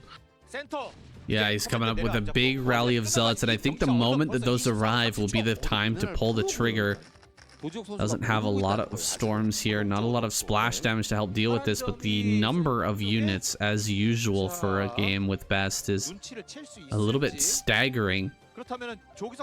He's looking to smash through, but it seems like he's not quite ready to pull the trigger just yet. He's waiting for maybe one more round of units, get himself up towards that max supply, but Sharp is setting up a better and better set of tanks. Like, he's getting everything spread out so nicely. Great EMP there, hitting a lot of these zealots, and that Templar just removing the factor from this game, from this position in this next battle is fantastic. Here we go. Everything going to come forward all at once. This is a huge front of tanks and vultures. And a lot of the tanks have already been taken out. The vultures are backing up. Very skillful pullbacks from Sharp as he moves further and further away from this initial force, but he's also further away from his mining base here in the center, so a lot of these SCVs are going to end up getting taken out by storms there. I mean, technically Sharp is winning the fight, but he's losing it winning it at a cost. He's lost a lot of his economy now in the center. The supplies are even. If he can gun down all these units on the retreat, it's going to be great. I think Sharp won this fight for sure. It's just a matter of that he took a little bit of damage as well. So if Best can keep the pressure on and keep him pinned back, maybe this won't be ideal for Sharp, even though he technically won the fight. So Best is like seen an opportunity to try and exploit. Won't be able to keep the pressure on for too much longer. There's not enough mines to drag and these sorts of things, so we'll have to wait for more and more units. And now Sharp is starting to push the issue. I would say that Sharp is, even though the supplies are even, he lost so many SCVs that must mean that Sharp has way more army than Best does right now. That's a likely scenario. Sharp pushing up towards the top left would actually be insane. There's no gateways down bottom left to deal with, or to try and surround that army, but instead he pushes down towards bottom left. A little bit of an interesting choice. Vulture's gonna come up, try to intercept these zealots. Some big storms come down, kind of whiffing though on a lot of those tanks. However, zealots are gonna get down here on top of this. Another good storm, dealing some damage to these tanks, but Sharp is actually clearing out everything. The Dragoons are starting to really fall, and this base is gonna end up going down. SCVs are mining once again in the middle, and Best is running out of options. It's 67 supply. Apparently it doesn't matter how big of a monkey you are. Sharp has got bigger, or at least sharper teeth in this instance, and has been able to cut through the thick pelt of Best, at least thus far. Still taking some SCV losses in the center, quickly trying to respond to that with some vultures, but I don't know, like maybe pulling this position apart will be enough. He's actually now killed the tank. I only had 1 HP with the D-Matrix, so will still die to that Zealot before having to chew through the entirety of that D-Matrix. So yeah, it's a little bit unfortunate for Sharp that he's starting to get pulled apart a tiny bit here by Best, despite almost closing out the game. He's so close to winning, but Best is doing a few moves to being annoying here. But I think Sharp has still got it. He just needs to execute. What is there in bottom left? Do we have any cannons on that high ground, or I don't think that so. There's a gateway. There might be one potentially. There's one gateway, but there's so little on the high ground to help deal with the vulture run by potential. I'm a little bit worried for Best, whether he can keep that base alive. He's angling towards another attack in towards the middle as another rally point, or another rally of units coming forward, but his supply is still behind, and Sharp is mining healthily here in the middle of the map. This is a great use of this very awkward base. You can see center right is now gone, so one base mining versus one base mining, generally a winning position for Terran, and it seems to be no different in this case. Yeah, I mean, there is going to be a last hurrah though from Best coming in the center board. Can he get a pincer maneuver going? Zealots trying to get some good mine drags. There's 3 tanks that are pretty entrenched. DT tries to get the target fire on one of those. Dragoon finishes the job. Now Storm's coming out, clearing out the rest of the tanks. Maybe he can deny mining here and push back this position. Can he somehow get a tactical win in this game? There are still 3 siege tanks over to the right. Needs to be careful not to lose all of his army to those siege tanks. There's a very low unit count for both sides here. Best is dwindling though. Best has got almost nothing left in the tank. He's desperately trying to stop Sharp from mining. Sharp's got a lot of gas in the bank. He just needs a few minerals. He can squeeze out more and more of these vessels and get, like, you know, D-matrixes going, and that will make his units trade even more efficiently here. So eventually Sharp will outscale Best crazily, but it takes some execution. Those 3 tanks that were just kind of sitting on the high ground during that entire fight are finally going to get moved forward. I wonder if he would have been able to win that with those extra tanks firing away throughout, but that's neither here nor there. Sharp is going to start to take middle of the map once again. Best is going to be looking to break that for what, the 3rd, 4th, 5th time now? I've kind of lost count.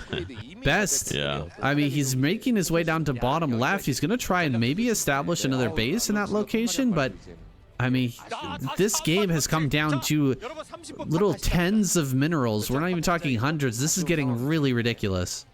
Yeah, it's getting really ridiculous. I mean, we finally see Best try and take the natural expansion area in this bottom left, but he hasn't got enough units to defend this. He might actually have to cancel. This is kind of crazy what we're seeing. He has to defend from the high ground. Yeah, he's going to sack the natural and just go up to the high ground, but without units already in position to deal with this, like, Sharp's looking very scary. I think he's going to get up here extremely quickly. Now we see a counterattack in the center of the board yet again, slowing down the income of Sharp, but he is getting enough minerals coming in that he can keep the war effort alive here. With so much gas in the bank, he can make up to 25 or so tanks at least, so he can still keep churning out right here, right now. He's looking ideal for Sharp if he can keep the pedal all the way down to the floor of the car. It looks like he's going to make it to the finish line. Yeah, there's nowhere else that probes have been, you know, banking up. This is all the probes of Best. There's nowhere to escape either if he wants to pull these away. He might end up picking up his probes in his shuttle just to try and save as many of them as he can. Actually, he's not picking those up just yet.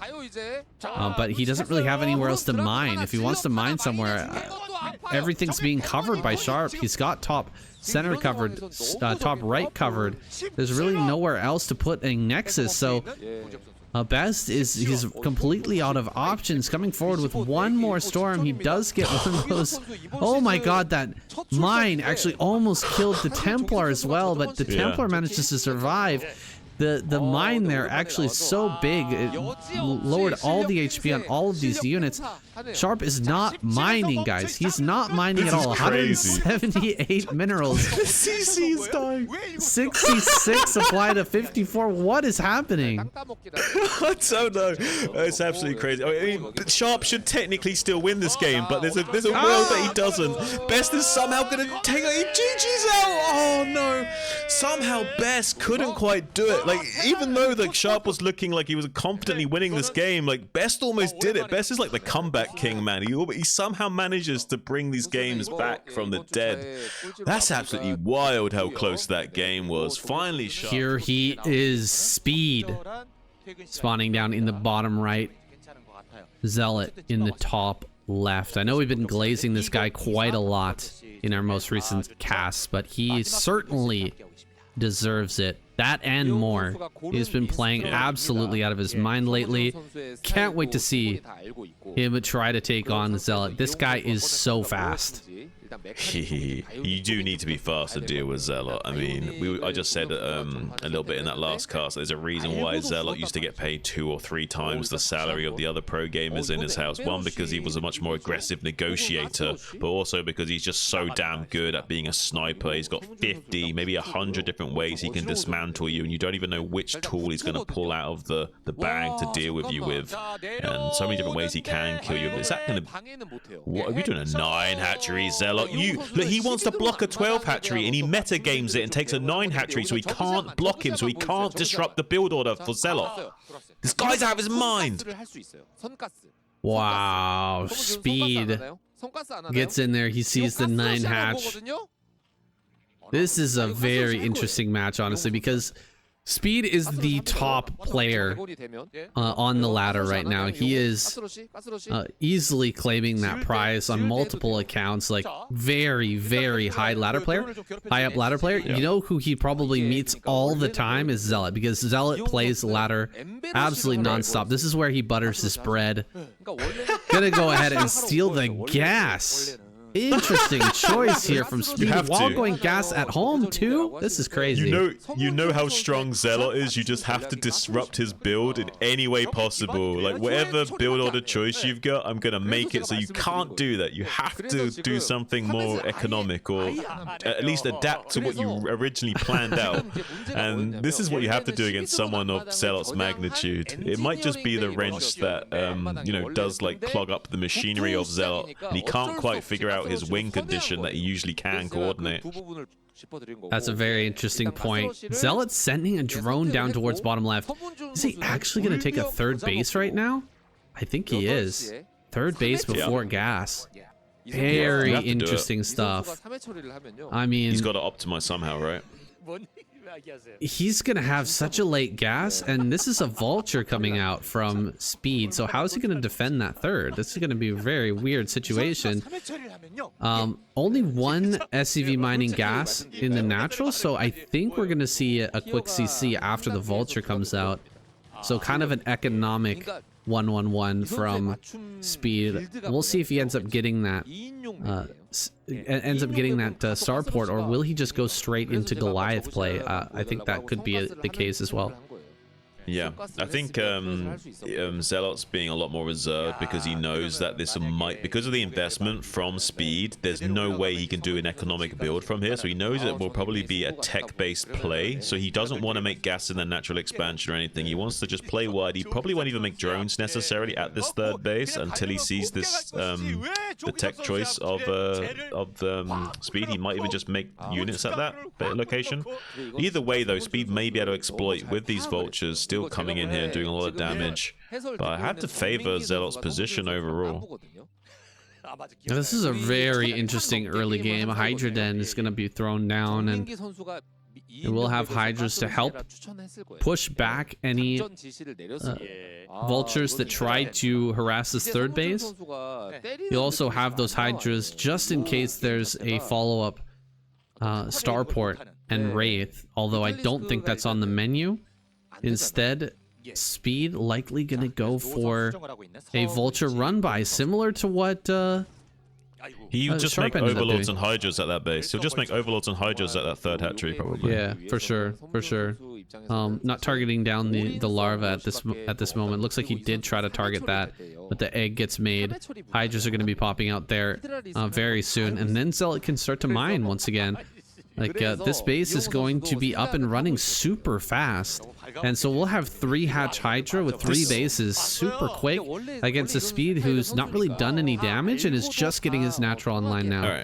Alright. We've glazed speed enough. This is why Zealot is such a G, okay? You do this much disruption to his game plan, and he's still got something well planned out. Still got something that's well planned out and, like, can deal with exactly. And I just don't understand. Like, this guy is like the early game shenanigan master. Like, anything you throw his way, he's got an answer for it. He's seen these situations and more. Like Flash, like, he's played so many games that he just knows how to deal with anything. You know, the same situation you're trying to make him play, he's already done like maybe 10 times as many times as you have. I've casted a lot of Zealot games, and I think I've seen scenarios similar to this before. A lot of things that he likes, or one of the main things he likes to do is go for mass Hydra and drops in this matchup, and he might be going for something like that this game. Pretty good connection there with the mine just getting blown up on a Hydra and killing off all of the vultures.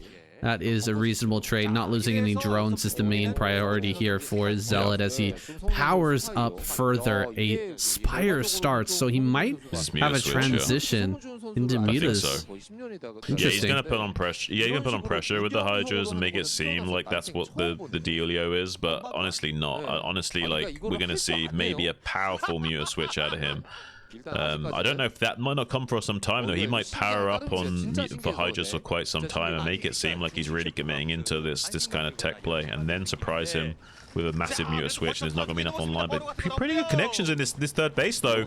He's killing quite a few of these drones. That's significant damage. It's too bad Zealot didn't make a few more Hydras over for that third base, because Speed is committing really heavily to these vultures. The reason being, he knows that there's not a Spire yet, and he can just continue to make non-stop vultures without the fear of getting overwhelmed in the air. He will eventually switch over to Goliaths, but the vulture commitment has really paid off now, and he's going to continue to just, oh my gosh, that mine aggroing not the drone, but the larva connects on the drone as well, so he's just getting so much damage going here. Honestly, it's a bit of an oversight from Zealot. Like, he's got one sunken in the natural and 3 hydras at the third and 3 hydras in the natural. Like, he should have had way more hydras at the third to kind of like keep things safer there. And he's let Speed run away with the game a little bit, using the tactical use of these vultures coming to full fruition now in the main base, getting another 2 kills with this for a total of 3 on this vulture. This is looking more and more dangerous for Zealot as time goes on, but he's not out of the woods yet. There's still a possibility for Zealot to pull a kill move on him with these 3 base Muta play.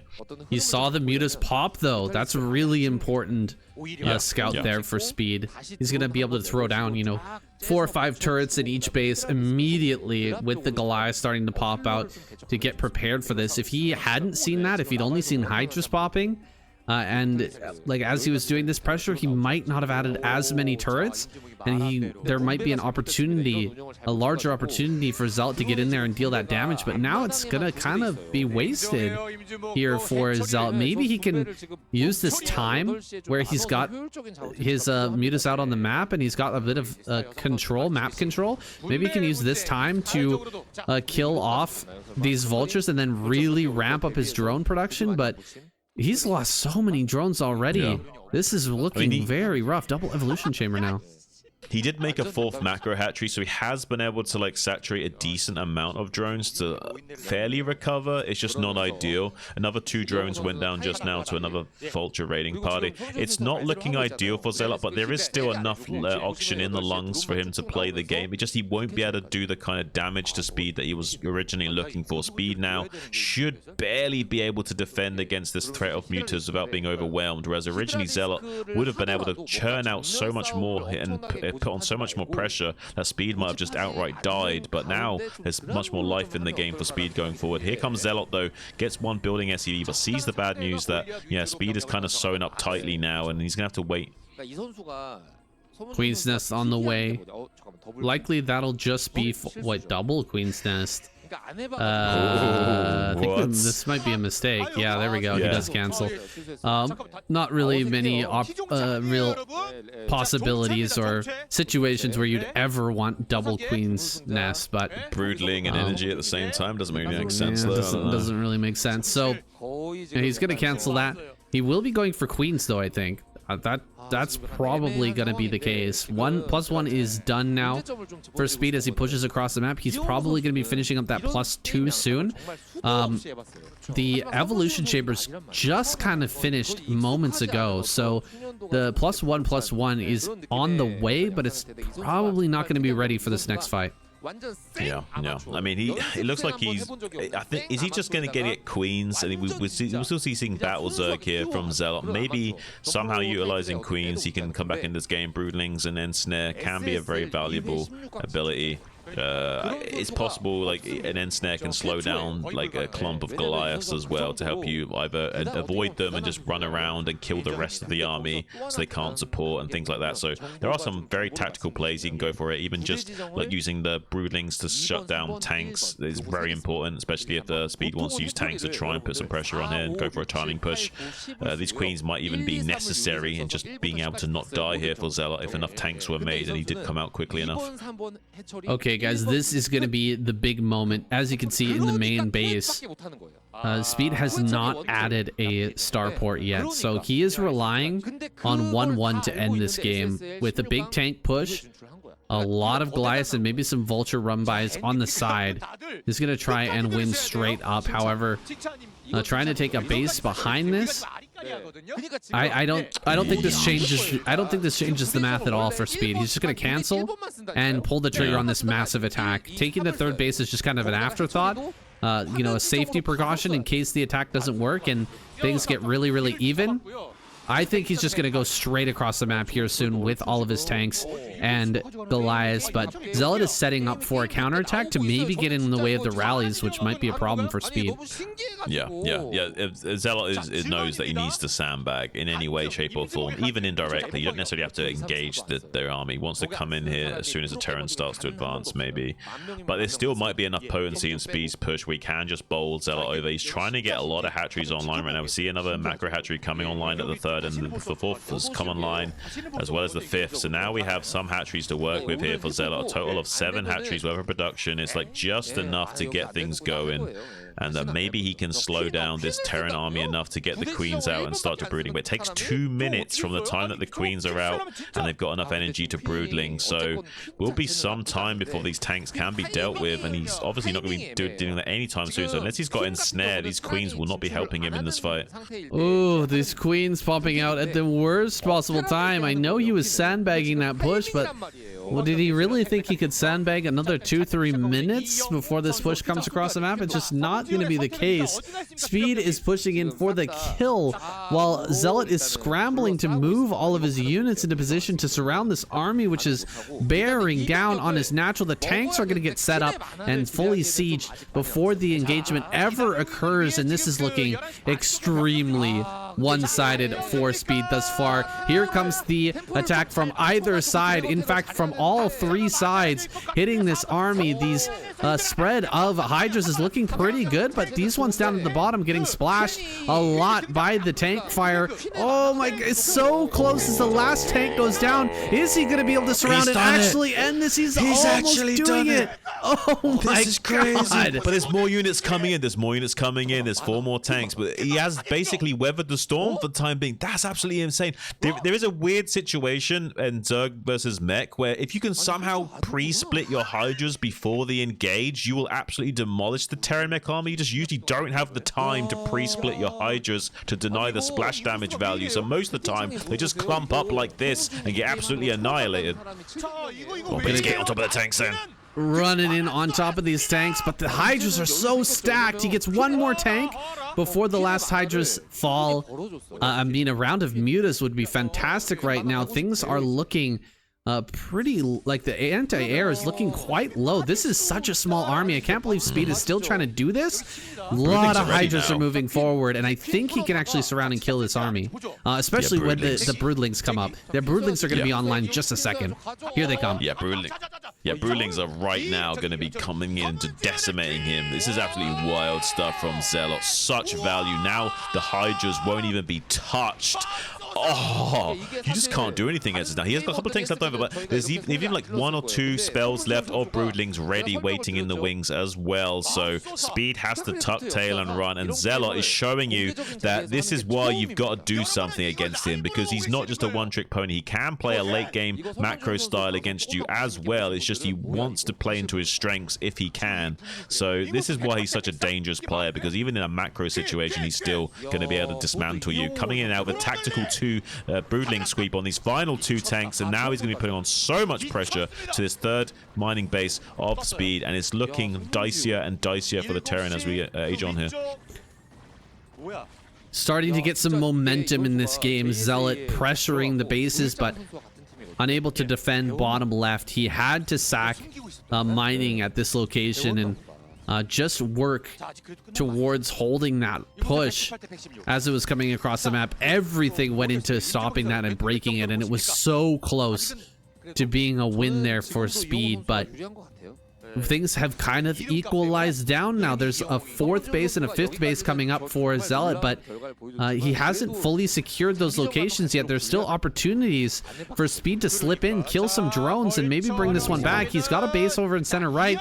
These vultures are getting in here, killing quite a few workers. He's targeting these down really, really nicely, getting so many kills here that Zealot, I mean, he's ahead in supply, but he's being really deeply harassed and slowed down, and maybe this will buy enough time for Speed to get his upgrades online, because those have been delayed a lot as well, right? He's got to have a starport in his main base by now, because yeah, we haven't seen the main base for quite some time. Yeah, surely he's got that at least finishing up just now if he didn't earlier. I mean, you need to get into these late game upgrades, especially against a Zerg. You can't just sit on 1-1 the entire game, although we don't see one on that run flyby of the... Maybe he was really hoping that in this game. Is it in the natural expansion? Where is the starport? He needs to figure it out sometime soon, or this game's going to run away from him. Eventually, Zealot will have up to 12 queens out on the map at a time, and will be churning out these broodlings. I mean, it's going to be really rough for Speed. I mean, he's been slowed down himself with this 12th base being knocked out. There's great damage done with the worker killing, especially that Zealot wasn't mining in his bottom left base for so long, but Now Zealot is churning out saturation on all 5 bases, and this game is going to get really crazy really quickly if Speed basically can't do anything else to him. Speed is just hanging back, getting set up in a good position for the engagement. There's always the possibility that Zealot runs in and tries to break a spot that he just can't quite break, and then Speed can come in for a counter attack with a lot of vultures, you know, snipe down a bunch of drones and really win the game back into his favor. Also, there's always that possibility that he gets out a EMP and lands it on these queens and then completely annihilates the opportunity for Zealot to take a favorable trade with those broodlings. So we'll see how this next engagement goes. It's so important that he lands the broodlings. He gets a couple of them off, but good targeting here from Speed, gunning down quite a few of these queens. Okay, a lot of the broodlings end up going down, but there's still quite a few tanks remaining, and the Hydras are actually kind of running around getting smashed in most cases. So Zealot not taking the best trade there, but he's continuing to grow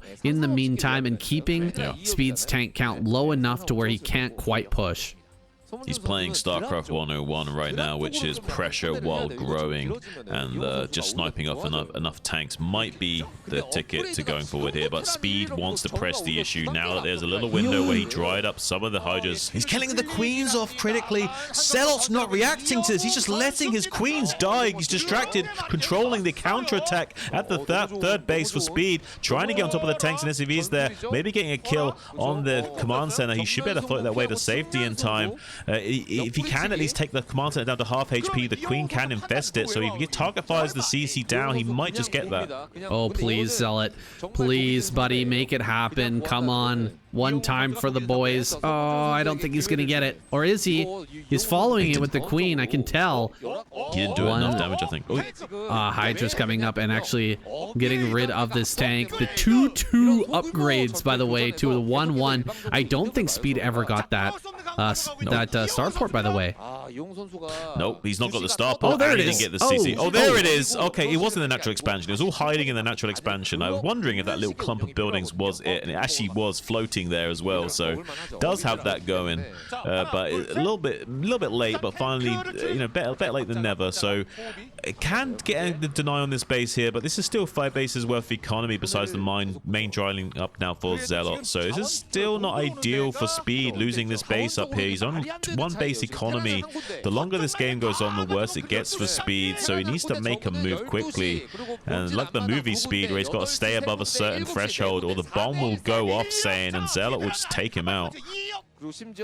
Speed, where is +2? There it is. Okay, just finished right now. +2 is done. And he can move forward and actually hold this. He will be able to hold this base. There, he got it. He got it. He got the CC. The CC is infested. Hell yeah, we're gonna get it on screen here soon. It's over there in the center right. Here it comes. Please show it. Please show it, Shine, if that's you. Whoever it is that's viewing the camera right now. It's not Shine Roll, that's nice to say. But look at this. Like, he's coming through on this threshold at the south and actually breaking through and killing most of the Terran mech army. This is wild stuff. There is a large army moving over there. It is. Look at that beautiful infested command center. He doesn't want to let infested Terran come out here. He wants to get on top of this and deal with this. He doesn't want to be embarrassed. But this infested Terran could kill a Goliath here. Come on, pop out, pop out. Do something, anything. Where is it? Come on, baby. That's got to be coming out here soon. I think it's just barely not gonna spawn. There it is. Dies immediately. That's the fate of most infested Terrans. Honestly, like that's. You just want to see him help win the game in some way, and then you're happy, right? Yeah, I mean, optimally, we'd like to see him drop that in the SCV line and kill every SCV, but I mean, that's almost never happened in a game of StarCraft before, so we'll get our hopes up too high. There was maps where there was like a command center in the center you could infest to then use as we've seen games in pro where they utilize that to actually use the infested Terrans to bust the wall and, you know, win that way. But usually you don't see that kind of thing where the infested Terrans actually get out and start killing things. So yeah, it would have been really exciting to see. Almost got to that level. Then we can see how much Speed didn't want to let that happen. He didn't want that to be on his record books, because that's not a thing that happens very often. He certainly doesn't want to be known for that. Oh, a lot of more damage coming up. True, you don't want to be known for that, but He might be known for a big comeback against Zealot. Zealot only had the 2 queens remaining, and he refused to rebuild more of those. Are we going to have some reinforcements come down here? Because he might just barely be able to hold just a small number of Hydras making their way into here is not going to break the space. That's crazy. Meanwhile, pushing up towards the top center, Speed is almost making it happen here, despite having the super late upgrades coming in, despite losing so many armies in this game. And Zealot pushing in and putting so much pressure on him, he's actually starting to push back and get these army units over into position. Oh my goodness, this is completely undefended. And if, oh wait, there's 2 tanks down here. Maybe he can jump on top of those though and take over the space one more time. Wow, I mean, so many tanks are going down. It almost looks like Speed had done it, but yeah, like Zealot had hidden a pack of Hydras up in the top right for another counterattack. So it seems like this will be a little bit too much heat to handle comfortably. Just try and float that way to the north instead of south. There are some tanks coming from the west. Maybe they can save this command center. This might be a nice critical move here. It looks like Zealot is like really committed to trying to kill that. Won't be able to do so as well. So it's not too bad for Speed. He did take a lot of damage here, but it's not like it's weatherable. Like he can still stabilize here. It's just not ideal. He's a lot weaker in this game going forward. But Zealot inversely doesn't have a lot of queens, like you say. He needs a lot more queens banked up to guarantee his spot going forward. How many upgrades do we have here? I think that a +2 must have finished up during all of that engagement. Or +3, excuse me. I think +3 might be done by now. No, +2. Okay, went for the armor instead. Yeah. I'm not sure how that's going to pan out for him, but more bases being taken by Zealot. He really needs to get this extra base online. Vultures are going to get in there though and actually kill a bunch of the workers down there. We're not getting it on screen right now, but he's actually harassing that while moving up over to the center right.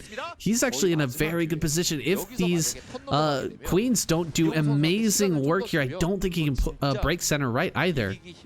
I'm speechless that Zealot didn't get down there and defend those drones transferring to 6 o'clock, and he had all of everything else just like chilling. He comes in there for a massive attack on this third base location though. Pretty good brooding connections. You do need to make sure these queens connect before they die, or the brooding won't go off either way. Honestly though, there's not enough Hydras left over in reserve to really keep the assault going. He's just thinning out the tank count for Speed, but that's also a pretty good way of skirmishing with the turret. Just keep reducing the tank count over and over again while you take more and more bases. If he can keep Speed isolated on these last 2 bases that he's on right now, he will eventually win. He's starting to become mined out on this space towards the center here. Yeah, this base is going to be running out real soon, so Zealot is hoping for a situation where he can force the mine out. He can just kind of let Speed dry up on these 4 bases, and taking another base out towards the Zerg will be too cumbersome for him to manage. Those queens are going to continue to get value, by the way. They managed to escape and run back home, so they're going to be waiting for another 150 energy to come back out and trade once more, and I doubt that we're going to see Speed able to push before that happens. Yeah, I mean, he can still take this top right pocket, Speed can, to delay the inevitable in this game, but that's a much longer distance to defend, and a lane that can still be counterattacked easily. Comes in with some vultures to clean up some of the drones that are left straggling here. Does get quite a few kills, but will be eventually forced out. Anything is nice at this stage in the game, honestly, but Speed needs to be careful. He is running out of resources, so these vultures, even though it looks like a good move, like that, each vulture was 75 minerals. He can't easily afford again at the moment. He's now going to be mining on 1 base in just a moment here. For sure. Those vultures, though, have been keeping him in this game from the very start, really. From the point where they were harassing the 3rd base and slowing it down, they have been playing a critical role in keeping Speed viable in this game, and he's going to be slowly stretching out. He's kind of moving forward a little bit by little bit, placing even more mines. You know, some of those mines getting some great connections throughout this game. We haven't fully commented on it all that much because the Hydra number has been so high that losing 2 or 3 Hydras hasn't been a big deal, but consistently losing Hydras over and over and over again, eventually that can start to add up as the free units, those mines, get that damage.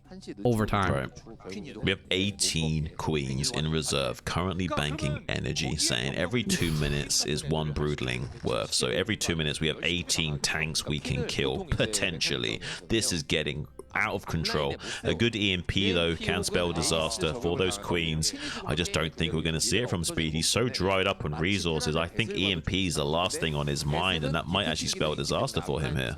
Yeah, floating the science facility is a sure sign that he's not going to be able to get that upgrade. Of course, the starport also went down earlier, we saw, so it's going to be very hard for him to get into that upgrade. He's tucking the tanks down in the bottom right-hand corner here, which is a great move because it'll be harder for these queens to actually get in range of those tanks without the Goliaths gunning them down. It just all depends on how many of the, like, how many queens can be gunned down here, how many can be targeted before the broodlings go off. It's such a dicey maneuver to try and get in there, and it's also a dicey maneuver for Speed to push right now.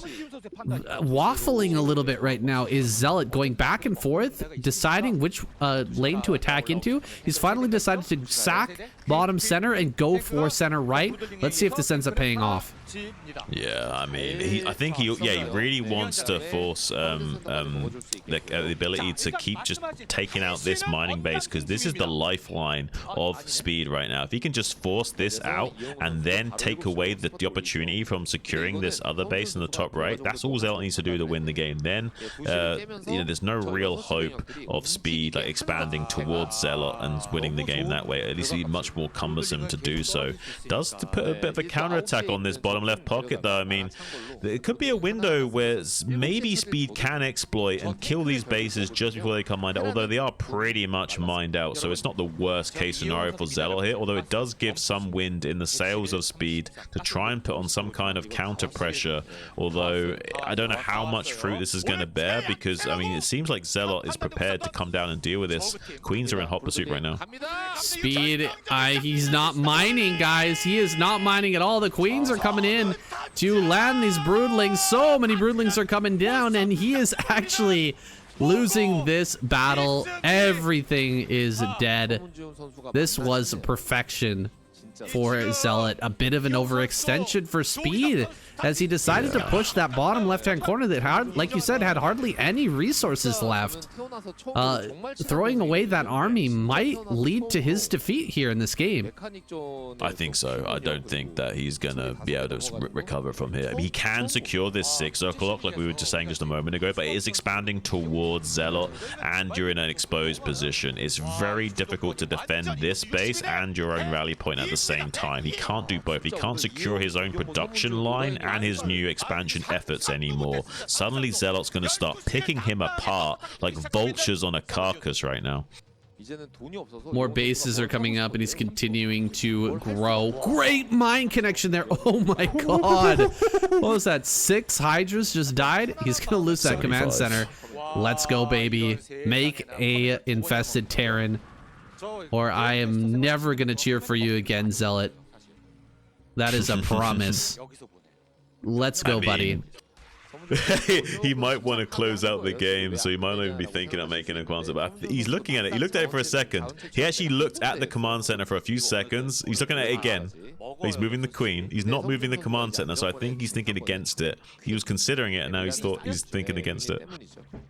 I mean, it's a little bit hard to utilize if you don't have drop. If you have drop, maybe there's a chance where you can drop a invested Terran in the middle of a battle and destroy a big clump of tanks or something like that, but it's a hard thing to do when you just have to run forward.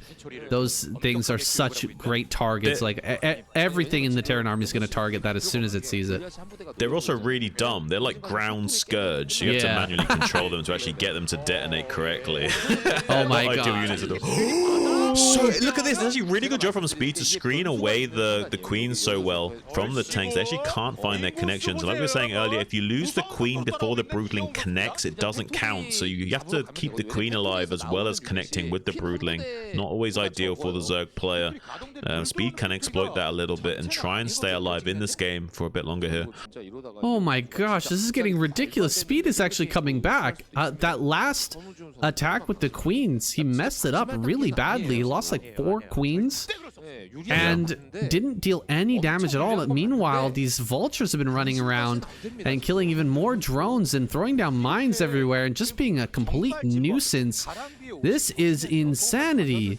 I can't believe he's actually maybe going to be able to bring this one back. It's still a long shot here, but throwing down some parasites on top of these Goliaths, he's going to have the perfect split on his queens with this next engagement, just cloning them onto all the tanks as he comes in. Yeah, but if the tanks are deeply pocketed, then it'll be difficult to get those connections if the Goliaths can screen for them.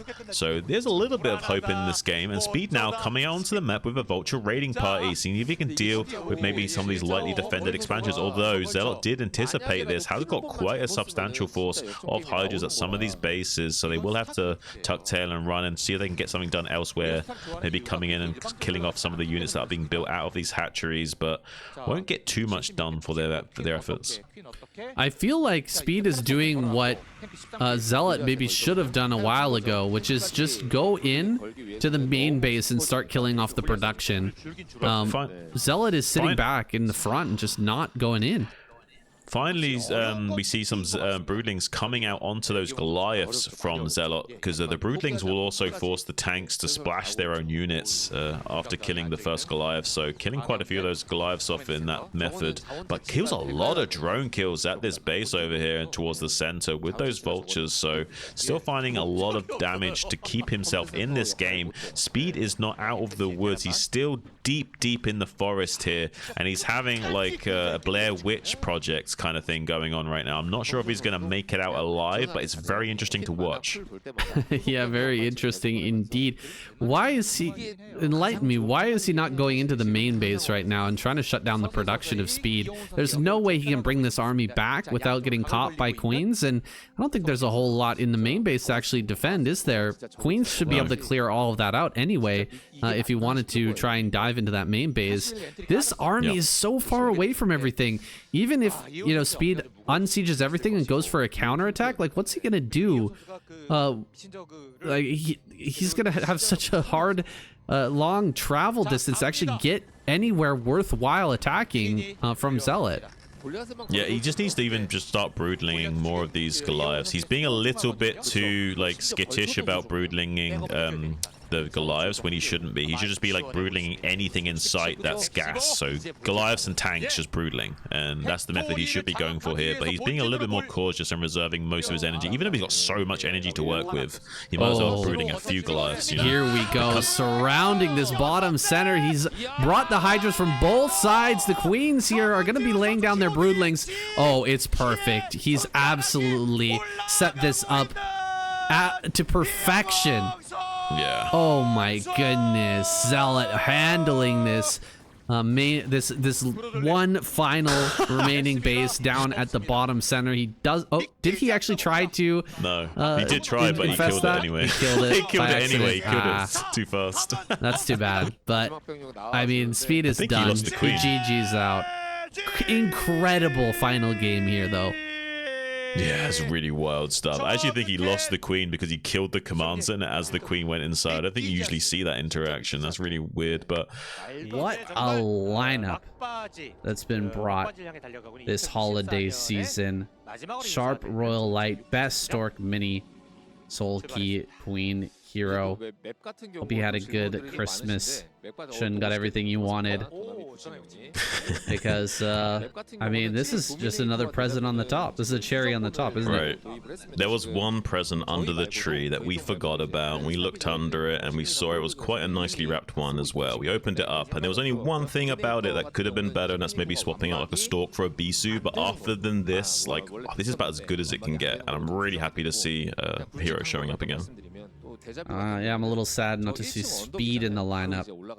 He's become a staple for KCM, and he's been putting out so many great games. But Royal Sharp Light, it's hard to complain in these circumstances, Shun. Yeah, it's pretty good. It's almost as good as you can get, not much off the money. Gonna be scouting both players right away early on. Hero doing this slightly unorthodox cross-map scout, although it does tell you exactly where the Protoss is early on. He knows the Protoss is bottom left now.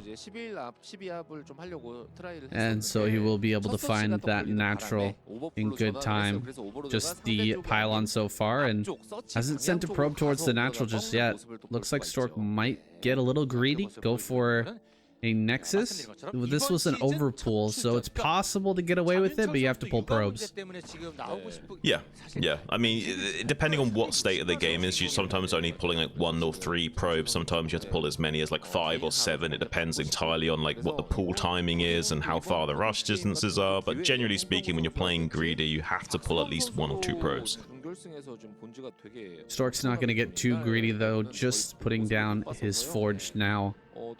Looks like he's going to go Forge, Nexus into Cannon. A little bit of greed, but not too much. I think he's going to be fine here, and Hero will just bully away this probe. It's generally quite annoying to deal with, but he's going to get that drone out on the map and grab his third base here in a moment. Kind of a tough third base to take, though, on this map in this positions, don't you think, Shun? Yeah. I mean, the easy third to take is towards our opponent, so that's definitely suboptimal here. We'd be much likely to take the natural expansion in the top right, maybe elect for a more lava style and play macro heavy and just play defensively with lurkers and go into an early 4-base setup, but I don't think Hero is going to be that kind of player, instead taking this base at the 12 o'clock as his third, much more reserved and much more like his usual playstyle. It's slightly closer, but it's not that much closer. I don't think... I don't know. Hero could have taken the natural, and it's really not that much farther. Oh god, he lost the drone as well! No way! Stork! Wow, that's some great micro. Wow, that's really crazy. It's very unlike Stork to get the better of someone, even putting a lot of pressure on this other drone as well. We'll have to chase down this probe with both links to make sure it cannot eventually get the kill on this drone. Stork traditionally has been a lower APM player, a professional player, but Stork with 350 APM throughout the game, that's a scary prospect. If he can keep that up, I mean, Stork with high APM is a very scary just technical player. I mean, he's usually like a 200, 250 kind of guy, much more reserved, just really like thought out decision making and just being efficient with what he's got. But at the moment, he's playing a little bit faster than usual. Got 350. Does manage to get out with the probe as well. He's using a lot of manual move commands on that probe to make sure it's like sliding along that hex grid as cleanly as possible to stay at maximum distance from that Zergling. I'm getting a little bit excited here, Shun. We had a season, a short period of time where Stork was looking dominant, and we were starting to think, like, is this guy going to have a chance at an ASL? Is he going to be able to keep this up? And it didn't seem like he could, but the potential is always there for him to start putting in the practice hours, and like, his knowledge base is so good. If he could just master his mechanics and put in the effort to grind out these games, I don't know how far he can go. The sky's the limit, Shun. Yeah, I mean, look at this. He's going to get right in here with the third base as well, Saiyan, and that probe stayed alive just barely long enough to deny this amount of mining time. He will probably catch this Zealot eventually. He does a fake out. He goes to the bridge and then runs back again. May be able to get a drone, but even if he just forces lost mining time, this is a pretty good deal. He's going to lose this Zealot. Either way, it's better to be able to get behind the minerals and deny as much mining time as possible. Kind of going for the drone kill again. Stork is really aggressive with this Zealot. He's lost so much mining time for Hero as a result of this. Oh, just barely not able to get that, but he already got one drone in the main base. That would have just been cherry on the top. Extra little bit of damage for Stork, and Yeah, like you said, a lot of lost mining time is pretty darn worth it for that first Zealot. His life was for ire, and he will progress into the next stage. He'll be coming back as a Dragoon soon. For now, the Corsair checking out everything in the main base. He's gonna see the Spire. Then he knows that he has just enough time to kill this one Overlord, and that there's nothing coming his way in terms of a Hydralisk bust. Yeah, he's already killing down this other Overlord in the bottom right as well, by the way. So getting both of these killed really cool. Oh, the Scourge come out. If he could have gotten the Overlord, he's going back in for it. You absolute madman. He gets it. He gets insane with the flick shot. Looked like that Corsair was going to end up getting caught anyway, so going for the Overlord was a good choice there.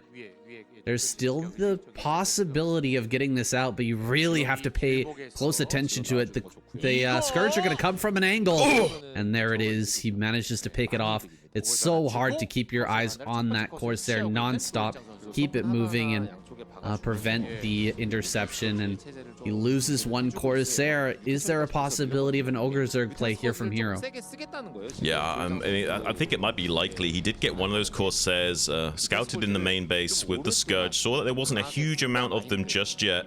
He will be eventually pulling more and more, but for the time being, there's only like 3 out on the field that are making their way downtown into the natural expansion. Zealots, though, pressuring the third base. Maybe he had to get on top of these drones. Going to instead just target the Sunken and pull the drones towards them, and then go back to targeting the drones again and trying to double dip on both damage onto the Sunken and drones and forcing the drones to come to him. It's a pretty good technique. He's done a good job of killing most of those drones as a result and put a lot of damage down onto that Sunken. Really well done here by Stork, picking off quite a few drones, slowing down that Zerg economy even more, making those Zealots' lives worthwhile. And there are a few Mutalisks out on the field, but this Hero economy is kind of devastated at this point. Okay, there are 3 gases, so it's highly likely that Hero's going to go for a big Mutalisk play. It's so common for Zerg players who are falling behind to rely on that, and you can tell that Stork is completely used to this type of situation. He is going to make an Archon right off the bat, get some of that extra ground splash going as well to negate the big Mutalisk transition. Right, yeah, it gives him an opportunity to catch those Mutalisks and put them dead to rights, but it also acts as point defense against the Scourge, since this Archon does just one-shot those Scourge. If he can get a clump of Scourge, it can be game-winning because there's just not enough Scourge left over to clear up the Corsairs, and you just mow down all their Overlords as a result. So it could be a huge tempo swing making this Archon, but that is a lot of Muta Scourge saying it's going now. Oh my goodness, this is going to be an intense fight, possibly over the natural of Stork, maybe going for the main in a moment. Archon has come forward. The Corsairs are staying back home, though. Stork, not willing to risk their lives, knows that he needs them back at home just in case this army comes in. Dark Templar heading out on the map. He probably would like to have Maelstrom in a situation like this, but he's not going to have it. Here comes that big force of Scourge and Mutas into the main base. How are the Corsairs going to fare? 1 or 2 Corsairs have gone down so far, but not enough connections on these Scourge. I think he can stand and fight. 7 Corsairs remain, and yeah, he can still 2-shot those Scourge. Just needs to come in here and take this fight properly. The Mutalisks will be trying to take that aggro so that the Scourge can connect. Here we go. Coming back in right as the last Corsair pops out. 1 Corsair went down there. Very nice hold from Stork, and he's making a lot of progress here at the third base. Yeah, 1 Sunken already going down. Now target firing the drones. Huge economic damage. Corsairs also en route to get on top of those Mutas as soon as they start to help out. There's not a lot of those left alive, and not many Scourge probably on the map currently. Some Scourge have been made, though, trying to intercept these Corsairs. Get 3 of them. Only 4 Corsairs now remaining. DT's coming in. There's like 5 or so Overlords here, though, so he should be able to clean up this DT if he target fires it. Oh, you could try to split these Mutas and actually take this fight with the Corsairs, but he's instead opting to keep the Mutas together and try to connect with this Scourge. 3 Corsairs only left now. There's just not quite enough to break this base. Hero has held on But Stork, he is definitely not out of this game. He hasn't taken severe damage from the Ogre Zerg play, but he will lose all of his Corsairs. Oof, losing those Corsairs on the outro is pretty annoying. Hero could possibly switch back into Mutalisk again and start to snipe Templar in the future. Yeah, he's already got like 4 or 5 mutas left alive, so he only has to make like another 4 or 5, and then he's got enough to just start going in ham on these Templars and one-shotting them. And look, he's doing that. He's going to get up to like 10 or so mutas again, and then just start one-shotting these Templars. And it might be lights out for Stork if he can execute that maneuver. Stork, though, is just eyeing up this third base, seeing if he can get on top of the production with the Storm right away. Each of these Templars have about 2 Storms apiece. That's almost 6 Storms available to him to start laying siege to the Zerg, and he might be able to get the job done if he catches Hero off guard. Hero lack of information out on the map, lack of scouting is going to allow these Templar to get in range of these hatcheries and cast some really valuable storms. If he had known about this and as it was coming across the map, he would have easily held it, but the drones! Oh my goodness, 6 kills on that High Templar. Almost all of those being drones. The Templar will finally go down to the Mutas, but look at how low all of these are. Just a few Corsairs could fight this, and he is going to bring them forward while the Zealots are dealing damage on the ground. Mutas, of course, they can take out Zealots eventually, but they're so beefy, so tanky, and these Corsairs are coming. Mutas have to run. The Zealots are doing so much damage. I'm getting chills right now saying Stork is playing out of his mind. He's actually like manually chase microing down these Mutas with the Corsairs and stuff. Stork is playing like an absolute god right now. I'm getting so many nerd chills. Well, we can chop a lot of that up to Hero's lack of scouting as well. Had those Templar been caught going across the map, the mutas that he made earlier would have easily wiped them up. Then the Zealots wouldn't have done much against that number of Hydras and the Mutalisk in the air, but unfortunately he was not expecting Stork to go across the map. The gamble pays off, and the third base is now dead. Hero against the ropes. Is there any chance of a comeback from a position like this? I mean, I think he can recover. He just needs to double expand, like take the top right like he's doing now and then retake this hatchery that he just lost. He can still recover. It's a little bit more awkward for him to go the distance against Stork now, but Stork hasn't taken his third, so you know the curve of the game isn't too crazy. Eventually Stork will get this third up, and we're not feeling too happy about it as Hero, but at the same time it's technically a playable game. There isn't too many Corsairs out on the field to get supply blocked, so he's got some level of comfort to just macro up, make drones, build hatcheries, but he's got to stay active on the front like he's doing now with the Hydras to try and, like, you know, keep Stork busy. But Stork is already like going into a high count of Dragoons, which is exactly what he needs to go on an assault right now, and we can see Hero panicking and making a few Sunkens in response, and he does need to do that.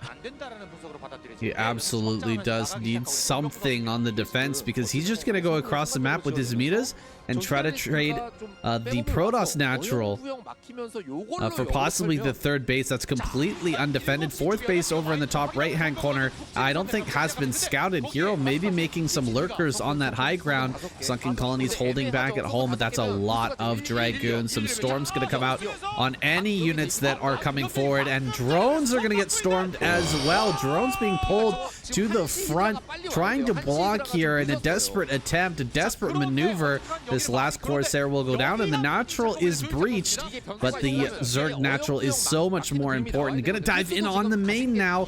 Hero going for that last cannon.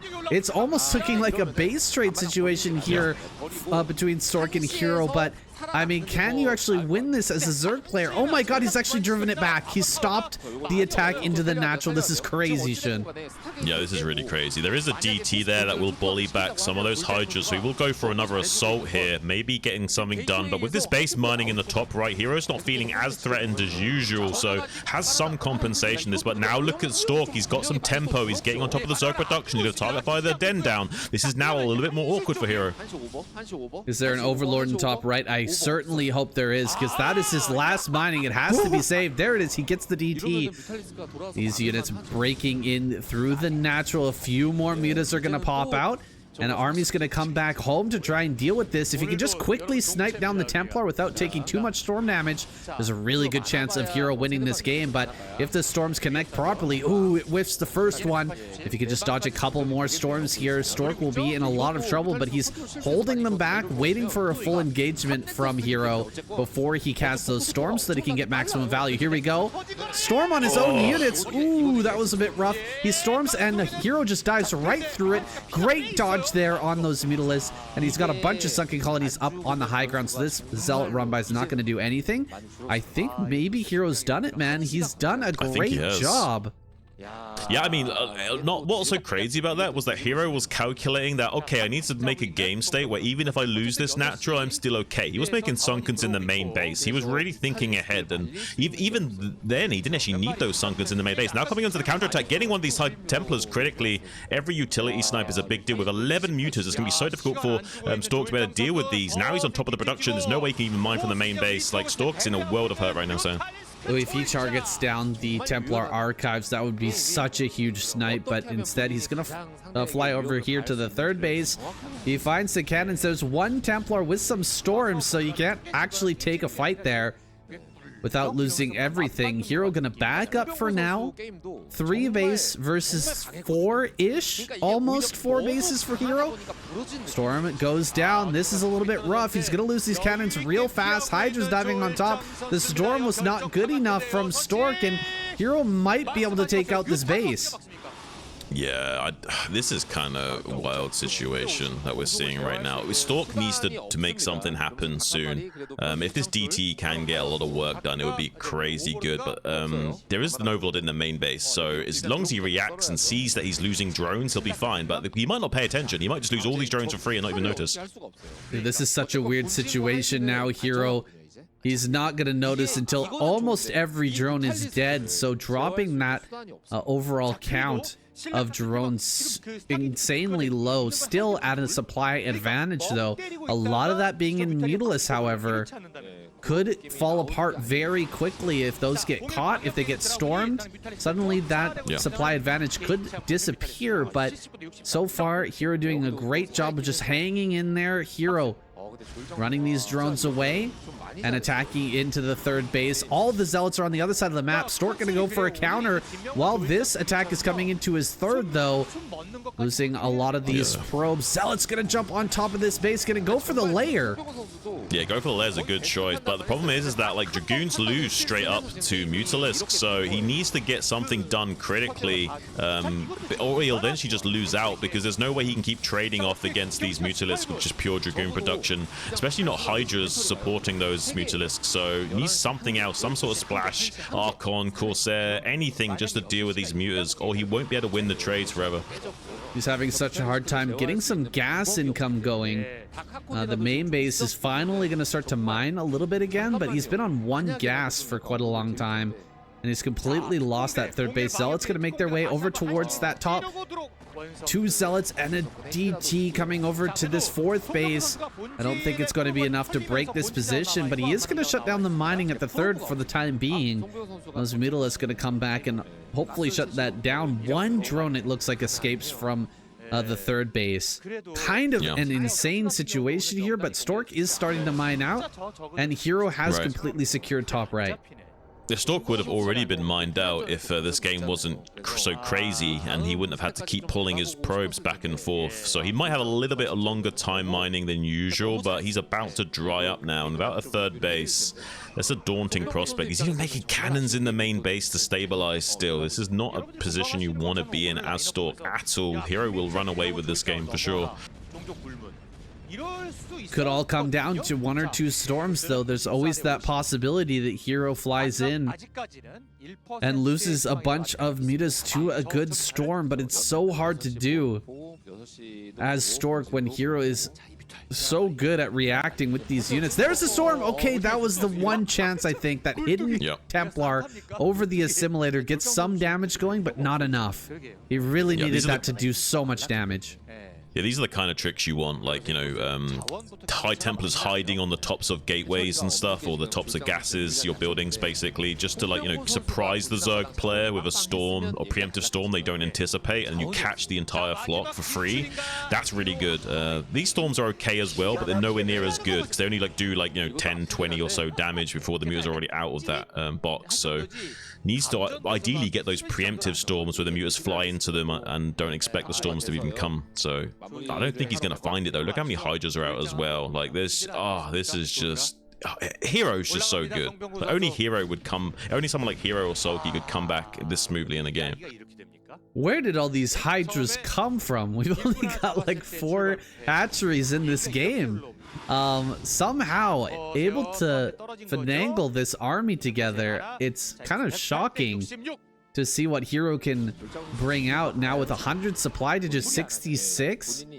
It's gonna be a miracle hold if Stork manages to win this next fight. Hero is checking out the third base. He sees that no third base has been taken. This is an all-in attack. If Stork doesn't win with this army right here, this game is going to be over. Diving on top of the Templar. I bet he wishes he made an Archon with at least one of those, but he doesn't have a single Archon. Now there's just one DT back at home defending and nothing else. One Templar with maybe one Storm is going to be a part of this next fight, but as long as Hero dodges that properly, they should be able to win against the Dragoons. Oh, 2 more Storms from the high ground, actually. Those Storms were pretty clutch. Let's see if he can actually take this fight. More Hydras coming from that high ground as well. Again, where did all of these Hydras even come from? They're diving on top of the Dragoons and starting to lower that count. There's a few too many and all of these Dragoons will fall. That has gotta be it. GG is called. Storm taps out. Wow. Performance from Light in game number 2. Hero's been eliminated and now Mini takes the stage. Minstrel is our map. Mini spawns down here in the bottom right-hand corner. Such a great map, but just talking about that last match for a second as we're getting underway. Just what a performance from Light. There were so many mind games going on in that we were breaking down after, in between the games. But I feel like we've really gotten a glimpse into the genius of Light and why this guy is so respected. Yeah. No, this guy is thinking on a different level. He might not necessarily be the best player in terms of how he executes, but certainly one of the best players in terms of his thought process and how he plans and strategizes and thinks things through. And it was a really tactical thing to go for by doing like a 2-Rax Academy build and hiding the fact that he's gone for a quick range and quick high concentration of bio units and selling the red herring to Hero. That it's just a 1-Rax eBay macro build like he would usually do, especially in cross maps on that map. Yeah, absolutely. Making it look like a regular macro build, a perfect build for that map and that map positioning. Being in cross map, just the 2-Rax build is not that good, and he really sold a Hero on the fact that he wasn't going to be pushing across the map until upgrades were finished, and that was just not the case. He gets so much damage, and now he's here against Mini, who's decided to gas steal. Yeah. What a shocker! I think you have to. I think you have to gas steal. But yeah, he's being sarcastic. Yeah, there are people in here that are English second language and they won't understand sarcasm, so I'll just clarify for them that we are being sarcastic. But yeah, big shocker here. No Germans in the chat, I hope. They're not gonna be. They're not gonna understand sarcasm. I'm just kidding, German guys. You're fine. Don't worry about it. We know. We talk about German people can take a joke. They can take a joke, but they can't understand sarcasm. That's what I've learned. Yeah. This gas steal is gonna slow Light's, of course, factory down by quite a bit, but he is totally adept at taking an early CC, gasless CC. Looks like he's actually more interested in taking that gas than maybe I thought, though. Maybe he wants to get the gas before he drops the CC and do kind of like a mid-range build instead. Yeah, I mean, I think mid-range, when you know your opponent is doesn't quite get the probe. I think mid-range is usually the approach you should go for if you're feeling confident in yourself. Usually you're only going greedy if you either like have a really good read on the other opponent, you need to go greedy for some reason, or you're not quite as strong of a player or not as confident in that matchup. But usually if you're really confident, you go for a more mid-range style. And look at him coming in there trying to get a little bit of bully damage, some lost mining time, maybe 1 or 2 probe kills. He might almost get the job done, but so far just so much lost mining time. Really tactical usage of these early Marines and SEVs to bully these probes off the line like this. Mini is being very hard-headed about this, keeping the probes on the mineral line. One does go down. He just didn't want to leave that natural and give up that mineral, that mining time. Just leave those in the main base until the threat was dealt with. So he sticks around, loses 1 probe, but he's going to get to mining here in the natural pretty darn quick. Getting that probe in is pretty sneaky, sliding by. He sees the CC. Now he knows exactly what's going on from Light. Light has the gas rolling, and he's got the CC down, but it's not the quickest CC, and it's not the quickest gas either. It is definitely a mid-range style that Mini will have some plan to deal with here. Yeah, I love watching these early game footsies of both players, and just how they position their units in the early game can make such a big difference in, like, catching the probe scout or, like, letting it slip by. Like, it's really interesting seeing, like, how much these players understand the game to, like, just figure out exactly the tiny little threading of the needle they have to do to get, like, the critical information to go forward in the next phase of the game. Because if they don't, they kind of just have to, like, guess and, like, hedge their bets, and they can't quite optimize the same way to be able to explode in power like we usually do see them do in the mid game. Incomplete information played a massive role in last game, but it's not going to play as much of a role, I think, here. Both players have kind of sussed each other out, aside from the fact that this third base is being taken so quick. Light doesn't know about that, and that could be a massive factor. If he doesn't find out about that until it's a little bit too late, Mini could get away with a lot of greed right now. Yeah. It was really interesting to watch Mini almost catch that SCV with the probe. Didn't quite get it, but Dragoon will finally clear that up and find the compensation. Scouting pylon made at the 12 o'clock position, just in case of Vulture drop shenanigans or Vulture run-bys to help protect this third base on time as well. So setting himself up for a strong mid-game. Everything looks like it's going pretty crisp so far.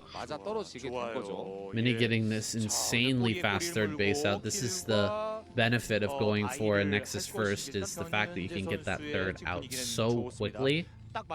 It's 6 minutes now, and that Nexus is almost done. Very low on overall army count, but the early gas steal prevents Light from really having a lot out on the map to deal with this, and he's even going to be forced to start with siege mode, it seems. So siege mode, after this conservative opener, this is playing directly into Mini's hands. He's not going to be able to put on any pressure, and Mini's going to get away with murder in terms of his economy. Yeah, hopefully he can shuffle down. Okay, so he doesn't lose Dragoon. But honestly, like, yeah, you're right. Like, there's no real counterplay at the moment. I mean, we could invest heavily into 5 factories and try and go for a push, but wouldn't necessarily be the best plan of action. He scans and sees 4 gateways in the main base, so already 2 factories to 4 gateways. Mini's going to be able to churn out just barely enough units to stop anything that Light could do. So Light will instead play a much more reserved style, probably go like 2 factory tech here, but I don't know if that's going to be a wise decision. I mean, he's just going to explode in economy if you just sit back and tech as Terran. I love what Mini is doing. You know, in my mind, the best thing that Light could do against this play from Mini being so greedy is go for a Vulture drop. And look how Mini's prepared for this.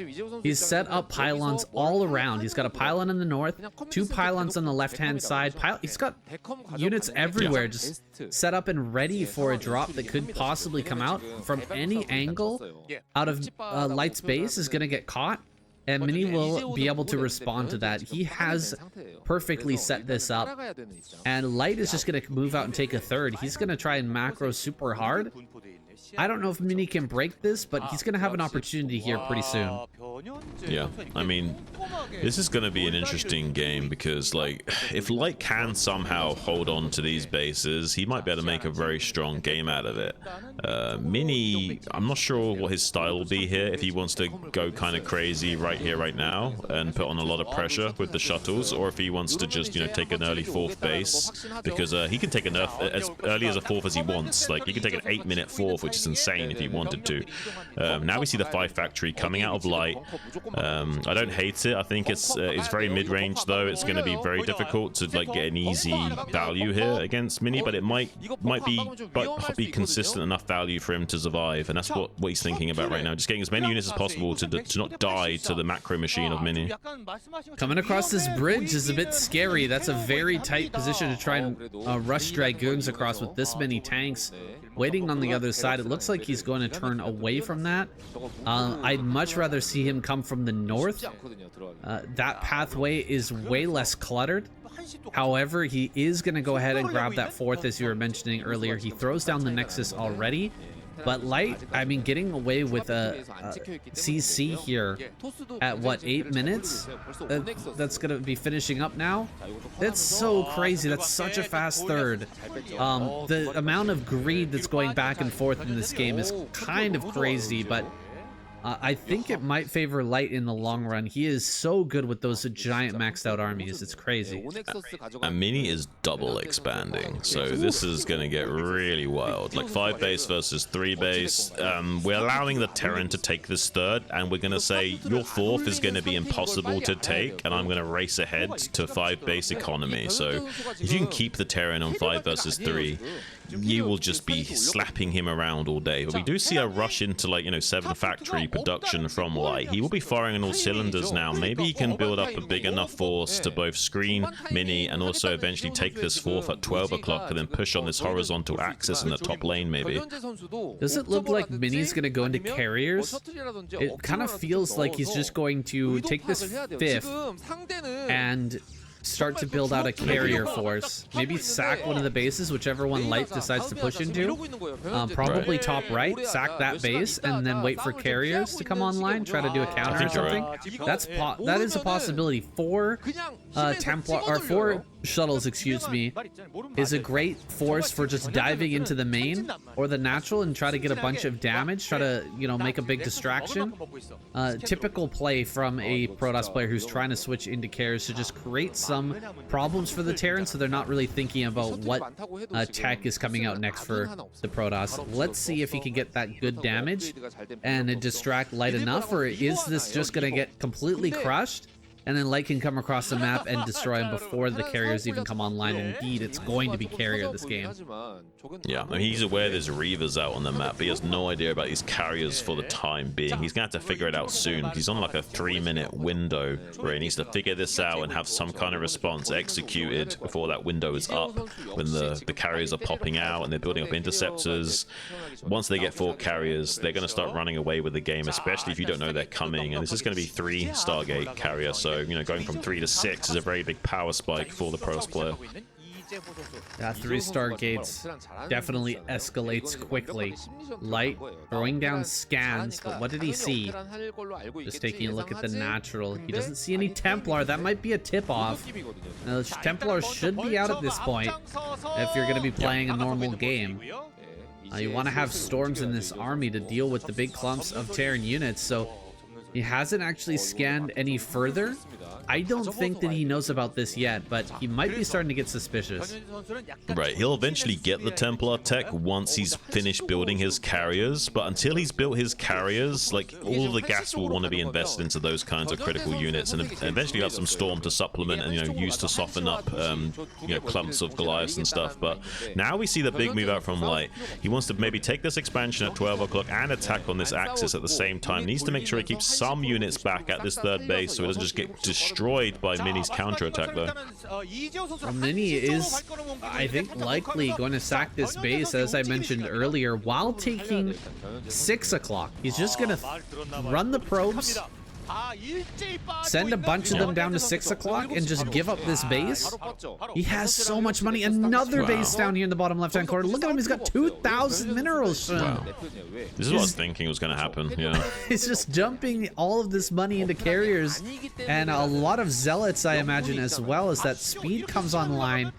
He'll end up taking a trade with this army, but he has so much room on the map to move. He can just keep backing up. Doesn't need to keep these probes here either. He can just run everything away and keep that economy rolling while more bases come online. Dropping on top of this now a bunch of zealots on top of the tanks. The Reavers are trying to get some good shots off, but this is a great trade from Light. He's taking out everything, including that shuttle goes down with the Reaver inside. Yeah, this is a really impressive push from Light. The way he's positioning his tanks and keeping his army very tight formation like this. He knows there's no storm, so there's no harm in doing this style of push right now. And it's making a lot of value for its short effort here. And now he maybe target firing the shuttle down. One more hit would have finished the job. Didn't quite get it. But these two Reavers are more or less dead in the water anyway with that low HP of shuttles. So he needs to be very cautious here. He's putting a lot of pressure onto Mini, trying to get a 2-for-1 deal and knocking out these two bases in the top right. He can get the probes. It's going to be huge. He scans the Stargates, now knows it's carriers as well. Can start to optimize, making more Goliaths and factories and kicking his production into higher gear. But I don't know how if he scouted that too late or not. I mean, he might not have enough production to finish Mini off, but maybe he does. Double starport Wraith play is coming. He's gonna go ahead and build a bunch of Wraiths. Try to surprise suddenly with some cloaked Wraiths. If there's not enough observers in that army, it's going to be incredibly painful to watch. Even if there is observers, you can scan and target them down, and Light is very good with his Wraith control. That's correct, but it's kind of funny. Now the shoe is on the other foot, right? Generally, it's the Terran player who needs to be scanning and scouting and trying to figure out if carriers are coming. Now it needs to be Mini getting on the other side and trying to get information about what the follow-up play is. Is it going to be Wraith or not? If he finds out about that, he can just hold back the carriers until he has, you know, 5-6 observers, and then it doesn't really matter. There's no way you're going to target them all down before the carriers clean everything. So yeah, it is the other foot. The shoe is on the other foot, but it's not going to come into play here for a little while. He still has to take this fight. Mini is behind in supply. He's got 6 carriers, but they don't all have interceptors just yet. He needs to back away. Yeah, he needs to just bide his time for the time being. Try and avoid any direct engagements, though Light might find a way of forcing it. And yeah, you're right. Unfortunately, Protoss do not have a map hack ability to just scan for that location, so we'd have to check there with an observer or a unit or something. You might not see that for quite some time. Now we see a frontal assault from Light that does turn around. He's scanning constantly for the Protoss whereabouts, which is what you want to do. Keep an eye on where the army moves to. Now he's being fluid and moving his army back in position, trying to maybe bait Mini into attacking and then countering it. Carriers are coming to bear now. Gonna start to snipe down a few of these tanks. Carriers are very, very good on this map because of the way that the lanes work. It's going to give you lots of opportunities. Just switching between the lanes will force the Terran player to walk his army long distances to chase, and you can take advantage of that Terran player. Similar to this, almost going to snipe down this command center. I don't see any observers with this force though, Shun. The Wraiths may be coming in soon. He's been building them up for a while. He's probably got about 4. No, okay. There's Just one 3. observer sitting down to the south, and that's it. So there's no other observer in sight, at least not nearby. So if he does catch these carriers unawares, if he snipes that one observer that's nearby, he's pretty much going to kill more or less all of those carriers before they can retreat to safety. Well, he's still got to build up a few more Wraiths first. He's only got 3. Probably want to get like 8 Wraiths before you even decide to go in. The Reavers underneath this army are doing so much work, adding on that splash damage that's kind of missing from the army because we haven't gone into Templars just yet. But it's not been enough to push back Light all the way. Aside from killing this one command center, it really hasn't done that much. 12 kills on that one Reaver, 9 kills on the other. They both go down though, and now that splash damage is gone, He's going to be able to push all of this back. I mean, Mini's starting to clear up this force in the top right. It's kind of amazing that he's still mining on that base up there. Is starting to get mined out on his main and natural around 18 minutes, which is standard. This is get a little bit wild. If Light can somehow keep the pressure on, like, there will be a sudden drop exponentially in the production of both players because of how many bases all dry up at once here. Light, though, because he's been like harassed a lot, his natural expansion will last a lot longer. Now a big assault, though, from Mini at his third base. Might be able to get this command today. Here come the Raves. He scans, sees no observer, starts to target fire these carriers down with his Gemini missiles. If he can get a lot of damage in quickly, his observer has no speed. He's going to take a little bit of time to get it. At least 2 of these carriers. Eventually, this observer will show up, though. He needs to scan quickly and identify it. Here comes the observer. Is there going to be a scan? No, he lost about 3 carriers there, but he still has a reasonable force.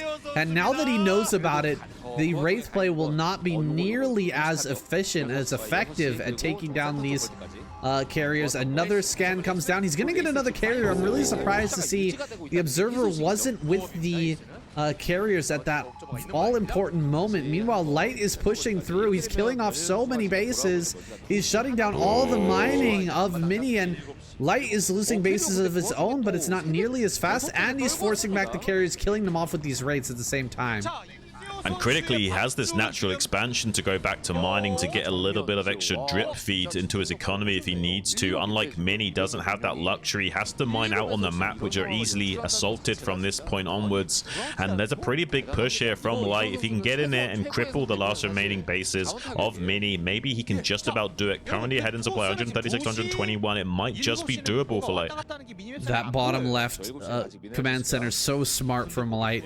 At this critical juncture, there's no way that Mini can attack top right and get down to stop the mining in bottom left. So he's going to be getting some minerals coming in. Of course, Light is very low on money right now, just 150 minerals in the bank. He's got a supply lead, but it doesn't mean that much when there's carriers on the field. He's going to come in and try to snipe down one more carrier. Can he actually get it? I don't think so. There's too many observers, too many Dragoons covering this force. He will be pushed back again. Mini has money to keep on making units. For the time being, he can keep making carriers, but he's only got this one base, and so that money's going to dry up very quickly. Yeah, a little unfortunate for Light there. He missed scans in the top right and didn't even see the observer, so missed opportunity there. If he had identified the observer with the scan, he could have sniped that observer and got on top of those carriers again, but was unable to do that, unfortunately. Yeah, a little bit of a weird situation. He also built a few more Wraiths, so we will be still kind of, you know, betting on this gambit of utilizing this anti-air force to kind of act as a quick response team to the threat of the carriers. Mini's going to have to build up his infrastructure a little bit, actually supply blocked, and not really mining a lot now. Main natural pretty much mined out, and the natural's killed as well, so taking that nexus and the natural not really worth it anymore because it's more or less already done anyway. A little bit awkward position for Mini with just his one mining base, and looks like Light is stabilizing. That base in the bottom left, so important for Light. Such a good idea for him to snag that while most of the fighting was going on over here in the top right. That's actually saving him in this game because he didn't have mining anywhere else aside from there. So now that he's got that base rolling, he can continue to pump out units and stay ahead in supply for the time being. Some more probes going to be taken out, but not a lot of damage done here to Mini's tiny little economy. What remains is going to continue to pump away, and he's going to get a few more carriers out. All he needs is a bunch of observers and wait up slowly. Like, time is on his side as long as he gets to 10 carriers. Ooh, this is pretty good. Sniping an observer and a shuttle. Okay, we keep seeing plays like this all day. We're gonna be happy. Still no observer speed. This could come in critical. Just 2 slow observers escorting this infantry and carrier fleet currently. Light moving into position, getting to his rally point. Wraith's on the back foot right now, scouting for any maybe incoming units, and then he's gonna wrap around and come from a surprise angle. Could start to go into the main base. That's an option. A lot of units are being brought forward to deal with this Dragoon force. Just pure Dragoon. Oh, he's almost losing an observer already. A third observer is going to come up. So important that he keeps these observers alive right now. And he's almost losing them to turrets. It's crazy. Well, if the Goliaths can somehow kill the observers as well, that's another play. If he can identify those observers and get in close enough with his Goliaths to snipe them, and then the Wraiths come in as an afterthought, that also can pay dividends. But he needs to be very careful in how he executes this. You don't just want to go for something like that. You'll risk losing all of your Goliaths for free to those Dragoons. So you need to really be opportunistic and careful with how you move around. It's like the hardest thing is getting units up this ramp to defend the main production line against the carriers, because you have to decide how many Goliaths do I send into my main base and how many do I leave down here to protect the tanks. Looks like he's made that decision a little bit incorrectly. A bunch of tanks go down and Zealots make their way to the bottom left. He's going to be able to shut down this base. That is very important. Shutting down one of the last mining bases, and oh, the mine could be huge. Oh, so close.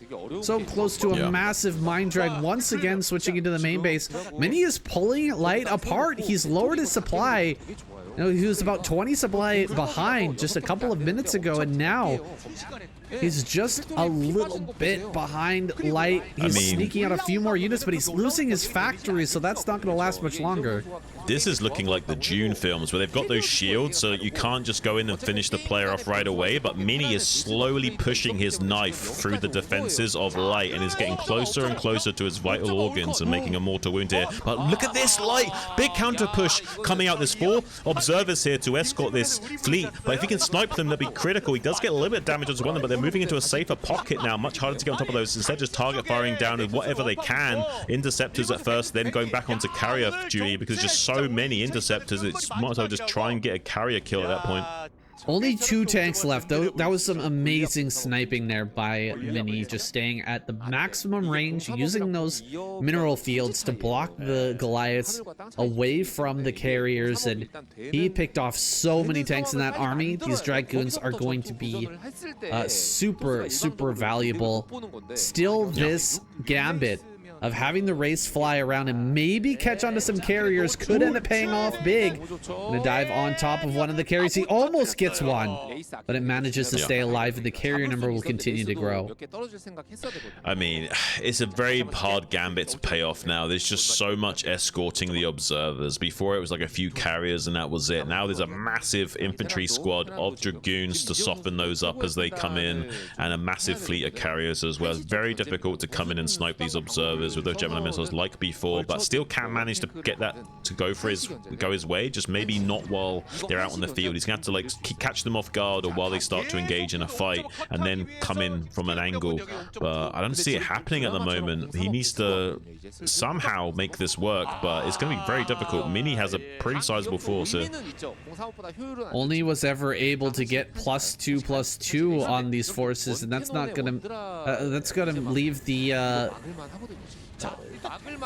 Goliaths lacking a little bit in the fights coming up. Now some Wraiths and a Vulture are going to get up to top right and maybe able to kill all the probes. Yeah, he's just going to let all the probes die. So it's all going to come down to this fight. Mini has to win right now. His third base is just about out of money. There's like 1 mineral patch left, so he has to kill. He's going for broke here against the Goliaths, just fighting them straight up head to head.